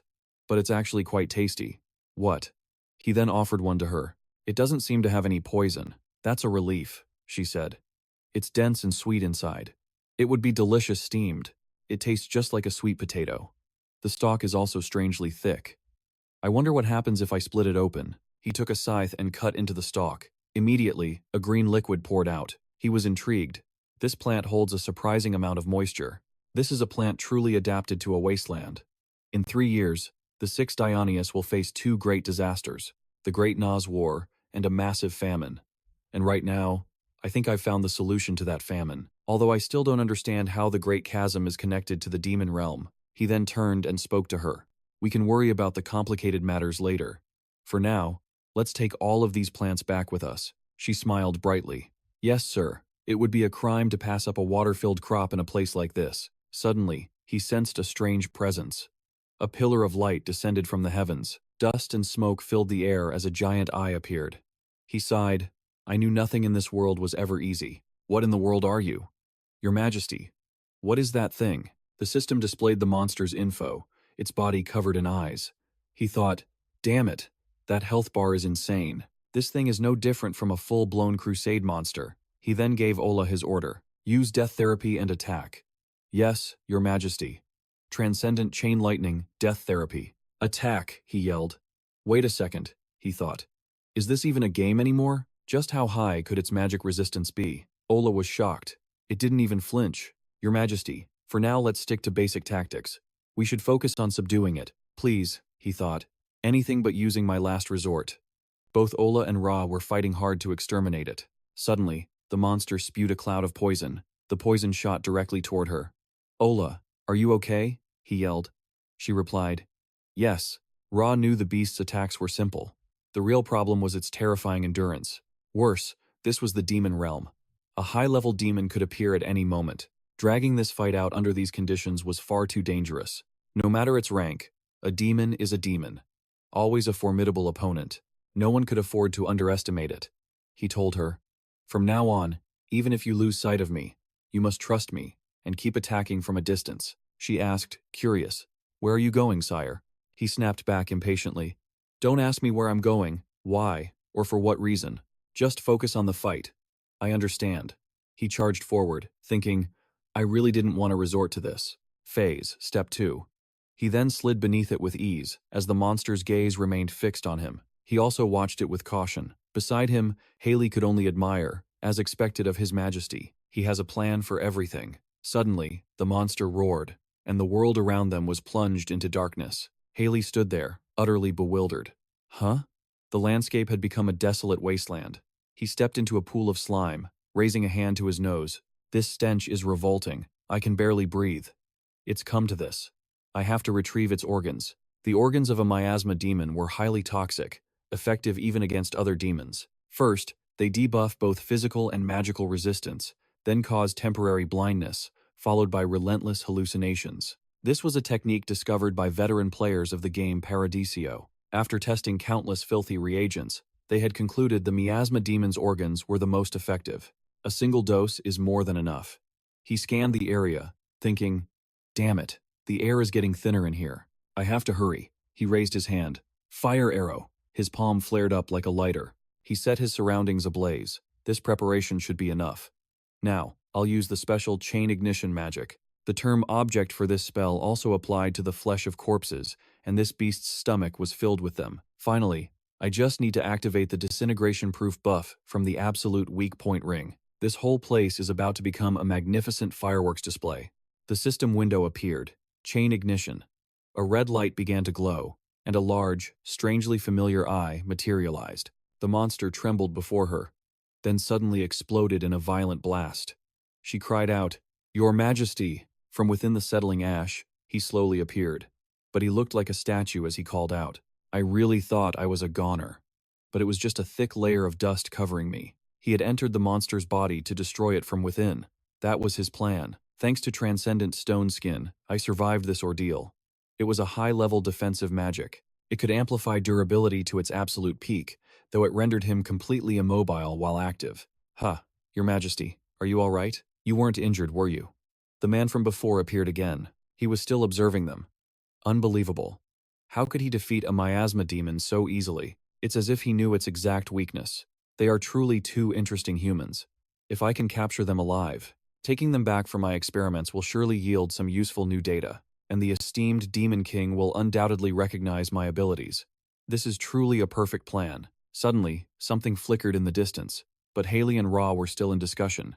She suddenly commented, "The smell on your body, Your Majesty." Wait! A voice rang out. Greetings, humans. The figure had finally revealed himself. Good thing I studied the languages of the six nethers. Communication won't be an issue. Ra was puzzled.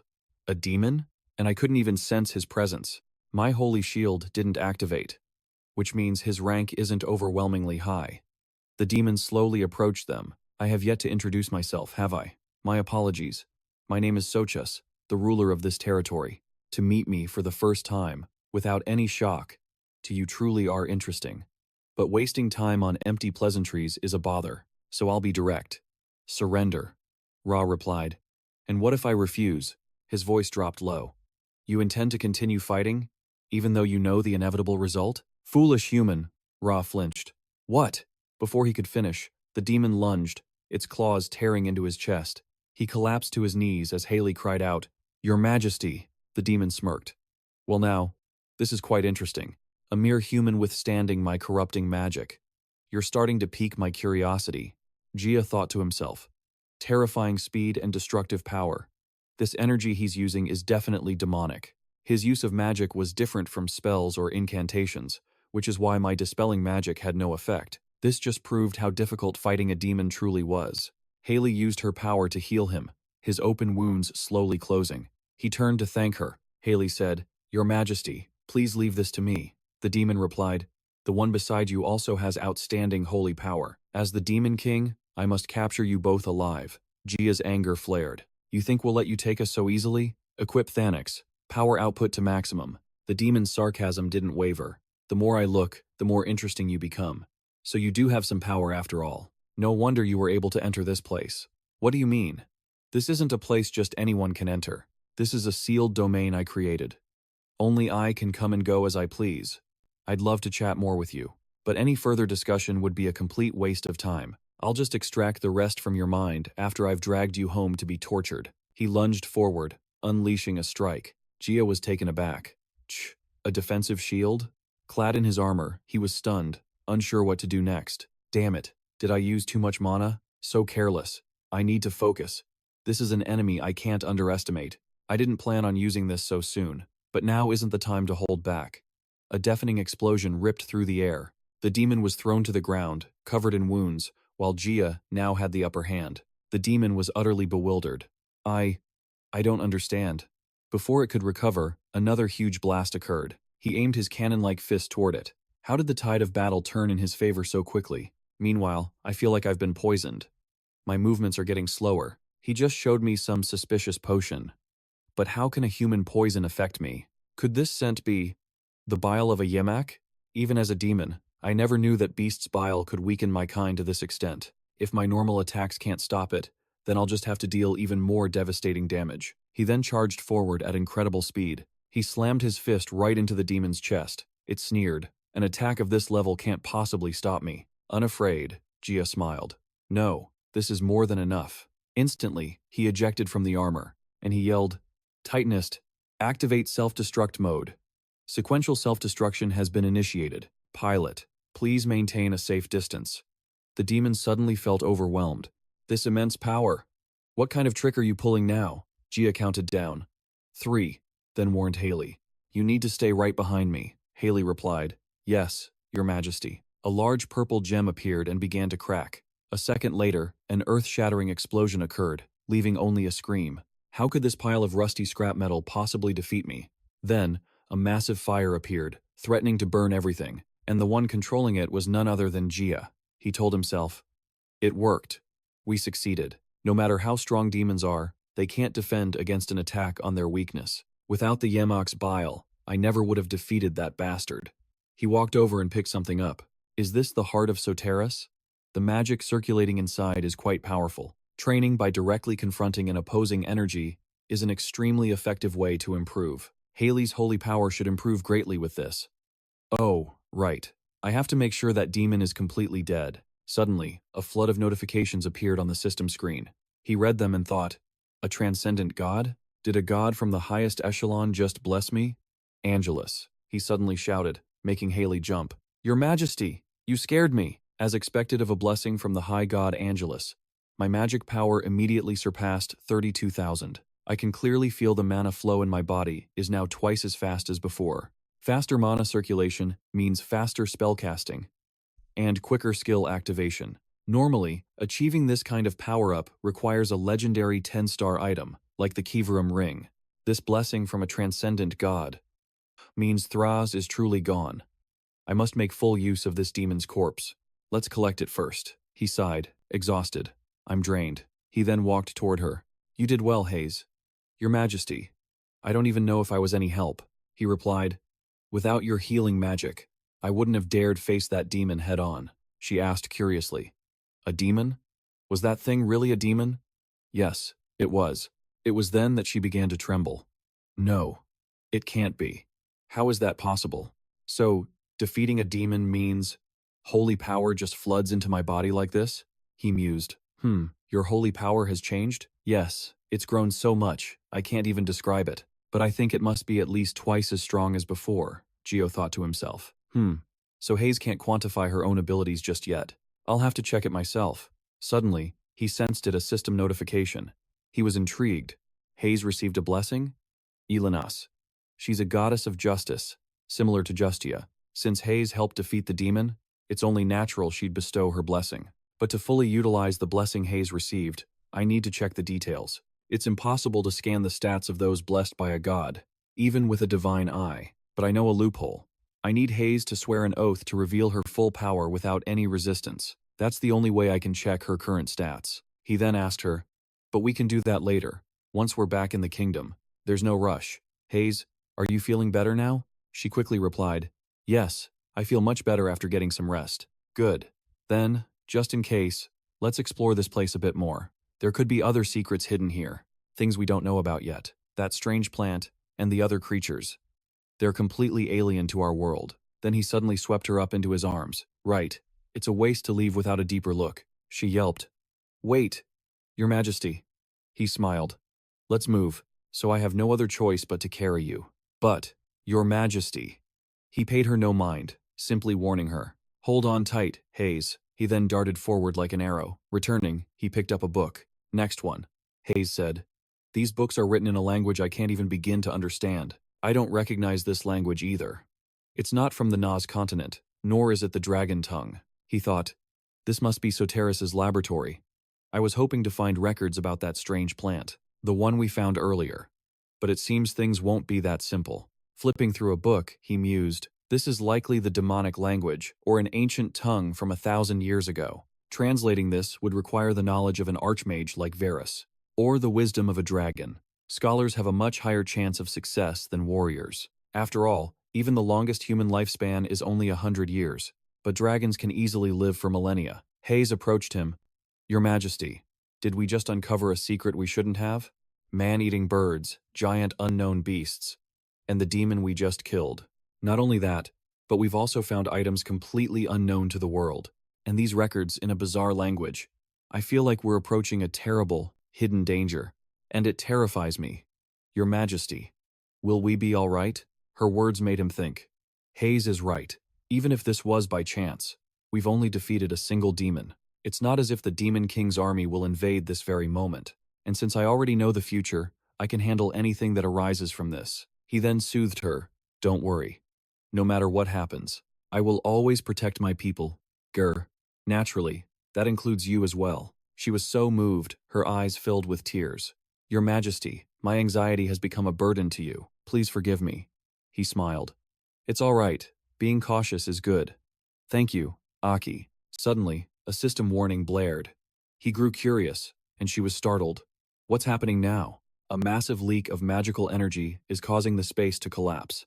The Great Rift will soon close, severing all connections. Reading this, he thought to himself, the Great Rift was already struggling to maintain its balance. It seems it can't hold on any longer. And we really did cause a scene in here. He held his hand out to her. Take my hand, Aki. It's time to leave. He appeared right before her. With the brilliant aura of a true main character, she quickly replied, Yes, Your Majesty. 2 days later, in a large area southwest of the capital, Gare smiled. He would set aside land to rebuild the workshop here. The goal was to recruit Moiro. Since Asuro's workshop wasn't far, it would be easier for them to collaborate. I still have another card I can play to recruit Moiro. He was holding a Tater magic stone. Thanks to Aki, an official trade route with the Dark Elves of Tater Island had been established. Because of Aki, our kingdom is the only one on the continent that can import Tater magic stones. This stone, purer than any common magic stone, is the perfect material for an item craftsman like Moiro. He gently tucked the stone away. Now we just need Aki to arrive, and we can set out. Just then, Aki came running from behind, looking completely flustered. Your Majesty, I'm here. But suddenly, Gare felt something was wrong. Aki was still waving cheerfully at him. He rushed forward with an furious look, shocking the girl. Seeing the blazing fury in his eyes sent a chill down her spine. Why does His Majesty look so terrifying? He ran up and grabbed her wrist tightly, fuming. She could only stare, mouth agape. Why is His Majesty suddenly? His eyes glowed intensely. His expression was urgent. Aki, this bracelet. It turned out he was focused on the bracelet she wore. It's a heart calm bracelet, a clear product of the dark cult. He took it and put it on his own wrist. Then he realized it. Just as I thought. This item manipulates the wearer's mind. This heart calm bracelet. Prosis, its operating principle is similar to the necklace, the crimson chain that Claus once gave to Talon. Then he had a thought. But what a stroke of luck. Because everything has been going smoothly lately, she hasn't felt much negativity. And because of that, this item hasn't been fully activated yet. Aki could only apologize profusely to His Majesty. I am truly sorry. It was all my fault for being careless. He smiled gently. Don't blame yourself too much, Aki. Do you remember who gave you this bracelet? She quickly replied. It was a merchant guild leader named Lin. She said it was a symbol of trust and gave me one that was similar to the one she was wearing. She wore one identical to this, which means she's the original owner. Aki, do you know where she is now? She replied, Yes. I just visited her merchant guild's headquarters. Her guild is based in the Lentus Empire. Gare declared. I was going to see Moiro, but it seems we have to take a detour. Let's go. We must find whoever from the Dark Church dared to touch you. And just like that, the two vanished from sight. They journeyed to another land within the Lentus Empire. A breathtaking landscape unfolded before their very eyes. The streets were a bustling hub of commerce, a true factory district. The pair strolled through the crowds, laughing and talking. True. But that also means finding Lord Moiro is going to be a real challenge for us. Asina, in the kingdom of Gulong, is the most intricate factory city on the entire continent. When you speak of the most talented blacksmiths, Asina is the first name that comes to mind. It's why people from beyond Gu, Long, and so many foreign guests flock to this city. On the street, merchants shouted their wares. Come on, what are you waiting for? Come to the workshop of the great master Mekto Un. Our forge boasts the most loyal customers in the city. #1 in orders for 5 straight years. Their reputation here is legendary. Need an expert item repair specialist? Then you need the blacksmith Kaskas, at the Kaskas workshop. He listened intently to the advertisement. Curious, he asked Aki. So the two leading workshops here are Makto Un and Kaskas? She replied, Yes, I hear about 80% of local workshops are subcontractors for Makto Un. Casca realized it instantly. This was a classic monopoly. Money just makes more money. Happy customers bring in new ones. Once that monopoly is locked down, new businesses can't get a foot in the door.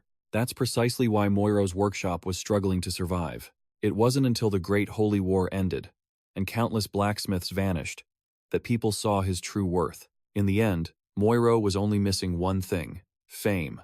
Inside the forge, flames roared to life. A smith hammered away at hot steel, his focus absolute. Suddenly, a voice piped up from behind.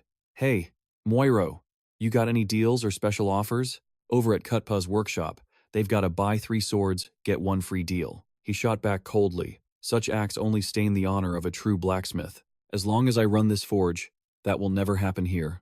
Look elsewhere. The man sighed, exasperated. Oh, come on. Why do you have to be so uptight? You always take everything so literally. Aren't you the one who always complains my prices are too high, saying I don't know the meaning of generosity? So, what's with the sudden attitude? Since when does the seller act like he's the king? This dump gives me the creeps. I'm never setting foot in here again. Even a patient guy like me has his limits. But the master blacksmith was just as fiery. He retorted, "That's the best news I've heard all day. Good riddance. I hope we never meet again." Truthfully, fights like this were just another day at Moiro's workshop. This is exactly how I remember him from the game. Aki, watching nearby, was intrigued. He's certainly stubborn, isn't he? I guess all true artists are eccentric. You could say that. His mind works on a different level. He never compromises with reality, living only by his own unwavering principles. To put it kindly, he has the pure soul of an artist.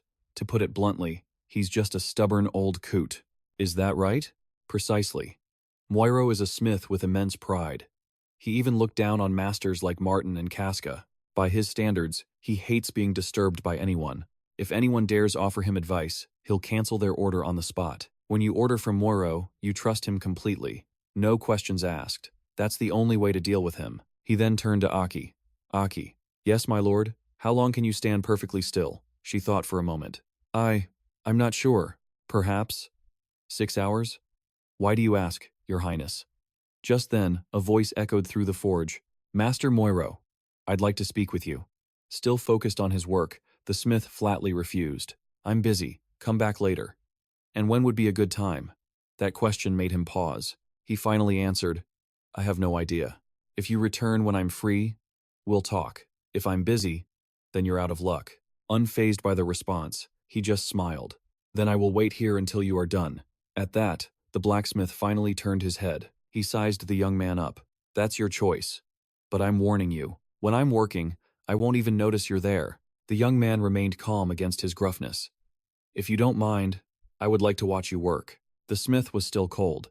There are no secrets here. Do as you wish. He watched the master's every move, the heavy hammer striking true, the red-hot steel of the blade, then the hiss as it plunged into water. He watched with intense focus. Aki, too, looked on with rapt attention. The sun set, and the birds went to roost. The smith worked on, tirelessly. Aki, exhausted, began to doze off, dreaming of her bed before a hand shook her awake. The sound drew the blacksmith's attention. He saw the young man, still standing there, still smiling. Then, he simply turned back to his work. Seeing this, Jiang couldn't help but let out a quiet sigh. Night fell and rose, again and again. Soon, it was the third day. The blacksmith was eating his lunch. He glanced outside, his curiosity piqued. Jiang was still standing there like a statue, not moving an inch, yet his expression was serene. Is this kid insane? The smith thought. He stood there for days without food or sleep. It's been 3 whole days. I tried to make things hard for him to drive him away, but how is he still holding on? Is he some kind of monster? The old man then asked him, Why are you so interested in me? I'm just a nameless blacksmith, among the many on this workshop street. He answered, I came because I truly wish to recruit you, Master Mochi. Startled, the old man dropped his food. Recruit me? He told him. For those who want me, I have a prepared answer. Want to give it a try? He thought to himself, Mochi's signature rejection line. The old man stated his demand instantly. If you want to take me with you, you must build me a massive workshop, worth at least 1 million gold. Then I will gladly serve you. Hearing this, he laughed and replied, What if I already have such a workshop? The old man was curious. What? Then he brought out a bag glowing brightly with gold. See for yourself. He thought, I used items to endure these past 3 days, just for this very moment. The old man's eyes lit up. He mused, "Time to collect my reward." Then he said, "Now, are you ready to have a real conversation with me?" The old man was still in shock. It doesn't seem to be magic. This gold might all be real. Not letting him doubt, he spoke. "I saved this money for a long time to fulfill my dream with you, Master Mochi. I am telling the truth, Master Mochi. Your skills are absolutely essential." The old man asked, "Fulfill a dream? Who are you to say such things to me? You don't look like an ordinary mage, so why need a blacksmith?" He smiled, knowing he had achieved his goal. No more beating around the bush. He understands my purpose. "Now then, let me show you who I am." He then pulled something from his robe, a golden ring resting in his hand. "Please, take a look at this." What is this? Isn't this the royal seal and emblem of the Gravia kingdom? And it's glowing with golden light. The Gravia kingdom's seal can only belong to its master. "Are you from Gravia?" He quickly put it on his finger and smiled, introducing himself. "Allow me to formally introduce myself. I am Giang, king of the Gravia kingdom." Well, now I don't see why a king would notice a humble blacksmith like me. He then extended his hand for a handshake. Instantly, Lauren closed the door. It seems this will be a longer story than expected. Meanwhile, in the city, in a room, Aki was working diligently. She sighed, "I'm so tired. But if His Majesty is still working so hard, I can't rest peacefully. I should at least finish some of this leftover work. If this is just a joke, then stop it." The blacksmith's voice returned. "Humph, really? What is this? I can't believe it." He slammed his hand on the table. A document lay beneath it, his expression furious. "Land, a workshop, and supplies too. These are magic crystals. This is an extremely rare item, unless you risk your life to steal it." There were many magic stones on the table. Giang said, "All preparations are ready. We only lack one person. And that is you, Master Mochi." He was deeply moved. "Your Majesty is too kind to me, even arranging this place for me. I'm so stunned. It feels like a dream. Need research? I'll support it. Need rare materials?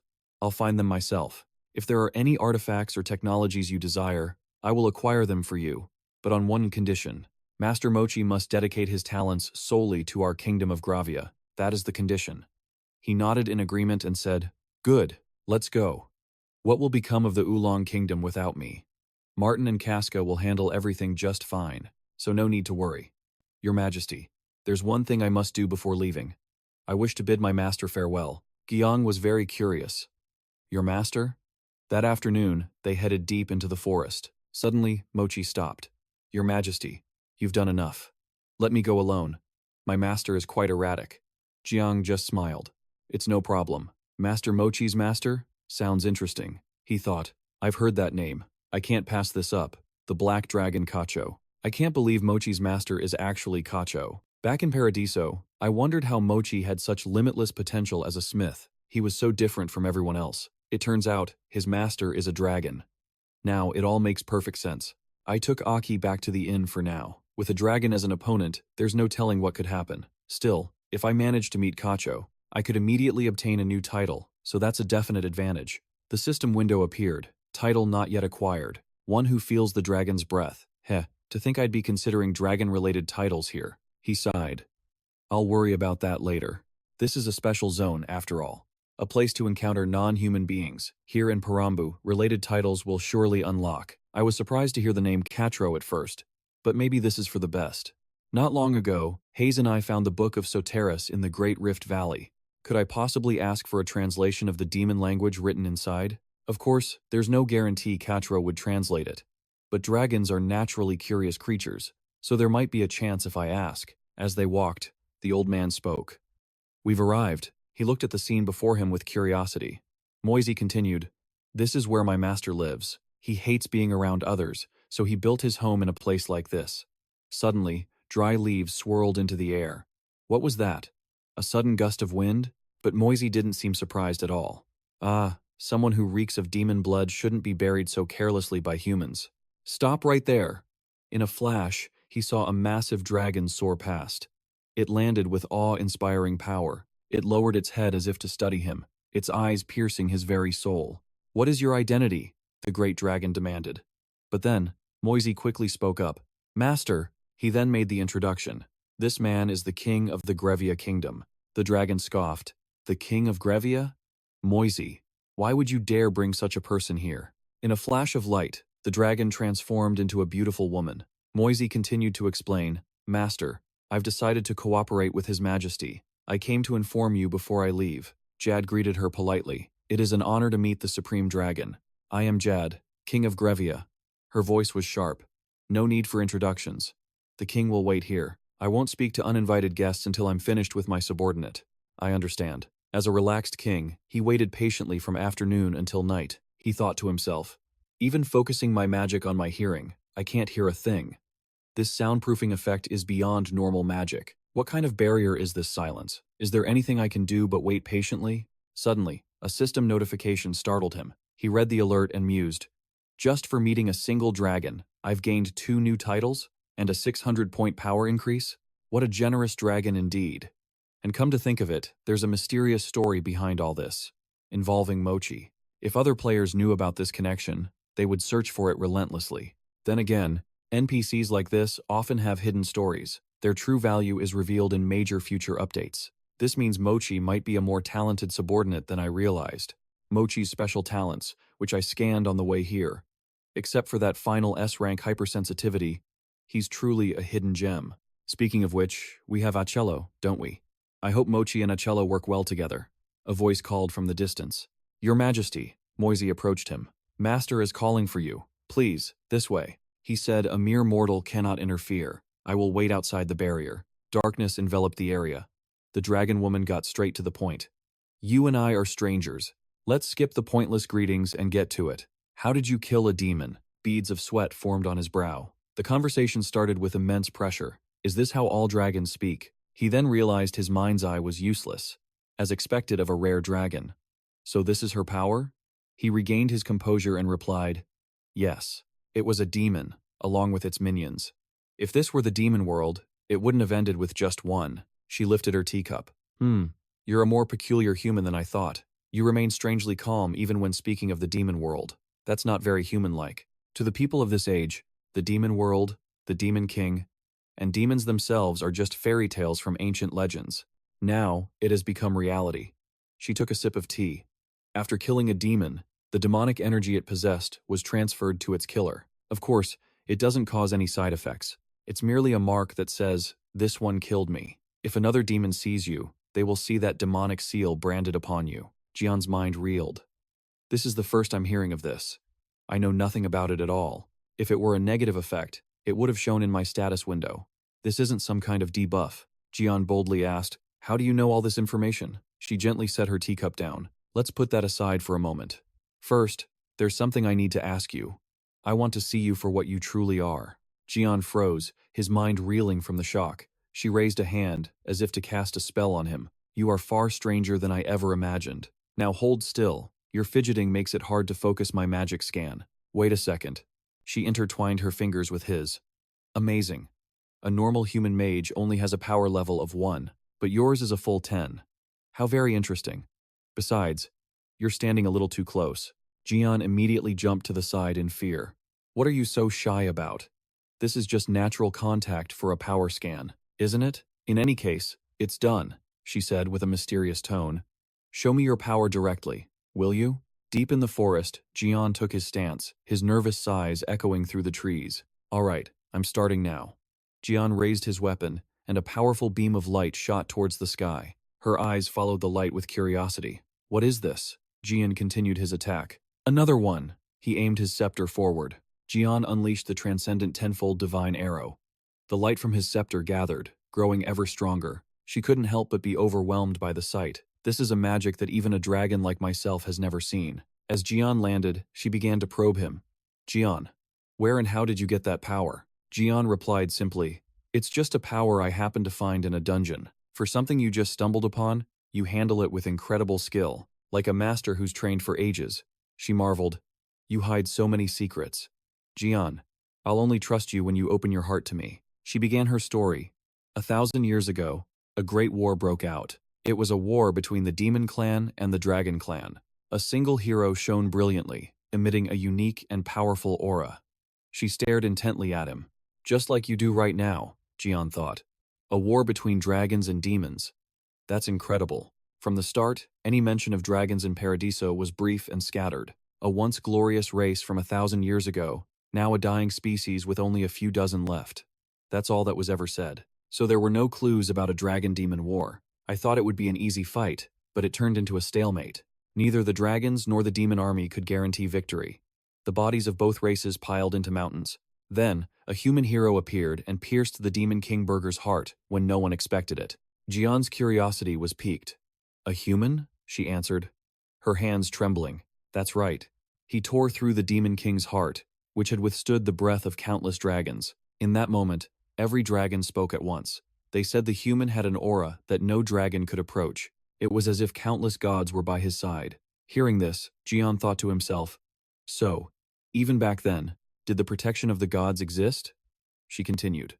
However, the story does not have a happy ending. Demon King Burger struggled until his last breath and finally died, leaving a curse on the entire dragon race. A curse? It's exactly as it sounds, the curse of Burger. If we ever fight the demon clan again, our race will be unable to use its full strength. It is a curse that makes us pay an equal price for the damage we inflict upon the demons. Jian was curious. Can such an unfair curse even exist?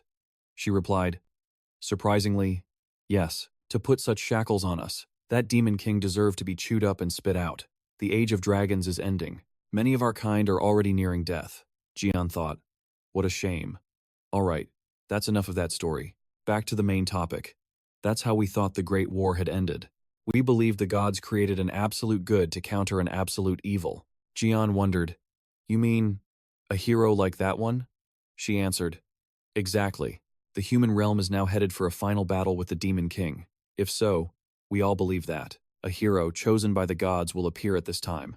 Jian hesitated for a long moment as she continued, "And today, we happen to meet an extraordinary individual." She pointed at his chest. "Of course, this is just my personal opinion. It doesn't represent all dragons, nor does it mean I will support you. Your talent is undeniable, but with your current power, the title hero is not yet yours. Still, there's a reason for your gifts. Even if you are not yet worthy of that name, that incredible power of yours, it holds the true potential of a hero. When divinity and destiny call, answer without hesitation." He simply smiled. "Yes, Cacho, I will remember that." He then turned to her. "Cacho, there is a favor I must ask you. Since I've shown you my magic, I should return the favor. Speak." He then took out a book and offered it to her. "This is a grimoire from the demon Socus's fortress. Can you decipher it?" She glanced through a few pages. "I see," she said, closing the book. "I am a dragon who values integrity. A direct translation from me could corrupt the meaning." As he was about to question her, she simply said, "Please, step back." Suddenly, she transformed, returning to her true dragon form. "This method will be absolute." She gently tapped his forehead. Ancient characters flooded into his mind. "Now, you can read the book yourself." He stared at the book. "It's true. I can read this as if I've known it my whole life. As evil in the human realm grows, our legion's arrival will accelerate. An effective way to create utter chaos is through war and famine in the mortal realm. Furthermore, we will use the Dark Society, an organization sympathetic to our cause, to pass on our knowledge and secret orders, and constantly merge the demon world with the human realm." He thought to himself, "Agrat has already made this a reality. I've experienced it firsthand. I've uncovered most of what's written here. Traces of the evil god Kwai Radio and his heretics. And I shattered their conspiracy by facing the riots incited by Agrat's own forces. I even witnessed the Dark Society's plot to secretly spread a plague through the flooded lands. To think all of this was just the Demon King's prelude to the Great Holy Demon War." The dragon spoke. "Evil gods, the Demon King, demons, the Dark Society. This book proves it. It confirms the link between them. This is likely their fundamental doctrine. The rest is just research." He answered, "So they haven't given up their ambitions from 1,000 years ago, all because of the war. The war that year never truly ended. And the entire dragon race being cursed by Vulgus was a critical factor. It allowed them to prepare for this moment." He looked at the book with desperate hope. "Isn't there any way? A way to stop the Demon King's descent, or at least weaken his power? These are problems knowledge from Paradiso alone cannot solve. I foresaw this. But the changes came swifter than I expected. The Great War in Paradiso was a prolonged siege battle. The main conflict was between the Holy Alliance and the Demon King's army. That was the central theme. Which is why, in the end, there was no clear path to victory or to defeat. The The dragon shifted back to her human form. A way to stop the Demon King, you ask? She pointed a single finger to the heavens. Orbs of light began to materialize, forming an illusion. She spoke. Deep beneath the magic kingdom, the challenge is to eradicate the dark society hiding there, both factions. He asked, "Do you know anything more specific?" "I do," she replied. "For instance, their source of power is an altar located deep underground." "An altar?" he questioned. "Precisely. It would seem so. It makes sense that all of the Dark Society's altars are underground. They aren't complete fools. And this particular altar lies beneath the royal palace itself. Do you understand the implications?" He met her gaze. "It's the most dangerous and difficult place to attack, and a location that can be controlled in absolute secret." "Completely." "Exactly," she confirmed. "That is why no matter how many we try to eliminate, they just keep reappearing. Because they simply use new sacrifices to replace the ones who have fallen. The Dark Society and the Magic Kingdom." The connection clicked in his mind. Could that be the true source of their endless power? He knew he'd have to tread more carefully now. And that's where we'll end this video. That was the summary for this part of the story. If you have any thoughts, drop them in the comments below. Don't forget to leave us a like. Be sure to subscribe and ring the bell for more amazing videos. Until next time, take care and see you again. Bye-bye.